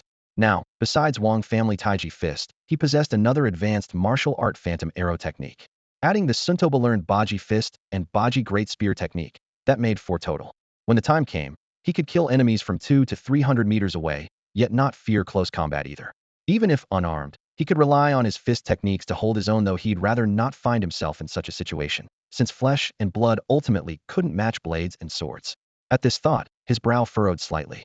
Having multiple advanced martial arts was good, but experience points were stretched thin. Just advancing Wang family Taiji fist from level 1 to level 2 required 50 points, and reaching level 3 would completely drain his accumulated reserves. Fortunately, he currently only had 2 advanced martial arts. Just then, A series of light footsteps approached from the distance. Xiao Yu, you're awake? Gung Lian gently pushed the door open and saw Lu Yu sitting on the edge of the bed. She paused for a moment, then smiled with her eyes crinkling at the corners, teasing him in a low voice. Your father specifically told me not to wake you before he left. He said you practiced martial arts too late last night and deserved to sleep in for once. Have Dad and the others already left? Lu Yu's heart tightened, but then he remembered his father was only going to meet the people from Qin family village, not out hunting, which put him somewhat at ease. Yes, they should be back by this afternoon. If you're still tired, you can sleep a bit more. Gung Lian's tone was gentle. While everyone in the village praised her son as a great hero, she only cared about whether Lu Yu was exhausted. I'm well rested, no need to sleep more. Lu Yu shook his head, glancing around the bed. Sure enough, even his younger brother Lu Jun had run off to play had indeed practiced very late last night. If given another chance, he would do the same thing again, and even continue tonight, though he worried whether Uncle Wang would have time to spar with him. Faint sounds of commotion drifted from outside. Lu Yu got out of bed and scratched his head somewhat embarrassedly. Mom, is there anything to eat? I'm hungry. Of course, I've been keeping it warm for you. Gung Lian responded, bringing over a bowl of porridge and several pieces of freshly hunted beast meat. Under his mother's gentle gaze, Lu Yu quickly finished his breakfast. Looking at the dozen or so potential points newly added to his status panel, he wiped his mouth and stood up. Mom, I'm going to find Uncle Wang. Why not go after lunch? Gung Lian reluctantly tried to keep him. It's still early before noon, I can't waste time. Before he finished speaking, he had already darted out the door, leaving only his mother's helpless sigh behind.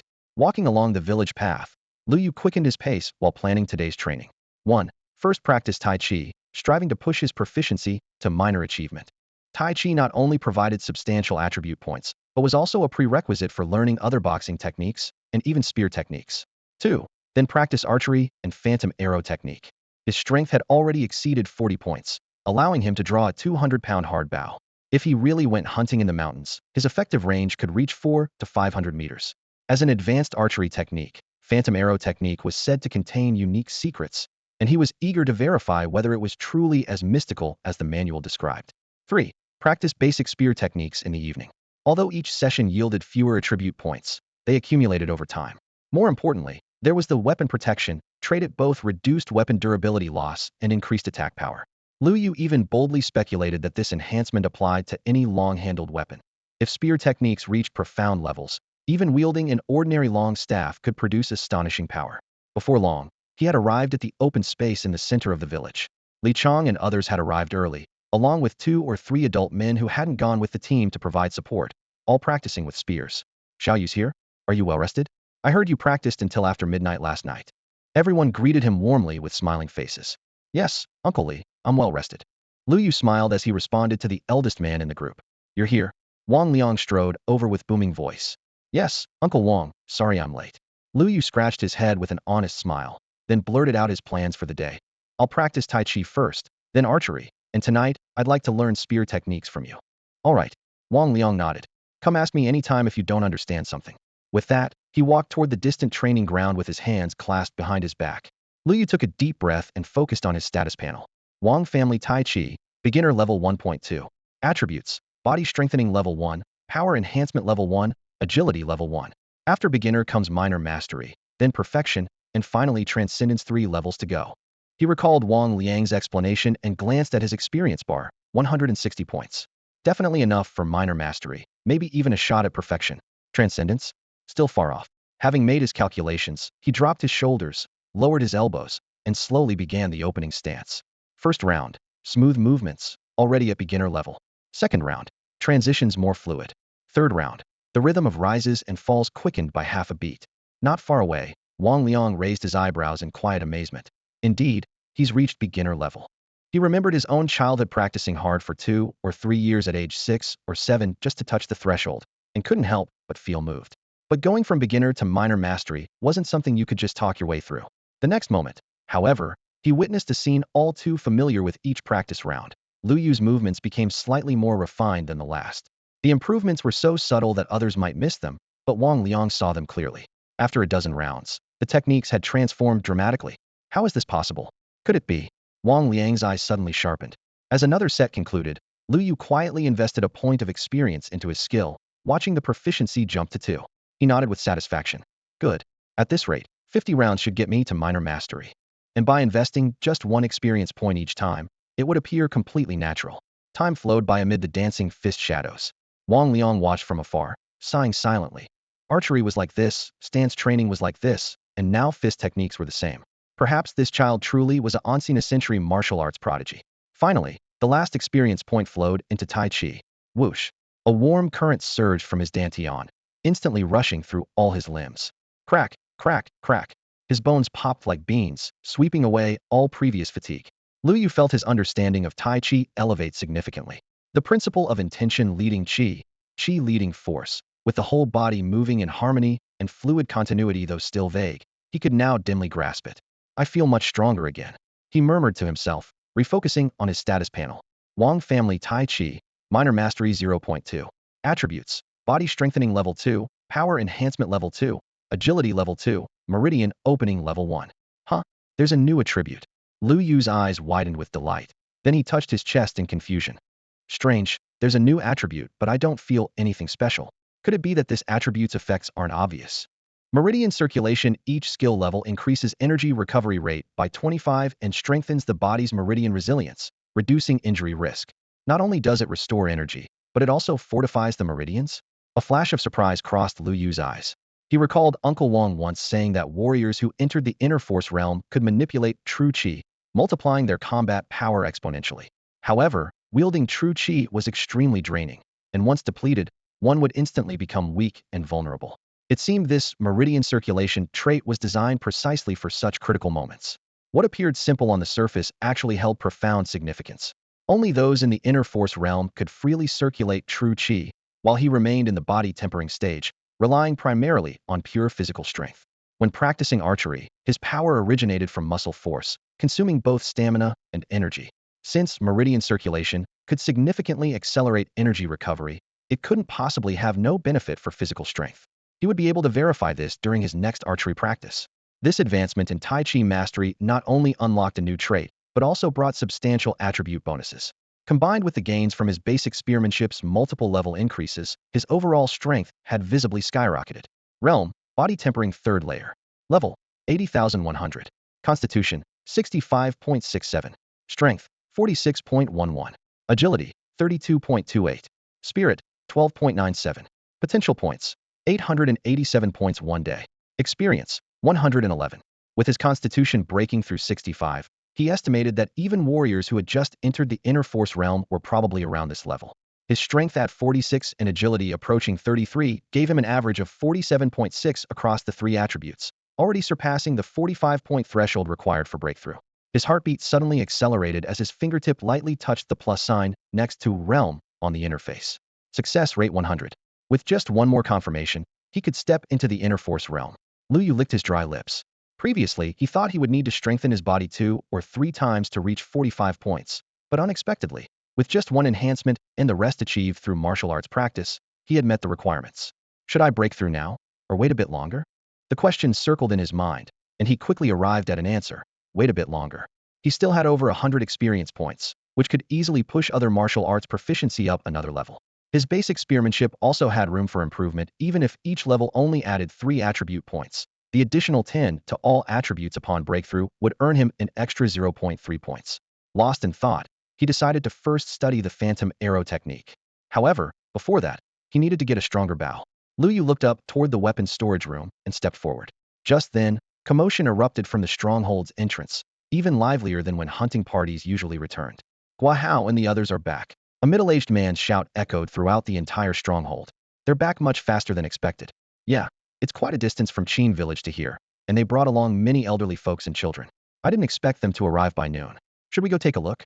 As they spoke, several people glanced toward Lu Yu's direction, just as he was entering the weapons storage room. Never mind, Gua Hao and the others are handling things over there. Nothing should go wrong. Well, let's continue practicing with the spears. At the village gate, voices buzzed with activity. The Qin village clansmen, carrying their families and belongings in large and small bundles, stepped through the gate while nervously surveying their surrounding tall wooden palisades, spacious open areas, and unfamiliar faces coming and going, all taking in the scene before them. So this is Lu Village? There really are a lot of people here, someone murmured quietly. The Lu Village residents were equally curious, setting aside their work to stare at this sizable group. Both sides eyed each other warily, the air thick with awkwardness. Ahem. Lu Guahao cleared his throat and waved to both groups. From today forward, Qin village no longer exists. We're all people of the same village now. Any objections? Zhao Shan, Sun Gang, Su Daniu, and several others exchanged smiles and loudly responded first. No objections. From now on, we're all Lu village. No distinction between you and us. Exactly. The Lu village crowd chimed in agreement. Qin Lianjuan immediately turned to his clansmen and raised his voice. Did you all hear that? From now on, we're one family. Including myself, we all follow Brother Guahao's arrangements. Rest assured, everyone's life will only get better, and we'll never have to worry about filling our stomachs again. No more hunger? The eyes of the elderly and children, who had known starvation, immediately lit up. Last night they had heard that Lu village's hunting team could bring back 5 prey animals in a single trip, so they felt no resistance to the relocation, only anticipation. Qin Lianjuan's words now completely ignited the longing in everyone's hearts, and their previously tense nerves gradually relaxed. Lu Guahao added, "That's right, our lives will keep getting better." He silently vowed to himself that they couldn't always rely on Lu Yu alone, they had to become stronger themselves. Under the guidance of Lu village members, the Qin village clansmen began settling in orderly fashion. The village had plenty of empty house 7. If the population doubled again, there would still be enough room.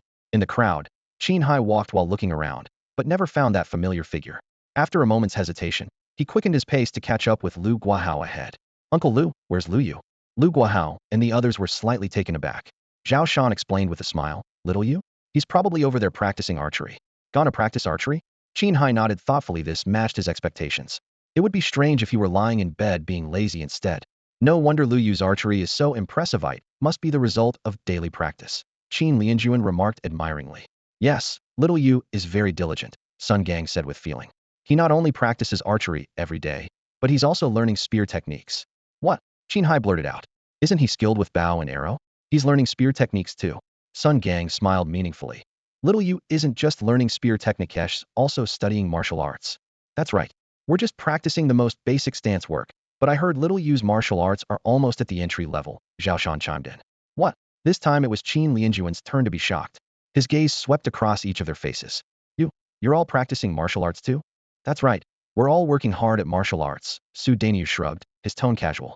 "We practiced all night yesterday." Hearing this, Qin Lianjuan and his people gasped. While others continued training hard after returning from hunts, they only knew to lie down and rest. The difference was clear as day. Lu Guahao found his brother's little display of pride both amusing and exasperating, but didn't expose them. Instead, he said seriously, "Brother Qin, since we're all family from now on, starting today, you should practice martial arts with us too." "Really? We can too." The Qin village people stared in disbelief. They weren't unaware that ordinary people could become martial artists, but in the past they lacked food and methods. Now both obstacles seemed suddenly removed. Could they really become as strong as Lu Yu? Of course, Lu Guahao nodded. In his heart, he hoped that eventually everyone in the village would learn martial arts and grow stronger together. "Uncle Lu, can I go find him now?" Qin Hai asked eagerly. Lu Yu stepped into the armory, his gaze falling directly on the second bow. The bow was nearly as tall as he was, its body a deep, dark iron color with fine textures that caught the light and reflected a cold metallic gleam. The bowstring was taut, like a steel wire ready to snap at any moment, and just from its imposing presence, one could tell that drawing it would require tremendous arm strength. His eyes continued moving to the right, stopping at the bow positioned furthest inside. It was a massive bow nearly 2 meters tall, pitch black throughout, with both the body and string sharing the same dark hue, as if forged from endless darkness itself, emanating a murderous aura that made one's scalp tingle. "You can't handle that bow yet." A deep voice suddenly came from the doorway. Lu Yu turned around to see Wang Liang supporting himself against the door frame, limping into the room. The old man raised his hand, pointing toward the black bow with certainty in his voice. "With your current strength at the 3rd level of body tempering, it's too early for you to draw a bow with 300 pounds of draw weight. This 200-pound one, however, is just right for you." Lu Yu responded, though his curiosity only grew more intense. "Uncle Wang, just how powerful is this bow with 200 pounds of draw weight?" Wang Liang narrowed his eyes and spoke 2 words in a deep voice. "Astounding." "Astounding," Lu Yu unconsciously repeated. He certainly knew the 200-pound bow was extraordinary, but just how strong was it exactly? Wang Liang seemed to see through his confusion and asked in return, "During your first hunting expedition, you encountered an iron-backed black bull, didn't you?" Lu Yu nodded. That day, even from several hundred meters away, he had been overwhelmed by the beast's oppressive presence, unable to catch his breath. Its massive form was like a small mountain that could crush the earth beneath it at any moment. When he encountered one again later, armed only with a 100-pound bow, he had impulsively considered testing it. If you had been carrying this 200-pound bow back then and managed to hit its vital points within 100 meters, Wang Liang pointed at the bowstring. It would have died instantly. One-shot kill. Lu Yu's pupils contracted sharply. That iron-backed black bull weighed at least several tons. Could it really be felled with a single arrow? That's right. Wang Liang's gaze was steady. The iron-backed black bull ranks among the top of intermediate-level fierce beasts. Its entire body is covered in scales, with defense comparable to a light tank. Ordinary handguns can't even penetrate its defense. An assault rifle struggle to deliver fatal wounds, instead likely to enrage it completely. Shifting his tone, he asked, "Do you know how fast it can charge when in a fury?" "How fast?" Lu Yu blurted out, though an ominous feeling crept into his heart. 35 meters per second. Wang Liang spoke each word deliberately. 35 meters per second. Lu Yu felt his mind buzzing. An ordinary person's 100-meter sprint takes 13 to 15 seconds, which translates to 6 or 7 meters per second. That's the standard for 10 points in agility. With his current 32 points in agility, he could only manage 20 meters per second. Yet the seemingly clumsy iron-backed black bull was actually 15 meters per second faster than him. Cold sweat trickled down his back. Thank goodness he hadn't acted impulsively back then, or not only would he have been doomed, but even his father and the others couldn't have outrun that fierce beast. Wang Liang stared at him, his voice low but carrying a warning. "Now do you understand why your father and the others always give those things a wide berth?" Wang Liang continued. "However, not all intermediate-level beasts have defenses as exaggerated as the iron-backed black bull." He pointed to the massive beast-hide target on the wall, his voice deep and powerful. "Generally speaking, if we measure by modern firearms, an ordinary warrior with just an assault rifle can handle most intermediate-level beasts. Only armored monsters like the iron-backed black bull require sniper rifles or heavy machine guns to be effective." Lu Yu listened with excitement, glancing at the heavy compound bow in the corner, and asked tentatively, "Uncle Wang, are you saying that this bow with 200 pounds of draw weight can shoot arrows with power comparable to a sniper rifle?" "Pretty much." Wang Liang placed his palms on the table and leaned forward slightly to give him a definitive answer. "A sniper rifle has an effective range of nearly 2 kilometers and can blow a person in half at over 1,000 meters. When the distance closes to within 100 meters, the bullet can even penetrate 3 centimeters of steel plate. One shot could disable a light tank." He paused and pointed to the bow. "This bow can similarly pierce through 3 centimeters of steel plate within 100 meters, and its killing power within 500 meters matches that of a military-grade rifle." Lu Yu's Adam's apple bobbed as he stared at the 200-pound bow, unable to look away. "Without realizing it, my strength has already become sufficient to wield such a weapon." Thinking of the 300-pound draw-weight giant bow beside it, his heart raced even faster. If that thing were drawn, how powerful would it be? "Don't get excited just yet." Wang Liang suddenly became serious, his expression stern. "I'm telling you this only to make you understand how dangerous this bow really is. Though it's powerful, to kill an iron-backed black bull with a single arrow, 2 conditions must be met simultaneously. First, the shooting distance cannot exceed 100 meters. Second, the arrow must hit a vital spot. If you merely wound it, it will immediately go berserk. At that point, from 100 meters away, it only needs 3 seconds to charge right up to you. Imagine what several tons of impact force would do to your body." Lu Yu imagined the scene and could only shake his head with a bitter smile. Several tons of impact force. Forget a human body. Even a large truck would be smashed to pieces. Wang Liang nodded. "Of course, if you could land another arrow in those 2 or 3 seconds, your success rate would greatly increase. But in such a life-or-death moment, how many people could keep their composure and draw the bow to full strength?" Lu Yu still wouldn't give up and asked, "What if we just brought sniper rifles or heavy machine guns? Hold down the trigger and spray it full of holes." "Easier said than done." Wang Liang's tone was flat, but his eyes were like ice. "Have you considered whether an iron-backed black bull would just stand there and let you aim, even from 200 meters away?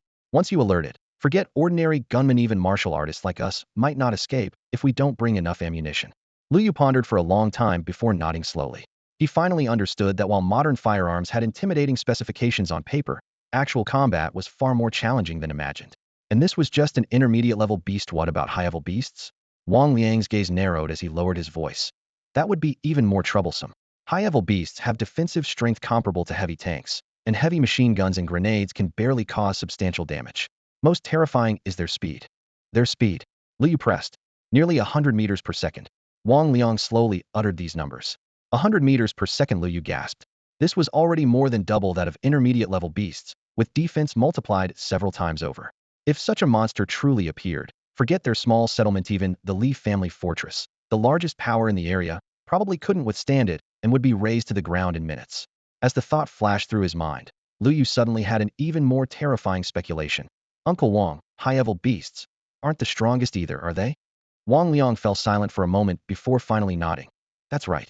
Above high-level beasts, there are elite class, commander class, beast king class, and the most terrifying beast emperor class.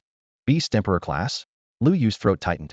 Yes, even the weakest beast emperor class creature can deliver a casual strike equivalent to a medium-range missile carrying hundreds of kilograms of explosives, easily destroying an entire city block and instantly claiming tens of thousands of lives. When they unleash their full power, the force equals at least 400,000 tons of explosives comparable to a nuclear bomb. 10 years ago, most of our cities were destroyed by them. Lu Yu listened in stunned silence, gaining a deeper understanding of just how dangerous this world truly was. In the original host's memories, this period of the past remained quite hazy, whether due to limited knowledge or the passage of time blurring the details. Uncle Wang, what happened next? Lu Yu couldn't help but press further, his voice carrying obvious anxiety.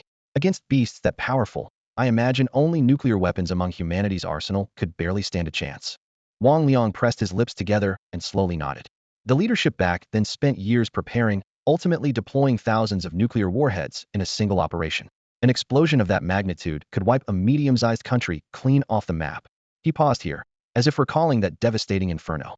Indeed, the nuclear strike successfully killed 2 beast emperor-level creatures. However, success was short-lived. Almost as the dust settled, beast emperor-level creatures from all directions charged in like madmen, launching their revenge. The same nuclear tactics couldn't work twice, and the Yinxia nation's situation instantly became riddled with holes, teetering on the brink of collapse. Did the Awakeners step in? Lu Yu guessed. Exactly. Wang Liang's expression grew solemn. With the nation's resources poured in, we finally cultivated 3 rank Awakeners: Thunder Emperor, Ice Sovereign, and War God. These 3 fought with overwhelming force against the 3 beast emperor-level creatures entrenched within Yinxia's borders. The battle raged for 10 full days, and night skyscrapers collapsed. The earth turned black, and the sky was torn with rifts from energy beams. In the end, the 3 beasts were forcibly driven back. After the beast tide receded, the Thunder Emperor, Ice Sovereign, and War God each took charge of a city massive metropolitan areas within the Yinxia nation with populations exceeding 10 million. Lu Yu nodded silently at this. Such population numbers spoke to these 3 cities' importance. Subsequently, with these 3 cities as anchors, large, medium, and small cities were established across various regions, each guarded by powerful awakeners and attracting survivors from all directions. Wang Liang continued, but those who could actually enter the city walls were ultimately few. Most people could only camp outside the cities, with tents and makeshift barriers stretching for miles. Every day, they stood at their camp entrances gazing up at the city walls, hoping their turn to gain entry would come. Like Yong'an City? Lu Yu thought of that city they had always yearned for. Yes, exactly like Yong'an City, Wang Liang confirmed. Resources were scarce, and slots were limited. For ordinary people, even obtaining entry permits to small cities was nearly impossible. When night fell, beasts lurking in the darkness outside could strike at any moment. Those too far from the cities, unable to reach the defensive lines in time, could only huddle together in camps for survival. For most people, perhaps only becoming an awakener could truly gain them acceptance into a city. Wang Liang sighed softly. There's no helping it. Not only is Yinxia like physics the same globally, over 90% of nations have been completely destroyed. Humanity as a whole is at a disadvantage, forced into passive defense. Even so, quite a few small and medium cities have been swallowed by beast tides in recent years. The harsh reality. While massive human settlements might be more secure, they also attracted the strongest beasts, and those unable to enter cities might be reduced to bones overnight. The scattered camps of various sizes in the wilderness were fortunate if they didn't encounter high-level beasts on ordinary days, but if targeted, entire encampments could vanish in an instant. So now, we maintain a delicate balance with the beasts. Once a 4th beast emperor emerges among the fierce beasts, or if our Yinxia nation produces a 4th rank awakener, this balance will be shattered? Lu Yu voiced his speculation. Yes, at least that's how it appears for now. Wang Liang sighed, his tone filled with helplessness. Lu Yu took a deep breath. Outside the camp, everything seemed peaceful, but to him, this felt more like the calm before the storm. New crises might be quietly approaching. Don't overthink it. Just focus on what's at hand. Wang Liang patted his shoulder. Given Wang Liang's current strength, he was powerless against the potential upheaval that might come. The only thing he could do was pray that someone would soon break through from a rank to become Yinxia nation's 4th rank awakener. However, he knew all too well how difficult this was. It had taken the entire nation's resources to create those 3. Lu Yu responded softly. An oppressive atmosphere quietly spread between them. If he were just an ordinary person, hearing such things might leave him with no choice but to accept fate. But he wasn't. Even though Beast Emperor-level creatures could casually unleash the destructive power of thousands of tons of explosives, he still believed that someday he too would possess such strength. Wang Liang turned around, took down a longbow from the wall, and grabbed a nearby quiver. The arrows in the quiver were obviously thicker and longer than the old one. She hefted one casually, finding each arrow weighed about 150 grams. When Lu Yu took the quiver, he noticed Wang Liang had also taken down that massive bow with 300 pounds of draw weight from the rack. Uncle Wang. Lu Yu was slightly stunned. I want to practice archery too. Wang Liang's expression remained calm. More and more people are joining the stronghold, and many practice martial arts. Not everyone favors spear techniques. Lu Yu understood, a smile playing at his lips. With Wang Liang's martial arts cultivation, if he truly mastered archery, his arrows would certainly be no less formidable than those of that inner force realm martial artist from Li Family Fort. Given an even stronger bow, Lu Yu didn't doubt Wang Liang could draw it. The two walked out of the warehouse one after the other. Suddenly, urgent footsteps approached from the distance. The newcomer was Qin Hai. After asking Lu Guahao about Lu Yu's whereabouts, he had rushed over. Thinking about how Lu Yu was still training diligently while he had been idly wandering around with others, his heart was filled with guilt. Reaching the training ground, Qin Hai immediately spotted Lu Yu, but froze in place the next second. Qin Hai. Lu Yu also noticed him and, surprised but enthusiastic, called out to everyone. Come, let me introduce you all. So this is Qin Hai. Li Yang and the others exchanged glances, their attention falling on the 80-pound draw-weight longbow in Qin Hai's hands. Just as Lu Yu had said before, this guy was indeed no ordinary person. It's little Hai. How come you're alone? Didn't your father and the others come? Someone in the crowd asked. But Qin Hai seemed not to hear, his voice trembling. Your bow. His gaze was fixed on the bow in Lu Yu's hand. She remembered clearly that the bow Lu Yu used yesterday was definitely not this large. This outburst made everyone else turn their heads. Is this that 200-pound bow? Li Yang's eyes widened, his mouth agape as he exclaimed in shock. Brother, you can draw a 200-pound bow now. A 200-pound bow? 200 pounds. Everyone gasped in unison. Qin Hai's mind buzzed. What kind of joke is this? Yesterday this guy was still using a 100-pound bow, and after just one night it's doubled? I'm supposed to be the awakener here. I just wanted to try it. Lu Yu replied with a smile. Just try it. Everyone simultaneously held their foreheads. Based on their understanding of Lu Yu, when he said he wanted to try something, 9 times out of 10 he could actually do it. Suddenly Li Yang shrieked again. Look, isn't that 300-pound bow in Uncle Wang's hands? Everyone looked over again. Old Wang Yu. Several men were so excited they couldn't complete their sentences.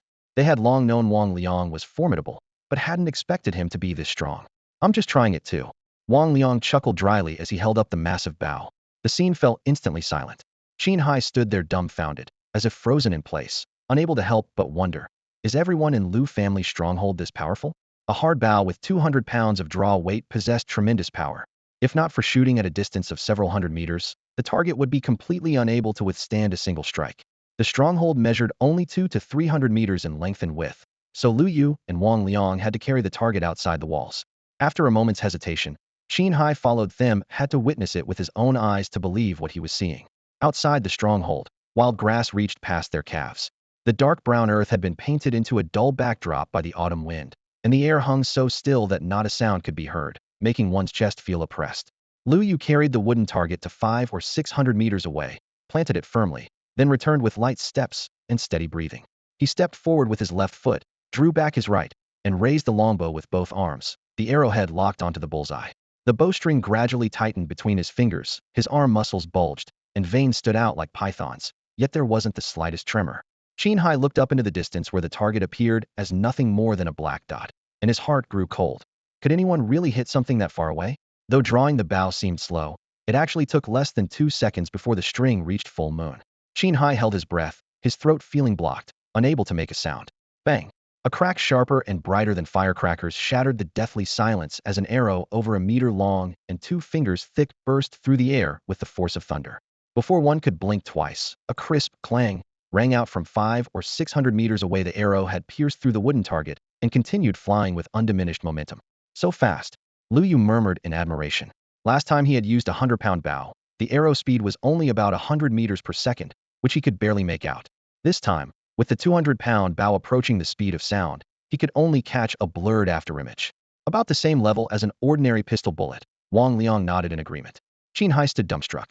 The target had been pierced at 500 or 600 meters, yet he hadn't even seen the arrow's shadow, while these two discussed it like everyday conversation, as if hitting the bullseye was the most ordinary thing in the world. Lu Yu glanced at his skill panel. Basic Archery, LV6, 45.5. The battle at Wang family stronghold had caused his proficiency to surge by over 45 points, and that last arrow had added another 0.3. With the remaining values, about 100 more arrows would fill it completely. With his stamina, his limit was 20 arrows per minute, and if he attempted triple rapid fire, he would likely be exhausted immediately. Uncle Wang, would you like to try? He handed over the bow. I'll watch your form and correct anything that needs adjusting. All right. Wang Liang took the bow and arrow, mimicking Lu Yu's stance as he knocked the arrow and aimed at the bullseye. Uncle Wang, you're too tense, your body is too rigid, and your hands are shaking a bit.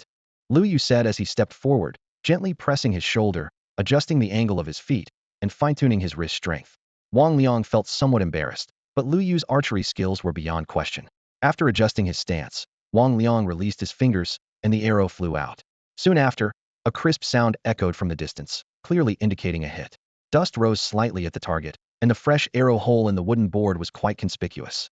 Wang Liang exhaled, casually drawing a second arrow from the quiver on his back, his fingertips still tingling from the bowstring's vibration. Qin Hai stood nearby, his expression complex. Just minutes ago, he had considered his archery skills decent, but Lu Yu's casual observations about his various mistakes had left him breaking into a cold sweat unstable stance, irregular breathing, chaotic draw amplitude, all common beginner problems. If not corrected now, once these movements became muscle memory, improvement would be difficult later. Thinking of this, he secretly wiped the sweat from his forehead. The thought, is there still time to change, circling endlessly in his mind. After about 10 minutes of correction, Wang Liang walked to another side to practice repeatedly on his own. Theory was dead, but movement was alive. Only by engraving each draw and release into his bones could he truly absorb it. Qin Hai seized the opportunity and stammered. Lu Yu, could you perhaps guide me as well? As soon as the words left his mouth, he didn't even dare look directly at Lu Yu, fearing rejection, yet feeling embarrassed about seeking instruction after previously boasting he would surpass Lu Yu. Sure, Lu Yu answered straightforwardly. Yu agreed. Qin Hai looked up, surprise written across his face. Lu Yu was both amused and exasperated. What? Did you think I would refuse? Qin Hai said nothing, but his expression revealed everything. Lu Yu raised his hand and patted his shoulder. We're people of the same stronghold now, aren't we? Yes. Qin Hai nodded vigorously. The Qin family stronghold had become the past from that morning moment. Lu Yu, thank you. I admit your archery is much stronger than I imagined. However, someday I will surpass you. Qin Hai's tone was resolute. Good, I'll be waiting. Lu Yu smiled. As long as this fighting spirit could drive Qin Hai to continuous improvement, he couldn't be happier for the other to become stronger. However, in actual practice, Qin Hai's comprehension was far inferior to Wang Liang's. Wang Liang could correct a movement after making mistakes once or twice, but Qin Hai often lost track of one thing while focusing on another. Just as he stabilized the bowstring, his footwork would become chaotic again, leaving him embarrassed with burning ears. Lu Yu maintained a peaceful mindset. Archery was identical to marksmanship, easy to begin, extremely difficult to master. Hitting a target at 10 meters didn't mean accuracy would remain at 15 meters, let alone distances of 100 meters or even 200 to 300 meters, where wind direction, trajectory, and bow strength all had to be calculated. 20 minutes later, Lu Yu returned to his original position, his gaze falling on the panel. Phantom Archery, Proficiency 0. That previous arrow had only slightly improved his basic archery. Phantom Archery remained completely unmoved. It seemed he would need to rely on rapid shooting to grind proficiency. With this thought, he raised his bow and drew the string, aiming at the bullseye. Snap! The bowstring exploded. Qin Hai instinctively turned his head, but before he could react, the second and third explosive sounds reached his ears in succession. Just now, how many sounds? He stared wide-eyed. Huff, huff. Lu Yu's chest heaved violently, his arms aching and trembling slightly. The strong bow with 200 pounds of draw weight pushed him nearly to his limit with 3 consecutive shots. Forcing a fourth arrow without using true chi would be impossible. But there was no need now, and he didn't know how to actively trigger true chi either. Just as he lowered the bowstring, something like a clear spring seemed to flow within his body, rushing through his meridians.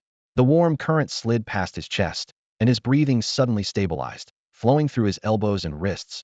His trembling arms gradually stilled. It was meridian opening. Lu Yu's eyes lit up. Lu Yu could clearly sense his body recovering rapidly, much faster than usual. Without a doubt, this was the meridian opening trait at work. Not only was his energy replenishing more quickly, but his stamina was also surging back, exactly the effect he had predicted. Enhanced recovery meant that while he previously needed over 10 minutes of rest after firing a triple shot, now 10 minutes was enough to return to full capacity. Even more exciting was the fact that this was only level 1 meridian opening. Once upgraded to level 2 or 3, with doubled recovery rates, the power would be unimaginable. For a warrior, strong endurance was a lifeline. At this thought, he almost immediately dumped all his experience points into Tai Chi to continue upgrading his meridian opening. Let me check the improvement in Phantom Archery first. He suppressed the urge and pulled up his skill panel. Phantom Archery, completely ignorant 0.1. Huh. Lu Yu rubbed his eyes, suspecting the panel was malfunctioning. One triple shot had only increased it by 0.1. He knew that the same operation with level 6 basic archery would yield a 0.8 increase, and a quadruple shot would definitely break one. Moreover, he was using a heavy bow with 200 pounds of draw weight. If he switched to a 100-pound bow, the gain would probably be negligible. He took a deep breath and began calculating. At 0.1 efficiency, it would take a full 1,000 triple shots just to reach the entry level. With his current physical condition, he could manage one shot every 10 minutes, at most 6 per hour. That meant 166 hours, or 7 days, just to push Phantom Archery to entry level, let alone minor achievement. Too much time, can't wait that long. I'll have to add points. Lu Yu made his decision. He invested 1 experience point, and proficiency instantly shot up to 5. It only cost 20 points, not too much. After pondering for a moment, he invested another 19 experience points in one go. His body showed no obvious changes, but a stream of information flooded his mind. Phantom Archery, glimpsing the threshold 0, trait. Eagle Eye Level 1. Eagle Eye Level 1, active skill, consumes a small amount of mental energy. When activated, greatly enhances static and dynamic vision for 1 minute. Duration extends by 1 minute with each level increase. It's actually an active skill. Lu Yu was both surprised and delighted. Advanced martial arts were indeed worlds apart from ordinary techniques. Consuming mental energy to enhance vision, couldn't wait to try it. With a thought, a wave of fatigue washed over his mind, and his eyes immediately felt warm. He instinctively closed his eyes, and when he reopened them, the scene seemed to have jumped from standard resolution to ultra-high definition. Grass blade veins were crystal clear, and rock textures 600 to 700 meters away were distinctly visible. His visual range had extended by a full 30% compared to normal. Not only that, but every gentle sway of grass in the wind seemed slowed down, allowing him to easily track their movements. His dynamic vision had also skyrocketed. After about a minute, the warm current in his eyes dissipated, his vision returned to normal, and he felt somewhat unsatisfied. Though it doesn't directly add attributes, the combat power improvement is real. The better the base vision, the greater the benefits from Eagle Eye. Lu Yu assessed silently. Excellent vision was crucial for an archer. Unfortunately, further upgrades would only extend the duration. He shook his head and checked his experience points. 91 remaining. Archery, or Tai Chi. His gaze darted back and forth between the skill tabs. Phantom Archery was currently his primary offensive ability, with clear advantages in range suppression. But he wasn't sure if leveling it up would unlock new traits. If it only added another level of Eagle Eye, the combat improvement would be limited. In comparison, Wong-style Tai Chi not only provided substantial attribute bonuses, but also accelerated stamina recovery. If it triggered new traits, the benefits might be even greater. After a moment's consideration, Lu Yu positioned his cursor over Phantom Archery. With a longbow in hand, drawing the string could determine life or death in an instant. This was the immediate priority. The coveted level 8 spear mastery would have to wait. His priorities were clear. First, archery long-range strikes to keep enemies at bay. Second, martial arts improving physical limits, because even the strongest bow was useless if you couldn't draw it. Third, spear techniques for immediate counterattacks when forced into close combat, preventing him from becoming a sitting duck archer who was useless once approached. Blade techniques would come last, when experience points were abundant. With his decision made, he invested 1 experience point. Proficiency immediately increased by 3.33, leading him to conclude with satisfaction that leveling up required only 30 points. Subtracting 30 from 91 left 61 points, so he tentatively invested another 29 points. Instantly, a cool sensation surged from deep within his muscles and bones, every muscle fiber tensing before gradually relaxing seconds later. He clenched his fist experimentally. The strength increase was visibly apparent. The skill panel updated. Phantom Archery, slightly accomplished 0. Traits. Eagle Eye Level 2, Divine Strength Level 1. Divine Strength, 5 strength per level. As expected, its strength enhancement, and it's increased 5-fold. Lu Yu murmured to himself. The strength boost allowed him to draw his bow faster with greater penetrating power, perfectly aligning with the core essence of Phantom Speed. With 61 points remaining, he added another point. Proficiency jumped past 1 and stopped at 2, indicating that the next level required only 50 points. Taking a deep breath, he invested all 50 points at once. The warm current flowed into his eye sockets again, his vision became even clearer, and his strength increased once more. However, there were no other changes. No memories of new techniques appeared in his mind, and he shook his head with a wry smile, waiting for the physical sensations to completely subside. A new panel appeared. Phantom Archery, Masterful 0. Traits, Eagle Eye Level 3, Divine Strength Level 2. This time there were indeed no new traits, but Eagle Eye's duration had extended to 3 minutes, and his strength had gained an additional 10 points, a significant overall improvement. He consoled himself that the legendary secret technique, Phantom Rapid Fire Arrows, would most likely unlock at the next proficiency level. Unfortunately, his experience points were now completely depleted. Lu Yu let out a soft sigh, his gaze settling on the attribute panel. Realm, Body Tempering 3rd Level, 80100. Constitution, 65.67. Strength, 56.11. Agility, 32.28. Spirit, 12.97. Potential points, 1,137 day. Experience, 10. His strength attribute had skyrocketed from 46 to 56 points, an astounding improvement. The flickering numbers on the screen still danced before his eyes, a full 10-point increase in strength that even he found incredible. By rough calculation, with just a bit more strength, he might be able to draw Wang Liang's heavy bow with its 300-pound draw weight. But for actual combat, his familiar 200-pound longbow remained the most reliable choice. With 113 potential points accumulated, he had enough for another physical enhancement. Not to mention, he still held on to an opportunity for a realm breakthrough. While maximizing benefits meant pushing all attributes to their limits, he couldn't afford to delay indefinitely. Lu Yu made his decision. Barring any unexpected circumstances, he would at least advance both Wang, Family Taiji Boxing and Phantom Arrow Technique to their peaks before attempting the breakthrough. The gains might not be absolutely optimal, but they would be substantial enough couldn't remain stagnant forever. With his mind made up, he devoted himself entirely to practicing basic archery. The range echoed with nothing but the whistle of arrows and the rhythmic thud against targets. Lu Yu maintained his steady pace, arrow after arrow, averaging 20 shots per minute for a 6 proficiency gain. After several hundred shots, his arms ached, requiring 10-minute breaks. Fortunately, his level 1 Meridian Flow trait reduced rest time by a third, boosting overall efficiency. After roughly 2 hours, a subtle warmth flowed through his limbs, signaling another advancement in basic archery. While the attribute bonuses had become negligible, the changes in his skill panel caught his attention. Basic Archery, LV70. Traits, Body Conditioning 7, Power Draw Mastery 7, Steady Shot 7, Rapid Fire 5, Consecutive Shot 2. The Consecutive Shot Level 2 trait particularly stood out, a 60% increase in firing speed. In other words, using the same 200-pound bow, he could increase from 20 arrows per minute to 26 or 27. At full burst, his triple shot sequence dropped from roughly 5 seconds to just over 4. While this might seem slower than his previous light bow's maximum rate, the double draw weight meant more than double the power. Keep going. Push for another level and hopefully unlock a new trait, he muttered to himself. After a brief rest, he drew and released again. The proficiency barely increased by 0.1 exactly as expected. He needed a full 1,000 arrows to reach level 8. He quickly calculated. At 27 arrows per minute, 6 rounds per hour meant 162 arrows.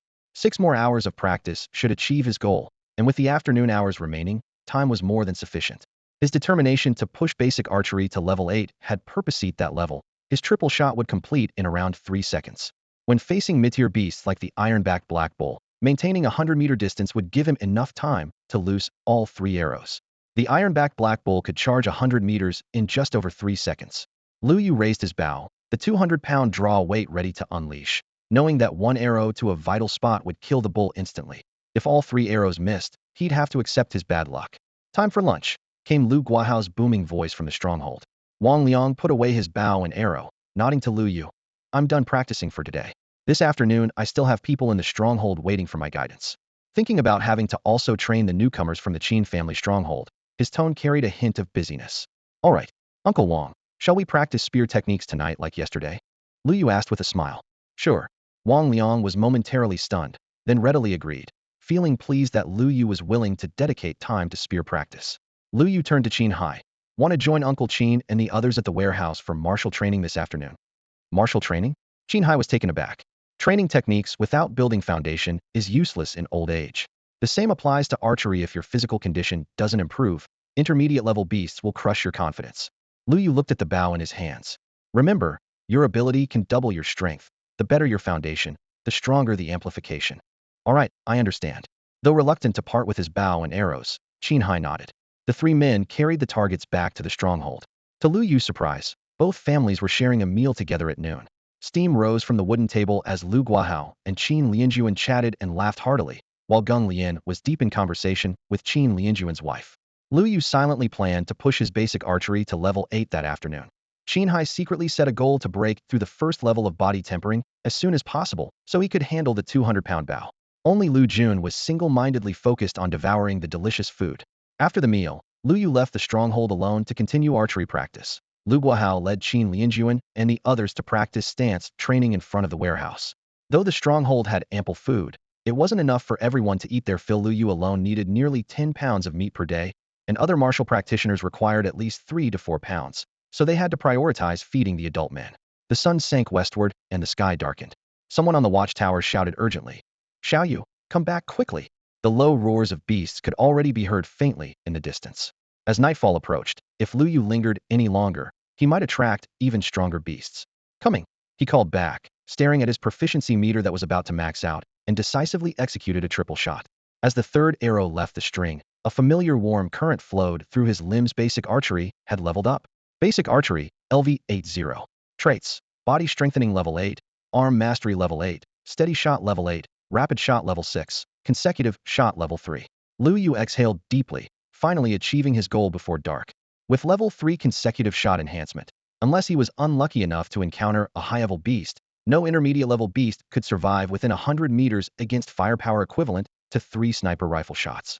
This trip to the Zhou family stronghold gave him more confidence, but he still didn't dare let his guard down in this post-apocalyptic world. Humans were sometimes perhaps even more dangerous than those low and mid-tier beasts. Lu Yu carried the archery target into the settlement, immediately noticing how much livelier the place had become. Within the stone walls, children's footsteps echoed as they chased and played, occasionally punctuated by mothers' half-exasperated scolding. For a brief moment, he almost felt as if he were witnessing an ordinary evening in a normal village, rather than the crisis-ridden apocalypse. Lu Yu shook his head gently, dispelling the illusion, and quickened his pace home with a soft smile playing at his lips. After dinner, he would seek out Uncle Wang for spear practice. Excuse me, Lu Yu." A clear, bright female voice suddenly called from behind. Lu Yu stopped and turned around. In the dim twilight, a long-haired woman stood fidgeting with her fingertips, looking at him with a hint of shyness. Her? Lu Yu's heart stirred slightly. Ji Bingyu, the one Uncle Zhao had mentioned. When they first met, he had felt something different about her, which had led to a small misunderstanding. But these past few days, he had been completely absorbed in martial arts training and had nearly forgotten about it. "You're looking for me?" He tilted his chin up, his tone questioning. "Yes." Ji Bingyu bit her lower lip lightly, her eyelashes trembling. "Are you free right now? I have something very important to tell you." "Very important?" Lu Yu paused, then nodded. "Wait here for a moment. Let me go tell my parents so they won't worry." "All right," Ji Bingyu replied softly, watching Lu Yu hurry away. She pressed her hand to her chest, hesitation flickering in her eyes. If she spoke up, it would mean betraying her sister's trust, but if she remained silent, an innocent person would suffer. Moments later, Lu Yu returned, smiling. "Sorry to keep you waiting." Then he added, "You're Ji Bingyu, right?" Ji Bingyu's eyes widened. "Uncle Zhao mentioned you." Lu Yu explained briefly, then grew serious. "What was this important matter you wanted to discuss?" Ji Bingyu looked around cautiously, lowering her voice. "Could we talk inside? I won't keep you long." Lu Yu raised an eyebrow slightly but nodded, following her into a nearby small house. Inside, a campfire flickered and wood smoke rose, with several wooden furnishings arranged neatly. As soon as Lu Yu sat down on a stool, Ji Bingyu closed the door with a creak. He swallowed quietly. Just to talk? Was closing the door really necessary? Besides, everyone in the settlement had settled down for the evening. No one would come to disturb them. Noticing his hesitation, Ji Bingyu quickly waved her hands in explanation. "No, it's not what you're thinking. This matter concerns my Safety. No one else can overhear." "Concerns your safety?" Lu Yu straightened up. "Yes." Ji Bingyu nodded solemnly, sitting at the table. After a long silence, she finally spoke. "Actually, I'm an awakener." Lu Yu's eyes widened in shock, astonishment written across his face. You're an awakener?" "Yes." Ji Bingyu met his gaze, her expression calm and honest. Lu Yu took several deep breaths, struggling to suppress his surging emotions. No wonder she was being so cautious. However, he was still puzzled. "Miss Ji Bingyu, if you're an awakener, there's no need to hide it, is there? Other awakeners might not need to, but I do." The dim oil lamp cast long shadows of the two figures. Ji Bingyu heard the confusion in Lu Yu's voice, her slender fingers gently brushing across the table surface as she lowered her eyes. "Because my ability is predicting the future." Predicting the future? Lu Yu froze in place as if struck by a paralyzing blow. Even his breathing became lighter. There were countless types of abilities, but could such a heaven-defying power truly exist? "I know you might not believe me." Ji Bingyu looked up, her voice tinged with nervousness. "Both my sister and I awakened the ability to predict the future." "Then your sister?" She. Lu Yu instinctively glanced around. Only the two of them were in the wooden cabin. He remembered Uncle Zhao mentioning that Ji Bingyu had come to the village alone. My sister is in Yong'an City. A flash of sorrow crossed her eyes. Yong'an City? Lu Yu almost said, isn't that a good thing? But Ji Bingyu's expression clearly suggested there was more to the story. What happened to your sister? My sister is being controlled by them. Ji Bingyu's eyes reddened, her voice choking slightly. Although we're both awakeners with the same ability, our mastery levels are worlds apart. I can only barely glimpse fragments in my dreams, and they're not even necessarily accurate. But my sister can predict anything she wants to know it will. Lu Yu suddenly understood. So your sister is supposedly being protected, but she's actually under house arrest, forced to constantly predict the future? Yes. She looked at Lu Yu, her gaze filled with both unease and hope. Before deciding to reveal her secret, she had worried countless times about following in her sister's footsteps. But after spending time together, she could see that Lu Guahao treated everyone equally, and Lu Yu was equally kind-hearted, which gave her the courage to speak up. Is your sister doing well now?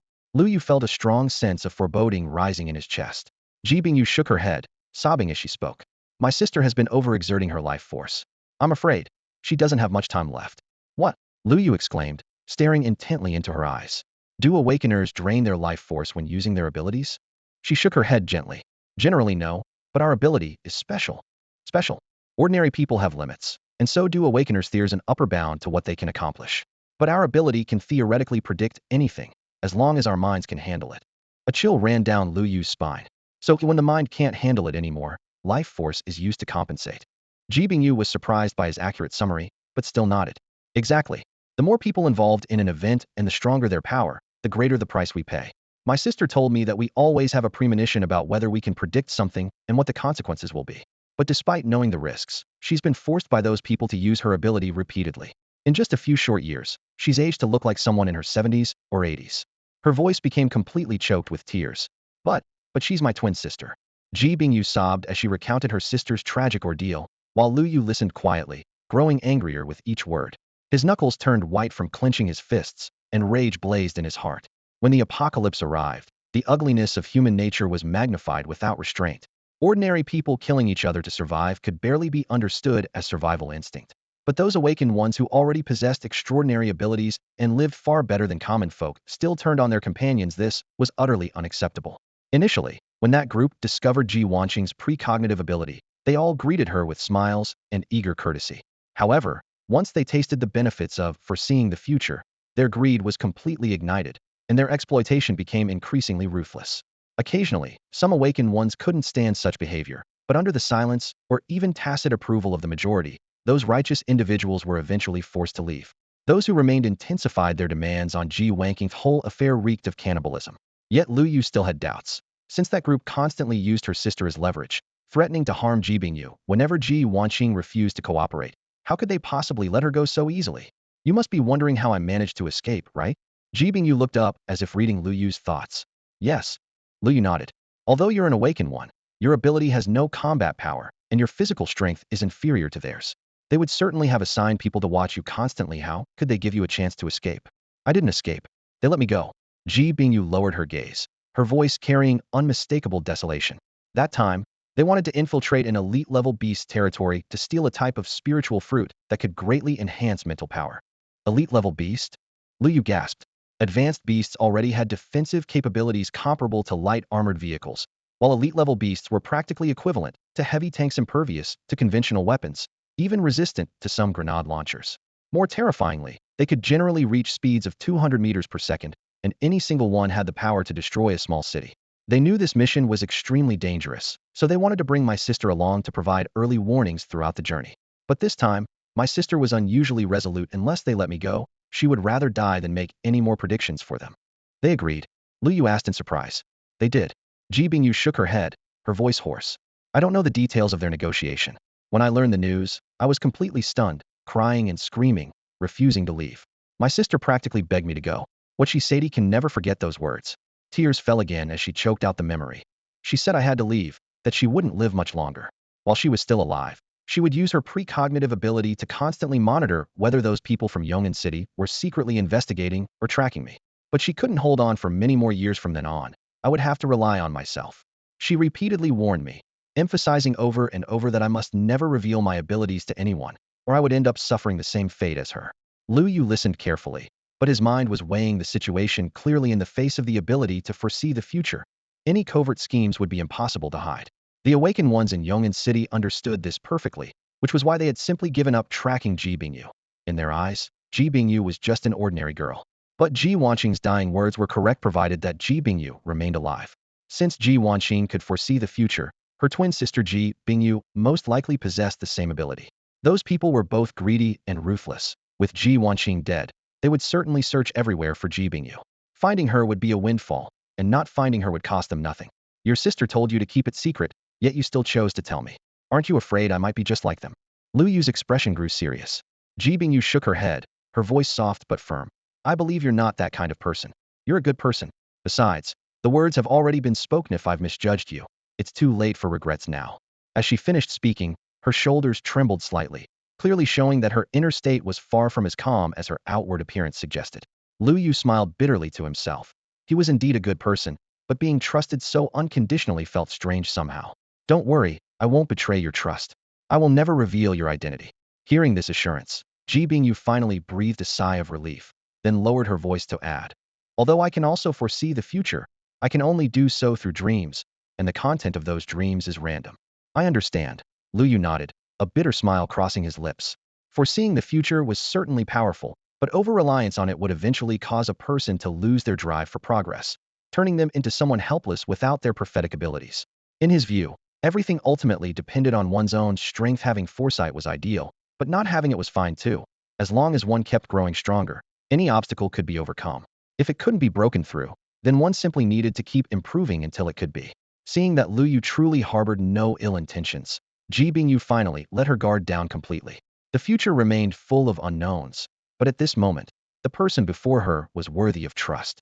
I came to find you today because I dreamed last night that you would encounter trouble.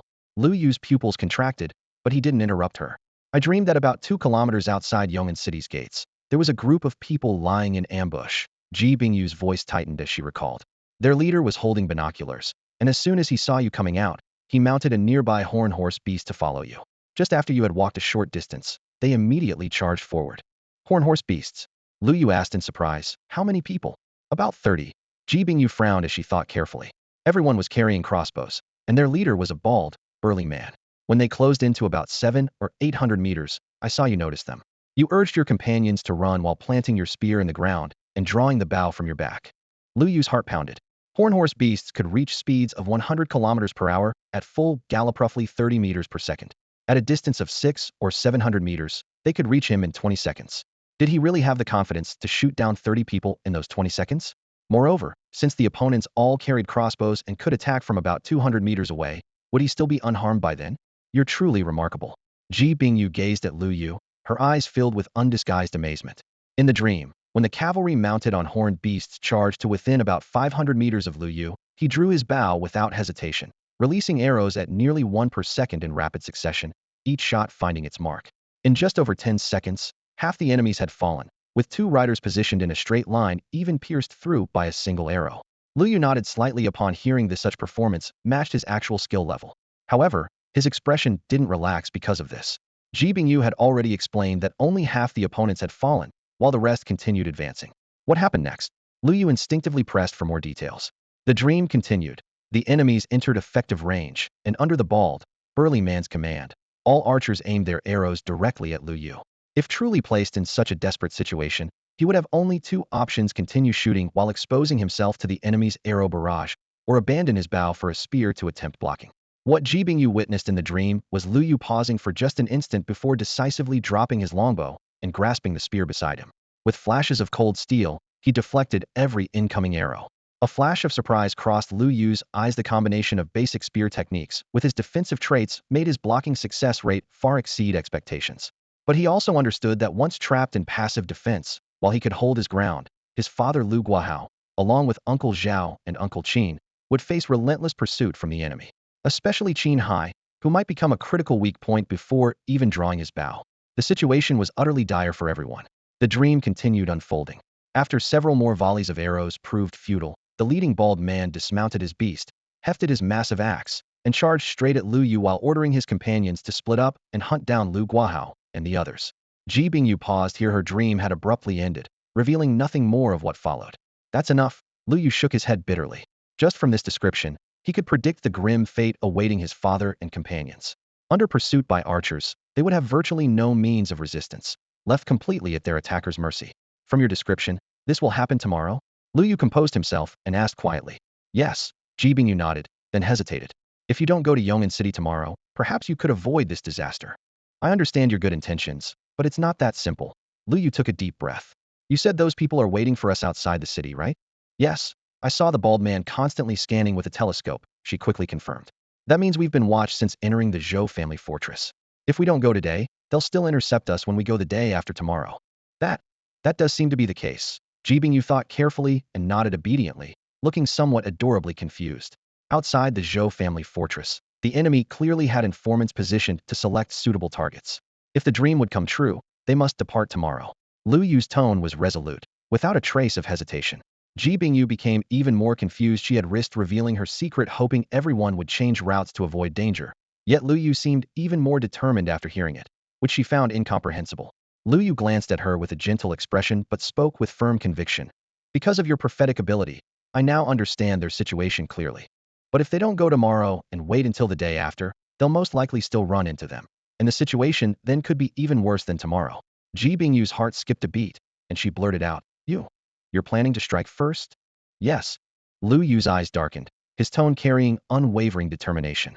In the dream, although I spotted them immediately, I was still a step too slow and forced into a defensive battle. If I attack first instead, the outcome would be completely different. He gestured to indicate distance. My effective range is still around 500 meters, but taking the initiative has at least two major advantages. First, they won't have time to react, and second, their mounted charge needs acceleration. Those few dozen meters of time difference would be enough to turn the tide of battle. Ji Bingyu was stunned for a few seconds. After careful consideration, she realized this wasn't just empty talk. With Lu Yu's skills, he could indeed pull it off.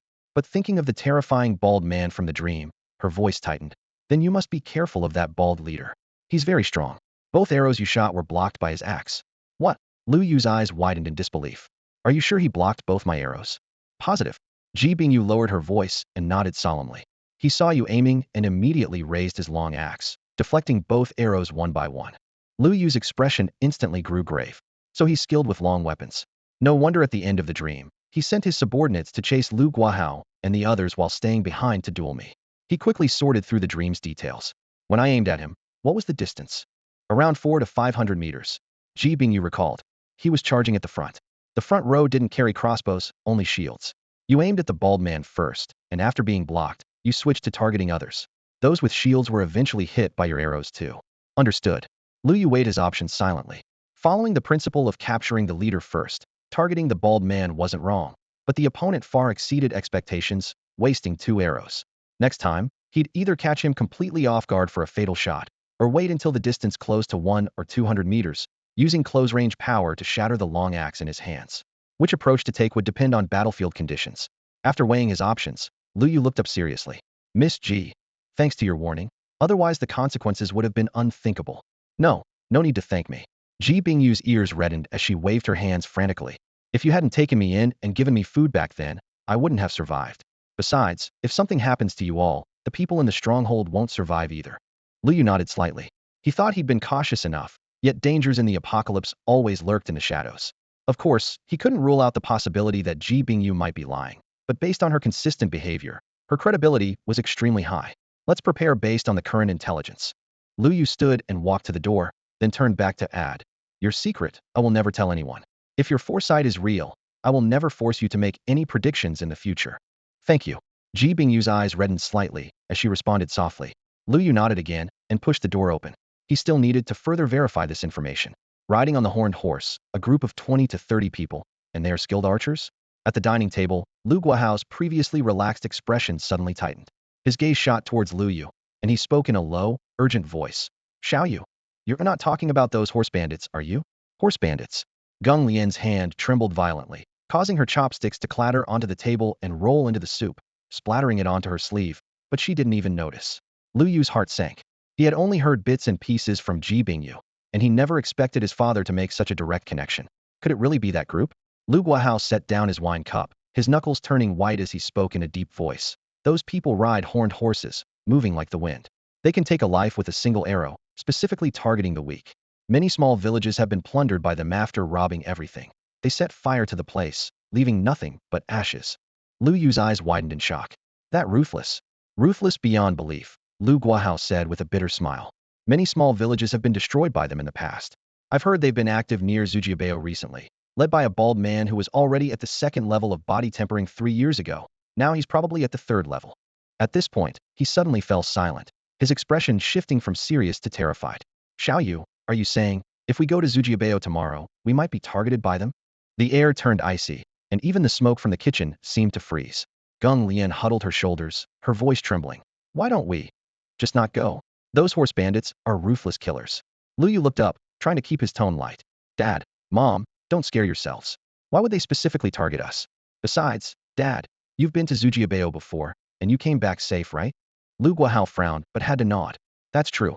But back then, we didn't carry much. We were just trading for some food to get by, which wasn't worth their trouble. This time is different. We're bringing too much meat and hides. Not just the horse bandits. Even the people from Lijia Fortress would be envious. He sighed. But if we don't go, the village's food supply is running low, and we won't have salt for much longer. Gung Lian suggested softly. How about we trade for less? Lu Guahao shook his head. 1 pound of meat can be exchanged for 3 or 4 pounds of rice, which would allow the people in the village to eat better for a few more days. Winter is coming soon, and hunting will be even harder. We need to trade more. He rubbed his rough palms together, caught in a dilemma. Lu Yu chewed on his meat, deep in thought. 20 to 30 horse bandits riding horned horses, led by a bald man. This matched perfectly with the information Ji Bingyu had revealed. Either she knew about this in advance and was warning him on purpose, or she truly had the ability to foresee the future. In either case, they had to go tomorrow. If the news was false, it would be a relief. If it was true, he still couldn't fend off a mere group of bandits, so he might as well throw himself into danger. After a brief pause following the meal, Lu Yu called Wang Liang to practice martial arts in the warehouse. The night breeze swept through the courtyard, crunching the grass underfoot. Not long ago, the area in front of the warehouse had been empty, but now it was crowded with people. About 20 people were actually practicing martial arts, but they were surrounded by quite a few onlookers, creating a rather amusing scene. Several hours flew by amid shouts and the clashing of metal, and gradually only 3 people remained on the training ground. Lu Yu, Wang Liang, and Qin Hai, who was still focused on drawing his bow. Going to the Zhou family fortress tomorrow? Wang Liang wiped away some sweat and asked casually. Yeah, Lu Yu replied with a smile. Besides trading for supplies, I want to see what the Zhou family fortress is really like. That place is quite special, Wang Liang nodded. There's a weapon shop you should check out. A weapon shop? Lu Yu's eyes lit up. Do they sell anything good? Half the bows in our stronghold were bought there. Wang Liang gestured with his chin toward the bow on Lu Yu's back. They also have swords and blades forged from special metals that can easily cut through mid-level fierce beasts. Of course, you can find similar items at street stalls, but be careful not to get cheated. Understood. Lu Yu thought of the old man selling cultivation techniques he'd encountered last time and secretly planned to seek him out tomorrow. As night fell, Wang Liang dragged his somewhat stiff legs toward the warehouse. It's getting late. Go back and rest early, and be extra careful tomorrow. Lu Yu watched him leave, then turned and shouted to Qin Hai. Qin Hai, let's head back. We have to get up early tomorrow. Qin Hai answered from afar, but still refused to put down his bow. Lu Yu shook his head helplessly. No wonder everyone else had left while he was still pushing himself. Back at his quarters, Lu Yu swallowed some more dried rations, and his potential points climbed up with satisfying clicks, reaching a full 20 points. He burped contentedly, sat cross-legged on his bed, and called up his status panel. Skills. Basic Spear Technique LV6, 38.9.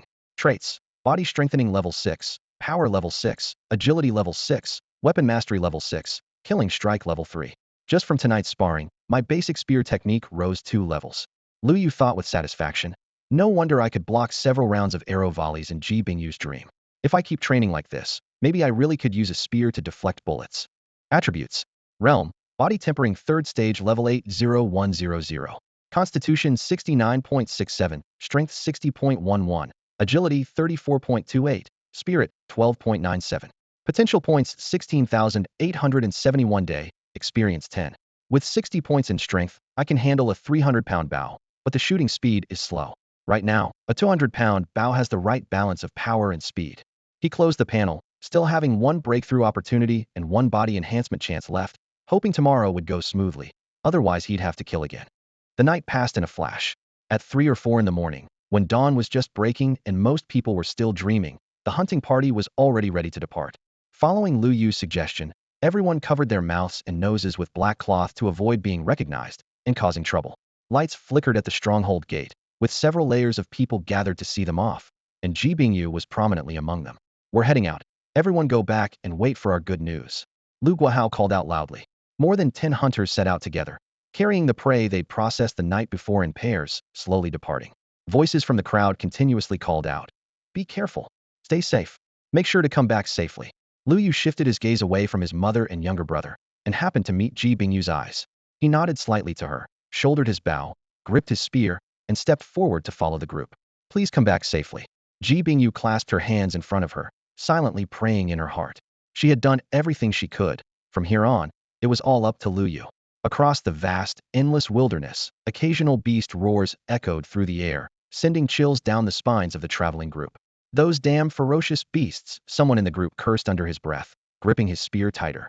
10 years ago, they could still enjoy a drink and a hot meal at their village entrance where cooking smoke drifted peacefully.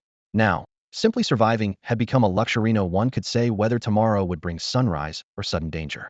Don't worry, dawn is almost here. Lu Guahao, walking at the front, turned back with a reassuring smile. Once we reach Zhou family fortress, we'll trade for some grain and salt, exchange for some money, and everyone can buy what they need. At these words, the exhaustion on everyone's faces lifted slightly, replaced by hints of anticipation. The people from Qin family village exchanged glances, wondering silently. Would they get their share of the benefits too? Old Lu, Qin Lianjuan wanted to speak, but hesitated. Lu Guahao raised his hand, signaling him to say no more. He had already discussed this with Lu Yu last night, and since Lu Yu had no objections, his old companions naturally wouldn't oppose it either. This was the hunting team's rightful benefit. Lu Yu, walking at the rear of the group, overheard the conversation ahead, and quickly caught up to Qin Hai, lowering his voice to ask, at Zhou family fortress, don't they only accept gold and silver or barter? They take money too. Qin Hai looked stunned at first, then frowned. Don't tell me you've never been to Zhou family fortress? Besides gold, silver, and bartering, they also use currency. The old world money is worthless now. Everything's called yuan these days. He gestured with his hands. 1 yuan, 2 yuan, 5 yuan, 10 yuan, 20 yuan, 50 yuan, 100 yuan, 1,000 yuan, 10,000 yuan. 10,000 is the highest denomination. Lu Yu listened in amazement, finding it somehow familiar, yet knowing this was an entirely new system. Qin Hai continued explaining. To honor the awakened one's contributions over the past decade, the bills feature their portraits on the back. The highest denomination, 10,000 yuan, bears the Thunder Emperor's image, 1,000 yuan shows the War God, and so on down the line. If someone's contributions ever surpass the Thunder Emperor's, they might issue a 100,000 yuan bill with his portrait. I see. Lu Yu nodded, finding the design quite interesting, then asked, how much can 1 yuan buy? 1 pound of the most basic rice. Qin Hai held up a finger. Lu Yu quickly calculated. Ordinary beast meat cost about 3 yuan per pound. Curious, he asked, what about gold? How much per gram? Didn't expect you to care about that. Qin Hai shook his head with a smile. It's not that expensive. A gold ring is only worth a few pounds of rice. Gold bracelets and necklaces might get you a bit more, maybe 10 to 20 pounds. After all, you can't eat it, so people aren't eager to trade their supplies for it. Lu Yu silently marveled, truly cheap. But in today's world, food was what mattered, like water being most precious in a desert. Everything depended on supply and demand. Qin Hai suddenly leaned closer. When you have money, what do you want to buy? I'll see when the time comes. Lu Yu shrugged. Oh, Qin Hai responded, and withdrew his curiosity. The group continued their journey in silence, dry wind carrying dust as their shoes made soft scraping sounds against the gravel. After more than half an hour, the group fell quiet except for breathing and footsteps. After walking for about another hour, faint light appeared on the eastern horizon. Lu Guahao turned back and shouted, push a little harder. Just another hour or so, and we'll be there. Just then, sounds came from behind them. Lu Yu instinctively turned around and froze in place. A gray-white truck was rumbling down the dirt road, its engine humming steadily. Moving at a leisurely pace, it would catch up to them in just a minute or two. People from Lijiapu, Zhao Shan squinted and made out the emblem on the front of the vehicle. Sun Gang clicked his tongue. Those guys are loaded. They drive every time they go to Zhujiapu. Just one round trip burns through so much gas. We'd need several pounds of rice to trade for a single liter. They had walked 30 li on foot, their feet aching and sore, constantly watching for dangerous beasts, though the actual chance of encountering one wasn't that high. Meanwhile, those folks from Lijiapu could make the round trip in just over 10 minutes. Let them pass first, Lu Guahao decided. While Lijiapu usually just looked down on them with cold contempt, it was better to be safe than sorry. Who knew if they might get greedy seeing so much game? The group moved their roe deer, goats, and wild boar to the roadside. carefully concealed their crossbows, then retreated to the edge of the path to wait quietly. Inside the truck bed, about 20 people were also watching the group of hunters by the roadside. Where are they from? That's quite a haul they've got. All wearing face coverings. Looks like Wang Jiazhai maybe. Lu Jiazhai doesn't have that many people, does it? I'd say it's Wang Jiazhai. Voices chattered back and forth. In the corner of the truck bed, the Lu Tianhong brothers exchanged glances. At first they'd also thought it was people from Wang Jiazhai, but the more they looked, the more familiar they seemed, especially those sharp eyes at the front. That was Lu Guahao. So it's Lu Jiazhai. His younger brother Lu Haiquan felt much relieved. The numbers matched. Tu Li Ping and Lu Kai are all there. Both brothers breathed a sigh of relief. It seemed that after they'd left, the village was doing well enough to accumulate this much game to trade for supplies. Everyone was wearing face coverings, probably to avoid being recognized by other settlements. Unfortunately, their own life at Lijiapu hadn't been nearly as comfortable. Suddenly, a cold voice cut through the chatter in the truck bed. Should we rob them? The speaker was a burly man with a brutal face, grinning as he spoke. Whatever Wang Jiazhai has, they probably stole it anyway. If we steal from them, that's not too much, right? Yeah, they've only got 13 or 14 people, and we have over 20, another chimed in.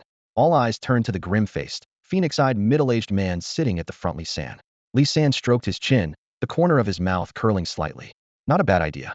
This isn't right, is it? Lu Tianhong suddenly spoke up, his voice tight with tension. A dozen pairs of eyes in the truck bed immediately fixed on him. He lowered his head and stammered. What if they're not from Wang Jiazhai? Wouldn't we be robbing the wrong people? Right? They could be from some other settlement. Several men who'd come from the same village quickly backed him up. The burly man who'd started the discussion frowned and sneered. So what if they're not from Wang Jiazhai? If they resist, we'll just bury them here. Exactly. The game looks fat enough anyway. The group rubbed their hands together eagerly, again looking toward Li San. Li San didn't respond immediately, just watched Lu Guahao and the others drawing closer, his eyes dark and unreadable. In the corner of the truck bed, Lu Tianhong's heart was in his throat. If Li San and Lu Guahao's group ended up in conflict, which side should he and his companions help? Fine, I'll let them off the hook this time. Li San dropped these words, his gaze sweeping over Lu Tianhong and the others with calculated indifference. What a letdown. The duck that was right in our hands just flew away. His subordinates grumbled in disappointment, but since Li San was the one calling the shots, they had no choice but to give up.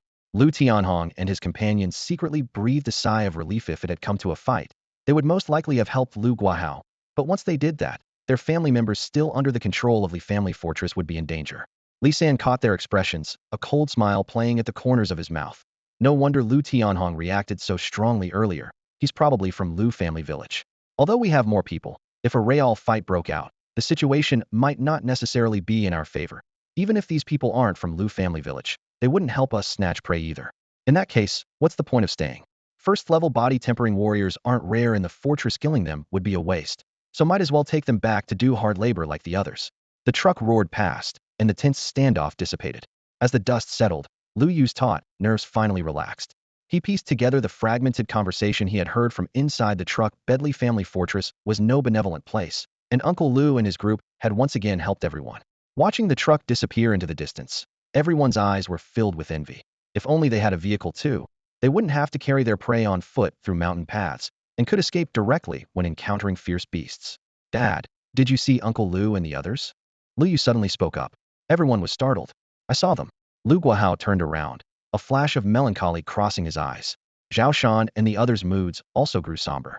Dad, I think it's time to bring Uncle Lu and the others back. Lu Yu's tone was serious. Now that the village was thriving, it didn't make sense for Uncle Lu and his group to remain in the outer settlement. No one immediately agreed, and the air fell silent. Xiao Zhao Shan smiled bitterly. We also want your Uncle Lu and the others to come back, but it's not as simple as you think. That's right. Sun Gang sighed. Li family fortress is easy to enter but hard to leave. Over the past few years, most people who tried to escape died inside, and those who occasionally managed to get out didn't live much longer. What? Lu Yu's eyes widened. You mean once you join Li family fortress, there's no turning back? Pretty much. Zhao Shan nodded. Qin Dahai took a deep breath and continued. I've heard some things about Li family fortress too. Don't let the surface glamour fool you, it's rotten to the core inside. The three Li brothers use their little bit of power to run roughshod over everyone. Anyone who dares to resist has only one fate, and that's death. Forget ordinary people, even warriors who cross them can't expect to have good days. Lu Yu gasped, realizing this was nothing short of a local tyrant ruling through intimidation. In this post-apocalyptic world, such situations were probably all too common. Thinking of Uncle Lu and the others' predicament, his heart twisted into knots. Those who managed to stay at Li family fortress and survive until now were likely no pushovers. Given Uncle Lu's group's temperament, fitting in would be nearly impossible, and their fate was almost inevitable. Xiao Yu is right, Lu Guahao said hoarsely.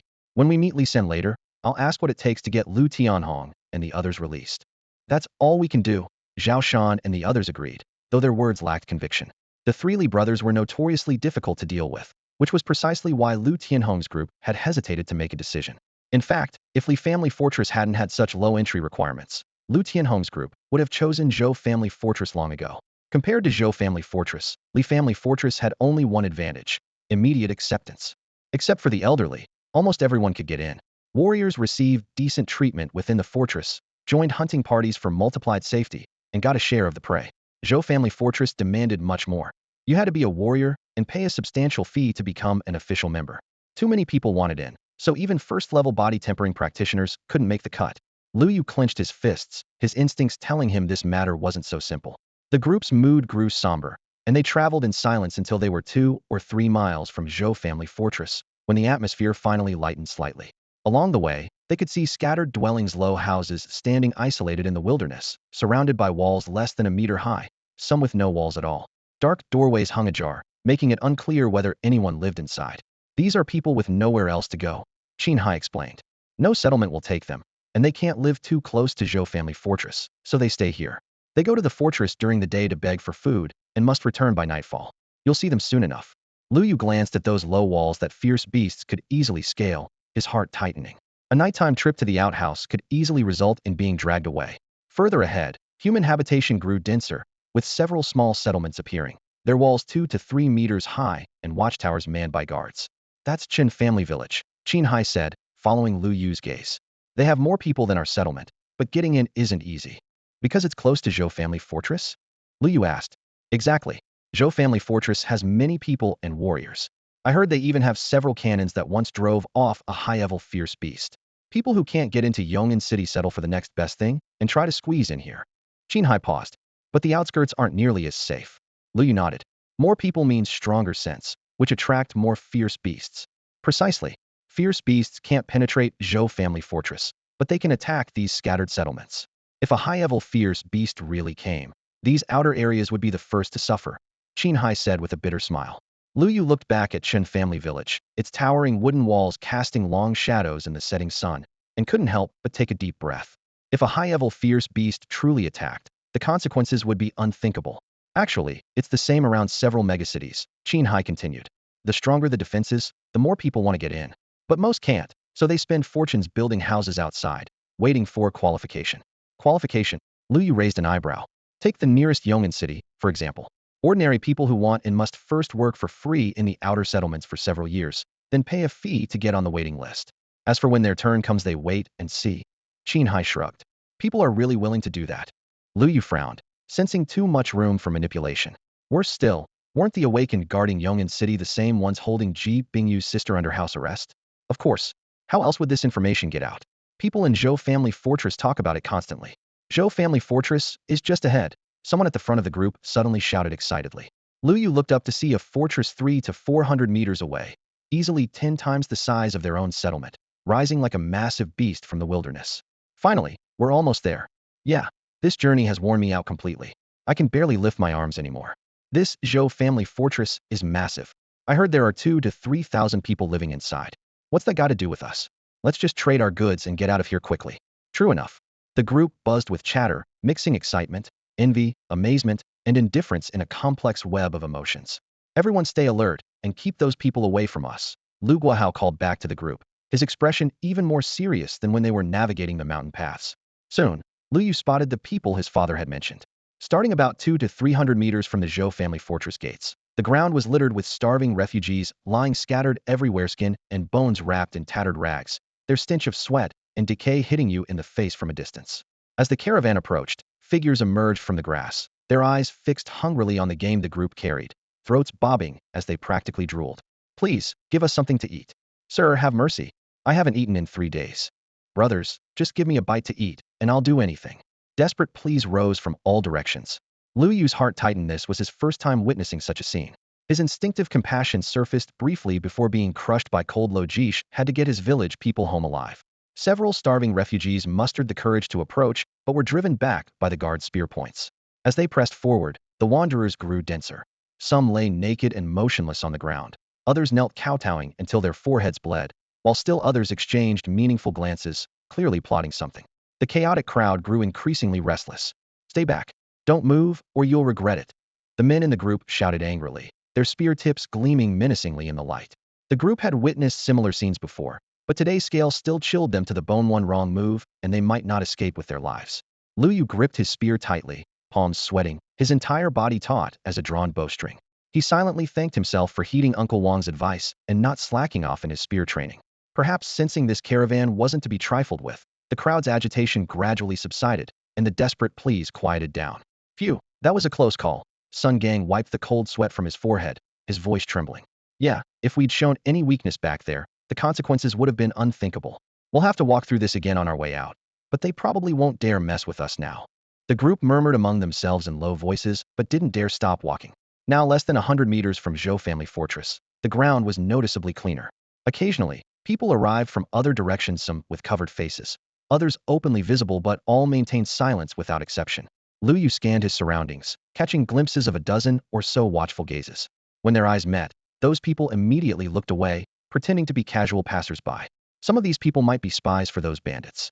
Let's focus on business first, he thought, turning his attention to the massive fortress before them. The walls were built of blue stone, standing 4 to 5 meters high and extending in both directions, with a perimeter of roughly 2 kilometers by his estimate. Guards with weapons stood stationed along the walls. That was. Lu Yu's pupils suddenly contracted as he spotted several dark cannon barrels positioned on the city gate tower, all aimed in their direct Iona sight that sent chills down one's spine. He swallowed hard and looked down. Below the towering city wall stood 3 gates side by side, one large and 2 smaller ones. Armed guards with cold, steely gazes stood before each entrance. A crowd had gathered at the left gate, forming a long queue. People carried or shouldered freshly killed prey, their purpose clearly the same as Lu Yu's group, trading beast materials for supplies. The right gate appeared to be designated for those leaving the city. People would approach, hand over a palm-sized paper slip, and after a quick glance from the guards, they'd be allowed through. The central gate was wide enough for 3 trucks to pass through side by side. Vehicles occasionally entered and exited, though it mostly remained open. Several cars were parked outside the city wall, including the Li family's large truck, making it clear this gate wasn't simply for anyone with a vehicle, but reserved for people of status and position. Let's get in line too, and everyone keep quiet, Lu Guahao whispered. Those city guards really will shoot. He glanced specifically at Lu Yu, the only one in their group who had never been here before. The group moved to the back of the line and waited quietly. Conversations drifted from ahead. How many people? 15. Entry fee is 15 yuan, or equivalent beast meat. Leave the city by 5 p.m. with your slip, or face the consequences. And don't cause trouble. Yes, yes, thank you, sir. Groups of people paid their money or meat, received paper slips, and filed into the city. Lu Yu quietly calculated. 1 yuan per person, with at least several hundred people daily. The gate alone collected hundreds in entry fees. The requirement to leave before dark likely meant nighttime identity checks to prevent unauthorized individuals from staying overnight. City residents probably had official identification, while outsiders like them could only use paper slips as temporary passes. Soon it was Lu Guahao's turn. The pre-weighed beast meat was placed on the scale, and the guard nodded. The registrar handed over a stack of paper slips with an expressionless face. Keep these safe and return them when leaving. Exit before dark, and don't cause trouble. Yes, yes. Lu Guahao responded repeatedly, distributing the slips to everyone. Lu Yu received Hisa paper slip the size of an ID card with transit pass, printed at the top, and the date, November 12th, below. Next came the familiar shout from behind. Passing through the gate, Lu Yu paused slightly. Before him stretched a wide concrete road lined with shops on both sides. The beast material purchasing store was particularly prominent, its storefront several times larger than neighboring shops. Beneath its sign lay piles of fangs and scales, sorted by category. Further ahead were inns, restaurants, and foot massage parlors with people coming and going, their warmth and shouting spilling onto the street. Vendors had spread their wares everywhere, their voices hoarse from calling out. The entire street bustled like a marketplace. Not just Lu Yu, but everyone in their group was captivated by this scene, their eyes filled with longing. Lu Guahao cleared his throat softly, pulling everyone back from their amazement. Let's go trade our goods first. That shop not only buys beast materials, but also sells weapons. Xiaoyu, see if there's anything you'd like to buy. All right. Lu Yu's heart stirred. Uncle Wang had mentioned this shop before their departure, so this was a perfect opportunity to check it out. Afterward, he'd find that old man selling cultivation techniques. And finally, If those bandits were still at their hideout, he'd deal with them. Lost in thought, he noticed a group approaching from the opposite direction. Their leader spoke with mocking sarcasm. I thought those people on the road looked familiar. Aren't these folks from Lu family village? Why are you still trying to hide your faces? Got something to be ashamed of. Instantly, all eyes in the vicinity turned toward Lu Guahao and his group. Who? Who's ever heard of Lu family village? Are they all from Lu family village? Where even is that place? In the center of the marketplace, a group of hunters who had come to trade supplies gathered in a semicircle, whispering among themselves, most looking completely bewildered. Someone patted his companion's shoulder and whispered a reminder. It's that unremarkable little village east of Zhou family fort. How strange. What kind of luck did they stumble into to bag so much game? Another man pointed ahead, his voice full of amazement. 4 whole spirit horn deer hats worth at least 3 or 4,000. The spirit horn deer's fur gleamed with a soft luster, their massive antlers catching and refracting the sunlight, while the fragrant aroma of their tender meat could be detected even from the beast carts. This heavily laden hunting party had already drawn attention, but now they became the absolute center of focus. Throughout the crowd, curious, envious, and even hostile gazes intertwined as waves of hushed conversations rose and fell. Zhao Shan and the other Lu family village hunters' faces darkened like storm clouds. Rage churned in their eyes, yet they forcibly suppressed it. The gray-robed man lounged lazily against his cart, casting sideways glances at the crowd, his thin lips curving into a barbed smile. That expression was like a dagger glinting with cold light, causing Lu Yu's hand to quietly grip the short blade at his waist. Lu Guahao, your village has had quite the stroke of luck. The gray-robed man's sarcastic voice cut through the air above the crowd. All this game, where did you pick it up? Exactly, his companion chimed in. Just recently we were giving you meat. Seems like we were being overly sentimental. Congratulations, congratulations. You'll be able to trade this for quite a bit of money, won't you? Next time, don't come begging for charity. Mocking voices continued to drift from the Li family fort group. Like nouveau riche encountering former poor neighbors who had suddenly struck it rich, the sourness was thick enough to taste. Lu Tianhong and several others turned deathly pale. They had just finished trading for salt and coarse cloth and were about to leave when fate conspired against them. They ran into Lu Guahao's group in this narrow encounter and had their identities exposed publicly. They knew Li family fort had always been arrogant and ruthless, so they dared not act rashly. Lu Guahao let his gaze linger on the Lu brothers for a moment, took a deep breath, then walked up to the leading strongman and lowered his voice. Brother Li San, I'd like to discuss something with you. The previously noisy marketplace fell instantly silent. Even the peddlers carrying their wares couldn't help but look up. Li Laosan raised an eyebrow and lifted his chin with theatrical amusement. Oh? What would you like to discuss? The village has had good luck recently and acquired some game. Lu Guahao gestured toward the beast carts, his voice trembling slightly despite his efforts to remain steady. I'd like to take Lu Tianhong and Lu Tianyao back with us, if that's possible.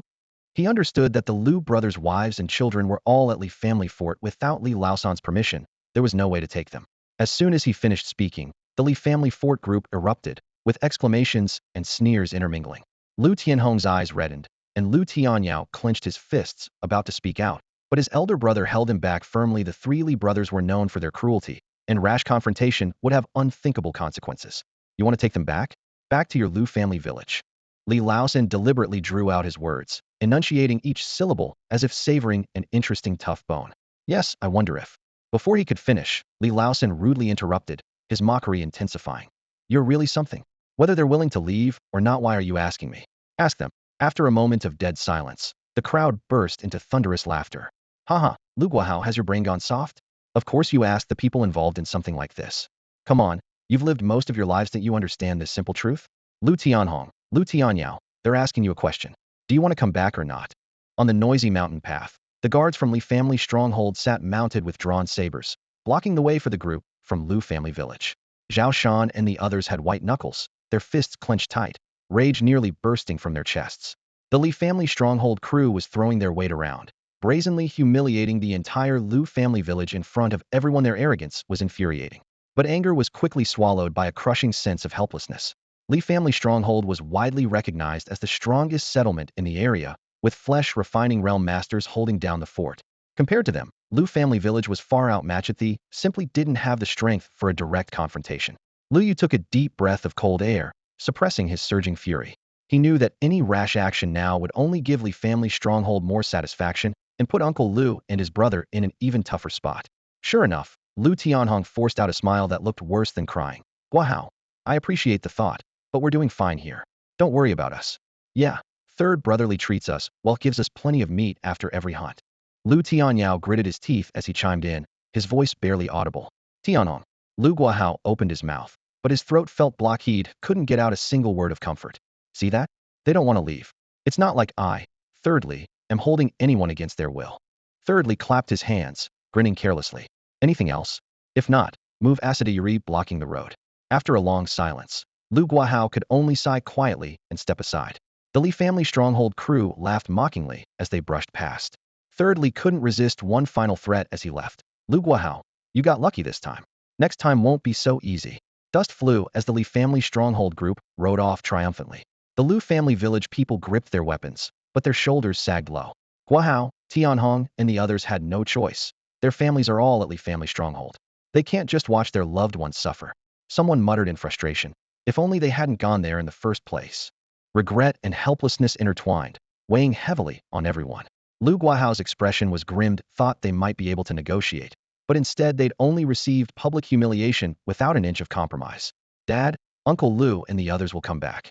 Lu Yu looked up at his father, his gaze burning bright. Leave this matter to me. Xiao Yu, you have a plan? Lu Guahao's head snapped up, hope rekindling in his eyes. Zhao Shan, Qin Hai, and the others gathered around, their eyes blazing with anticipation. I wouldn't call it a plan, there's really no shortcut. Lu Yu watched the retreating figures, his tone resolute. They dare act so arrogant because they've got flesh refining realm masters backing them up. Once I break through to flesh refining realm, or even reach force penetration, one word from me will make them hand over our people obediently. The crowd was stunned for a moment, then erupted in passionate cheers. Right? Strength is what matters. Let's go back and train like our lives depend on it. Someday we'll crush Li family stronghold under our feet. Passionate battle cries echoed through the mountain path, sweeping away the earlier dejection. Qin Hai watched the fighting spirit in everyone's eyes, but his heart still trembled. Li family stronghold's foundation was solid. Surpassing them wouldn't be easy. Lu Yu silently withdrew his gaze without saying more. The master stationed at Li family stronghold was likely mid-stage flesh refining, possibly even latest stage. Even if he broke through soon, his chances wouldn't be great. One wrong move, and he'd be done for two. But that was fine. That day wouldn't be far off. He just hoped that when he crushed Li family stronghold, Uncle Lu's family would still be safe. Otherwise, latest stage flesh refining or force penetration, it didn't matter. If anything happened to Uncle Lu's family, Third Li and his crew would die. He meant it. He swore this oath silently in his heart. On a hill 2 kilometers southwest of Zijiapu, several burly men held binoculars, their eyes fixed intently on the fortress gate, greed gleaming in their gaze. Behind them, over 20 archers stood in formation, their dark bows gleaming and quivers bulging as if ready to burst, cold blades at their waists swaying gently with each breath. Further back, a herd of horned beasts grazed on withered grass, their sharp hooves restlessly pawing the ground. These sturdy mounts were the bandits' trusted companions for raids and plunder. Well, I'll be damned. Look at these fat sheep. They've actually stockpiled so many supplies. The bearded man scanned the rows of crates through his lens, his eyes practically glowing. What's in those boxes? Is that liquor? He licked his cracked lips, his Adam's apple bobbing. In this age of scarcity, alcohol was more precious than gold. It really is liquor. In times like these, there are still people who can afford to drink. Hushed exclamations rippled through the group. Boss, let's make our move. Kill them all, and everything's ours. Someone eagerly tightened their bowstring. The bald, scarred leader snorted coldly and punched a nearby tree trunk, sending wood chips flying. Looking to die? Open your eyes and see who they are. He snatched the binoculars for a look. Li Laosan. No wait, those are people from Li family fortress. The men's faces instantly turned ashen as they swallowed nervously. Li Ming of Li family fortress was a flesh refinement realm expert who could draw a 500-pound bow. Crossing him would spell doom for their entire bandit group. Should we find another territory? Someone muttered quietly. But the nearby power territories were clearly divided, and trespassing would mean bloody warfare. The one-eyed man pointed to another group entering the fortress. Those 15 men carried 4 hunting trophies inside, and only 2 of them know archery. We could handle them easily. The scarred leader nodded, the knife scar on his face gleaming menacingly in the setting sun. Wait until they leave the fortress and travel a mile or 2, then strike. Keep it clean and cause trouble. Got it, boss. This ain't our first rodeo. The men chuckled quietly, their gazes fixed on the 4 spirit-horned deer like hungry wolves. Should fetch at least 3 or 4,000, right? Hunting's so dangerous, nothing beats highway robbery for easy money. Exactly. Easy and profitable. Meanwhile, inside Zijiapu, a black signboard with golden characters hung high. Zijiapu Armory. Below the bold lettering, smaller text read, buying and selling all types of weapons. High prices for beast materials, 30 premium for intermediate materials, advanced materials negotiable. Lu Yu looked up, thinking the shop's name was as straightforward as the fortress lord himself.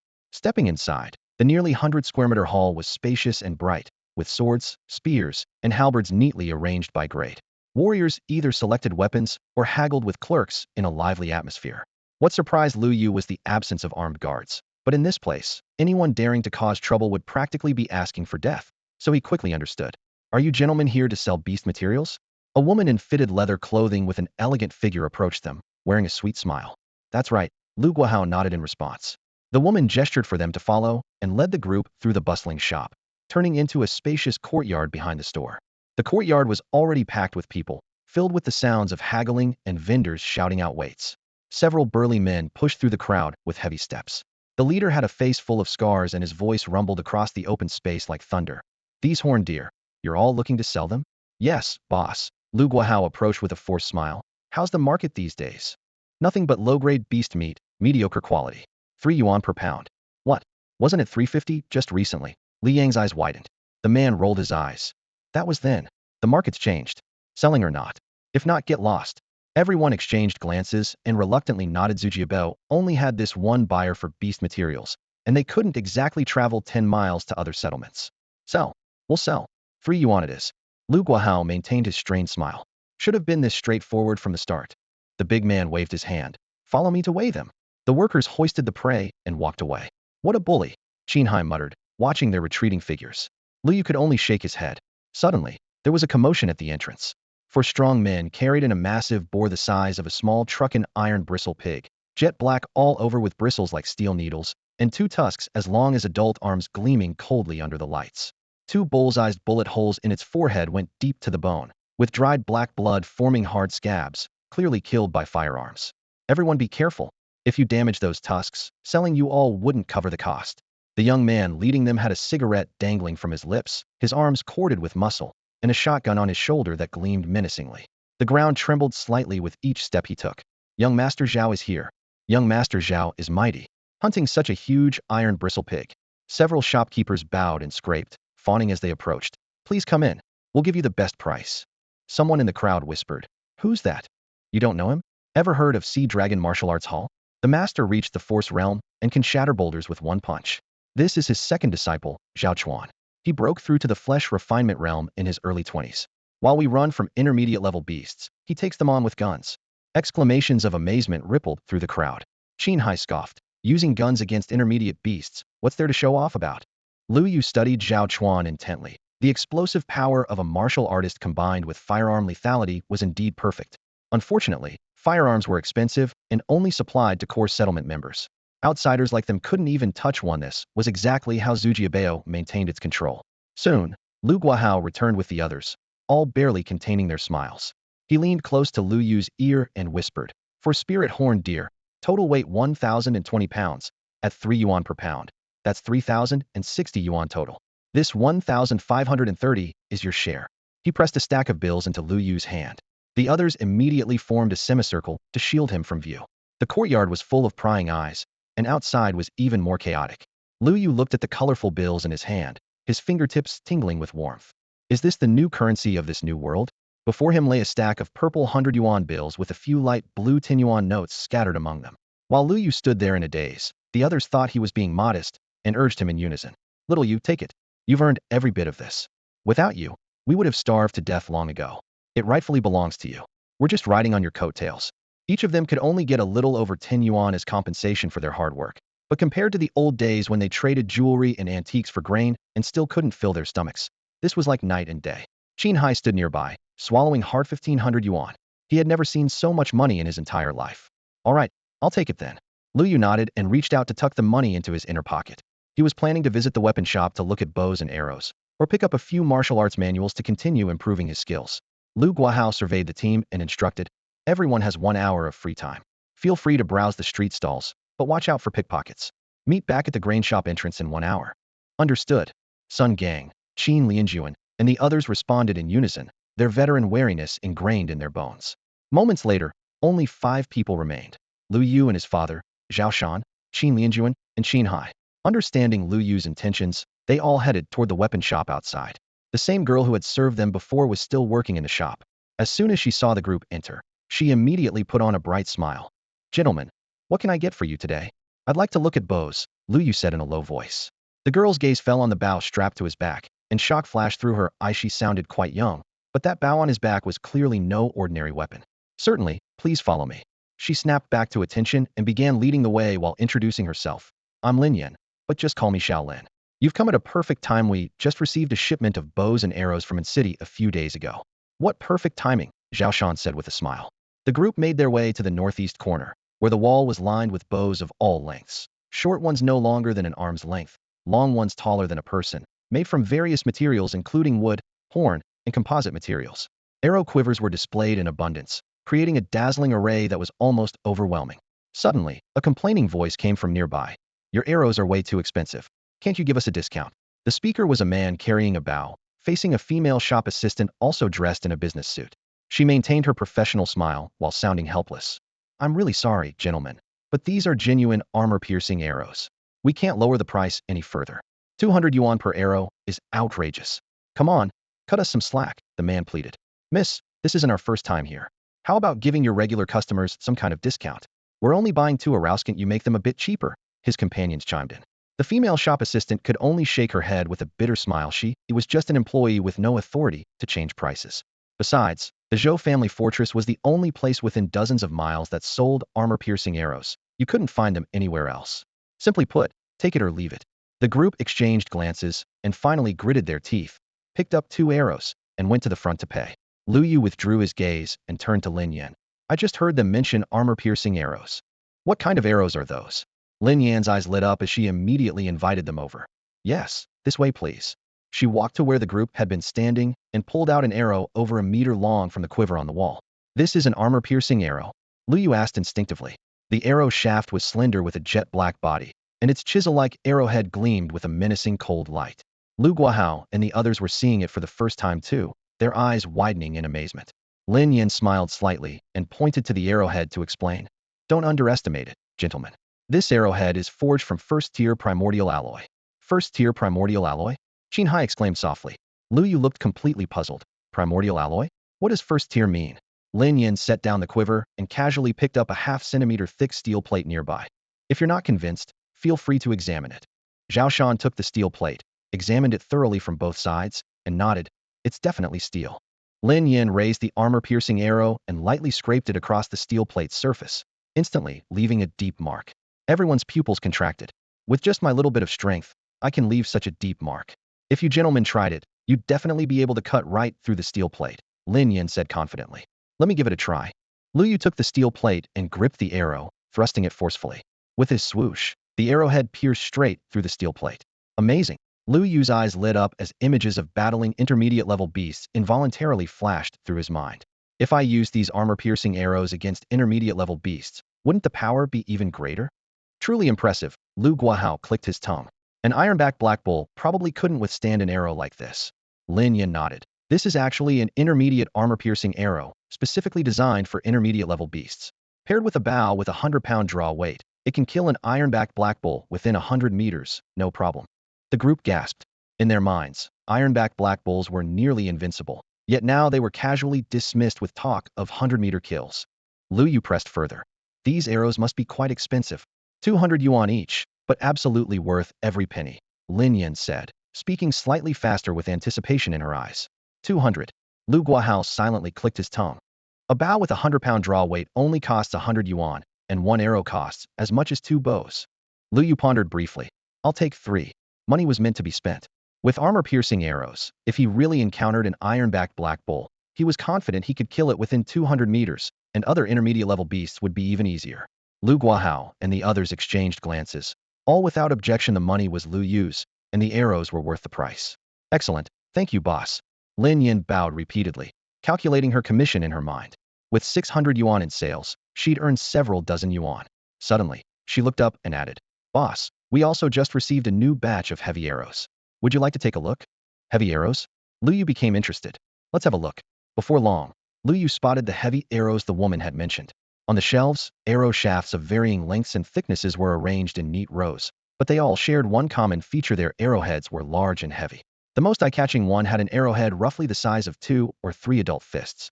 Lu Yu raised his hand to gauge the size, silently clicking his tongue in amazement. Are these heavy arrowheads also forged from first-tier native alloy? Well, of course not. Lin Yan laughed awkwardly. They're just ordinary metal.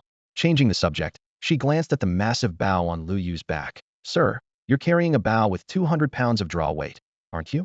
Using such a powerful bow to shoot heavy arrows gives you strong force and high speed, quite effective against intermediate-level fierce beasts, though the range is somewhat shorter. Lu Yu frowned slightly. Powerful intermediate-level fierce beasts had high defense, making armor-piercing arrows the preferred choice. While heavy arrows packed tremendous force, they weren't particularly good at penetrating armor. But then an image of the bald man Ji Bingyu had mentioned suddenly flashed through his mind. At 300 to 400 meters away, that guy had consecutively blocked 2 of his arrows. As the saying goes, a spent arrow cannot pierce thin silk. Arrows lose speed when they travel such distances. If the distance were reduced to within 200 meters, he didn't believe the opponent could still catch every arrow. And if he switched to heavy arrows, if the man couldn't block them, he'd surely die. But could he even manage to block them? How much do these heavy arrows cost each? Gathering his thoughts, he asked.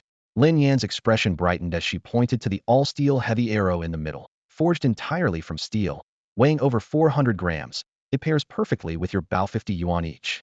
50. Qin Lianjuan exclaimed in shock. That's way too expensive.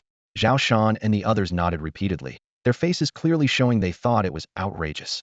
Big brother, heavy arrows have always been pricey. Lin Yan spread her hands. Only a few shops in Yong'an City sell them. This batch of goods wasn't easy to acquire. We paid a hefty price for them. Give me 3. Though his heart ached, Lu Yu made his decision. In an instant, 150 yuan was gone, leaving him with only 700 or 800 from his original 1500. But he understood clearly. One type of arrow was needed immediately, while the other would be indispensable later. As long as he could hunt down one intermediate-level fierce beast, he'd recover his investment immediately. He consoled himself with this thought. Excellent. Lin Yan beamed with joy. Sir, I remember you wanted to look at bows initially. What draw weight do you need? 300 pounds? For 100 pounds? We have even larger ones in stock. Oh, Lu Yu became interested. What's the maximum draw weight you have here? We currently have 500-pound bows in stock, Lin Yan explained. If you want something even more powerful, we can place a special order, though we can't guarantee delivery time. Lu Yu's brow furrowed slightly. Here's the thing, sir, Lin Yan quickly added. Bows with 300 pounds of draw weight and above see dramatic price increases.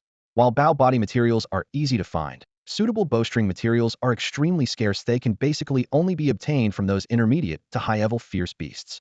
Intermediate-level beasts are manageable, but high-level ones. To be honest, even living in the fortress, whenever I hear that a high-level beast has been spotted nearby, I get so nervous I can't sleep for days. Lin Yan deliberately lowered her voice as she spoke, her gaze drifting toward the massive bows hanging on the shop wall.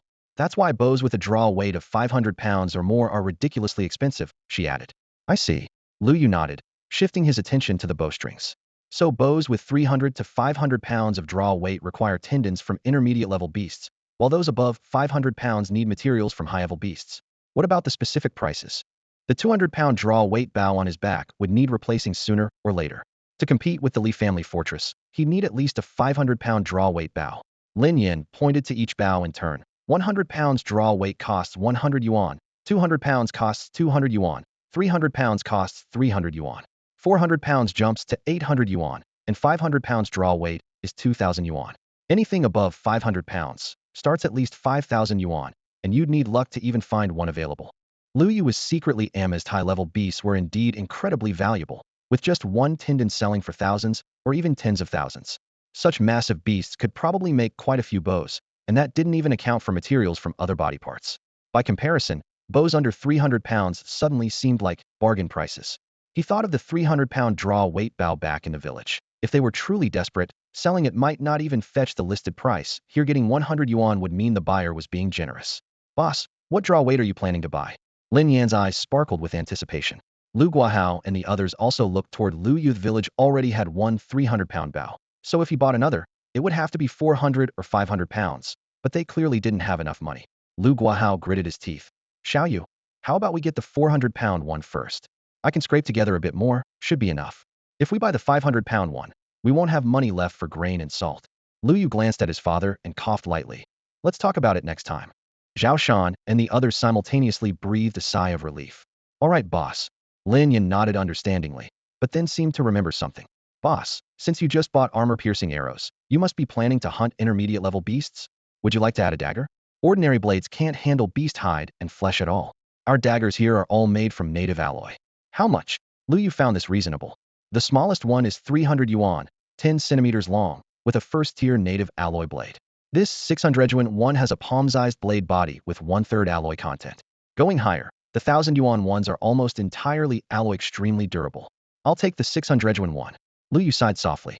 A blade was essential for both self-defense and skinning. This left him with less than 200 yuan from his original fortune of 1,500.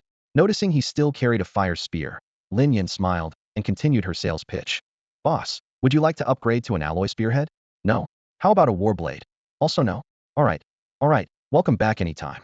The group walked out of the shop into the bustling street, but the atmosphere suddenly grew quiet.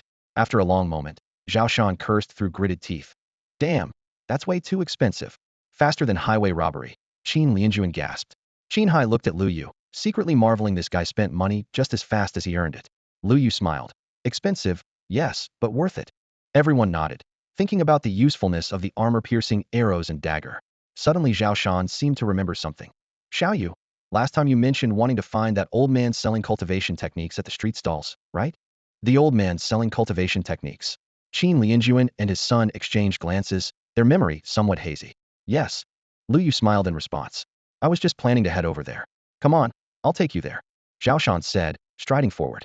The group walked along the road, and from a distance they could see street stalls lining both sides, with various vendors' calls interweaving together, creating a lively atmosphere. Come take a look. Old books and newspapers. Buy them for entertainment, and when you're done reading, they can serve other purposes too. What a bargain. Anyone need mirrors? Combs, toothbrushes, towels, all selling at low prices. Skincare products here. Skincare products, plus soap and shampoo. Come have a look. Anyone buying Go or Chinese chess? We've got pocket knives too. The vendors' voices rose and fell, yet most stalls remained deserted. Occasionally someone would bend down to ask about prices, only to shake their heads and walk away after hearing the cost. Even the cheapest trinkets cost 1 yuan, and 1 yuan could buy a pound of ordinary rice, roughly enough to feed a family of 3 for 2 days if they ate sparingly. In contrast, several stalls near the entrance were packed with crowds. Lu Yu looked up and saw that people were all drawn to the fresh beast meat on display. Zhao Shan explained from the side. These vendors are either from Zujiabao or nearby settlements. They set up their own stalls to sell meat, getting much higher prices than selling directly to beast material collectors. But we're pressed for time and really can't afford delays, Qin Hai urged in a low voice. Lu Guahao stared at those chunks of meat and sighed. Otherwise, we could trade them for grain and get quite a bit more. Everything has its pros and cons. Lu Yu smiled, not slowing his pace. Suddenly, an extremely penetrating shout reached everyone's ears. Don't miss this once-in-a-lifetime opportunity. Top-tier martial arts manuals at massive discounts. Techniques that originally cost hundreds or thousands. Now all just 10 yuan. Everything 10 yuan. Pick whatever you want. 10 yuan won't leave you cheated. 10 yuan won't leave you fooled.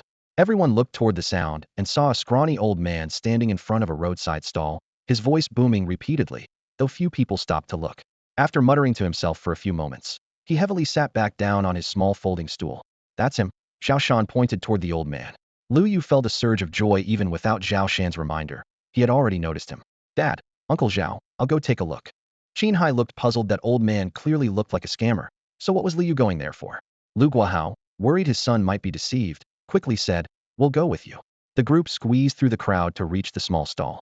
The old man noticed the movement and immediately looked up, his eyes lighting up like little bulbs. What would you gentlemen like? Buddha's palm, 9 yang divine skill, indestructible diamond divine skill, 72 grappling techniques. We have everything. Lu Yu raised his hand to signal him to stop and asked directly, how much for the martial arts manuals? Young man, everything in the store is 10 yuan per book. The old man's face crinkled with smiles. If you buy them all at once, I'll give you a 20% discount. Passers-by around them shook their heads, clearly newcomers who actually believed this old scammer. A man nearby couldn't help but warn them. Brothers, you'd better look elsewhere. Upon hearing this, the old man flew into a rage, looking as if he wanted to rush over and bite the man. Thanks for the heads up, brother. We're just browsing. Lu Guahao smiled and thanked the man. The man waved dismissively and left the stall without looking back. The onlookers around them gradually lost interest and turned away. They all remembered the previous groups of unfortunate souls who had spoken with the same casual tone before getting thoroughly swindled. Gentlemen, don't listen to his nonsense. He's slandering me. The stall owner was a gray-haired old man who now widened his eyes as if he'd suffered a great injustice. Everything here is worth every penny. If you don't believe me, buy one and take it home to see for yourself. Lu Guahao and the others listened with inner amusement. If they actually bought something to take home, they'd truly become suckers. However, Lu Yu raised his hand to signal the others to wait, then looked at the old man with a probing tone. Can we take a look at these martial arts manuals before buying? Of course, absolutely. The old man nodded without hesitation and patted his stall. You can look at any of these dozen or so manuals. But just a quick peek, you can't flip through the whole thing. Deal. Lu Yu readily agreed, having been waiting for exactly this response. He crouched down and picked up the nearest book, Buddha's Palm. Before he could even open the cover, the old man slapped his thigh and raised his voice. Excellent choice, young man. This, Buddha's Palm, is a legendary martial art passed down by Buddha himself to save all beings and eliminate misfortune. The complete set has 10 forms, each one incredibly powerful with limitless applications. Is that so? Lu Yu responded with a faint smile and opened to the first page. The rough, yellowed paper contained crooked, barely legible characters, all obscure words that made him frown. His instincts told him that most, if not all, of the manuals on this stall were fakes. The old man squinted, a trace of contempt flashing in his expression. Humph, naive kid. Even if I put the real thing right in front of you, you wouldn't be able to tell the difference. Lu Yu didn't care about authenticity, only cared whether the system could record it. He glanced at the skill panel in his mind, but there was no change. Maybe I need to read more pages? He wondered, quickly scanning the first page before flipping to the second and third, but the skill panel remained completely still. Are they really all fakes? He speculated silently. That's about enough, young man. The old man reminded him with a smile. Just a little more, just the very last bit, Lu Yu pleaded. Yeah, let us see a bit more. Don't worry, we'll definitely buy if we like what we see, Xiao Shan chimed in from behind. The old man reluctantly nodded, looking pained. He hadn't hooked anyone in 2 or 3 days, and finally some naive kids had shown up couldn't let them slip away easily. Lu Yu flipped through 2 more pages, nearly finishing half the book, but the skill panel still didn't budge. He was now almost certain. It was 90% fake. I don't quite understand this one. How about I look at a different book? He put Buddha's Palm back and picked up 9 Yang Divine Skill from beside it. The old man was momentarily stunned. He had wanted to suggest buying it to study slowly at home, but hadn't expected the customer to switch books directly. He could only clear his throat. Ahem, young man. It's perfectly normal that you don't understand it on the first read. Think about it, what kind of person could learn it just by looking once? That would require extraordinary martial arts talent. For people like us with average aptitude, we need to ponder each sentence repeatedly and accumulate understanding over time. Especially this 9 Yang Divine Skill, you're holding it's a legendary martial art. Once mastered, your internal energy grows incredibly fast. Ordinary punches and kicks can unleash tremendous power, and you can defend against and reflect external forces while becoming immune to all diseases and poisons. Just as the old man finished speaking, seeing Lu Yu flip to the middle pages, he couldn't help but remind him again. Hey, young man. You're already halfway through the book. Oh really? Lu Yu quickly apologized with a sincere attitude. Sir, I'm terribly sorry. I was so absorbed in reading that I accidentally flipped through a few extra pages without noticing. No worries, no worries. The old man waved his hand dismissively, smiling kindly. Young man, both the 9 Yang Divine Skill and the previous Tathagata Divine Palm are extremely rare martial arts in this world. If you take both books together, I'll give you a discount 9 yuan each. How about it? But these techniques are still too difficult for me to understand. I can't quite grasp them. How about I take a look at some others? Lu Yu blinked, his tone carrying a hint of hesitation. Inside, however, his mind was churning. These 2 books were either counterfeits, or he simply hadn't read enough to trigger the system. Either way, he decided to flip through all dozen or so manuals on the stall before making any decisions. If he truly gained nothing, he'd spend 10 yuan to buy one and take it as a lesson learned. All right then. The old man hesitated for a moment before finally nodding. This young fellow was at least more straightforward than those customers who only browsed without buying, saving him time and breath. Lu Yu then began examining the books one by one. Whenever he finished reading about half of one, he would casually put it back and pick up the next, his movements smooth and fluid. Meanwhile, the people from Chun family village who had gradually arrived watched in bewilderment. Guahao, what is Xiao Yu doing? Is he picking martial arts manuals? But aren't all the books this old man sells fake? Don't let him get scammed. Lu Guahao smiled helplessly. Probably just browsing. Xiao Yu surely knows what he's doing. Let's not disturb him for now. The group exchanged glances and could only stand aside, anxiously watching. At the stall, the old man had initially been enthusiastic in his explanations, but after several attempts at speaking only to close his mouth again, Lu Yu would close each book halfway through and switch to the next one, as if deliberately finding fault. The old man frowned secretly. Could this kid be here to cause trouble? Suddenly, Lu Yu's heart skipped a beat. Jackpot. System information appeared. Shadowless Swift Blade incomplete. Collection progress, 0. Completion rate, 36. Completion requirements. Body tempering 3rd level, Basic blade technique LV5 currently not met. Skill characteristics. Extremely fast blade speed. Enemies cannot react before the blade reaches them. This was perfect. The dagger he had just bought was somewhere between a knife and sword, suitable for both slashing and thrusting. It would be ideal for practicing this blade technique. In the future, if enemies got too close and he had no time to draw his gun, he could rely on blade techniques to save his life. Thinking of this, he was overjoyed inside but maintained his composure, continuing to flip through the next book. There might be other genuine techniques hidden among the stall's collection. The old man surely knew these manuals well. If he noticed anything unusual, getting another free look would become much harder. Could this kid have discovered that this blade technique is real? The old man squinted as he observed, ultimately detecting a hint of something unusual. Just then, Lu Yu did exactly what he'd been doing before. He put the manual back in its original spot and picked up another one from beside it. Look, kid, are you actually going to buy anything or not? The old vendor finally lost his patience. Watching Lu Yu flip through nearly half the manuals on his stall without any sign of making a purchase, his voice carried obvious irritation. I'm buying, definitely buying. Lu Yu didn't even look up as he answered automatically. You've been browsing for Aegis. There a single one that catches your eye? There are some good ones. I'm just checking to see if there's anything better further down. Lu Yu smiled innocently. The old man glanced casually at a manual with a worn cover, thinking to himself with a cold snort. Good stuff? Sure, there's some, but even if you find it, you'll just pass it by. Unless you buy everything. But this whole stall is full of incomplete copies at 10 yuan each. You really think you're going to stumble across some legendary technique? While he was thinking, Lu Yu had already moved his attention to the next book. The 4 characters, Skimming Dragon, on the cover made his eyes light. UPA, common name. But if it were genuine, its value would be immeasurable. Opening to the first page, he immediately caught a notification in his mental skill panel. Skimming Dragon technique, incomplete, completely ignorant collection, progress 0.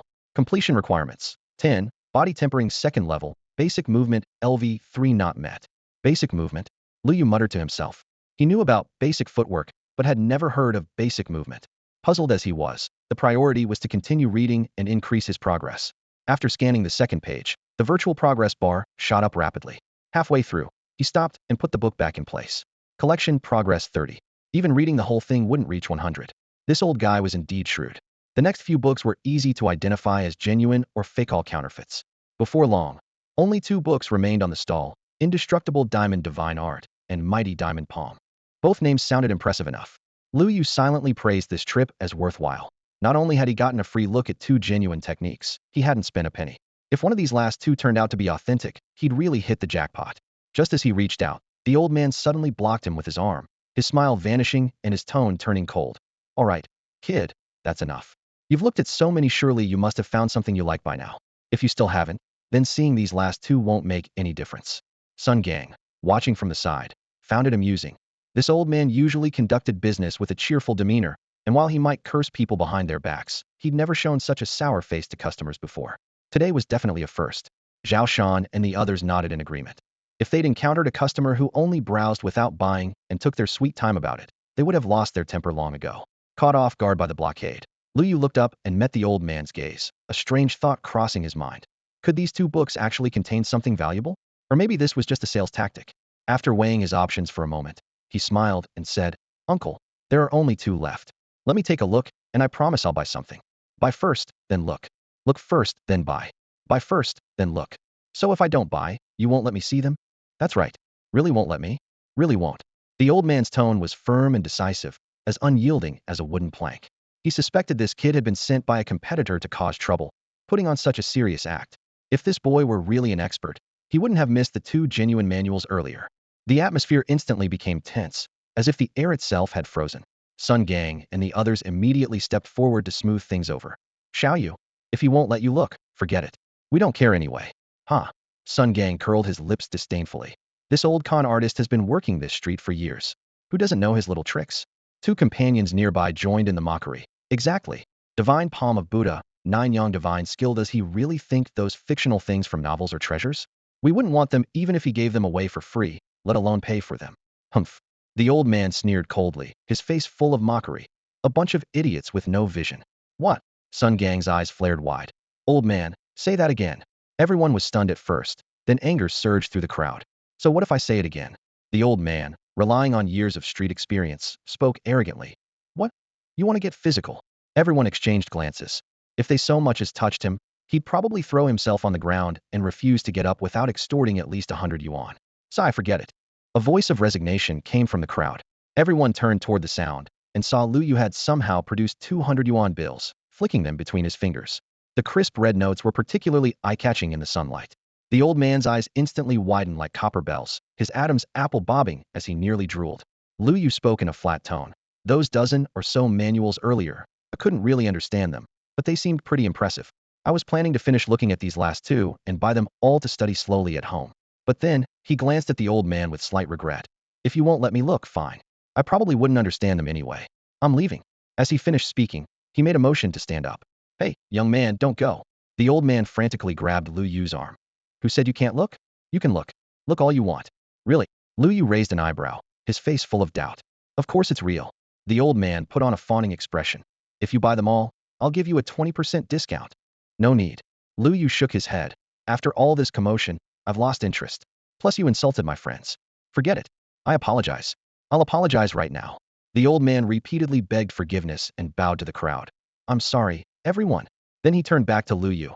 Young man, surely that's acceptable now? Sun Gang muttered under his breath. This guy's really shameless. Another person chimed in. How could he be a con artist without thick skin? The old man pretended not to hear, his smile growing even brighter. Making money. Losing a bit of face was nothing once the money was in hand. He could always curse them out later. Lu Yu finally seemed to relent, though his tone remained flat.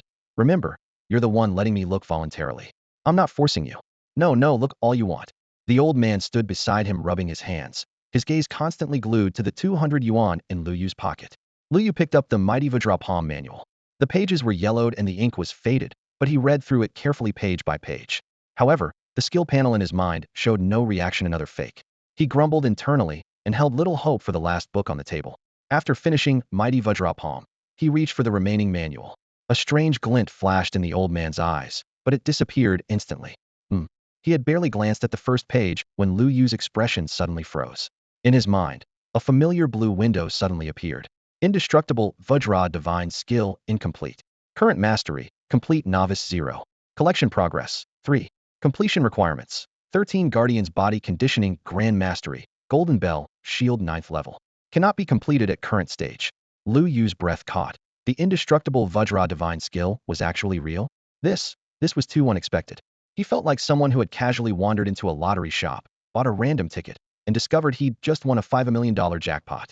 The jade slip before him clearly showed a collection progress of 3, but the completion requirements were mind-numbing: 13 Guardian's Body Tempering at Grand Perfection, and Golden Bell Shield 9th layer.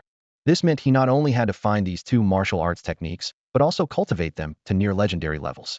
Just the question of where to find them was enough to drive anyone insane. Though his heart was pounding with anxiety, his hands kept moving, unconsciously continuing to flip through the pages. His fingertips traced over the yellowed paper as incomplete technique annotations and densely packed meridian pathways came into view. Yet the progress bar stubbornly stopped at 10. Even if he continued reading, it would only reach the 20s at most. The real obstacle remained those two missing supreme martial arts. Finished reading? The old man at the stall flashed a flattering yet confident smile, his slightly hunched figure appearing rather amiable in the afternoon sunlight. Lu Yu closed the manual and replied earnestly, I still can't understand it. Not understanding is perfectly normal, the old man said with a grin, shaking his sleeves. Profound things like this need to be bought and studied slowly at home. Lu Yu placed the book back in its original position and fixed his gaze on the man. Sir, are these martial arts manuals actually useful? Of course they're real. The old man's eyes widened as if Lu Yu had just asked the stupidest question in the world. But if they're really that powerful, why don't you keep them to practice yourself instead of selling them at a street stall? Lu Yu pressed on. Passers-by would typically dismiss this stall as some con artist scheme, but Lu Yu knew better. The indestructible diamond divine art, displayed on the stall, if mastered according to its description, would make one's entire body glow golden, impervious to blades, and immune to all poisons. There were also Shadowless Swift Blade and Water-Skipping Dragon Technique. All of them were genuine. Anyone who could casually display such authentic treasures at a street stall was definitely not just some petty swindler. The old man froze for half a second, a trace of melancholy flickering in his eyes as his voice dropped.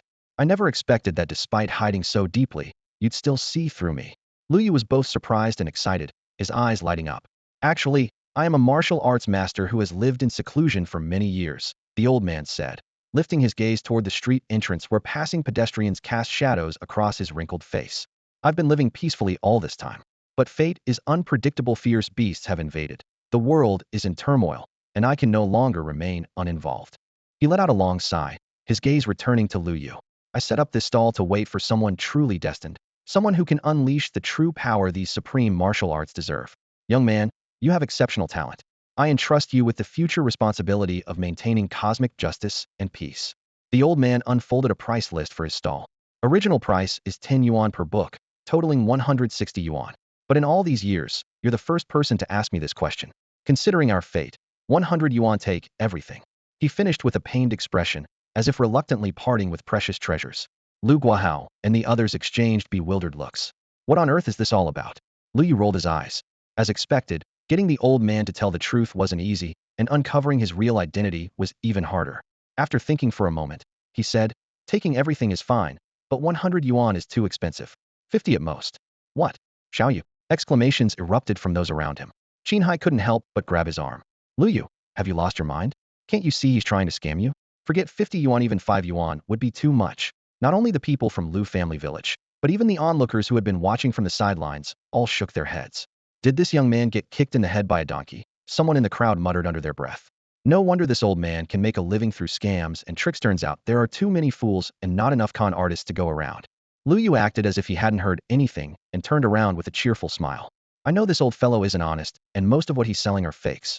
But what if there's actually one genuine item among all this? If I buy it and take it home, I'd strike it rich. With that, he playfully winked at the crowd, looking as relaxed as if he were buying a popsicle. Qin Hai was about to speak up and dissuade him, but Qin Lianjuan pressed down on his shoulder. Enough, Qin Lianjuan said quietly. Lu Yu has his own plan. Lu Guahao and the others exchanged glances and also kept quiet. Little Yu was never one to take a loss. Could he have really spotted some treasure? But Qin Hai was still puzzled. What kind of plan is this? Giving money to an old con artist? Might as well give it to me. Lu Yu looked at the old man and sighed. Sir, you heard what everyone's saying. They all think your stall is unreliable. So for these manuals I'll offer 50 yuan at most, not a penny more. If you're willing, we'll make the exchange right here and now. If not, we'll go our separate ways. Actually, he had initially planned to take them for free, but after spotting the Vajra indestructible divine skill among the items, he immediately changed his mind. To complete this martial art, he would need to find the 13 Guardians' iron body training and golden bell shield. The only possible lead right now was this old man in front of him. If he directly asked for them, it might arouse suspicion or lead to outrageous price demands. Better to pretend to be inexperienced and buy everything at once. See if he paid today, the old man would expect him to return, and who knows what new martial arts manuals might appear on the stall. If he took them for free today, the old man might change his merchandise next time, making it harder to use the same approach. You can't catch a wolf without risking the child. Spending 50 yuan for 3 martial arts was a sure profit for him, and the old man wouldn't lose out either. Everyone would be satisfied. The old man immediately put on a pained expression. Young man, you're cutting the price too harshly. Cutting it in half won't work. It has to be at least this much. He held up his right hand, making the sign for 80. Why don't you just go rob someone? Sun Gang immediately shouted. Lu Yong chimed in. Exactly. Xiao Yu, don't buy it. What if it's all just scrap paper? That would be a huge loss. Lu Yu mentally gave his brothers a thumbs up, but outwardly just shrugged. All right then, sir, since you don't agree, let's forget about it. Wait, the old man stamped his feet anxiously. Fine. 50 it is, 50. Take them all. I must have had the worst luck in 8 lifetimes today, running into you bunch of hagglers.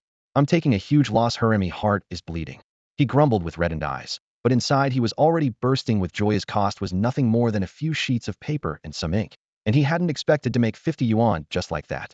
Sure, there might be some genuine items here, but they're all incomplete fragments that would be useless even if you bought them. Nearby, several seasoned collectors lowered their voices and whispered among themselves. They shook their heads and sighed, their eyes clearly conveying the message, here comes another sucker. People like Lu Yu, willing to spend money on damaged, incomplete texts, were a rare sight. Maybe once a year. If they encountered such customers daily, they would have struck it rich long ago. Lu Yu ignored the chatter and pulled 50 yuan from his pocket, handing it to the elderly vendor. He then stuffed the yellowed, damaged manuals from the stall into his jacket one by one. Tiny paper fragments scattered to the ground, carried away by the wind. The onlookers watched with a mixture of heartache and helplessness, shaking their heads. 50 yuan could buy 50 pounds of rice. Yet this kid was purchasing books with covers barely hanging on. He'd surely come back, demanding a refund. Hearing the murmurs, the old man quickly tucked the money into his jacket and raised his hand with mock seriousness. Young man, I don't accept returns on anything I sell. No problem. Lu Yu nodded readily. Sir, I'll take these home to study. If they work well, I'll come back to buy more from you. The air seemed to freeze as everyone stared wide-eyed. Wasn't getting ripped off once enough for this fool? Was he actually asking to be scammed again? The old man's jaw dropped. He could fit an egg in his mouth. In all his years, he'd never encountered such a cooperative customer. In the crowd, Qin Hai rolled up his sleeves in frustration. 50 yuan. What a waste. He wanted to rush over and drag Lu Yu away. Qin Lianjuan quickly held him back, choosing to trust that Lu Yu had his reasons. The old man cleared his throat and confirmed again. Young man, are you serious? Absolutely. Lu Yu nodded solemnly. You were right earlier, these are legendary martial arts manuals. I can't understand them now because my skills aren't advanced enough, but with time and study, I'll eventually comprehend them. So naturally, the more of these manuals, the better. His sincere gaze stirred a hint of guilt in the old man's heart. But then he reconsidered. When money walks through the door, why refuse it? All right then, he sighed, adopting an elder's demeanor. Normally, ordinary people would consider themselves blessed to obtain even one legendary martial arts manual. Seeing your sincerity, I'll bring several more powerful techniques next time. However, the prices will be higher. You should prepare yourself mentally. Money's no object. Lu Yu's eyes lit up like lanterns. As long as they're different from this batch, I'll take them regardless of cost. The spectators couldn't bear to watch anymore and began dispersing in small groups. Some even had second thoughts. If making money off this fool was so easy, perhaps they should scrounge up some old books to try their luck too. The old man grew increasingly excited, repeatedly assuring, "Don't worry, young man. Next time I'll save all the best ones for you." He then added with apparent concern, "You're not from Zujiabao, are you? Be careful on your way home. Especially watch out for those bandits who target groups of 10 to 20 people. The wild beasts are fierce too. Stay alert."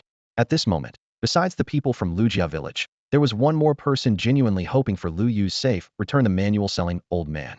Sir, Lu Yu felt warmed by this concern. Why wait for next time? How about right now? Could you write down all the techniques you know? If that's not possible, even verbal instruction would work. Compared to writing things down on paper, oral storytelling would obviously be much faster. Lu Yu was calculating in his mind. If the old man was willing, he could really sit right there and listen from now until sunset. As soon as he finished speaking, a flash of evasion quickly crossed the old man's eyes, and he hurriedly waved his hands. Let's do it next time. My old bones don't have a good memory anymore. I can't remember everything at once. I need a few days to sort things out. Come back in a few days, and I promise I won't disappoint you. All right. Lu Yu's enthusiasm visibly dimmed. Please take care of yourself, sir.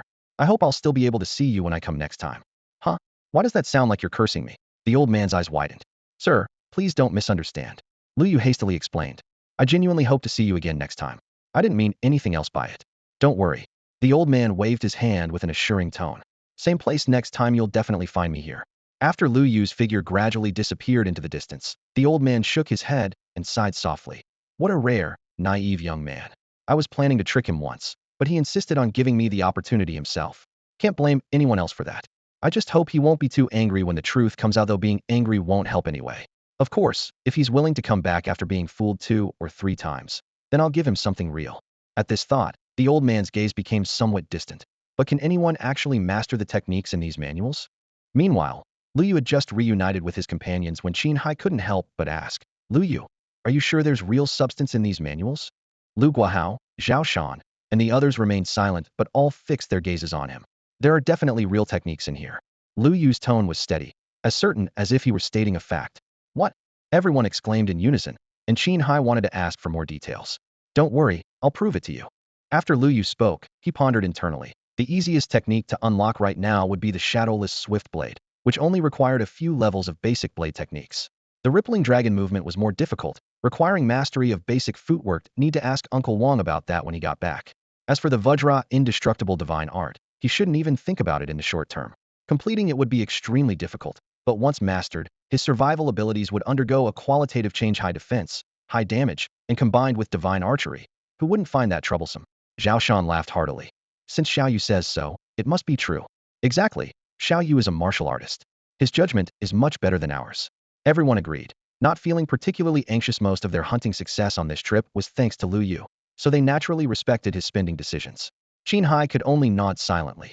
Since you're so confident, I'll wait to see you prove it. The group walked along the street toward the grain store.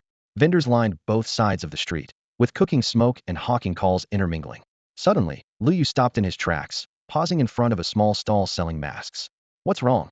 Lu Guahao looked at him puzzledly. Behind the stall, a lean man with slender fingers immediately put on a welcoming smile. Sir, interested in some masks? All my masks are handcrafted, and the quality is absolutely guaranteed. Lu Yu's gaze fell upon the rows of masks displayed in front of the man. The stall was small but neatly arranged. Cartoon characters in the front row, followed by the 12 zodiac animals. Each mask was richly colored with delicate lines, and you could almost see the tiny brush strokes left from the painting process. Masks? What's the point of these things? Someone in the crowd muttered under their breath. Who would like them besides kids? They can't fill your stomach. And they cost 2 yuan each. More disdainful looks fell upon the stall. The man sensed the atmosphere, his fingers nervously fidgeting with the corner of his clothes as he explained repeatedly. If you buy more, I can make them cheaper. He had once barely made a living with this craft, but after the catastrophe, prices had skyrocketed. People cared more about grain and salt now, and no one was interested in handicrafts. Lu Yu understood the situation perfectly. Those bandits outside the exit were watching closely. If he left alone, he might be recognized. Wearing a mask would at least provide an extra layer of protection, and money wasn't an issue for him anyway. His gaze swept across the cartoon smiling faces, and an image flashed through his mind. Someone wearing a rabbit mask casually killing people would be truly twisted. Finally, he stopped at the last row, 3 Yiksha masks. The Yiksha had twin horns on its head, and within its gaping maw were 2 rows of gleaming white fangs. The upper canines on each side nearly hung down to the chin, resembling those of a saber-toothed tiger. The 3 masks were painted in black, red, and blue respectively, each fierce in its own distinctive way. Boss, how much for these 3? Lu Yu pointed at the Yiksha masks. These ones. The man's voice trembled. They're complex to make, 5 yuan each. 5 yuan? Are you crazy? The onlookers immediately jeered. You haven't sold them in all these years, and you still dare ask for such a high price. The man's face turned bright red from embarrassment. 10 yuan, I'll take all 3. Lu Yu's tone was calm. The man hesitated for only a moment before nodding vigorously. Qin Hai watched from the side, thinking Lu Yu was wasting money, but had to admit these 3 demon masks were indeed pretty cool. Next, Lu Yu browsed the stalls. Soap, toilet paper, 2 decks of playing cards, and a set of Chinese chess all went into his bag. Since it was rare to come here, he wanted to bring back some small gifts for his mother and younger brother. Finally, he spent nearly 100 yuan on a pair of binoculars, instantly emptying his wallet. Lu Guahao was caught up in the mood and gritted his teeth to buy a bottle of skincare product, stuffing it into his pocket. After everyone finished shopping, they arrived at the grain store entrance. Unlike the leisurely small stalls outside, several burly men with rifles stood guard at the door, their eyes scanning the passing pedestrians like knives. Inside the store, a bald middle-aged man stood behind the counter, head down reading a novel and chuckling from time to time. Boss, how much for rice? And salt? Lu Guahao spoke first. The most basic rice is 1 yuan per jin. If you want better quality, there's also 3 yuan and 10 yuan grades, depending on what you want. The bald man didn't even look up. Salt is 5 yuan per jin. What? 5 yuan? It was clearly 4 yuan last time. The crowd erupted. The bald man looked up, disdainfully scanning the crowd. I'll tell you the truth, salt will only get more expensive. When seawater freezes, selling it for 10 or even dozens of yuan won't be surprising. Do you know how many fierce beasts are by the sea now? It's much more dangerous than on land. Buy it if you want, don't if you don't. He then buried his head back in his book. Even with the price increase, they had to buy it. Everyone exchanged glances and could only economize on the rice. Just then, Lu Yu asked with a puzzled expression, Boss, I heard you mention rice at 3 yuan per jin and 10 yuan per jin. Selling at such high prices, what makes them better compared to the 1 yuan per jin rice? The bald man looked up and sized up Lu Yu for a moment before speaking. Young man, not bad at all. When something happens, you know to ask about the reasons behind it. Unlike some people who only know how to complain without understanding the underlying logic. After saying this, he shifted his gaze toward those who had been shouting about things being too expensive earlier. The glance wasn't fierce, but it was like a sharp needle, making Sun Gang and the others' faces burn with embarrassment. They hung their heads low, wishing they could bury themselves in the ground, silently cursing the bald man for being petty, yet having to endure they were asking for his help right now and had no right to talk back. In that awkward moment, Qin Hai spoke up to clarify things for Lu Yu. That's because this rice has effects similar to fierce beast meat. After the mutation, many plant-type awakeners appeared, and one ability user became the most famous, could greatly accelerate plant growth. Initially, he just wanted to find new varieties that could replace wheat and regular rice. After hundreds of failures and hundreds of restarts, he finally cultivated grains that, when mature and processed into flour or rice, tasted almost identical to premutation crops. He could have stopped there, but that ability user wasn't satisfied. He continued experimenting and eventually succeeded in cultivating rice with effects comparable to fierce beast meat. The finished rice had a dark red color, so people called it blood rice. The deeper the color, the stronger the effect. So that's how it is. Lu Yu suddenly understood. He remembered the signs at the stall marking 3 yuan per pound and 10 yuan per pound, thinking to himself, this is the legendary blood rice? From Qin Hai's description, Could it really be irrigated with the blood of powerful fierce beasts? The young man is quite sharp. The bald man nodded with a tone of appreciation. Master Bai Tian is the pride of our Yinshan nation. Without him, who knows how many people would have starved to death. Although his portrait is only printed on the smallest denomination 1 yuan bill, his contributions are no less significant than Thunder Emperor's. Lu Yu pulled out a 1 yuan bill. The back showed terraced farmland with crops, and a figure bent over examining the plants. The silhouette was blurry but conveyed persistence. Lu Yu silently developed respect for that unknown, yet great figure. Seeing Lu Yu's serious expression, the bald man continued persuading. Do you want to buy blood rice? The 3 yuan per pound kind has effects similar to the lowest grade fierce beast meat. The 10 yuan per pound kind is comparable to intermediate grade fierce beast meat.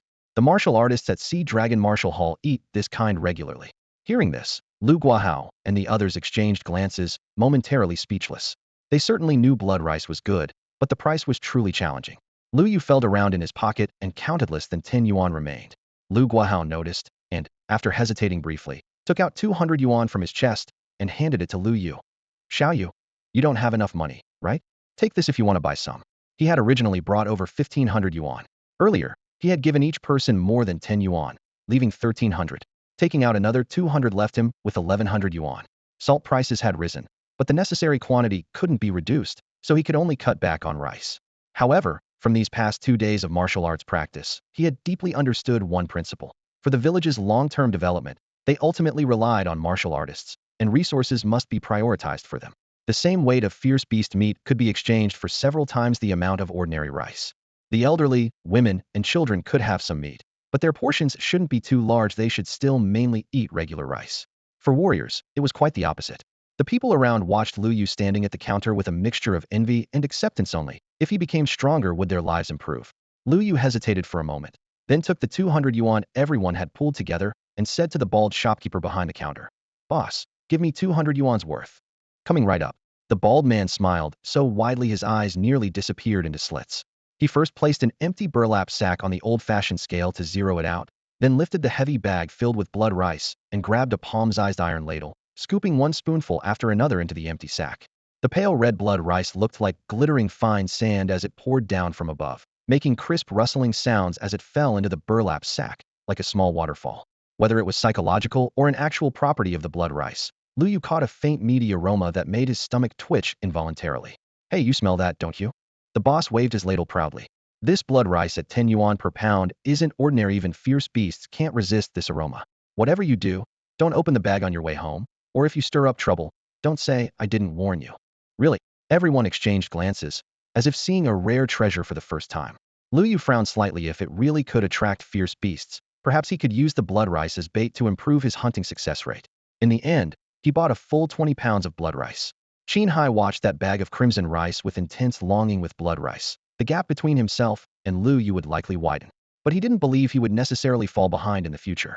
"I'll share some with you when we get back." Lu Yu read his thoughts and patted the bag with a smile. "Just pay me back when you make a kill." Huh. Qin Hai was stunned at first. Qin Lianjuan quickly waved his hands. "Such good stuff, you should use it yourself, Xiao Yu. This costs 10 yuan per pound." "It's fine." Lu Yu waved dismissively.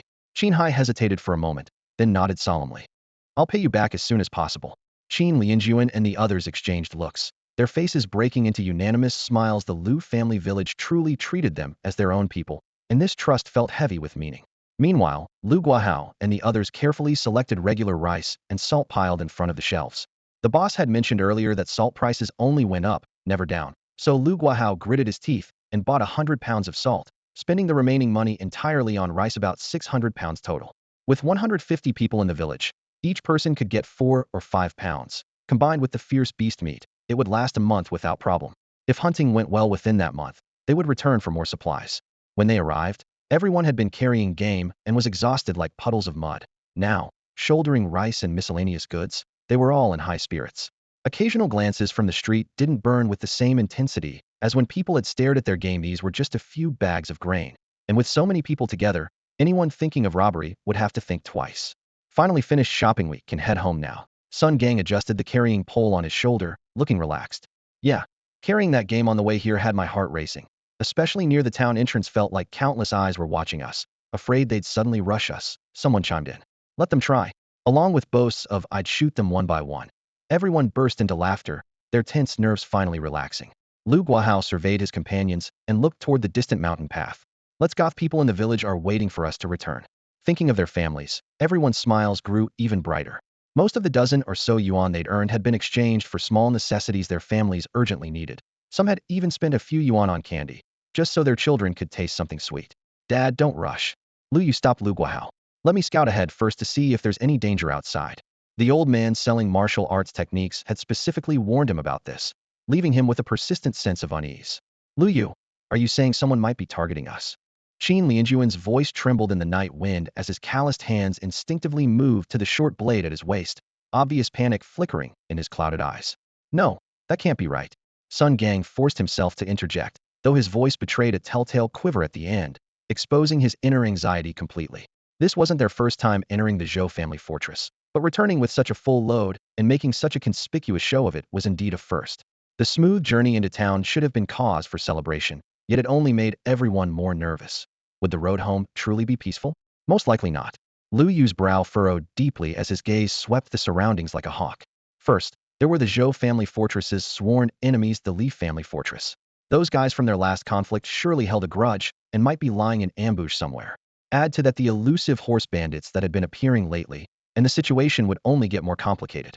Horse bandits. Lu Guahao sucked in a sharp breath, sweat instantly beading on his forehead. Everyone felt as if ice had been pressed against their spines, as though countless cold eyes were watching them. They all knew how vicious the horse bandits around the Zhou family fortress could be. Just last month, a merchant caravan had been robbed in these wastelands, losing not only all their goods, but being slaughtered until blood flowed like rivers. Dad, Uncle Qin, do you remember what that old man said when I bought the ancient martial arts manual at the market? Lu Yu lowered his voice. Lu Guahao's face instantly paled. I remember. That old man warned us about a particularly vicious band of horse bandits who specifically target small groups of 10 to 20 people, telling us to be extremely careful. Exactly, Lu Yu nodded, pulling a heavy military telescope from his pack. That's precisely why I bought this.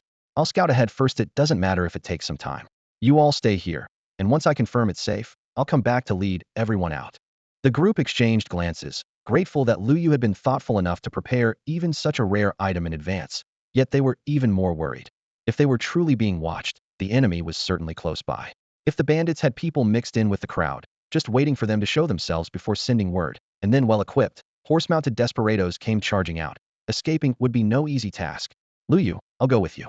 Qin Hai suddenly stepped forward, his eyes resolute. You? Lu Yu was momentarily stunned. Yes. Qin Hai alertly scanned their surroundings before locking his gaze back on Lu Yu. Going out alone is too dangerous. If we really run into trouble, we can watch each other's backs. Two people mean an extra pair of eyes and another escape route. His reasoning immediately won everyone's approval. Little Hai makes a good point. Qin Lianjuan immediately voiced his support. Since we've decided to join the Lu family stronghold and become one family, we should share both hardships and good fortune and contribute our part to the stronghold. Absolutely. Two people are always better than one, and if there's real danger, you can help each other out. Lu Yu, let Qin Hai go with you, will feel more at ease too. Lu Guahao also chimed in with his persuasion. He had been worried about Lu Yu's safety all along and was hesitating whether to accompany him personally. Now that Qin Hai had volunteered, it couldn't be better.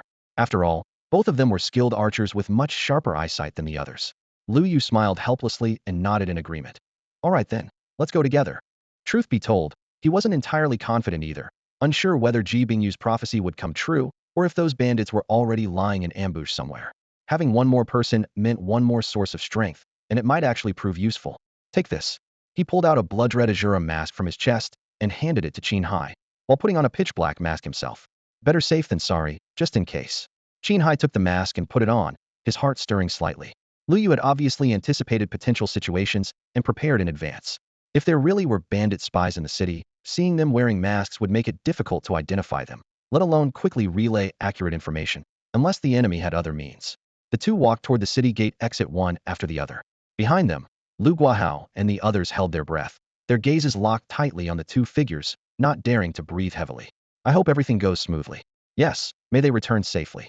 Everyone prayed silently in their hearts. At the city gate, the two handed their passes to the guards. Under the guards' somewhat puzzled gazes, they successfully exited the Zhou family fortress. After walking a few steps, Qin Hai lowered his voice. Lu Yu, are you certain those bandits are really targeting us? I can't say for sure. Lu Yu shook his head, his gaze sweeping back and forth through the bustling crowd. There are too many people here, making observation difficult. Let's find a more secluded spot and take a careful look around. Right. Qin Hai gripped his bow and arrows tightly, his eyes sharp as he vigilantly scanned the surroundings. Though he appeared calm on the surface, his fingers trembled slightly from nervousness. Initially, everything seemed peaceful, but on a high ground 1 or 2 kilometers from the city gate, several dark figures were using telescopes to watch the gate intently. Boss, someone's coming out. 2 people, wearing strange masks. A man with a full beard lowered his voice, though he couldn't hide his excitement. What kind of weird masks are those? They look creepy. The one-eyed man frowned and muttered. The bald, burly leader at the front squinted his eyes, observed for a moment, then waved his hand coldly. Don't worry about those 2 for now. Focus on watching that group that went into the city. By my calculations, they should be coming out soon. We need the big fish to take the bait. Understood. The 2 bandits with telescopes responded in unison and continued watching the city gate intently. In front of the Zhou family fortress, Qin Hai glanced at where the Li family fortress vehicles had originally been parked. It was completely empty. Looks like those people from Li family fortress have already fled. He muttered under his breath. Good that they're gone. Lu Yu glanced over indifferently. Even if they set up an ambush on the road, I'm not afraid. Without horses, they're no match for us at all. Even if they come charging in cars, 1 arrow to blow out their tires will do. But those bandits are different. They have superior numbers, excellent equipment, and each one is skilled in mounted archery. They're the real trouble. The 2 men moved forward cautiously, covering several hundred meters before the surroundings gradually became desolate, with barely a soul in sight. This should be far enough, right? Qin Hai couldn't help but mutter under his breath, his heart torn between nervousness and anticipation, unable to guess what lay ahead. Lu Yu leaned his spear gently against his leg and pulled out binoculars from his coat. Raising them to his eyes, he turned slowly from left to right, scanning millimeter by millimeter in a complete 360-degree sweep. His heart pounded wildly in his chest, and beads of sweat formed on his forehead. Could Ji Bingyu's prophecy really be coming true? Were those bandits truly lying in ambush to the southwest? The lens moved slowly, and when the view swept toward the southwest, his eyes suddenly widened in shock. He sucked in a sharp breath, his body freezing rigid. What is it? What did you see? Qin Hai's voice shot up in pitch. Lu Yu didn't answer, simply passing the binoculars over. Qin Hai took them skeptically, adjusted the focus, and aimed at the spot Lu Yu had been watching. The next second, his face turned deathly pale, his throat tightened, and he let out a strangled whisper. That's... He stiffly turned his head back, his eyes filled with terror. It really is bandits. Lu Yu nodded grimly. That's right. The position, the numbers, even that bald leader, everything matches. Ji Bingyu was telling the truth. Through the binoculars, the bandits were also holding telescopes, their eyes fixed intently on the exit of the Zhou family fortress. Their war horses stood in formation, saddles bristling with gleaming weapons. Every face wore an expression of greedy ferocity, like a pack of hungry wolves waiting for prey to emerge from its den. How can this be? Qin Hai's mouth hung open, unable to close for a long moment. He swallowed hard and asked with desperate hope. Lu Yu, maybe we're not their target? Lu Yu looked at him steadily, his gaze resolute. But what if we are? If a real fight breaks out, with their brutality, not a single person in the village would survive. Qin Hai was struck speechless. That possibility alone could spell their complete doom.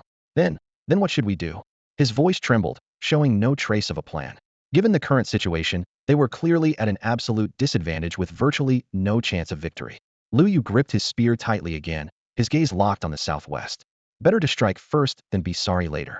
We absolutely cannot let them threaten the village's safety. Lu Yu, have you lost your mind? Qin Hai's eyes widened. How can you possibly fight them alone? Over 20 bandits, plus war horses and bows. The small-time thugs from the Wang family village we dealt with before can't even compare. After speaking, he raised the binoculars again to confirm at least 20 bandits, well-equipped and moving with practiced efficiency. Clearly not opponents to be taken lightly. How will we know unless we try? Lu Yu's gaze was sharp as a blade. Do you have a better plan? If we really are their target, even if we abandon all our goods, do you think these cold-blooded killers would spare us? No. Qin Hai shook his head instinctively. He knew the bandits' nature all too well. Once they had set their sights on a target, they would never give up easily. Even if they came away empty-handed, they would still hunt down every last person to eliminate any future threats. Then it settled. Lu Yu patted Qin Hai's shoulder and lowered his voice. Don't worry, I'm not going to throw my life away for nothing. I have my own plan. You stay here and keep watch with the binoculars. Make sure they don't spot you. Once I deal with this group, I'll come back for you, and then you can return to warn the others. If Qin Hai hadn't followed him, Lu Yu wouldn't have needed to explain anything. But since he was here, it was better to make things clear to avoid unnecessary worry and additional danger. The night wind swept across the hillside, carrying sand and dust. Qin Hai's shoulders trembled slightly as he watched Lu Yu turn away. That resolute figure stirred something fierce in his chest. Lu Yu, wait, he practically shouted. I'm coming with you. Lu Yu turned back, his eyes full of surprise. You're coming with me? That's right.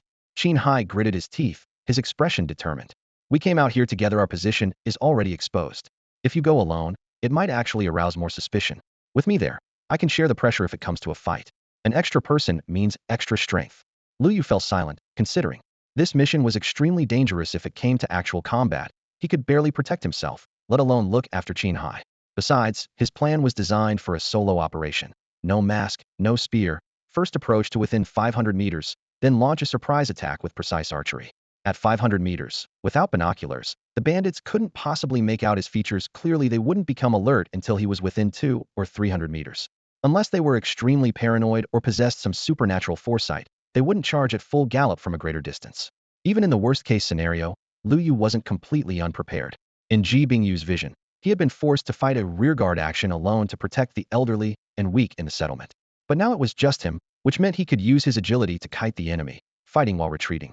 His agility had reached 35 points, and breaking through to 40 or even higher was entirely possible.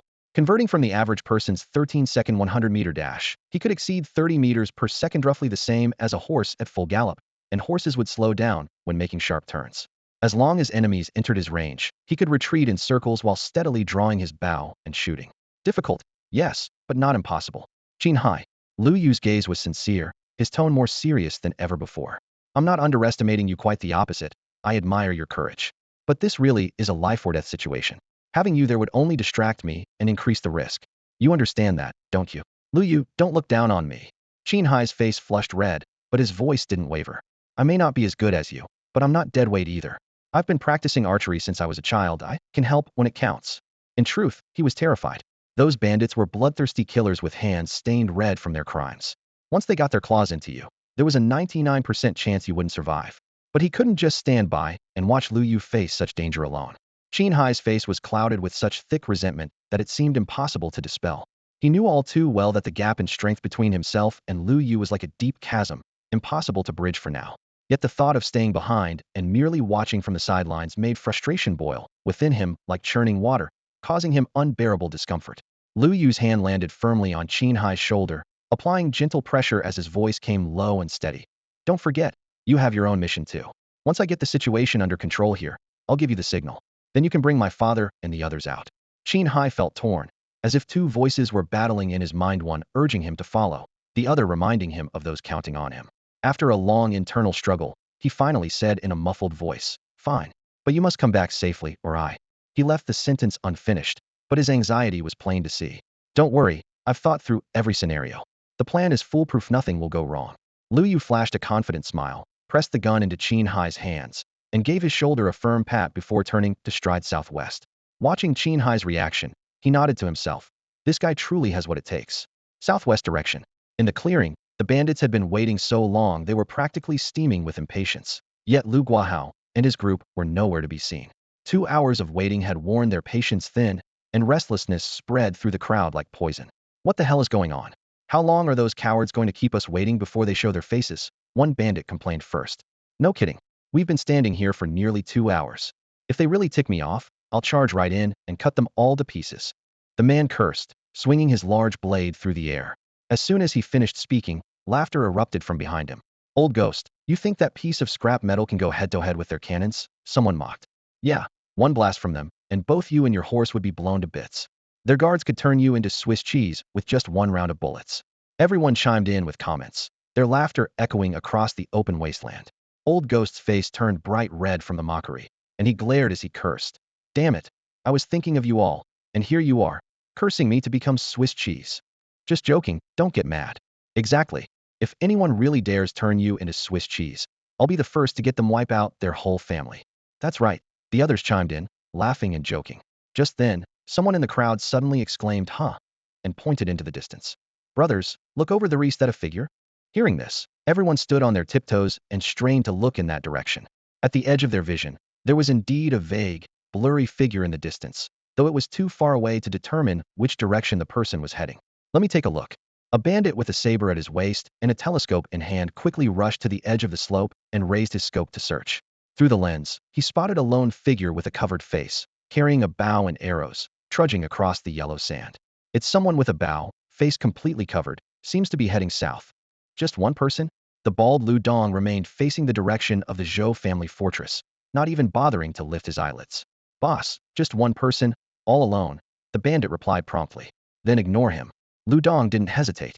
The surrounding people had long heard of their bandit group. A single lone traveler couldn't stir up any trouble. The hot-tempered Lao Gui squeezed up beside Lu Dong, grinning obsequiously.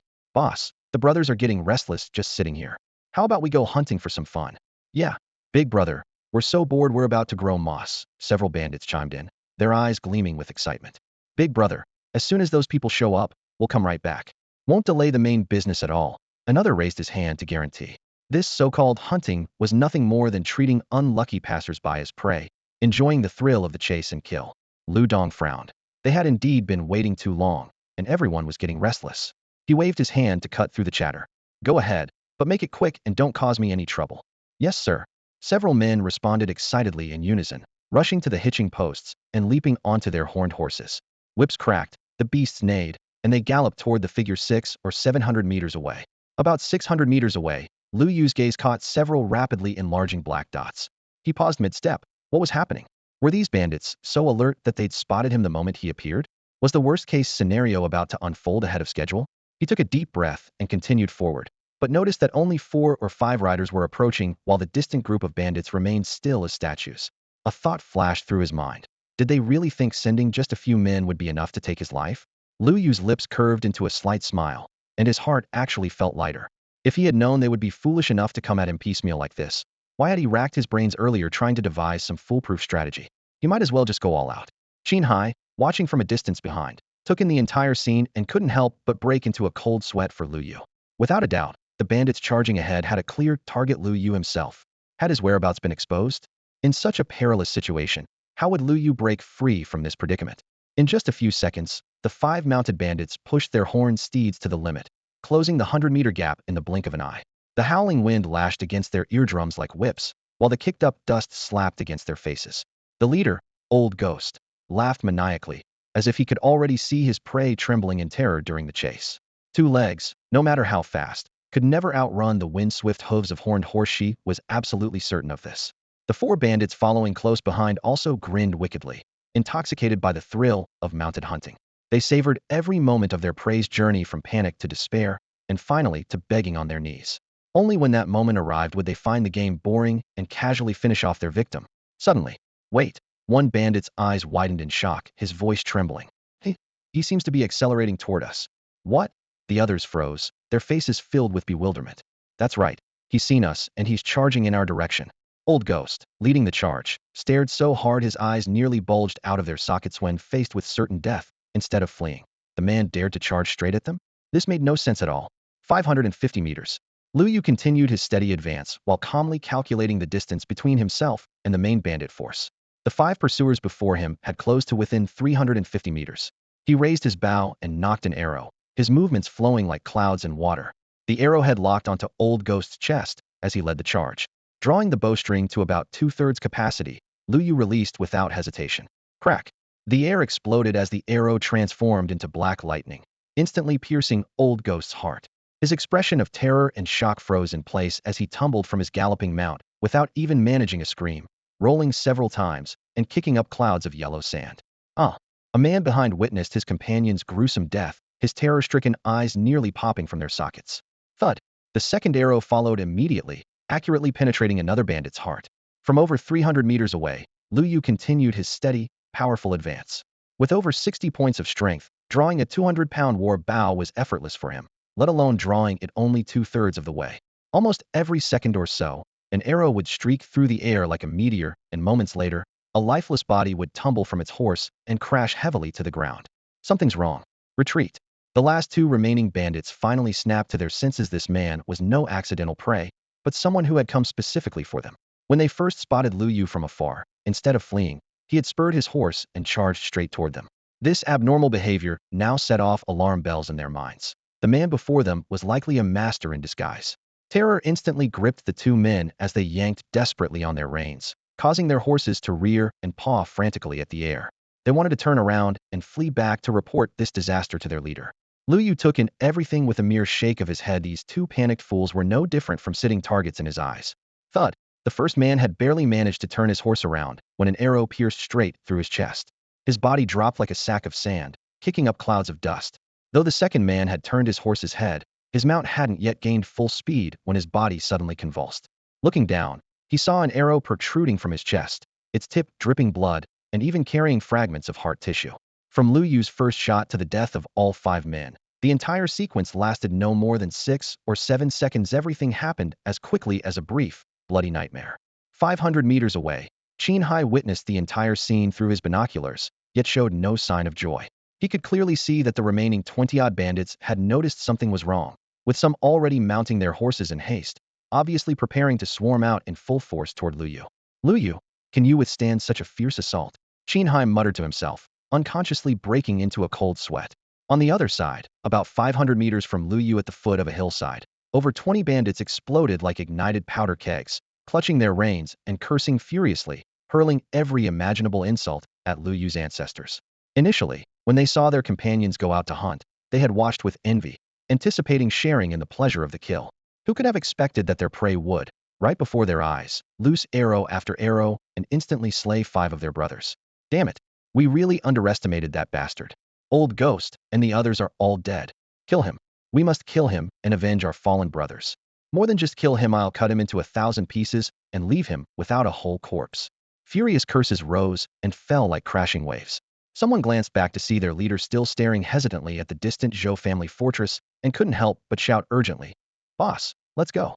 Their brothers had been shot down right before their eyes. If they didn't avenge this blood debt, how could they call themselves men? In these fierce outlaws' eyes, robbing goods and wealth paled in comparison to avenging their brother's blood. Lu Dong's eyes flashed with unwillingness. He felt that the group could emerge from the Zhou family fortress at any moment, and yet those reckless fools insisted on stirring up trouble, leading to this mess. If they had actually managed to kill that person, it would have been one thing, but who could have predicted that they would kick a metal plate? 5 lives lost for nothing, cleanly taken by the enemy. Now he had to grit his teeth and clean up the aftermath, or else. A piercing scream suddenly erupted from deep within the crowd, like an owl tearing through the silence, freezing everyone in place. A man fell straight off his horse, rolling several times before finally coming to a stop in the dust. A black feathered arrow had pierced his chest, blood gushing forth and instantly soaking his hands and sleeves, turning them a shocking red. Old Seven! Old Seven! Several men nearby screamed in rage, their eyes nearly bursting with fury. The surrounding bandits were stunned by this sudden turn of events, sitting frozen on their horses, as if nailed in place, their faces filled with shock. Where did that arrow come from? Could it really be that guy? But they were 500 meters apart. Whoosh! Another sharp sound sliced through the air, like the Grim Reaper swinging down a second scythe. Lu Dong's pupils constricted, and he shouted, "Get down!" He quickly grabbed a nearby long axe, desperately searching for a glimmer of hope. But it was too late. A second figure was pinned down by an arrow, and as he fell, his eyes widened in terror and disbelief. "Get on the horses. Hurry up. That kid is a sharpshooter." Lu Dong leaped onto his saddle, cold sweat beading on his forehead, rolling down like loose pearls. To hit the mark from 500 meters away, what else could it be but a prepared ambush? "Charge with me. Shields in front, archers stay behind, and follow my lead." He gritted his teeth, spurring his horse forward, holding the axe high to bolster morale. "So what if you're a sharpshooter?" Lu Dong growled, his voice nearly breaking.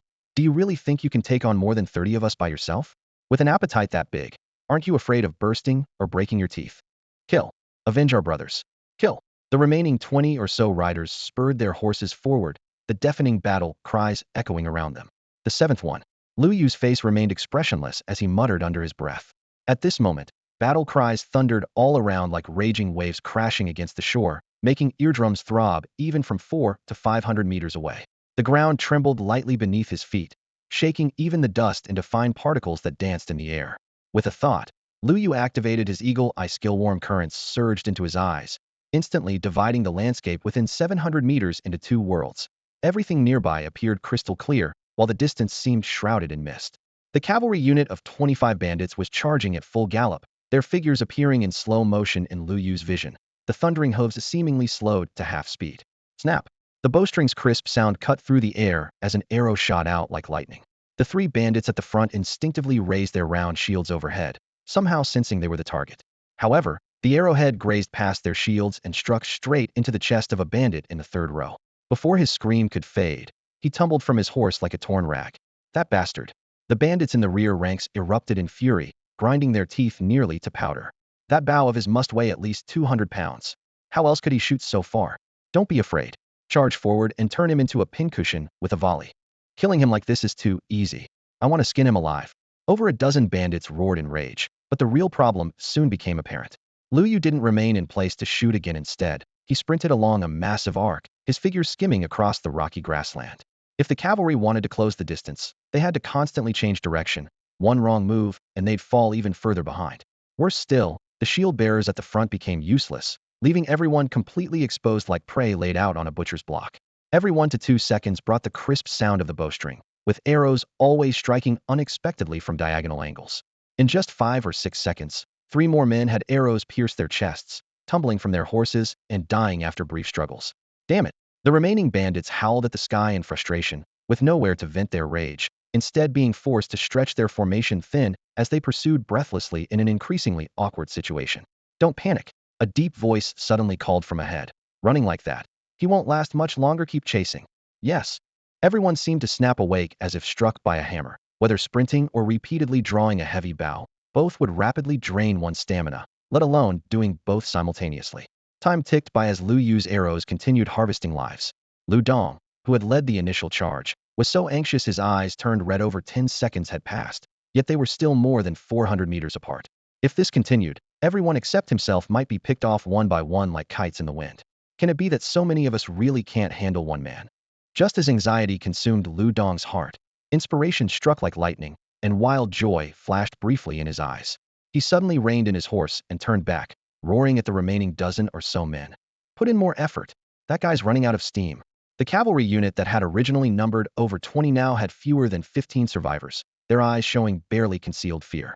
But Lu Dong's roar pierced their veins like a needle, reinvigorating everyone as they spurred their horses faster.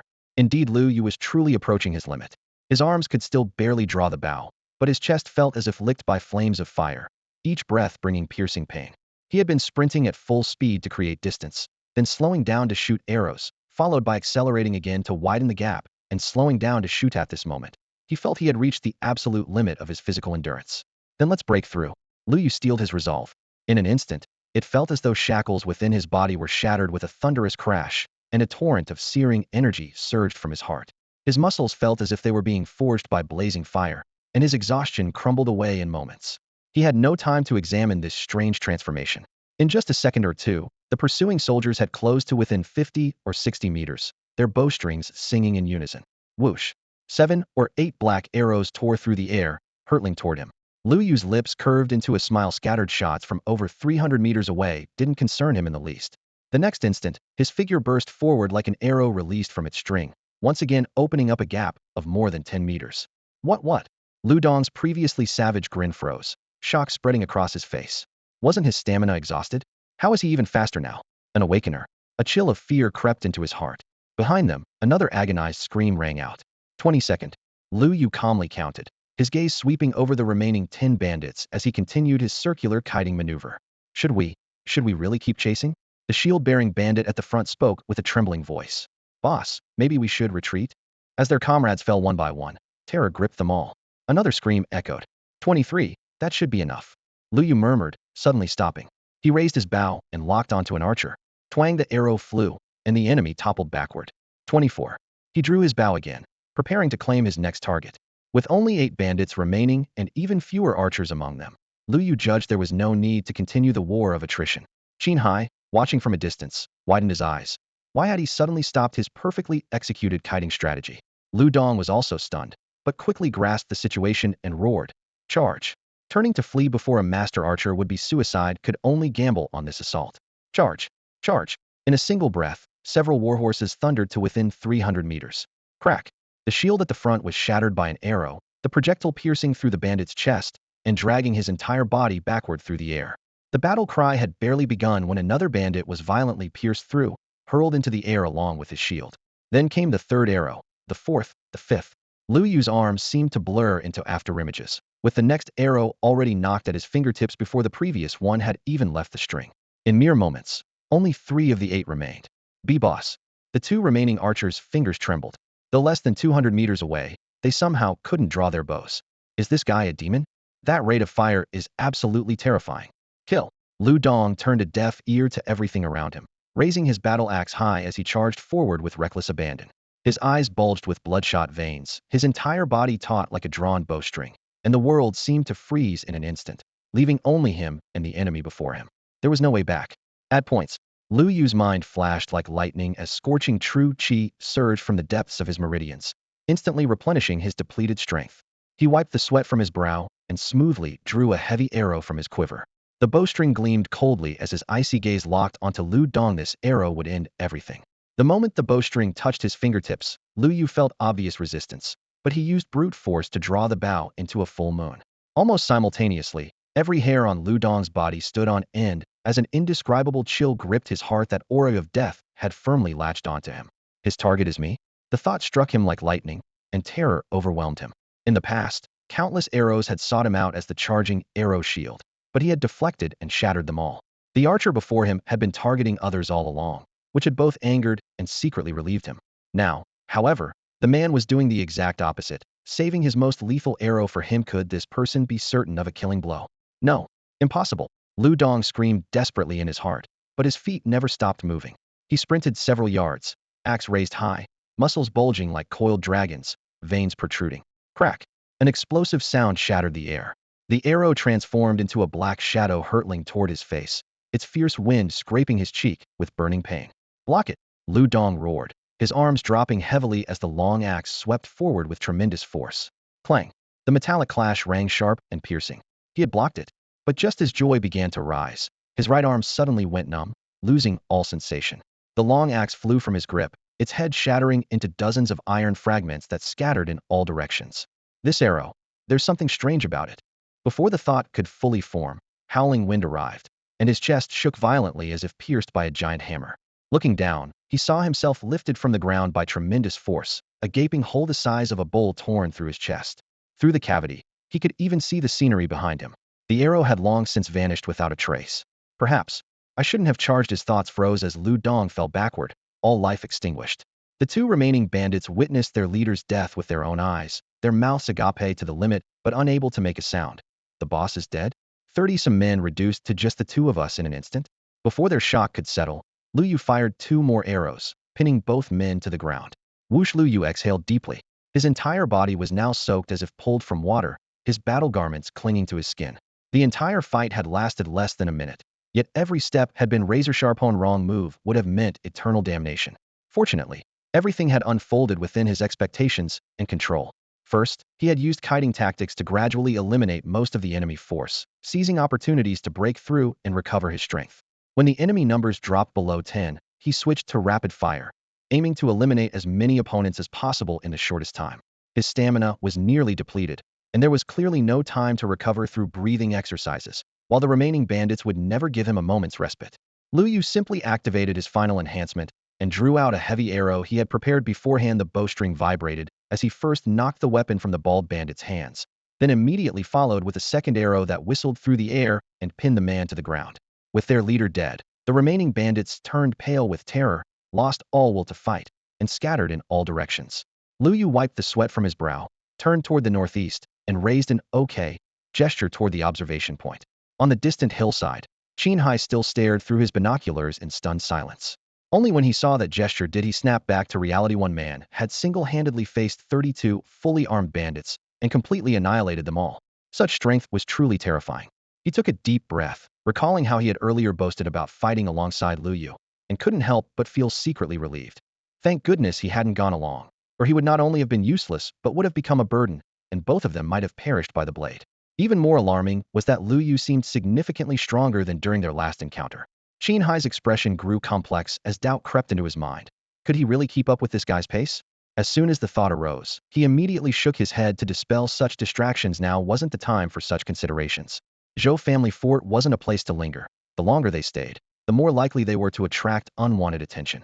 He packed away his binoculars and sprinted back toward their camp, needing to quickly gather everyone for departure.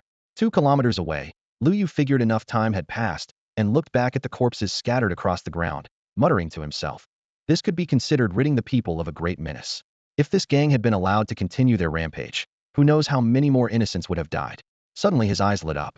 In the desolate wilderness, over 20 horned beasts stood in small groups, some grazing on the sparse grass, seemingly oblivious to the recent slaughter. Lu Yu paused, having expected the mounts to scatter wildly after their masters' deaths, but instead they remained peacefully gathered in place. Should he bring them back to the settlement? The thought flashed through his mind with mounts. Future hunting expeditions or trips to Zhou family fort for supplies would be far more efficient. But there were too many, and he didn't know how to ride. How could he bring them back? He quickly reconsidered. Lead them back on foot. If each person led 2 animals, couldn't they handle them all? This thought made him even more convinced that recruiting Qin Hai and his group had been wise. Many hands make light work. With no one else around, he decided to first collect the spoils of war before his father and the others arrived and caused delays. Mind made up, Lu Yu strode quickly toward the bald leader's corpse, thinking this fellow would have the most valuable items. The body lay with eyes wide open, face still bearing traces of agony. Lu Yu let out a soft sigh and crouched down beside the body. He first searched the left pocket, and a palm-sized wallet tumbled out onto the grass. His breath caught as he reached for the wallet, its hefty weight making his heart pound. Unzipping it, he was greeted by a thick stack of bills, hundreds, fifties, and tens mixed together, with even a few thousand-yuan notes tucked in between. He quickly counted through the money. 1,000, 2,000, 3,000. The final tally came to over 13,000 yuan. His mind raced with calculations. The coveted 500-pound draw bow was now within reach. Alloy arrowheads and alloy war blades were no longer out of the question. Even if he converted it all to blood rice at 10 yuan per pound, he could stockpile over 1,300 pounds. The thought made him marvel. Robbery and murder really were quick ways to make money, and this might even be what was left after those bandits had their fun. Beneath the money lay a photograph showing a family of 3, a man with his arm around a woman, and a 5 or 6-year-old girl standing in front of them, beaming with innocent joy. Looking closer, Lu Yu recognized the man in the photo as the corpse before him, though he'd had hair when alive. Lu Yu guessed the man had probably fallen on hard times before joining the bandits.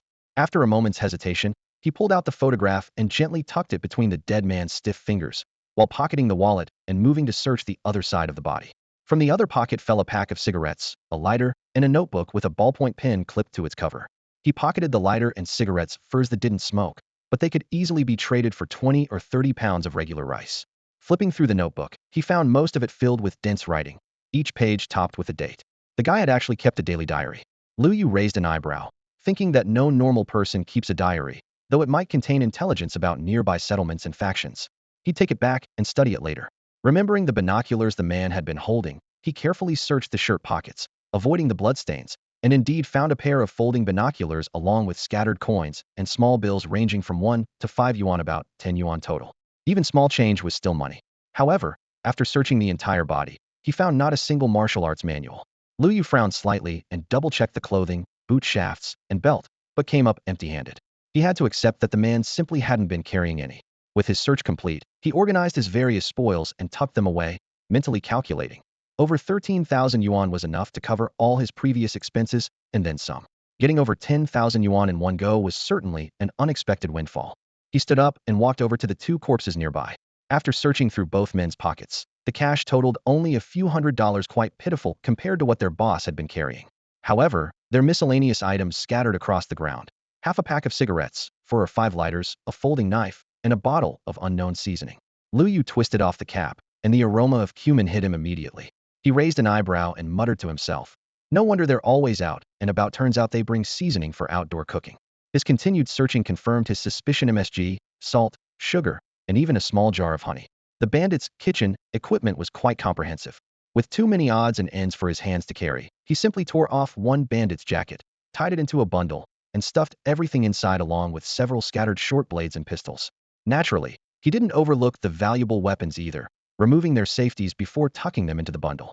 Just as he was getting into the rhythm of collecting, trouble arrived. About 100 meters away, several figures lurked and peered around furtively, too afraid to approach, yet clearly shaken by the scattered corpses and the herd of horned horses. Lu Yu glanced at the remaining unsearched bodies, which were quite far away. He worried that if he went over there, those people might make a move on the horned horses, his precious moneymakers. After a moment's thought, he simply abandoned further looting, moved his bundle and various weapons next to the horned horses, gripped his bow with one hand, drew the string taut, and squinted as he fixed his gaze on those figures. If they dared take one step forward, he'd fire a warning arrow first, and if they still didn't heed the warning, he wouldn't show mercy. The group in the distance whispered among themselves, hesitating to act. Suddenly, dust clouds rose in the distance as another group of figures came racing toward them. Lu Yu's heart lurched, but when he recognized the leader, He exhaled deeply. It was Qin Hai and the others. Lu Guahao, bringing up the rear, saw from afar that his son was still standing upright, and finally let his suspended heart settle back into his chest. Earlier, when Qin Hai had told him that Lu Yu had gone single-handedly to face over 30 bandits, his face had turned deathly pale. He'd raced here the entire way, fearing that arriving even a moment late might spell disaster. Fortunately, it had been a false alarm. Seeing reinforcements arrive, the previously watching figures, though reluctant, could only retreat in disappointment. Xiaoyu, are you hurt? Lu Guahao rushed forward in quick strides, looking him up and down. Dad, I'm perfectly fine. Lu Yu smiled and raised both arms, spinning in a circle. Really not injured? Lu Guahao still wasn't reassured, carefully examining him for a long while before finally relaxing his shoulders. Zhao Shan rarely restrained his smile, his tone complex. Taking on a whole gang of bandits alone, that takes real guts. Yes, it was too risky. Others chimed in with mixed voices, both happy and ashamed. If we weren't so weak, we could have helped. Qin Hai had already given a detailed account of the situation. The bandits had been watching the exit intently through binoculars, and no one knew who their real target was. If the target had been someone else, everyone might have returned safely to the stronghold, but if they had been coming for them, the consequences would have been unthinkable. According to Qin Hai, given the circumstances at the time, anyone who went along would have only been a burden to Lu Yu, since their speed couldn't possibly match that of the horned horses. Lu Yu brushed the dust off his clothes and flashed everyone a relaxed smile. Why would that be the case? I was confident in my abilities, and the facts proved me right. It was a close call, but no real danger. Please don't take it to heart, uncles. His tone was calm, but those words, I was confident, stuck in everyone's minds like nails. The truth was, he didn't have to take such a risk at all. A few more days in seclusion would have made him even stronger, and dealing with these bandits would have been much easier. But two urgent matters pressed upon him. First, the village's population had surged, creating a desperate need for grain and salt, and the hunted game would spoil if left much longer. Second, he wanted to verify the truth of Ji Bingyu's words as soon as possible. Upon hearing this, everyone felt a complex mix of emotions and could only nod in response, suddenly at a loss for words. Seeing the somewhat somber atmosphere, Lu Yu raised his hand and pointed toward the horned horses grazing in the distance, saying cheerfully, "All right, let's not dwell on it. We have 15 people here, and if each person leads 2 horses back to the village, that should work fine. If anyone has a better idea, feel free to speak up." After speaking, he looked around at everyone. Only then did the group truly focus their attention on the 20-plus horned horses, their dark coats gleaming in the evening light, their sturdy hooves planted firmly on the ground like stakes, their curved horns powerful and imposing. Even these seasoned hunters found their breathing quickening involuntarily. They had glimpsed these mounts on their way here, but their concern for Lu Yu's safety had left them no mind to examine them closely. Now, thinking it over carefully, they suddenly realized this was clearly a windfall.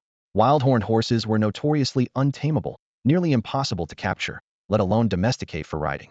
Yet these animals stood quietly tethered, clearly raised with care from a young age, making them gentle-tempered and premium mounts. This immediately tripled or quadrupled their value. An ordinary adult horned horse, at 5 yuan per pound, could sell for 1 to 2,000 yuan, but a rideable adult mount like these couldn't be obtained for less than 5 to 6,000 yuan. A rough calculation showed that the 20-plus horned horses together were worth over 100,000 yuan. The figure was simply staggering. You have to understand, these are mounts. Once we have them, whenever we leave the stronghold to hunt, both our travel efficiency and safety will double. All the time we save can be used for martial arts training. It's a win-win no matter how you look at it. Little Yu, let's do as you suggest. Lu Guahao immediately made the decision and had everyone bring their packs and seized goods. Let's load everything onto their backs while we're at it. There were more than 10 horned beasts, more than enough for everyone to have one. But could they really be led back to the stronghold cooperatively? The lively atmosphere was suddenly dampened by someone asking, "Will they behave themselves?" The scene fell silent in an instant. Lu Yu shared the same concern. The horned beasts were standing quietly for now, but they weren't domesticated horses after all. Weighing 300 to 400 pounds each, ordinary people couldn't budge them, and if provoked, a kick from one could be fatal or crippling. Don't worry. The round-faced man Wu Yuan grinned. I've been raising horses for over 10 years. I know their temperaments inside and out. Let me test the waters first, and if it works, you can follow my lead. Wu Yuan. Sun Gang slapped his thigh in sudden realization. I almost forgot you used to run a horse ranch on the rooftop. Only then did everyone remember they had an expert among them, their eyes lighting up with hope. Wu Yuan shook his head with a bitter smile. That's all in the past, now better not to dwell on it. The former prosperity seemed as fragile as dust in the face of the apocalypse, and everyone's smiles froze. Uncle Wu, we'll have to trouble you then. Lu Yu clasped his hands respectfully. It's my duty. Wu Yuan waved dismissively and walked steadily toward the herd. As soon as he approached, several horned beasts snorted and pawed the ground with their front hooves, clearly nervous. The group watching from a distance held their breath. Don't be afraid, I mean no harm. Wu Yuan raised both hands, his voice gentle. He first stroked the mane of the frontmost beast, then gently patted its shoulder, his movements fluid and confident. In less than 2 minutes, the entire herd gradually relaxed, their ears drooping and breathing becoming steady. Everyone come over in pairs, he called out loudly. Lu Guahao and Qin Lianjuan stepped forward first, following Wu Yuan's instructions to grip the reins, stroke the necks, turn, and lead the animals, quickly leading out 2 horned beasts. The others followed suit, and soon had their own mounts in hand. After counting, Wu Yuan reminded them, there are several Mares in this group with the most stable temperaments. Let's load the cargo on their backs first, and have them lead the way the stallions will naturally follow. So several smaller, gentler-eyed Mares were arranged to take the lead, with bundles and weapons secured on their backs. With the horses in hand, everyone felt both excited and anxious. This was enormous wealth that would immediately improve their lives if successfully brought back to the stronghold. But if others set their sights on them along the way, trouble was inevitable. Let's go, time to head back. Lu Guahao took the lead and turned around, unable to hide his relaxed smile. With enough hands available, Lu Yu didn't lead a horse. He pulled out his binoculars and surveyed the surroundings vigilantly. The afternoon roads were much emptier, and he breathed a quiet sigh of relief. However, when his gaze fell on the gray-black section of wall belonging to the Zhou family fortress in the distance, his expression suddenly changed. Through the telescope lens, he spotted someone else holding binoculars, looking directly in their direction.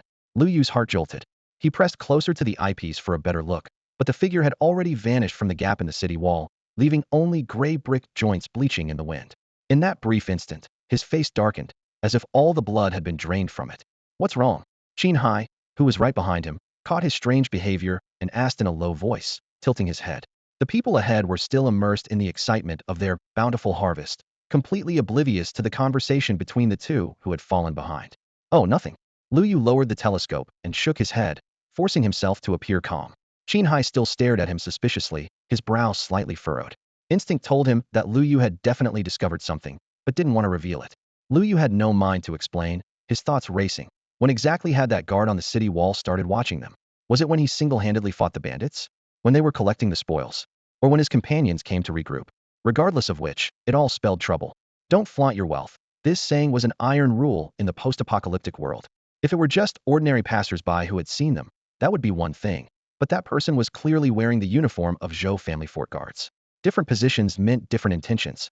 If he sold this information to other factions, pursuers might arrive immediately. When that time came, how should he respond? Lu Yu's brow furrowed tightly. If the pursuers weren't numerous, they could still fight. If Zhou family fort came out in full force, they'd have to abandon some of the horned beasts. But he really couldn't bear to part with them. They were spoils of war earned through days of life and death struggles.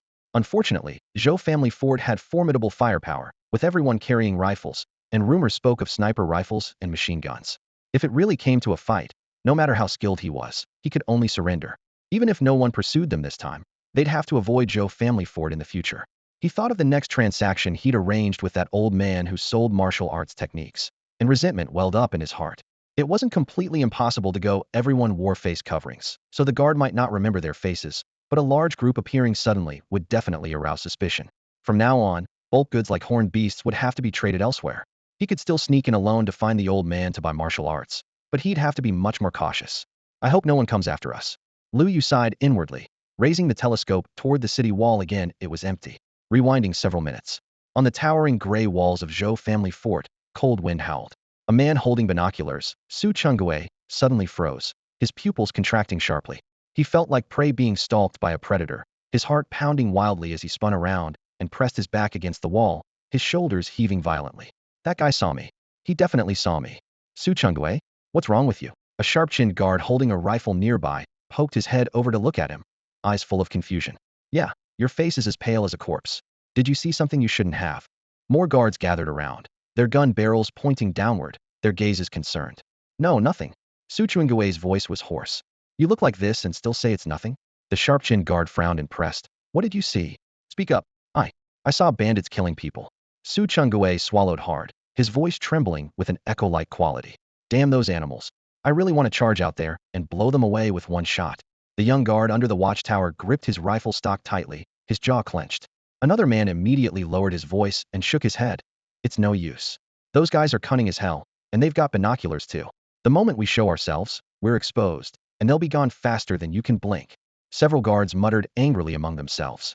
The man holding the rifle walked over and patted the young man's shoulder. Didn't you keep watch on them before? Why are you so spooked this time? Su Chuangue's palms were drenched in sweat, his throat dry. Their methods are too brutal. Even after speaking, his shoulders continued to tremble. The others could only comfort him repeatedly before returning to their lookout positions. Only the sharp-chinned man's eyes flickered. Was this kid hiding something? Or was he just overthinking things? Meanwhile, several kilometers away, Lu Yu's mounted convoy moved slowly forward under the fading sunset. Throughout the journey, he never dared to relax, raising his binoculars every few minutes to scan the wilderness 2 or 3 kilometers behind them, fearing that armed pursuers might suddenly appear. But even as the horizon turned red with evening mist, no figures emerged. Qin Hai noticed Lu Yu's frequent backward glances and grew anxious himself, grabbing his own binoculars to observe. Lu Yu, are you worried someone's following us? Lu Yu lowered his scope and smiled at him. Yes, but fortunately there don't seem to be any pursuers so far. Qin Hai nodded, though unease still gnawed at him. He glanced at the group of horned beasts being led in the center of their convoy, his brow furrowed with worry. Never mind distant Forces, if the Li family fort people caught their scent and came after them, that would be trouble enough. Lu Yu understood this perfectly well. He gazed at the approaching fortress walls, silently calculating. The Zhou family fort guards must have spotted us by now. The question is, do they recognize us? Theoretically they shouldn't, but don't forget when we first entered Zhou family fort, our identities were exposed by Li Laosan, and quite a few people were present. If someone had binoculars trained on us then, all bets are off. If worst comes to worst, he'd have to ask Ji Bingyu to return and consult the divination. If they could predict danger, all the better. If not, they'd have to take things one step at a time. Either way, their strength needed to improve quickly. At this thought, his fists involuntarily clenched. Atop Zhou family fort's watchtower, a guard looked up and rubbed his aching eyes. Through the heat haze, he saw dust clouds in the distancia, mounted convoy approaching slowly but steadily. Bandits? The thought flashed through his mind like lightning, making his throat tighten with tension. The fort's main forces were away, leaving only him, Wang Liang, Li Yang, and a few other young men. If they really faced bandits, they couldn't possibly hold them off. But looking more carefully, something seemed off. Those people were leading their horses on foot, moving at a steady pace, not charging like bandits would. Wait. He raised his hand to shield his eyes from the sun, his pupils contracting sharply as he froze like he'd been struck by lightning. After a long moment, he suddenly snapped back to awareness and grabbed the wooden mallet to strike the warning bell. Clang clang. The clear, resonant bell echoed through the mountain valley. Playing children stopped their games. Chatting elders fell silent. Practicing youths lowered their fists. Everyone rushed toward the fort gates following the sound. Is that the bell? Has the hunting party returned? It's only past 4, way too early for that. Let's go see. The growing crowd was unusually quiet.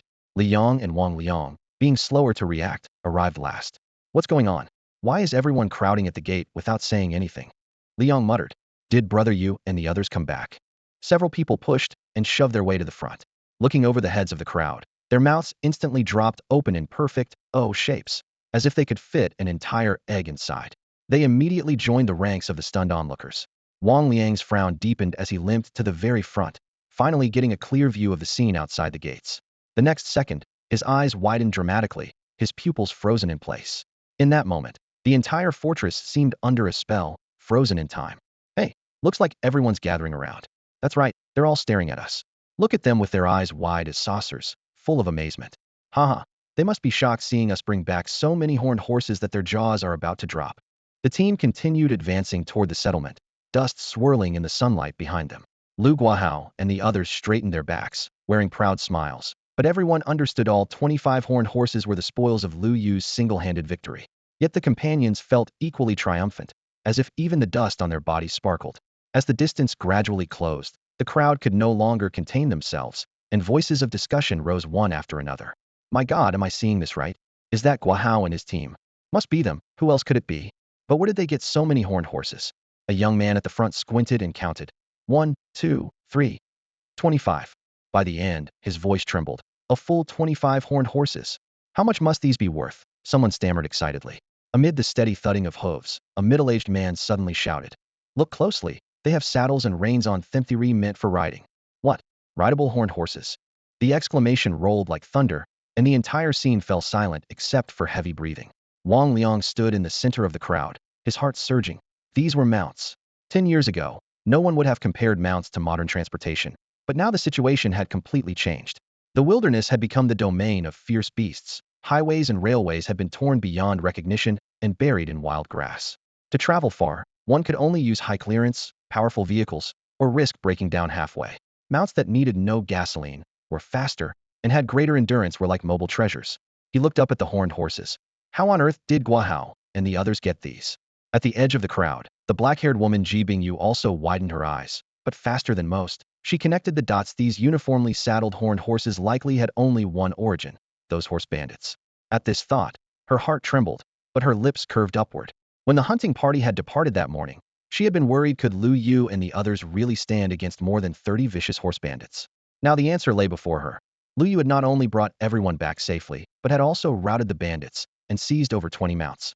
Even if some had escaped, they could hardly cause trouble again.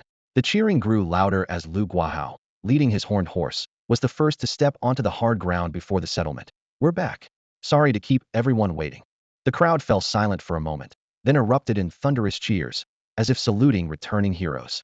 The roar continued for a good while before gradually subsiding. Unable to contain himself any longer, someone called out loudly, "Guahao, what exactly happened out there? How did you manage to bring back so many horned horses?" Yeah, brother Guahao, come on and tell us about it. Hurry up and spill the details, who can't wait any longer. The wooden planks of the drawbridge still swayed gently underfoot as the group led dozens of horned beasts through the stronghold gates. The creatures' coats glistened with sweat, their heavy breathing echoing through the narrow passageway. The moment the last person stepped onto solid ground, the guards quickly raised the drawbridge, its heavy chains clanking loudly as they cut off all view from the outside world. Well, this whole affair was truly hair-raising, Lu Guahao said, wiping the fine sweat from his forehead, still shaken by the experience. Thanks to Xiao Yu, we not only escaped danger, but also brought back so many horned beasts. The moment he finished speaking, the previously noisy stronghold fell silent, hundreds of gazes instantly focusing on Lu Yu. A collective gasp rippled through the crowd, their admiration unmistakable. Brother Yu, that's incredible. Li Yong was the first to cry out, his voice brimming with barely contained excitement. He and several companions had long suspected this batch of mounts was somehow connected to Lu Yu, and now that everything was settled, they could no longer suppress their enthusiasm. Lu Yu simply smiled and waved his hand, gesturing for everyone not to exaggerate. However, his gaze inadvertently met Ji Bingyu's, and he nodded to her in acknowledgement. The young woman's cheeks instantly flushed crimson as she quickly lowered her head, though she couldn't help but let her lips curve into a smile. After the crowd settled down somewhat, Zhao Shan stepped into the center of the clearing and gave a concise yet complete recap of the entire process. How the scouts discovered the bandits, the terrain of the ambush, the chaotic melee during the frontal encounter, and how Lu Yu's arrows precisely eliminated the enemy leaders one by one. At the most crucial moments, many people clenched their fists and even held their breath. So it was that dangerous behind the scenes, the crowd murmured in low voices. Many had witnessed the cruelty of horse bandits firsthand, some even losing loved ones to them. Learning that over 30 fully armed bandits had been shot down by Lu Yu alone was far more shocking than the initial joy of seeing the horned beasts. Brother Yu is just too amazing, isn't he? Li Yang's mouth hung wide open, his exclamations never seeming to stop. Taking on over 30 bandits single-handedly and bringing back all the horses too. Lu Kai, thinking of the charging bandits, couldn't help but shudder. That takes real skill and courage. If it were me up there, my legs would probably have gone weak with fear, let alone drawing a bow. Lu Guahao patted Lu Kai's shoulder and stated the facts. The process was indeed fraught with danger. One wrong move, and we would have been completely wiped out. These mounts didn't come easy. As everyone's emotions gradually settled, they looked at the robust horned beasts before them with a newfound sense of precious appreciation. Wang Liang remained calmer than the others, observing Lu Yu and nodding silently to himself. Every time Lu Yu returned, he brought unexpected surprises. Given more time, just how far could this young man grow? This anticipation stirred something deep within Wang Liang's heart. Old Wu. Lu Guahao turned to the honest-looking man beside him, Wu Yuan. I'll need you to teach us how to ride later. The moment he spoke, everyone around turned to look at Wu Yuan with burning gazes. Horsemanship meant faster hunting, safer trips to trade supplies, and the chance to truly gallop free as the wind. Don't worry, I've got this covered. Wu Yuan grinned from ear to ear. And the care of these horned beasts, leave that to me too. But Guahao, with so many beasts, I can't handle them all by myself. You'll need to assign me more hands. He had previously carried game quietly within the team, his presence hardly noticeable, but now he finally had a stage to truly shine. Don't worry about the manpower, I'll make proper arrangements. Lu Guahao readily agreed. There weren't many adult men in the stronghold, but the women and children could still cut grass and carry water, making them perfectly suited for tending to the horned beasts. Great. With your word on it, I can rest easy. He said happily that as long as they took good care of these horned beasts, their village would never lack for them again. Upon hearing this, everyone immediately burst into cheers, their excited gazes jumping between one another. Anyone could see that there were several mares among the herd of horned beasts, and if they were raised well, it wouldn't be long before foals would be born. By then, the village might even experience the prosperity of having more horses than riders. With matters settled, Lu Guahao immediately brought out the grain and salt he had prepared and placed them on the long table. Rice sacks were opened one by one, and coarse salt glittered in the sunlight. Every face was filled with hope for the future, especially those who had just been incorporated from the Qin village into the Lu village, having lived in tight circumstances in their former settlement. They finally felt a sense of secure belonging. Lu Yu observed all of this and felt relieved. He nodded to Li Yang and the others, then picked up his bulging bundle and headed home with his mother Geng Lian and younger brother Lu Jun. Wow!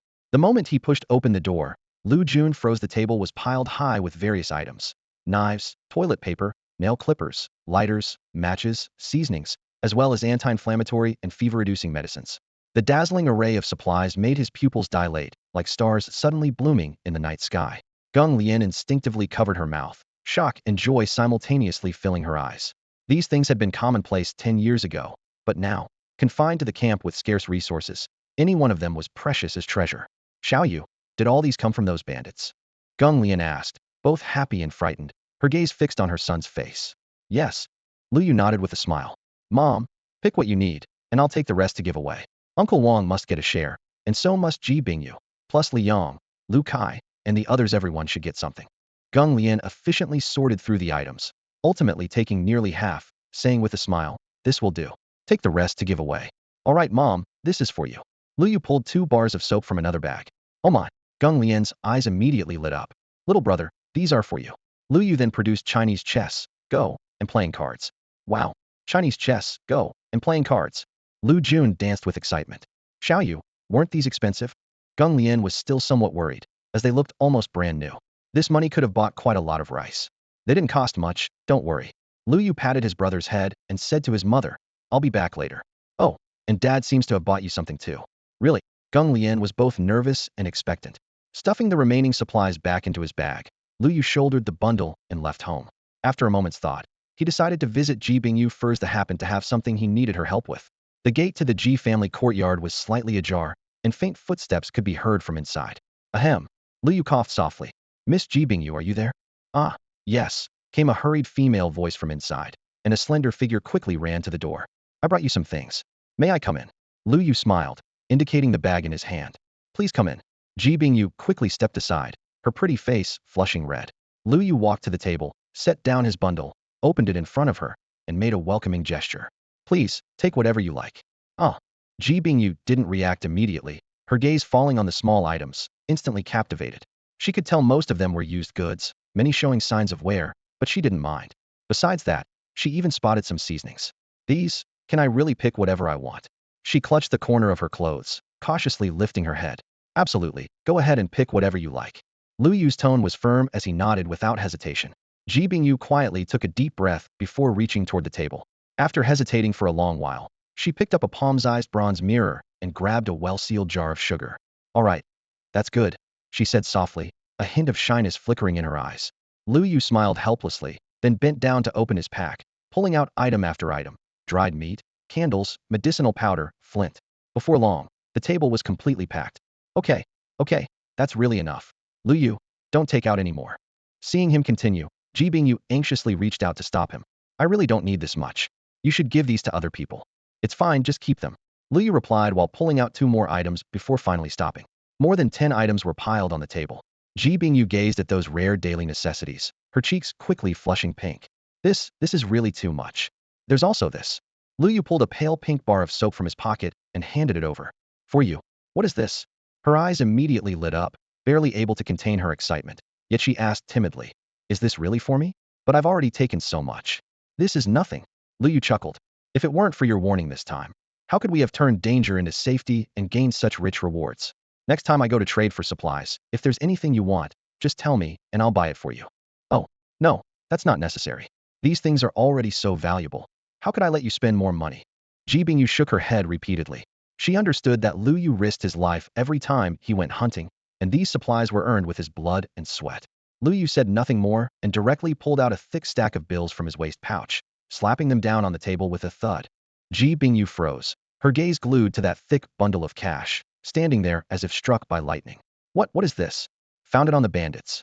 Lu Yu explained casually, then pulled out a red 1,000 yuan bill and pushed it toward her. Next time I go out, if you want to buy something, just bring this money and find me. No way, this is too much. Ji Bingyu frantically waved her hands. 1,000 yuan, even with today's high prices, was still enough to buy quite a lot of daily supplies. This is what you deserve, just take it. Once I give money away, I never take it back. Lu Yu said, stuffing the remaining money back into his wallet. He understood that without Ji Bingyu's warning, everyone might have already died at the hands of the bandits. Giving her 1,000 yuan was perfectly reasonable. But Ji Bingyu bit her lip, looking troubled. Actually, besides thanking you, I came here because there's something I'd like to ask for your help with. Lu Yu hesitated for a moment before finally speaking up. The figure who appeared on the walls of Zujiabao remained like a sharp thorn lodged deep in his heart, impossible to shake off no matter how hard he tried. If Lu Yu were truly alone in this world, he could simply pack up and leave without a second thought. With such a dangerous enemy lurking in the shadows, one who couldn't be easily eliminated, the safest strategy would be to flee far away. But he wasn't a solitary man. The stronghold was home to his family, friends, and everyone he cared about. It was precisely because of this that he had to swallow his pride and seek out Ji Bingyu. All right, go ahead and tell me. Ji Bingyu nodded almost without hesitation, her readiness exceeding Lu Yu's expectations. Lu Yu recounted everything from beginning to end. He briefly touched on the matters that Uncle Zhao and the others had already reported at the stronghold gates, focusing instead on the mysterious figure who had been secretly watching from the city walls. Ji Bingyu listened intently, her expression growing increasingly grave. Perhaps I'm overthinking this. Lu Yu rubbed his temples. The journey back was smooth. We encountered no pursuers, but I can't shake this uneasy feeling that this matter won't simply end here. He looked toward Ji Bingyu and forced a smile. I know you can't actively peer into the future. I just want you to keep this in mind. Maybe someday you'll dream of some clue. I'll try. Ji Bingyu nodded, her lips curved with an apologetic expression. But I can't make any promises. I've attempted it many times, yet my dreams remain frustratingly random. Even my sister couldn't explain why. That's fine. Lu Yu waved his hand dismissively. Just having you think about it is enough. I'll also intensify my cultivation. As long as I'm strong enough, even if that person does come looking for trouble, there'll be nothing to fear. Yes, I believe in you. Ji Bingyu nodded emphatically. Let's leave it at that for now. Lu Yu pushed the silver coins he'd brought to the edge of the table. Keep these safe. If you truly need to buy anything, make a note of it and tell me later. He retied his bundle and rose to take his leave. Ji Bingyu escorted him to the door, watching his retreating figure until it disappeared around the corner of the alley before slowly closing the door. The house fell silent except for the crackling of the charcoal fire. She pressed her clenched fists against her chest, her brow furrowed in concentration. With the stronghold's recent abundance of provisions, she had been following her sister's teachings, meditating and practicing visualization, yet she still couldn't grasp the fundamentals. Her spiritual power felt as thin as paper, making active divination nothing more than a fool's dream. How is my sister doing now? Will I ever see her again? At this thought, she could no longer contain her emotions, and tears streamed down her cheeks. After leaving the Ji family courtyard, Lu Yu felt as though the gloom in his heart had been swept away by more than half. Perhaps sharing one's burdens truly could lighten them. He recalled some inspirational wisdom he'd once read. Share your joy with a friend, and you'll have double the happiness. Share your worries with a friend, and your troubles will be halved. Stop overthinking things. Time to find Uncle Wang. He shook his head and quickened his pace. The area in front of the warehouse was deserted. Most people were on the other side, queuing for supplies. In the center of the courtyard, Wang Liang was practicing archery, shooting arrow after arrow. Uncle Wang. Lu Yu raised his hand in greeting, his voice echoing across the empty courtyard. Wang Liang slowly lowered his drawn bow and looked up at Lu Yu, his voice filled with concern. You're back? Was it dangerous out there this time? He placed the bow back on its rack and reached out to brush the dust from Lu Yu's shoulders. It wasn't too bad, actually. Lu Yu smiled and glanced around. Uncle Wang, do you have a moment? I brought you some gifts. Gifts? Wang Liang raised an eyebrow. The two walked side by side into the small room next to the warehouse, where an orange oil lamp flickered to life, revealing an array of items on the table: dried meat, salt blocks, several spare arrows, and 2 lengths of rope. Wang Liang was momentarily stunned. All of this is for me, more or less. Lu Yu coughed lightly, then reminded him. You should probably save a few things for Wang Ping and the others too. Wang Liang nodded, selected the most essential tools, and smiled. These will do perfectly. Uncle Wang, I brought you something really special. Lu Yu pulled a manual razor from his coat, its metal blade gleaming coldly in the lamplight. Wang Liang's eyes immediately lit up, and he coughed twice to mask his delight. You thoughtful kid. All right, I'll accept it. He discreetly slipped the razor into his sleeve, then lowered his voice. On your way back, you weren't followed, were you? Lu Yu paused, then recounted everything he had previously discussed with Ji Binju. Believed in strength through numbers, and that more minds made for better decisions. After hearing the full account, Wang Liang's expression darkened. The Zhou family fort guard saw you? Yes. Lu Yu sighed helplessly. I don't know when that guy started watching me, but asking me to abandon that herd of horned horses on the spot, I just couldn't bring myself to do it. Wang Liang nodded, understanding the value of those 20-plus horned horses to their settlement, not just for meat, but as future capital. Don't worry too much yet, he consoled. Even though he saw you, he didn't follow you in the end. As long as we keep a low profile, the problem might not escalate.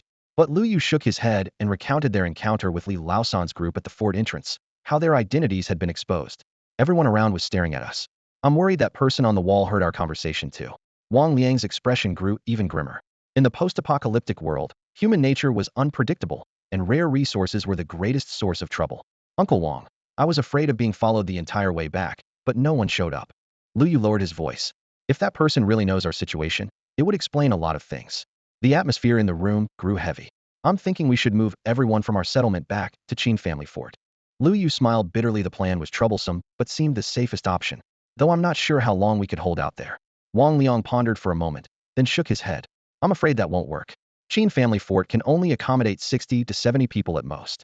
With both settlements combined, we have 160 to 70 people. There's simply no room. He paused, then reminded Lu Yu. And don't forget about those 20-plus horned horses. If we bring them along, where would we hide them? Lu Yu furrowed his brow, lost in deep thought. Wang Liang could see right through his concerns at a glance. Are you worried that before long, 20 or 30 armed guards from the Zhou family fortress will come storming into our village? Wang Liang said in a low voice, his tone filled with certainty.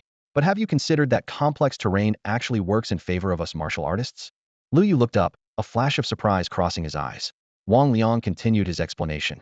In open wilderness, no matter how skilled we are, facing a dozen or 20 firearms, we'd have to avoid direct confrontation first. Otherwise, one careless move, and we'd be riddled with bullets. But once it becomes street fighting within the village, we know every wall and every alley like the back of our hands. We can appear and disappear like ghosts.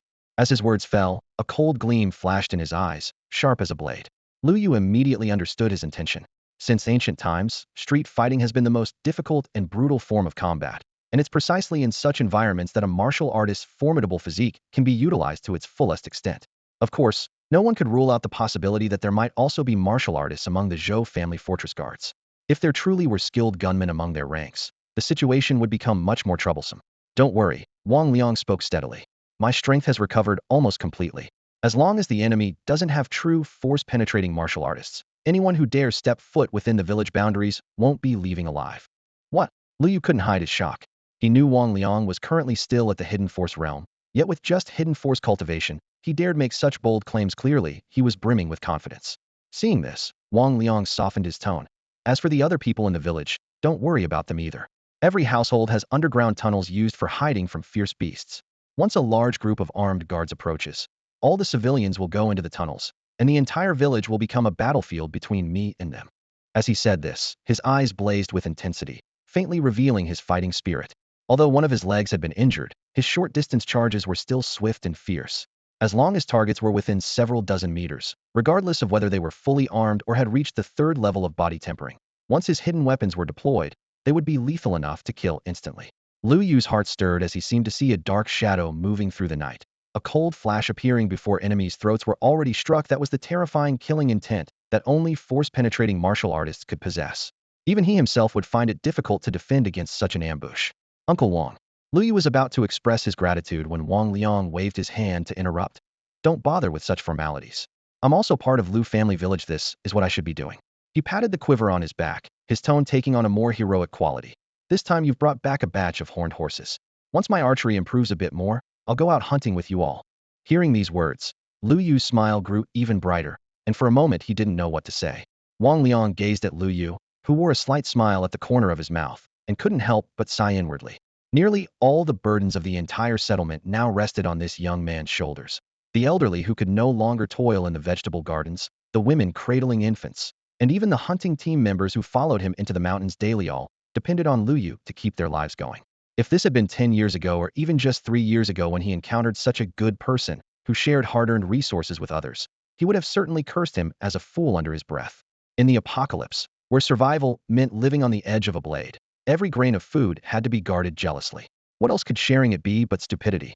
But when he became injured and turned into a one-legged cripple, unable to restore his strength or even guarantee his next meal, someone had pressed half their rations into his hands.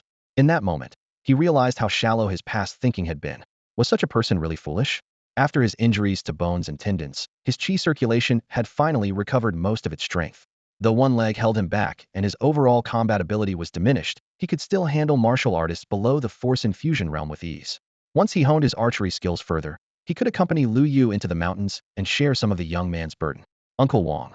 Lu Yu's expression grew serious as he spoke solemnly. When I return, I need to tell my father to have the watchtower guards keep a close eye on the east. The moment they spot anything suspicious, they must signal immediately so we can prepare in advance. He paused. Besides, I don't want to just wait for them to come to us. I'm thinking of scouting Zhou family fort tomorrow. You want to go to Zhou family fort? Wang Liang's heart tightened. After a moment of silence, he nodded. That's fine. But you must be extremely careful and never expose your identity, or the consequences would be unthinkable. I understand, Lu Yu replied. He calculated inwardly. If that incident had already spread throughout the fort's guard unit, there would surely be signs of unusual activity, and he needed to know immediately. If he could root out whoever was secretly watching him, all the better. If not, he still needed to spend the money in his possession, as keeping it would be meaningless. As his words ended, the atmosphere in the room grew tense. Lu Yu cleared his throat softly, steering the conversation toward lighter topics. Uncle Wang, do you remember that archery technique I showed you last time? The phantom arrow technique. Wang Liang recalled the yellowed bamboo scroll, puzzled about why Lu Yu suddenly brought it up. Uncle Lu and the others said this technique was bought by someone from Wang family village from that old man who sells martial arts manuals at Zhou family fort. I ran into him this time too and bought several more manuals. Hearing this, Wang Liang's expression grew strange. The phantom arrow technique was already incomplete to begin with. While incomplete versions could still be practiced, they carried a much higher risk of chi deviation, something he had seriously warned Lu Yu about. Now that Lu Yu had bought over 10 more manuals, he couldn't help but clear his throat. What exactly did you buy? I bought more than 10 books, but I feel like many of them are fakes. After we finish dinner, I'll bring them over for you to help me examine, Uncle Wang. There's one called the water-skimming dragon technique, and from what I've read, it seems quite reliable, Lu Yu said. Water-skimming dragon technique. Wang Liang frowned slightly upon hearing this, his gaze seeming to recall something. Uncle Wang, have you heard of this martial art? Lu Yu observed his expression and pressed further. Wang Liang nodded slowly. I once witnessed a master perform this technique. He could dash across the water surface for hundreds of meters in one breath, stunning everyone present. However, this person had an eccentric temperament and lived almost in complete isolation, making him difficult to approach. Hearing this, Lu Yu's heart sank slightly, but he still voiced his confusion. The manual states that mastering this technique requires a solid foundation in basic body movement. Uncle Wang, what exactly is the difference between basic body movement and basic footwork? This question had been bothering him for quite some time. Wang Liang pondered for a moment before responding. Among all martial arts, lightness skills are the most difficult to master, and achieving true mastery is even more challenging. However, once accomplished, they provide tremendous advantages in evasion, pursuit, and retreat. As for basic body movement and basic footwork, both essentially belong to fundamental martial arts. Martial artists begin by practicing the most basic stances, where every movement affects the whole body, ultimately forming complete body techniques. So basic body movement is essentially an advanced form of basic footwork, right? Lu Yu suddenly understood. That's a reasonable way to understand it. Wang Liang nodded in agreement. Lu Yu quietly took a breath. To complete this lightness skill, he would first need to master basic footwork, unlock basic body movement, and then elevate his body techniques to a certain level. The difficulty was considerable. Wang Liang sensed his train of thought and raised an eyebrow. What? Planning to practice basic body movement? Yes, Lu Yu replied without hesitation. Among his 3 attributes of strength, constitution, and agility, agility was the lowest. Yet for an archer, speed was crucial. If he had been twice as fast during the last encounter with the bandits, victory would have been assured. Very well, Wang Liang readily agreed. Tomorrow I'll teach you the plum blossom stake technique. It's the fastest way to practice body movement, but we need to make some preparations first. Thank you, Uncle Wang. Lu Yu bowed repeatedly in gratitude. Wang Liang waved his hand dismissively. Don't mention it. Not just you, but the others should also practice body movement. In the past, masters could scale walls and dash across water for hundreds of meters. Though times are different now, perhaps someone truly could cross a river on a single reed. The importance of body movement goes without saying. Lu Yu seized the opportunity. Uncle Wang, I'd also like to learn blade techniques. In his mind, Both the shadowless Swiftblade and the water-skimming dragon technique needed to be completed as soon as possible. The Vajra Indestructible Divine art seemed hopeless for now.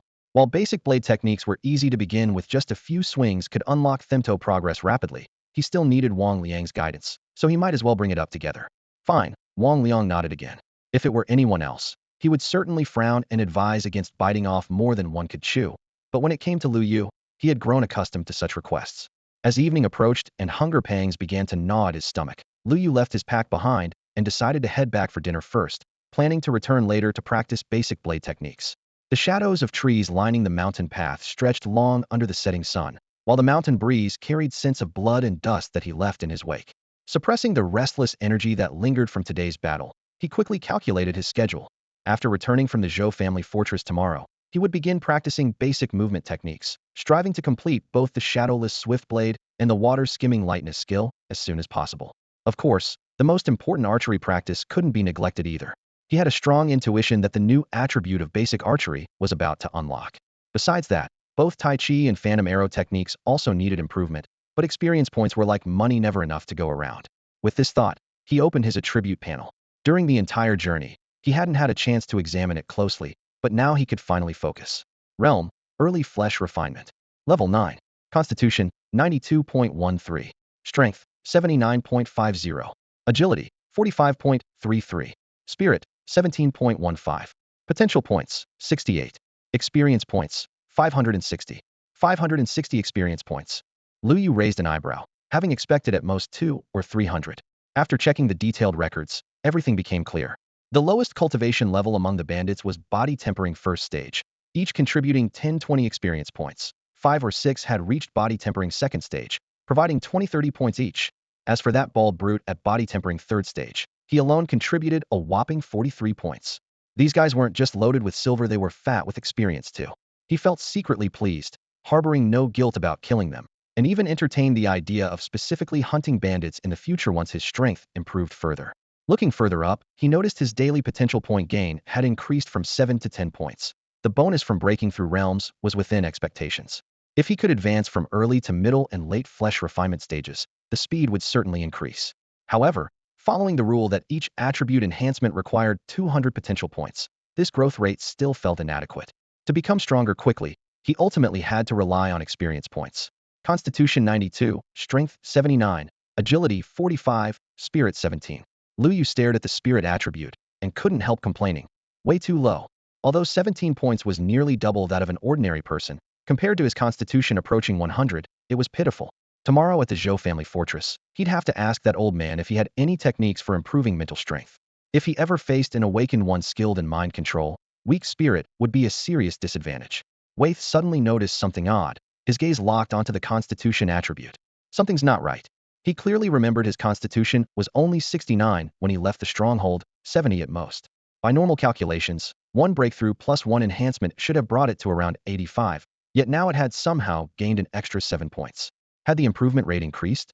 He hurriedly checked the previous system notifications and gasped indeed. The full attribute boost from breakthrough had changed from 10 to 15. The enhancement after breakthrough had likewise increased from 10 to 15, no longer just 10.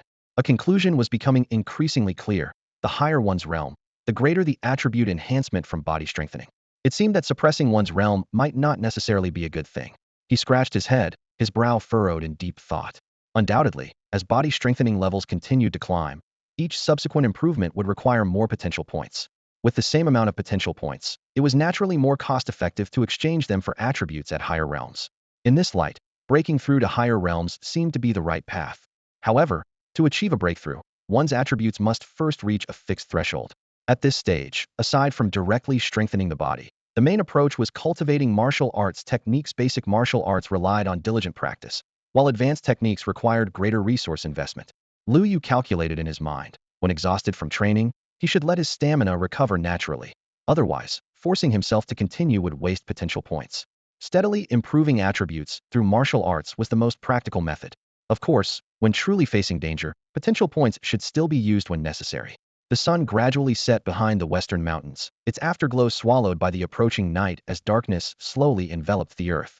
The heavy ironwood gate of the Zhou family fortress closed with a grinding creak, leaving the outside empty, where even the wind sounded distinctly clear. Inside the fortress, shops and taverns remained brightly lit, with staff busy attending to customers, though the patrol guards' footsteps had become more frequent.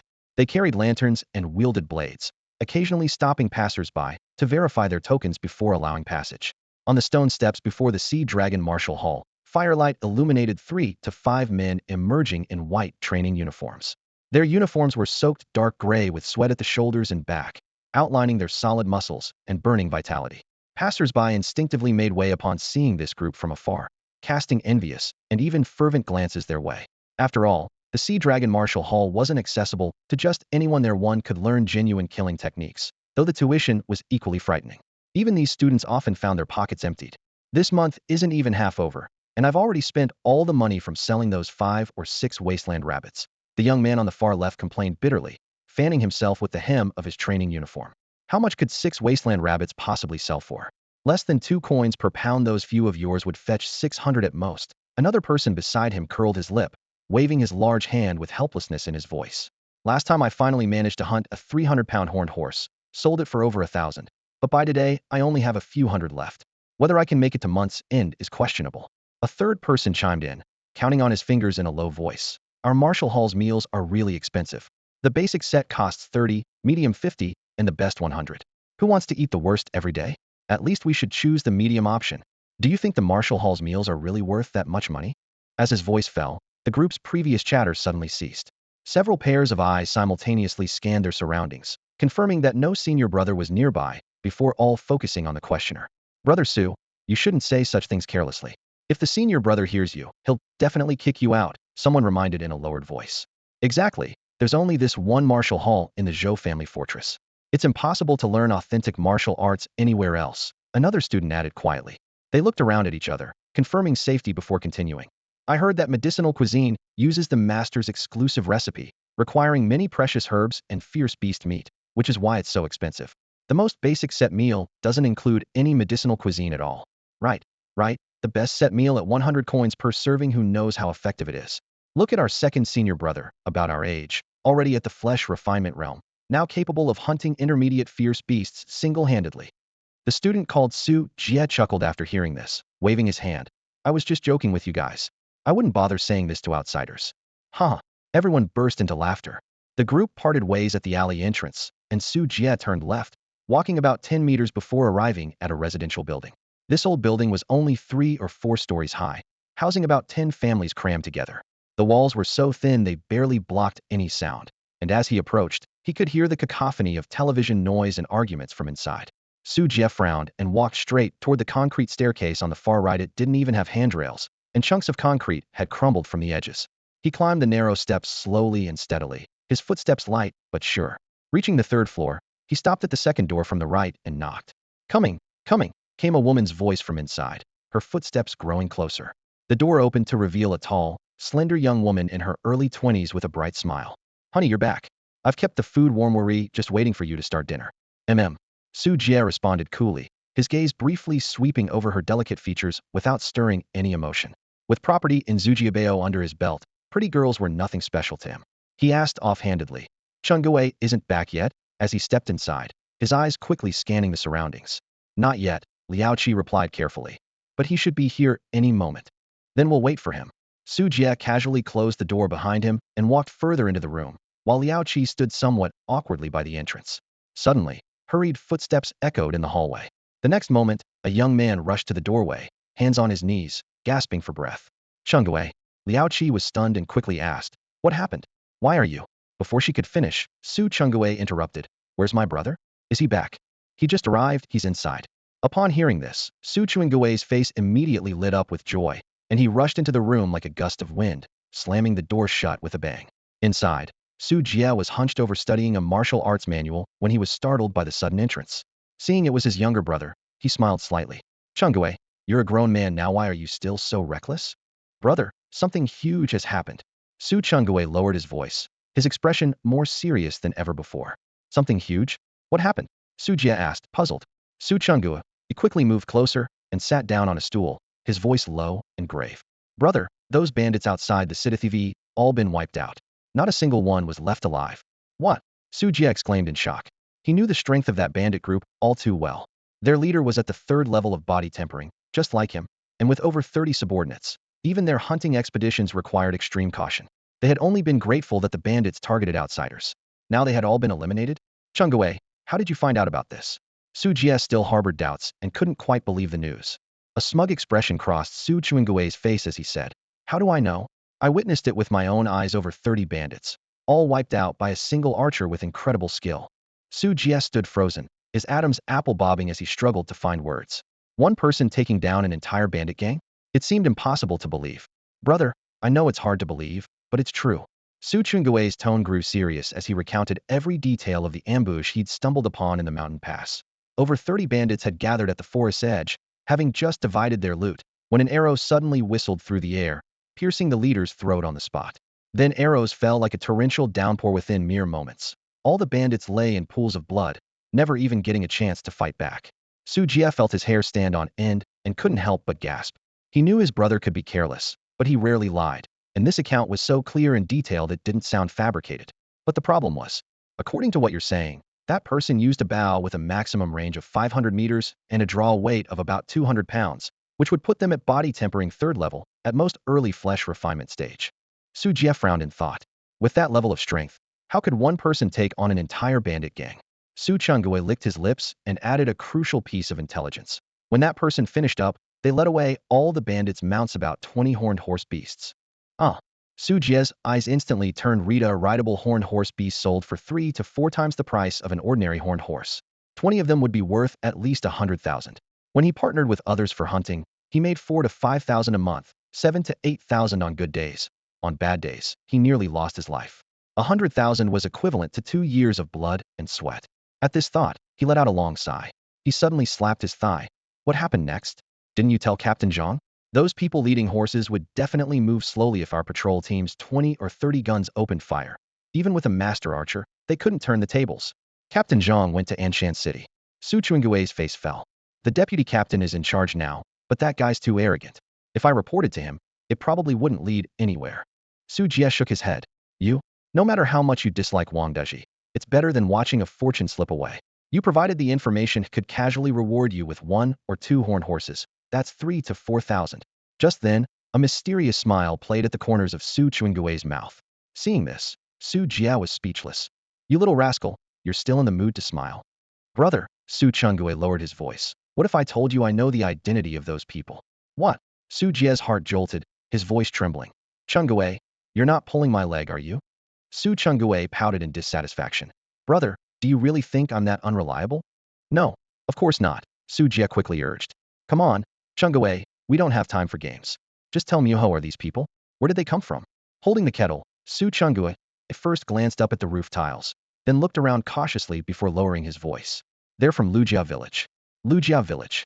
Su Jie's voice shot up so loud, he nearly knocked over his cup. That settlement was only about 10 miles from Zhoujia, for just a few minutes by off-road vehicle. Brother, keep it down. Su Chungue jumped, quickly reaching out to grab his arm. Someone might hear you. We're in our own home. What's there to worry about? Su Jie muttered, but instinctively lowered his voice anyway, his eyes fixed intently on his brother's face. Chungue, how do you know this? It was actually quite a coincidence. Su Chungue's mouth twitched into a grin. That day, while he was on guard duty at the wall, he happened to see 2 groups arguing at the base. One group was from Lujia, for they recognized them, and they had more people. The other group was smaller and had their faces covered.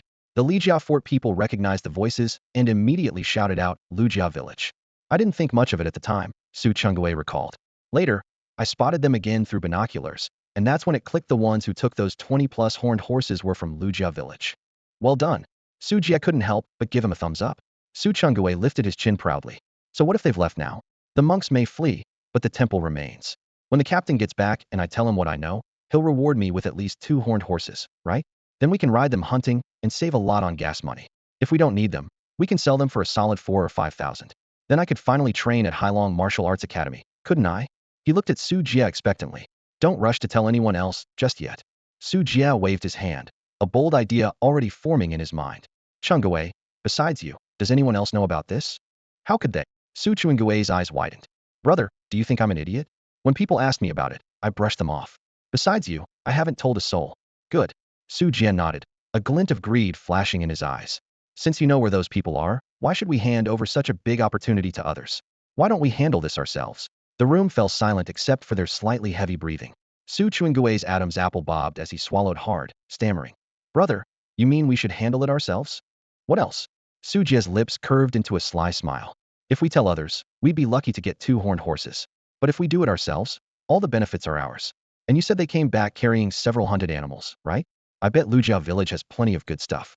Su Chuangue's breathing grew more rapid. Indeed, why share those benefits with others when they could keep everything for themselves? Yes, if they could monopolize all these benefits, why give others the advantage? Soon, however, the image of that master archer flashed through his mind, instantly bringing him back to his senses. Brother, with just the 2 of us, I'm afraid we'll have a hard time succeeding. His face was filled with worry, his voice low and heavy. That guy is just too powerful. Every arrow hits its mark. If we step into his range, we'll surely die. And besides what? Su Jie looked up, his gaze sharp and piercing. Besides, he noticed me watching him. Su Chungue blurted out in one breath, cold sweat trickling down his spine. In that moment, he instinctively crouched down, his face turning deathly pale. He saw you watching him? Su Jie frowned. This unexpected development was clearly beyond what they had anticipated. Yes. Fear rapidly festered in Su Chungue's heart as he unconsciously shrank back. Brother, I think we should play it safe. Either we wait for the captain to return, or tomorrow I'll go straight to the deputy captain. Sure, we might not get as much out of it, but at least we won't have to take such a huge risk. What do you think? Look at how pathetic you are. Su Jie glared at him impatiently. So what if he saw you? What's the big deal? Can he possibly know when we're going to make our move? Besides, no matter how fast that kid's arrows are, can they be faster than bullets? Big brother, you mean? Su Chungue scratched his head, still looking completely puzzled. With that kid around, it would indeed be risky for just the 2 of us to act alone. So I'll go find a few more people, all at the 3rd level of body tempering, each equipped with a submachine gun or light machine gun. After dark, we'll use the cover of night to sneak in and kill anyone we see. I don't believe his arrows can be faster than bullets.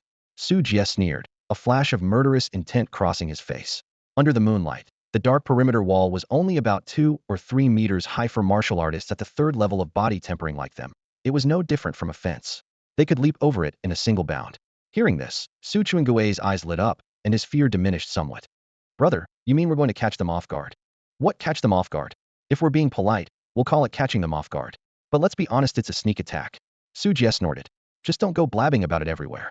It wouldn't sound good if word got out. Right, catching them off guard. Su Chungue nodded frantically, his head bobbing like a chicken pecking at grain. Wow, that smells absolutely amazing. Lu Jun stared at the cooked beast meat on the table, his eyes gleaming as saliva nearly dripped uncontrollably from his mouth. Gung Lian raised her eyebrows teasingly. I added plenty of seasonings to it. Of course it smells good. After saying this, she unconsciously swallowed as well. Indeed, it had been several years since she last smelled such rich aromas. Dad, Mom, come sit down and eat. Lu Yu arranged the chopsticks with a gentle smile on his face. Coming right away, Gung Lian responded and went into the kitchen. Moments later, she returned carrying a bowl of steaming hot rice, white steam rising upward, with pale red grains glistening translucently in the mist. The extraordinary rice fragrance instantly overwhelmed all the dishes on the table. Lu Jun took 2 deep breaths, his gaze fixed on that bowl of rice. Mom, this rice smells so good. Hey, why is the color different from the other rice on the table? This is blood rice, Lu Guahao explained with a smile. Your brother specially bought it back, so naturally it's different from ordinary rice. Oh, I see. Lu Jun nodded with half understanding, licking the saliva from the corners of his mouth. Mom, could I try just a little bit? Gung Lian's hand paused, hesitation appearing on her face. This blood rice was as nutritious as a piece of intermediate fierce beast meat, and she could hardly believe the price of 10 yuan per pound when she first heard it even saved the rice washing water to make soup later. According to her plan, only little Yu in the family could afford such nourishment. As for Lu Jun, it wasn't that she was playing favorites. Jun, be good. Lu Guahao had just started speaking when Lu Yu interrupted with a smile. Mom, if little brother wants to try some, just give him a portion. But Gung Lian felt both warmth and even more reluctance. Blood rice is indeed precious, Lu Guahao agreed. You should keep it for yourself. Your brother can just eat regular rice. Yeah, big brother, I'm fine with this bowl of rice. From his parents' expressions, Lu Jun vaguely sensed something unusual about that bowl of rice and quickly picked up the white rice in front of him, shaking it casually, as if he didn't care. Lu Yu ruffled his brother's hair. It's okay, it's just some blood rice. He looked at his mother. Mom, get another bowl and give him some. In reality, this 10 yuan per pound blood rice was too nutritious for ordinary people to absorb and might even cause adverse reactions, wasting such good food. He planned to buy some 3 yuan per pound blood rice for his family next time he went to Song Family Fort, and wait until his father broke through to the flesh refinement realm before eating this premium blood rice. Alright, alright. Gung Lian hurried back to the room to fetch an empty bowl, carefully transferring a small portion of the blood rice. Xiao Yu, Lu Guahao wanted to say something, but hesitated. Dad, I'll just eat more beast meat. Lu Yu waved his hand with a smile. Lu Guahao felt his nose tingle, and after a long moment finally managed to say, remember your brother's kindness. Gung Lian served Lu Jun a small half bowl of blood rice and spoke earnestly. Yes. Lu Jun nodded solemnly, then held the bowl against his chest and bowed deeply to Lu Yu. Brother, thank you. Lu Yu couldn't help but smile. What seemed like ordinary family care to him was treated by the little guy as seriously as accepting some important mission. He took the large bowl filled with blood rice from his mother's hands, picked up a mouthful with chopsticks, and chewed slowly. The rice grains burst between his teeth, sweet juice instantly flooding his tongue, becoming more fragrant with each chew. After swallowing, the aftertaste still lingered in his throat. Lu Yu secretly marveled at it truly lived up to its reputation. Wow, this is so delicious. Lu Jun exclaimed with delight, his voice bubbling with excitement. Really? Gung Lian looked at him with a smile. Mom, you should try some too. Lu Jun pushed the bowl forward. No need, you just eat. Gung Lian waved her hand. Please try it. Lu Jun stubbornly held the bowl even higher. Unable to resist her son's persistence, Gung Lian took a small bite. The moment the rice fragrance hit her mouth, her eyes widened in shock. This was incredibly delicious. The bowl of ordinary rice in front of her suddenly seemed bland and tasteless. Dad, you should have a bite too. Lu Jun pushed the bowl toward Lu Guahao. Lu Guahao hesitated briefly but still tasted it, showing the same surprised expression. Watching his family's reactions, Lu Yu felt warmth in his heart. Soon, he finished the large bowl of blood rice completely. Glancing at his status panel, his potential points had increased by nearly 5 points. 1 bowl of rice was about half a gene, and 1 gene of blood rice could cook 2 gene of rice, meaning 1 gene of blood rice could provide over 20 potential points, more than double that of the same weight of wolf meat. He calculated roughly and was quite satisfied. Next, he activated devouring mode, consuming nearly another gene of rice and 5 to 6 gene of beast meat until his stomach was 70% full. This meal alone increased his potential points by nearly 50. At this rate, just 2 or 3 more meals would be enough to accumulate what he needed for his next enhancement. The dining table was quickly cleared, leaving only Lu Yu and Lu Guahao sitting face to face. Dad, there's something I didn't have time to tell you on the way back. Lu Yu lowered his voice. Go ahead. Lu Guahao immediately became serious. Lu Yu repeated word for word the concerns he had mentioned to Wang Liang earlier, as well as the countermeasures they had discussed. Lu Guahao's face turned pale on the spot. Previously caught up in joy, thinking that having beast mounts would make future hunting much easier, he hadn't realized the potential trouble it might bring. Dad, don't worry too much. If anyone really comes looking for trouble, Wang Liang and I will handle it. But you need to warn everyone in advance so they're mentally prepared and can hide in the tunnels immediately if something happens. Lu Yu instructed seriously. Yes, I'll arrange it right away. Lu Guahao nodded heavily, his expression grave. Also, we'd better not leave the village for the next few days. If that person has identified us, he'll most likely make his move within 2 or 3 days. Exactly. Lu Yu took a breath. We have enough food in the village. Everyone should focus on martial arts training during this time and get more familiar with riding. Once things calm down, it won't be too late to go hunting again. Agreed. Lu Guahao fully supported this plan. This truly embodied the principle of sharpening the axe before chopping wood. However, Lu Yu silently prayed in his heart that the person would never discover their true identities. After a brief rest, he picked up his backpack and headed toward the warehouse. Every able-bodied man in the stronghold who could still wield a weapon had gathered there. Without Lu Yu's presence during the day's perilous encounter, the consequences would have been unthinkable. Therefore, everyone was now working with exceptional dedication, not daring to slack off even for a moment. In the corner, Qin Hai crouched with slightly bent legs, focused intently on drawing his bow and practicing archery. Sweat dripped from his chin onto the dusty ground, and he didn't even notice Lu Yu's approaching footsteps. Lu Yu chose not to disturb him, simply exchanging a nod with Wang Liang before the two walked side by side toward the depths of the warehouse. According to their previous agreement, Lu Yu had brought along the stack of martial arts manuals he had just purchased. Wang Liang took them, casually patting the books before turning his gaze towards several rows of weapon racks to the east. Didn't you want to learn blade techniques? First, pick one that feels right in your hands. The wooden racks were packed full. Small throwing knives no bigger than a palm, waist sabers the length of a forearm, long blades over a meter in length, and even massive two-handed horse-slaying sabers extending beyond 2 meters. Cold steel gleamed in the dim lamplight like rows of silent beasts. Lu Yu walked over step by step, picking up several blades to test their weight before finally selecting a long blade weighing about 30 pounds with a length approaching 1 meter and 3 decimeters. The hefty weight pressed a white mark into his palm. Wang Liang noticed and inwardly clicked his tongue. This kid's strength had grown again. He also chose a long blade with its center of gravity slightly forward and led Lu Yu to an open area in the courtyard. The setting sun cast pale golden light along the eaves, making the blade edges glow red-hot. Blade techniques are somewhat simpler than spear techniques, Wang Liang said straightforwardly. With your foundation in hand-to-hand combat, you'll pick it up quickly. However, my blade skills are only half decent at best. There's only so much I can teach you, so be prepared for that. Uncle Wang, don't be so modest, Lu Yu said with a smile, about to offer polite words when Wang Liang waved him off. I'm really not being modest. Blades are divided into long and short weapons, and short weapons are further subdivided into single and double blades, each with different techniques and moves. What I can teach you is only single blade. Single blade is enough, Lu Yu replied. Having already mastered spear techniques, learning long blades wouldn't add much value. Short blades would actually be more suitable for close combat in narrow alleys. As for Wang Liang's hidden weapons, he would set that aside for now. After all, one's energy was limited. Seeing Lu Yu settle into a stable horse stance, Wang Liang slowly explained. Single blade, one hand holds the blade while the other guides, deflects, entangles, and blocks. Basic movements include chop, hack, thrust, lift, slice, intercept, cut, flick. I'll demonstrate each technique for you first. Lu Yu watched intently and clearly. Unlike spear techniques that required constantly maintaining the center line, blade work relied more on the momentum generated by the blade's weight, making the movements more direct and decisive. Each time he completed a chopping motion, the proficiency numbers before his eyes jumped like a meter. 0.3, 0.7, 0.9, 1.2. This progression secretly delighted Lu Yu. Had originally planned to spend 1 or 2 experience points to forcibly raise his blade skills to level 1, just as he had done with spear training. Now it seemed completely unnecessary, and the saved experience might prove more useful later. Wang Liang stood with his blade at rest, watching Lu Yu display proper form despite just beginning, showing no surprise but silently praising him. As the old saying went, a month for the staff, a year for the blade, a lifetime for the spear. A staff is something anyone can pick up and swing around a bit. With serious practice, you can learn it in less than a month, since it's the foundation of all weapons. To master the blade takes at least a year of hard work.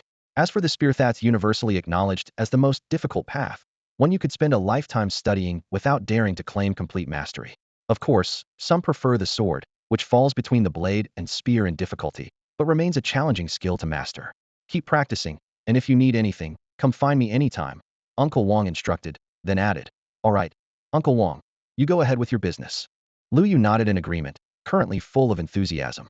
He didn't pursue speed, following the principles with each form, exerting force inch by inch, taking nearly 3 seconds to complete each movement. The data showed that proficiency initially increased by only 0.3 per attempt, but had now stabilized at 0.4, occasionally jumping to 0.5. In a full minute, his basic blade technique had increased by a solid 8. The blade weighed over 30 pounds. Most people would tremble after a single swing. Lu Yu had to stop and catch his breath after practicing continuously for 2 or 3 minutes. After about half an hour, a faint warm current rose within his body, and he immediately checked his attribute panel. Basic blade technique, LV1. Traits, power level 1, swift strike level 1. Swift strike. For each skill level increase, blade speed 30. Speed enhancement, not bad. He grinned. In martial arts, only speed is unbreakable. Combined with the familiar power trait, his confidence grew even more. Many blade technique details emerged in his mind. He gripped the handle tightly with his right hand and thrust forward forcefully, gaining another 0.2 proficiency. This progress was acceptable. Estimated he could advance another level or 2. When he truly hit a wall, he could always spar with Uncle Wang. After all, the higher the blade technique level, the more proficiency gained from sparring. I need to practice basic blade technique to level 5 to complete the shadowless swift blade. Still need 4 more levels. Keep going, he encouraged himself silently. Not far away, Liang and the others finished their spear practice and sat against the wall to rest. Seeing Lu Yu wielding his blade, their faces were filled with envy. Wow, Brother Yu is learning blade technique now? One exclaimed. Yeah, he's amazing, able to learn so many martial arts, another chimed in. If we had half his talent, we wouldn't struggle so much, someone sighed. Liang muttered quietly. I'd be content with a quarter of it. His tone was full of helplessness. Qin Hai also looked toward Lu Yu with complex emotions. Didn't this guy learn the spear? Now he's practicing the blade too? Add in boxing techniques. Just how many has he learned? Thinking of that terrifying archery at noon, a chill still ran down his spine. No, I have to work harder. Qin Hai clenched his fists. With recent high-intensity training and adequate nutrition, he felt that perhaps in the next day or two, he might be able to draw a bow with a 100-pound pull. Lu Guahao, Zhao Shan, and the other veterans felt energized seeing how hard the younger generation was working. After all, they didn't want to fall behind these youngsters when it came to dedication and effort in training. In a corner of the training ground, Lu Yu stood focused like a statue, completely blocking out the chatter and clashing of wooden swords around him. His entire attention was locked on the war blade in his hands, each strike and retraction precise as clockwork, with his basic blade technique proficiency steadily climbing at 0.3 per movement. After half an hour, sweat had soaked through his training clothes, the gray-black fabric clinging to his skin as his chest visibly rose and fell. Another half hour passed, and he looked as if he'd been pulled from water, sweat dripping continuously from his chin and creating small dark spots in the dust below. Huff, huff. After an hour of non-stop blade work, even his stamina was pushed to the limit, leaving him gasping for breath with trembling arms. The good news was his proficiency was just a hair's breadth away from completion. He took a deep breath of the stifling air and raised his war blade once more. The blade cut through the wind and struck down with clean precision. In that instant, a familiar warm current rippled through his meridians, instantly relieving some of the soreness in his arms. Lu Yu lowered his blade, steadied his breathing, and looked at his skill panel.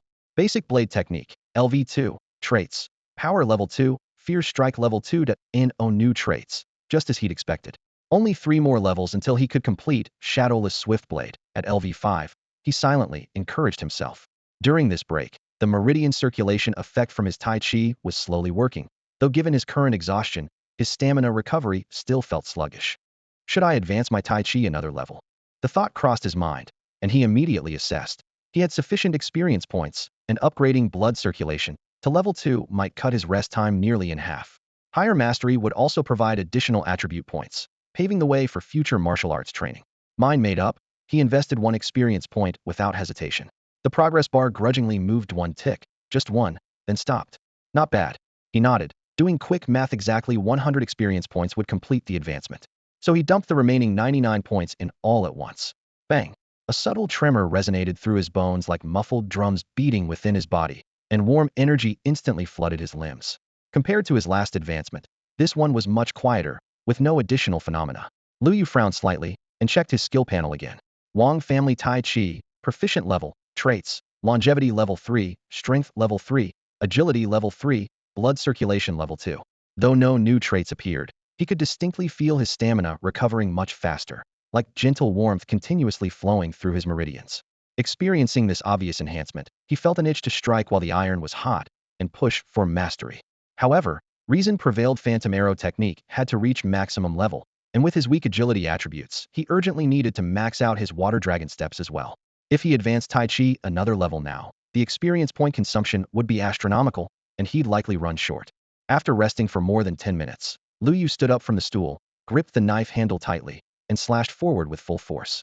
At this point, his basic blade technique had reached level 2, with crisp and decisive movements, each strike carrying heavy gusts of wind. However, the proficiency increase on his status panel was extremely stingy. This single strike only increased it by less than 0.1. Unwilling to give up, he practiced the other basic movements in sequence, with the fastest attempt only adding 0.12. Lu Yu took a deep breath and quickly calculated in his mind. At his current speed, he could complete one movement in about 1 or 2 seconds, roughly 60 times per minute, improving proficiency by 4 to 5. While this seemed like decent progress, following a rhythm of practice 1 minute, rest 1 minute, he could indeed level up in less than an hour, but such high-intensity training was extremely exhausting. More troublesome still, once his blade technique reached level 3, the time required for advancement would likely double. Clearly, relying solely on his own hard practice was too inefficient, needed to seek Uncle Wang's help. With this thought, Lu Yu sheathed his blade and walked toward Wang Liang's direction. Before long, a similar scene unfolded again. The 2 men each held wooden swords, standing face to face in the open space. This time, there weren't many onlookers around. Come on, Wang Liang spoke first. He understood that his blade technique wasn't particularly sophisticated, but it should be more than sufficient to handle a beginner. Uncle Wang. Lu Yu scratched his head, looking somewhat embarrassed. I feel like my strength has increased quite a bit recently. I can probably draw a bow with 300 pounds of pull. You broke through. Wang Liang's previously calm expression was instantly replaced by shock. Beyond the 3rd level of body tempering was the muscle refinement realm. Had this boy already stepped into the muscle refinement stage? Possibly. Lu Yu smiled bitterly, recalling that bloody battle with the bandits. The situation was critical at the time, and I felt like I'd reached a dead end. Suddenly, A surge of power welled up inside me, and I felt much lighter all at once. He didn't hide his thoughts. First, only by sparring with Wang Liang at full strength could his proficiency increase. Rapidly holding back would only delay his progress. Second, with Wang Liang's keen eye, even if he wanted to hide his abilities, he couldn't, so it was better to be honest. Potential unleashed in life or death moments. Wang Liang frowned. He had experienced similar situations himself, and many seniors said that human potential was most easily forced out when teetering on the edge of life and death. If the person lost their reason or simply gave up resistance, that potential would be buried in the dirt. Don't hold back, later let me test your abilities, Wang Liang said. Yes, thank you, Uncle Wang, Lu Yu responded, and before his words had finished, he charged forward, his wooden sword whistling through the air as it thrust straight toward Wang Liang's chest. Wang Liang's expression changed slightly as he hastily positioned his wooden sword in front of him. Crack! A crisp, loud collision rang out as the sword tip struck accurately against the blade. Wang Liang's hands remained steady as a rock, like the unyielding reef standing on the coastline that stays motionless despite the crashing waves. In contrast, Lu Yu's arm felt as if pierced by electric current, with numbness surging upward and instantly spreading to his shoulder. Not bad. Wang Liang withdrew his force, his tone calm. Your strength and speed have both reached the flesh refinement realm, especially your strength theory only a hair's breadth away from a mid-stage flesh refinement warrior. Really? Lu Yu's eyes lit up as he eagerly pressed on. Uncle Wang, how big is this gap? What fraction? About 1/5. Wang Liang pondered for a moment before giving a precise figure. 1/5. Lu Yu nodded with satisfaction. After his recent improvements in basic blade techniques and Tai Chi, he had deliberately checked his attribute panel. There was still no sign after his realm, indicating he hadn't fully met the breakthrough threshold. According to Wang Liang's assessment, the strength of someone who had just entered mid-stage flesh refinement was roughly 100 points. His current constitution had risen to 97 points, so he would soon accumulate enough to meet the 100% requirement for breaking through. With this thought, he glanced at his panel again. His basic blade technique proficiency had remarkably increased by 0.5. Uncle Wang, I'm going to start attacking with full force. In his excitement, he spoke in a deep voice. Come on then. Wang Liang nodded, quickly suppressing his internal energy to the flesh refinement realm for a fair sparring match with Lu Yu. The next moment, Lu Yu burst forth like a tiger breaking free from its cage, his wooden blade carving a fierce arc as it struck toward Wang Liang. Wang Liang raised his blade to block, and the two wooden weapons clashed with a crisp, ringing sound. Subsequently, Lu Yu launched attacks like a violent storm, while Wang Liang maintained a solid defense. Not far away, Wang Ping stared intently at the match, unable to help muttering to himself. Uncle Wang doesn't seem as relaxed as last time. Indeed, you can tell he's struggling a bit. A companion nearby agreed. Brother Yu's blade momentum is so fierce, completely different from when he uses spears or shoots arrows. Another person offered his observation. When he uses a spear, he's steady as a mountain, and with arrows, he's suffocating once he aims at you. It definitely doesn't feel good. Everyone chattered away, but they could all see the changing dynamics of the situation. Wang Liang at this moment was also smiling bitterly to himself. Being limited to defense alone was frustrating enough, not to mention that the blade wasn't his forte. However, for Lu Yu's rapid progress, he was willing to endure this. After several rounds of combat, Lu Yu suddenly withdrew his blade and stepped back. What's wrong? Wang Liang was puzzled, seeing that his opponent wasn't exhausted. Uncle Wang, I think you should use your spear instead, Lu Yu said earnestly. What Wang Ping and the others could perceive, Lu Yu naturally understood as well. Although this sparring method helped his proficiency improve rapidly and kept him highly motivated, seeing Uncle Wang's discomfort still made him feel somewhat reluctant. Lu Yu suppressed his slightly guilty expression, yet his gaze remained resolute. Wang Liang across from him was momentarily stunned, then a meaningful smile curved his lips. Are you certain you want to use a blade against my spear? His eyes light up whenever spears are mentioned, Lu Yu silently observed. Indeed, as soon as Wang Liang finished speaking, those battle-hardened eyes instantly sparkled with a completely different gleam, both confident and genuinely passionate about spearmanship. Kid, I must remind you, an inch longer, an inch stronger isn't just talk. The spear has always been hailed as the king of all weapons. When it truly clashes with other weapons, it usually holds the advantage from the start. Those exotic weapons said to counter spears are merely less disadvantaged in actual combat. Yes, I'm certain. Lu Yu nodded firmly. He knew well that challenging a long weapon with his blade put him at an inherent disadvantage, not to mention Uncle Wang's extraordinary spear skills. Forget his mere level 2 basic blade techniques. Even if he reached level 5, he probably wouldn't fare much better. But he didn't care. As long as he could use this to hone himself, it was worthwhile. Good. Since you insist, I'll use my spear to spar with you, Wang Liang said while revealing an amused smile. With that, he turned and entered the house, emerging shortly with a gleaming long spear over 3 meters in length. with a dark lustrous shaft and razor-sharp point. Hiss, Lu Guahao and the others gasped collectively upon seeing that cold iron spear. Wasn't this obviously asking for punishment? Wang Liang lightly tapped the spear point against the ground with a crisp clang, saying, "Come on. I'll first suppress myself to the first level of body tempering. If you can touch me, you win." All right. Lu Yu's fighting spirit ignited, his eyes blazing like torches. He took a deep breath, raised his blade, and stepped forward.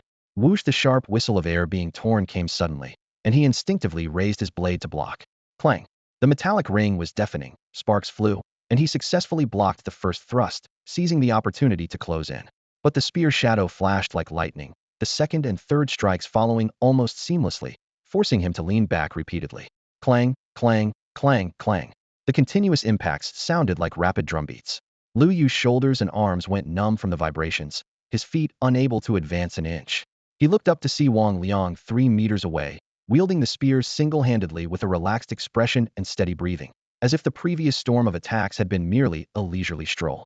With Lu Yu's current blade skills, if Wang Liang truly intended to strike, 5 or 6 thrusts would have been enough to hit, but that would have been pure domination. Wang Liang also felt somewhat embarrassed, clearing his throat twice as his tone softened. "Xiaoyu, how about I switch back to using a blade instead?" "No way." Lu Yu was genuinely startled and hurriedly said with urgency. "Uncle Wang, please don't switch weapons." A hint of reluctance flashed across Wang Liang's brow as he lowered his voice. "But continuing like this is too unfair to you." Lu Yu's expression grew serious. Combat between warriors isn't an arena match. Where's the absolute fairness in that? The harder the challenge, the faster I grow. Well said. Wang Liang nodded approvingly to himself. The unwavering determination blazing in the young man's eyes stirred something in his heart. Perhaps it was precisely this persistence and fearlessness that made Lu Yu's progress so remarkable. "Then let's continue." As his words fell, Lu Yu secretly breathed a sigh of relief.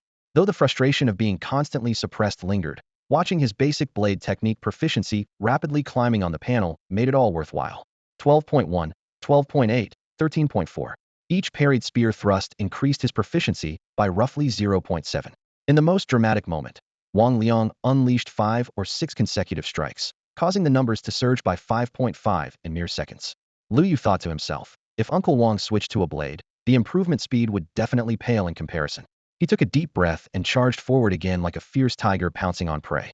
The dense clashing of metal rang out across the training ground, echoing crisply off the walls.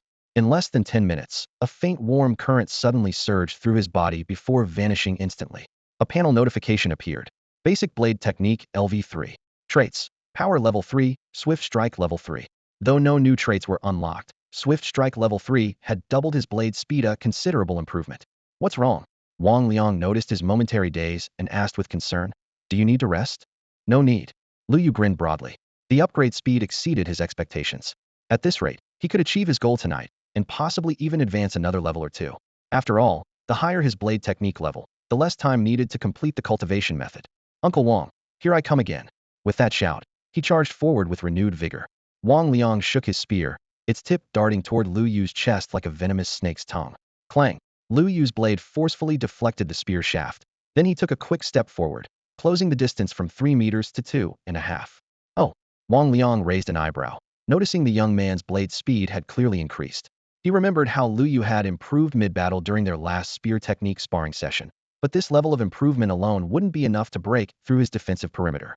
Wang Liang pulled his spear back slightly, then thrust forward with a series of swift, fierce strikes. This barrage of attacks came fast and fierce, leaving Lu Yu scrambling to defend himself. He barely managed to block all the strikes. Once his blade steadied, he realized he had been forced back to over 3 meters away from Uncle Wang. To continue improving his proficiency, he would need to close the distance again. He quickly pulled his attention back from the skill panel. When he had blocked Wang Liang's first strike earlier, his proficiency had only increased by 0.3, less than half of what it was before. But when he forced his way within half a meter, each subsequent parry raised his proficiency by nearly 1. Lu Yu calculated silently.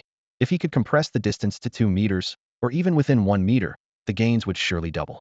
However, asking Uncle Wang to deliberately go easy wasn't an option. Only by genuinely forcing his way closer would the system acknowledge his efforts.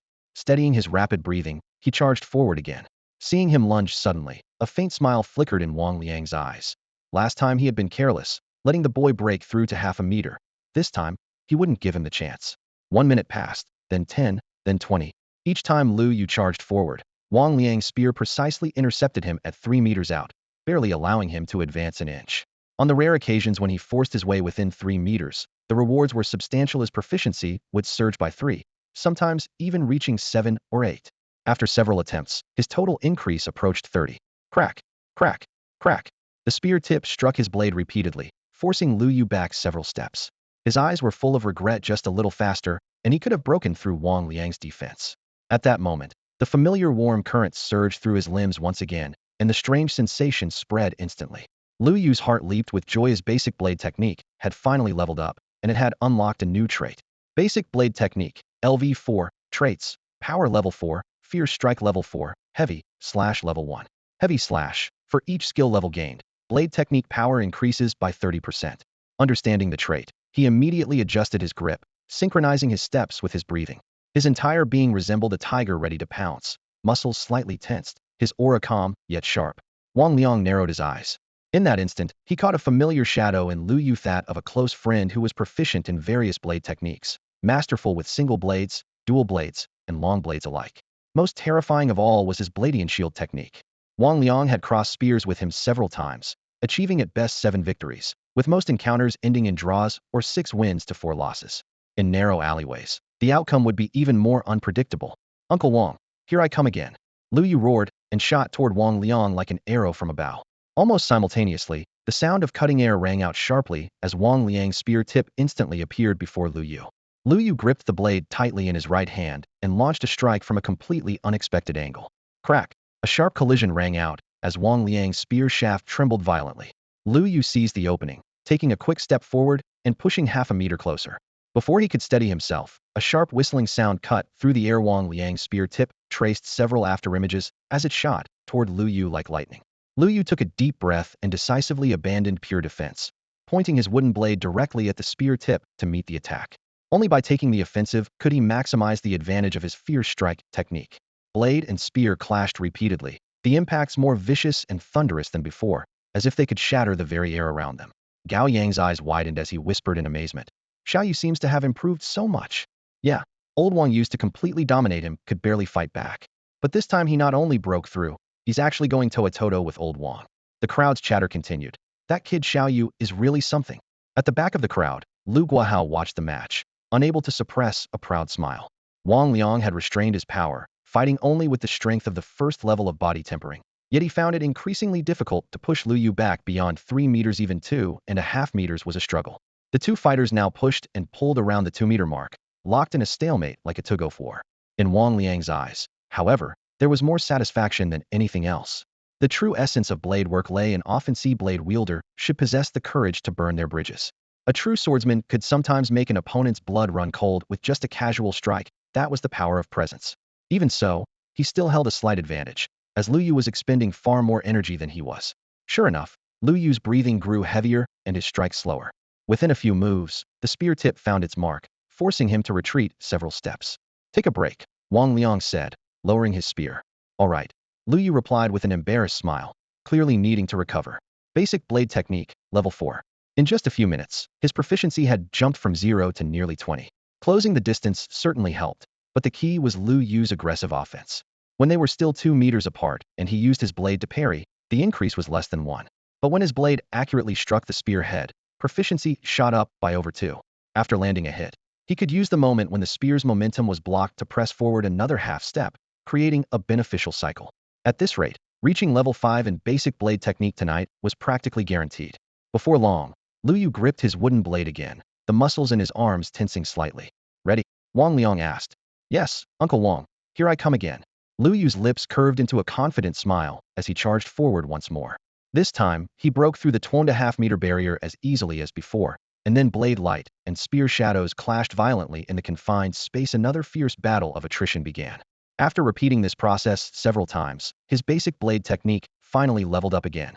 Basic blade technique, LV5, traits, power level 5, fierce strike level 5, heavy slash level 2. The moment those cold words appeared in his skill panel, Lu Yu felt a surge of tremendous force flowing into his arms. In the next instant, the wooden blade in his hand suddenly accelerated, leaving behind a blurred afterimage as it struck fiercely toward Wang Liang's spear tip. A dull clang rang out as the spear was knocked aside by the tremendous force of the diagonal slash, bending into an arc. The weapon hummed and vibrated, the trembling sound echoing across the training ground.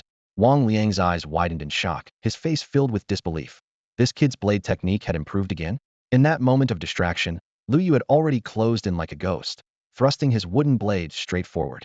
This was the first time in 2 hours that Lu Yu had found an opening to take the offensive. Crack! The spear swept horizontally to block the blade tip, sparks flying.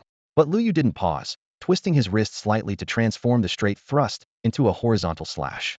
Wang Liang instinctively leaned his neck back, raising his spear vertically to precisely block the fierce strike once more. However, anyone with eyes could see that the tide of battle had completely turned. Wang Liang tried to use his spear tip to force Lu Yu back, but Lu Yu's blade work was relentless, each strike fiercer than the last, his speed and power climbing steadily. He gave no room for recovery, growing stronger as the fight continued. Is Uncle Wang actually going to lose? Li Yang, who was watching, gaped in amazement, his voice cracking slightly. It really looks that way. Lu Kai stammered in response. An inch longer gives an inch of advantage, but an inch shorter brings an inch of danger. Brother Yu is incredible. Uncle Wang can barely keep up. How long has it been? Just moments ago, Brother Yu was being overwhelmed by Uncle Wang. Yeah, everyone recalled the earlier situation, but seeing this complete 180-degree reversal now, no one would believe it if they hadn't witnessed it themselves. A bit further away, Qin Hai had been silently observing. Feeling Lu Yu's dominance, he unconsciously clenched his fists, a heavy pressure weighing on his chest. This guy. It's one thing that his archery is better than mine, but I never expected his blade work to reach this level too. If he ever gets close to me, wouldn't I be completely helpless? No way. I need to train with a short weapon too. Qin Hai secretly made up his mind. All right, I surrender. Wang Liang suddenly leaped out of the circle, landing with his spear planted firmly, wearing an expression of bemused defeat. Lu Yu was slightly stunned, wondering why his opponent had suddenly disappeared. Hearing those words, he smiled somewhat sheepishly. Uncle Wang, you're too kind. I only had the advantage because of my cultivation level. After all, Wang Liang had been suppressing himself to the first level of body tempering to spar with him. If he had truly used his second, or even third level of body tempering, it was hard to say who would win. Whether Lu Yu could even land an attack was questionable. That's not entirely true. Wang Liang shook his head, his expression serious. Your progress is truly remarkable, there's no denying that. Lu Yu chuckled and eagerly opened his skill panel. Shadowless Swiftblade, status, completely clueless. Collection progress, 36. Completion requirements, body tempering 3rd level, basic blade technique LV5 achieved. Time required, 24 hours. Complete now? 1 day. Lu Yu weighed his options internally. Not long, but not short either. Still, the sooner I complete it, the better. With this thought, he looked up at Wang Liang. Uncle Wang, how about we continue? Wang Liang stared at him meaningfully for several seconds, then nodded. Very well. Your blade technique now shows considerable skill, so I'll use my 3rd level of body tempering strength to properly spar with you. When Wang Liang unleashed his 3rd level body tempering strength, Lu Yu once again felt that bone-deep despair he had experienced before. The mere 3 meters between them now seemed like an insurmountable chasm. Lu Yu would occasionally grit his teeth and push forward, only to be forced back the next second by a sharp spear thrust. Zhao Shan and the others watching from the edge of the clearing couldn't help but shake their heads and sigh. Ah, little Yu is going to suffer again. Yeah, exactly like last time. Sun Gang laughed heartily, trying to lighten the mood. Don't worry, with little Yu's skills, it won't be long before he makes old Wang surrender. The crowd remained skeptical, sensing that this time might not be so simple and wouldn't be decided as quickly as before. The murmurs reached Wang Liang's ears, and he smiled slightly. Of course it wouldn't be that quick. A 3rd level body tempering physique was nearly twice as strong as the early flesh refining stage, plus his years of spear experience and the natural advantage of long weapons over short ones. She didn't believe he would be easily defeated. Still, this kid was certainly interesting. In the arena, silver spear light clashed with dancing blade shadows, the sound of metal striking metal ringing out continuously. Lu Yu remained focused, his footwork steady throughout. The stronger Wang Liang's power, the faster his basic blade technique proficiency increased. At the current 3-meter distance, each successful parry made the proficiency on his status panel jump by 0.3, and if he could land a counterattack, the increase approached 1. This was level 5 basic blade technique. If he could get closer, the gains would be even more dramatic. But closing that distance in a short time was extremely difficult. Time passed quietly as the blazing sun gradually scorched the clearing. Most of the spectators, who hadn't even reached the 1st level of body tempering, were already gasping for breath, their stamina and spirit unable to keep up, and they gradually dispersed in small groups. Suddenly, a warm current surged through Lu Yu's body. His feet felt lighter, and he charged forward abruptly. The spear tip flashed with cold light thud. Wang Liang's spear struck his shoulder, pinning him firmly in place. What happened? Wang Liang withdrew his spear, somewhat puzzled. Did you lose control? With your skills, you shouldn't make that kind of mistake. Maybe. I'm a bit tired. Lu Yu quickly wiped the sweat from his forehead, forcing himself to stay calm. Wang Liang nodded. Want to rest for a bit? Or should we call it a day? It's fine, Uncle Wang. I'll be good after some water, Lu Yu said urgently. His basic blade technique was still far from level 6, and it wasn't even 9 o'clock. Yi wasn't willing to retreat so early. All right. Wang Liang also took the opportunity to sit in the shade, closing his eyes to regulate his breathing. At this moment, Qin Hai, who had been watching, hesitated before stepping forward. Uncle Wang, could I also learn some blade technique from you? You want to learn too? Wang Liang raised an eyebrow. Lu Yu, who was checking his skill panel, also turned his head curiously. Qin Hai nodded, adding quietly, just in case. I want to learn some close combat skills, so if someone really gets close to me, I'll at least have a way to fight back. I see. How about tomorrow I'll teach you then? Uncle Wang, could you teach me a few moves first? I can practice on my own over there, Qin Hai said hastily. Seeing people much stronger than himself training so hard, he knew that if he didn't keep up, he'd only fall further behind. Besides, Lu Yu had also trained this diligently from the beginning. All right.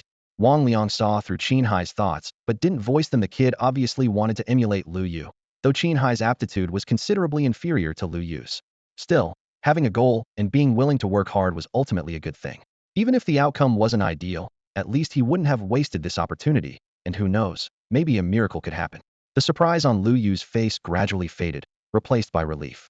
Qin Hai's ability was strength amplification, and if he could master close combat weapons, his explosive power would surely double. Though close quarters combat was more dangerous, it was better to be prepared than caught off guard. With this thought, Lu Yu withdrew his gaze and opened his personal panel. While practicing with the blade earlier, he had suddenly felt his feet becoming light and floating, as if his speed had increased. He examined his skill column carefully and indeed found a change. Basic footwork, LV3. Trait, Swift 3. Basic footwork had actually reached level 3? Lu Yu widened his eyes, trying hard to recall, but he couldn't even remember when it had reached level 2. He'd probably been learning too many things and hadn't paid attention. It might have gained proficiency while practicing spear and blade techniques, or perhaps it was the result of running at full speed during yesterday's fierce battle with the bandits. Either way, this was good news. She was one step closer to unlocking basic movement techniques.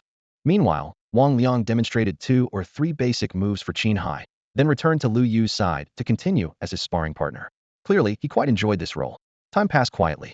Over 2 hours, Lu Yu gradually closed the distance between them from 3 meters to about 2 meters and 67 centimeters, after which it became extremely difficult to advance even an inch.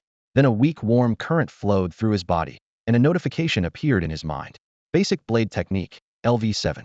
Traits, Power 7, Fierce Strike 7, Heavy Slash 4, Lethal 1. Lethal. Each level increases hit rate or successful block rate by 30 when wielding blade-type weapons. This was almost identical to the Killing Blow trait from basic spear technique. Lu Yu glanced at basic footwork. Though the proficiency had moved, it wasn't even at 1 yet. However, having basic blade technique jump 7 levels in one night and basic footwork rise another level, he was already quite satisfied. Uncle Wang, it's almost 11 o'clock. Should we call it a night? Lu Yu sheathed his blade and spoke. Good. Wang Liang nodded. Never mind staying up one night. He could go 2 days without sleep and still be energetic. Then he said to Qin Hai, you should head back and rest early too. Qin Hai, hearing this from a distance, responded and put away his long blade. He felt utterly exhausted, sustained only by sheer willpower. After the 3 bid farewell to each other, Lu Yu walked home with anticipation, gazing at the shadowless swift blade before confirming his choice. The completion time required to upgrade his blade technique from level 7 was compressed from a full day to just 10 hours, meaning it would unlock by tomorrow morning. All that remained was mastering that basic footwork technique. Following Uncle Wang's advice, he needed to set up numerous wooden stakes densely throughout the courtyard to focus on training his footwork transitions. This targeted practice would be far more efficient than casual training on the side. I'd better get it done in 1 day tomorrow, he set himself a deadline. Mental strength and agility remained his weak points. While there was no clear path to improve the former for now, the latter could be quickly remedied through footwork training. With this in mind, he pulled up his attribute panel. Realm, Early Flesh Refinement Level 9. Constitution, 97.13. Strength, 89.50. Agility, 49.33. Mental, 17.15. Potential points, 128. Experience, 460. Compared to noon, his strength had surged by a full 10 points, constitution increased by 5 points, and agility rose by 4 points, though he was still short of the breakthrough threshold. The absence of a symbol after his realm indicated that even with sufficient stats, a breakthrough wasn't guaranteed. His agility was still too low. he silently encouraged himself. He had to focus on footwork while not neglecting archery. The midday battle had dramatically advanced his basic archery proficiency, now less than 30 away from level 9. He believed that once he broke through to level 9, new abilities would very likely unlock. But first, he needed to scout Zhou family fort. Perhaps he could gain something there. At this thought, he sighed softly. The next day, as dawn barely broke and mist still lingered in the courtyard, his younger brother Lu Jun was still sound asleep. Lu Yu had already quietly risen and tiptoed to the main hall. In the kitchen, his mother Gung Lian had already put the blood rice in the pot, with the fragrant porridge steaming. In the main hall, Lu Yu sat across from his father Lu Guahao. His father's brow was furrowed with worry. Xiaoyu, do you really have to go? That man who spied on our house with binoculars last night, others might not remember much, but he definitely has a clear impression of you. If he recognizes you, we'll be in serious trouble. Lu Yu smiled bitterly, though warmth filled his heart. Dad, I know. That's why I'm not planning to bring my bow this time. What? No bow? Then what if you encounter danger? Lu Guahao's voice rose. I'm just temporarily not bringing the bow, not going weaponless, Lu Yu reassured him. I'll take a long spear. If I really encounter fierce beasts, escaping shouldn't be difficult. His father remained unconvinced. You said it yourself, that man has a clear impression of me. If I enter the fort carrying a bow, I'd be more likely to expose myself. For safety's sake, it's better to go empty-handed. Lu Yu paused, then added, of course, that doesn't mean I won't bring a bow back. He thought of the money pouch left by the bandit leader. I plan to buy a bow with 500 pounds of draw weight along the way, and stock up on more blood rice. Of yesterday's 20 pounds of blood rice, we gave Qin Hai 5 or 6 pounds, leaving 14. After our family ate for 2 or 3 meals, only 10 pounds remain. At our current consumption rate, we'll run out in 3 or 4 days. Lu Guahao opened his mouth, but didn't know what to say.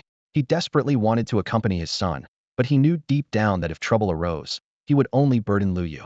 If he didn't go, he really couldn't put his mind at ease. Dad, don't worry, everything will be fine. Lu Yu lowered his voice to comfort him, casually slinging his backpack over his shoulder. I'm just going to buy some things and gather information. Maybe we're overthinking this. That person might not even care about what happened. I hope so. Lu Guahao forced a smile that looked stiff and bitter, more painful than crying. What are you two whispering about? Why do you both look so worried? Gung Lian approached carrying steaming hot rice porridge, the vapor rising in front of her. It's nothing, Mom. Lu Yu took the bowl with a perfunctory smile, secretly deciding not to let his mother know the truth to spare her from worry. After several large bowls of hot porridge warmed his entire body, he glanced at the system panel. His potential points had increased by over 20. However, he knew clearly that this trip to the Zhou family fortress wasn't meant for fighting. With his current strength, forcing his way in would be like throwing an egg against a rock. After finishing the porridge, while his mother returned to the kitchen to clean up, Lu Yu whispered to his father, Dad, I'm leaving now. Please be extremely careful. Lu Guahao's eyes reddened. Don't worry, I'll be fine. Lu Yu gave his father a reassuring smile, then quickly headed toward the warehouse. He went to the warehouse for 2 reasons: to get weapons, and to brief Wang Liang if people from the Zhou family fortress suddenly attacked. While he was away, the stronghold could only rely on Wang Liang. Don't worry, I'll guard the stronghold well. Wang Liang patted Lu Yu's shoulder. You take care of yourself. After a brief handover, Lu Yu picked up his gleaming spear and walked toward the gate under several puzzled gazes. He didn't specifically seek out Ji Bingyu. Her abilities weren't yet proficient, and if there had been a real breakthrough, she would have come to him. Since there was no word, the result was obvious. Disturbing her now would only add to her burden. In the end, he had to rely on himself. If he depended on others to predict the future for everything, how would he be different from those useless people in Yong'an City who sat around waiting to die? Lu Yu muttered under his breath, then strode forward. That's all for today. Thank you so much for watching. I hope you guys enjoyed. If you wish to have another part of this recap, please give us at least 1,000 likes. Please don't forget to comment and subscribe to our channel for more content like this. Until next time.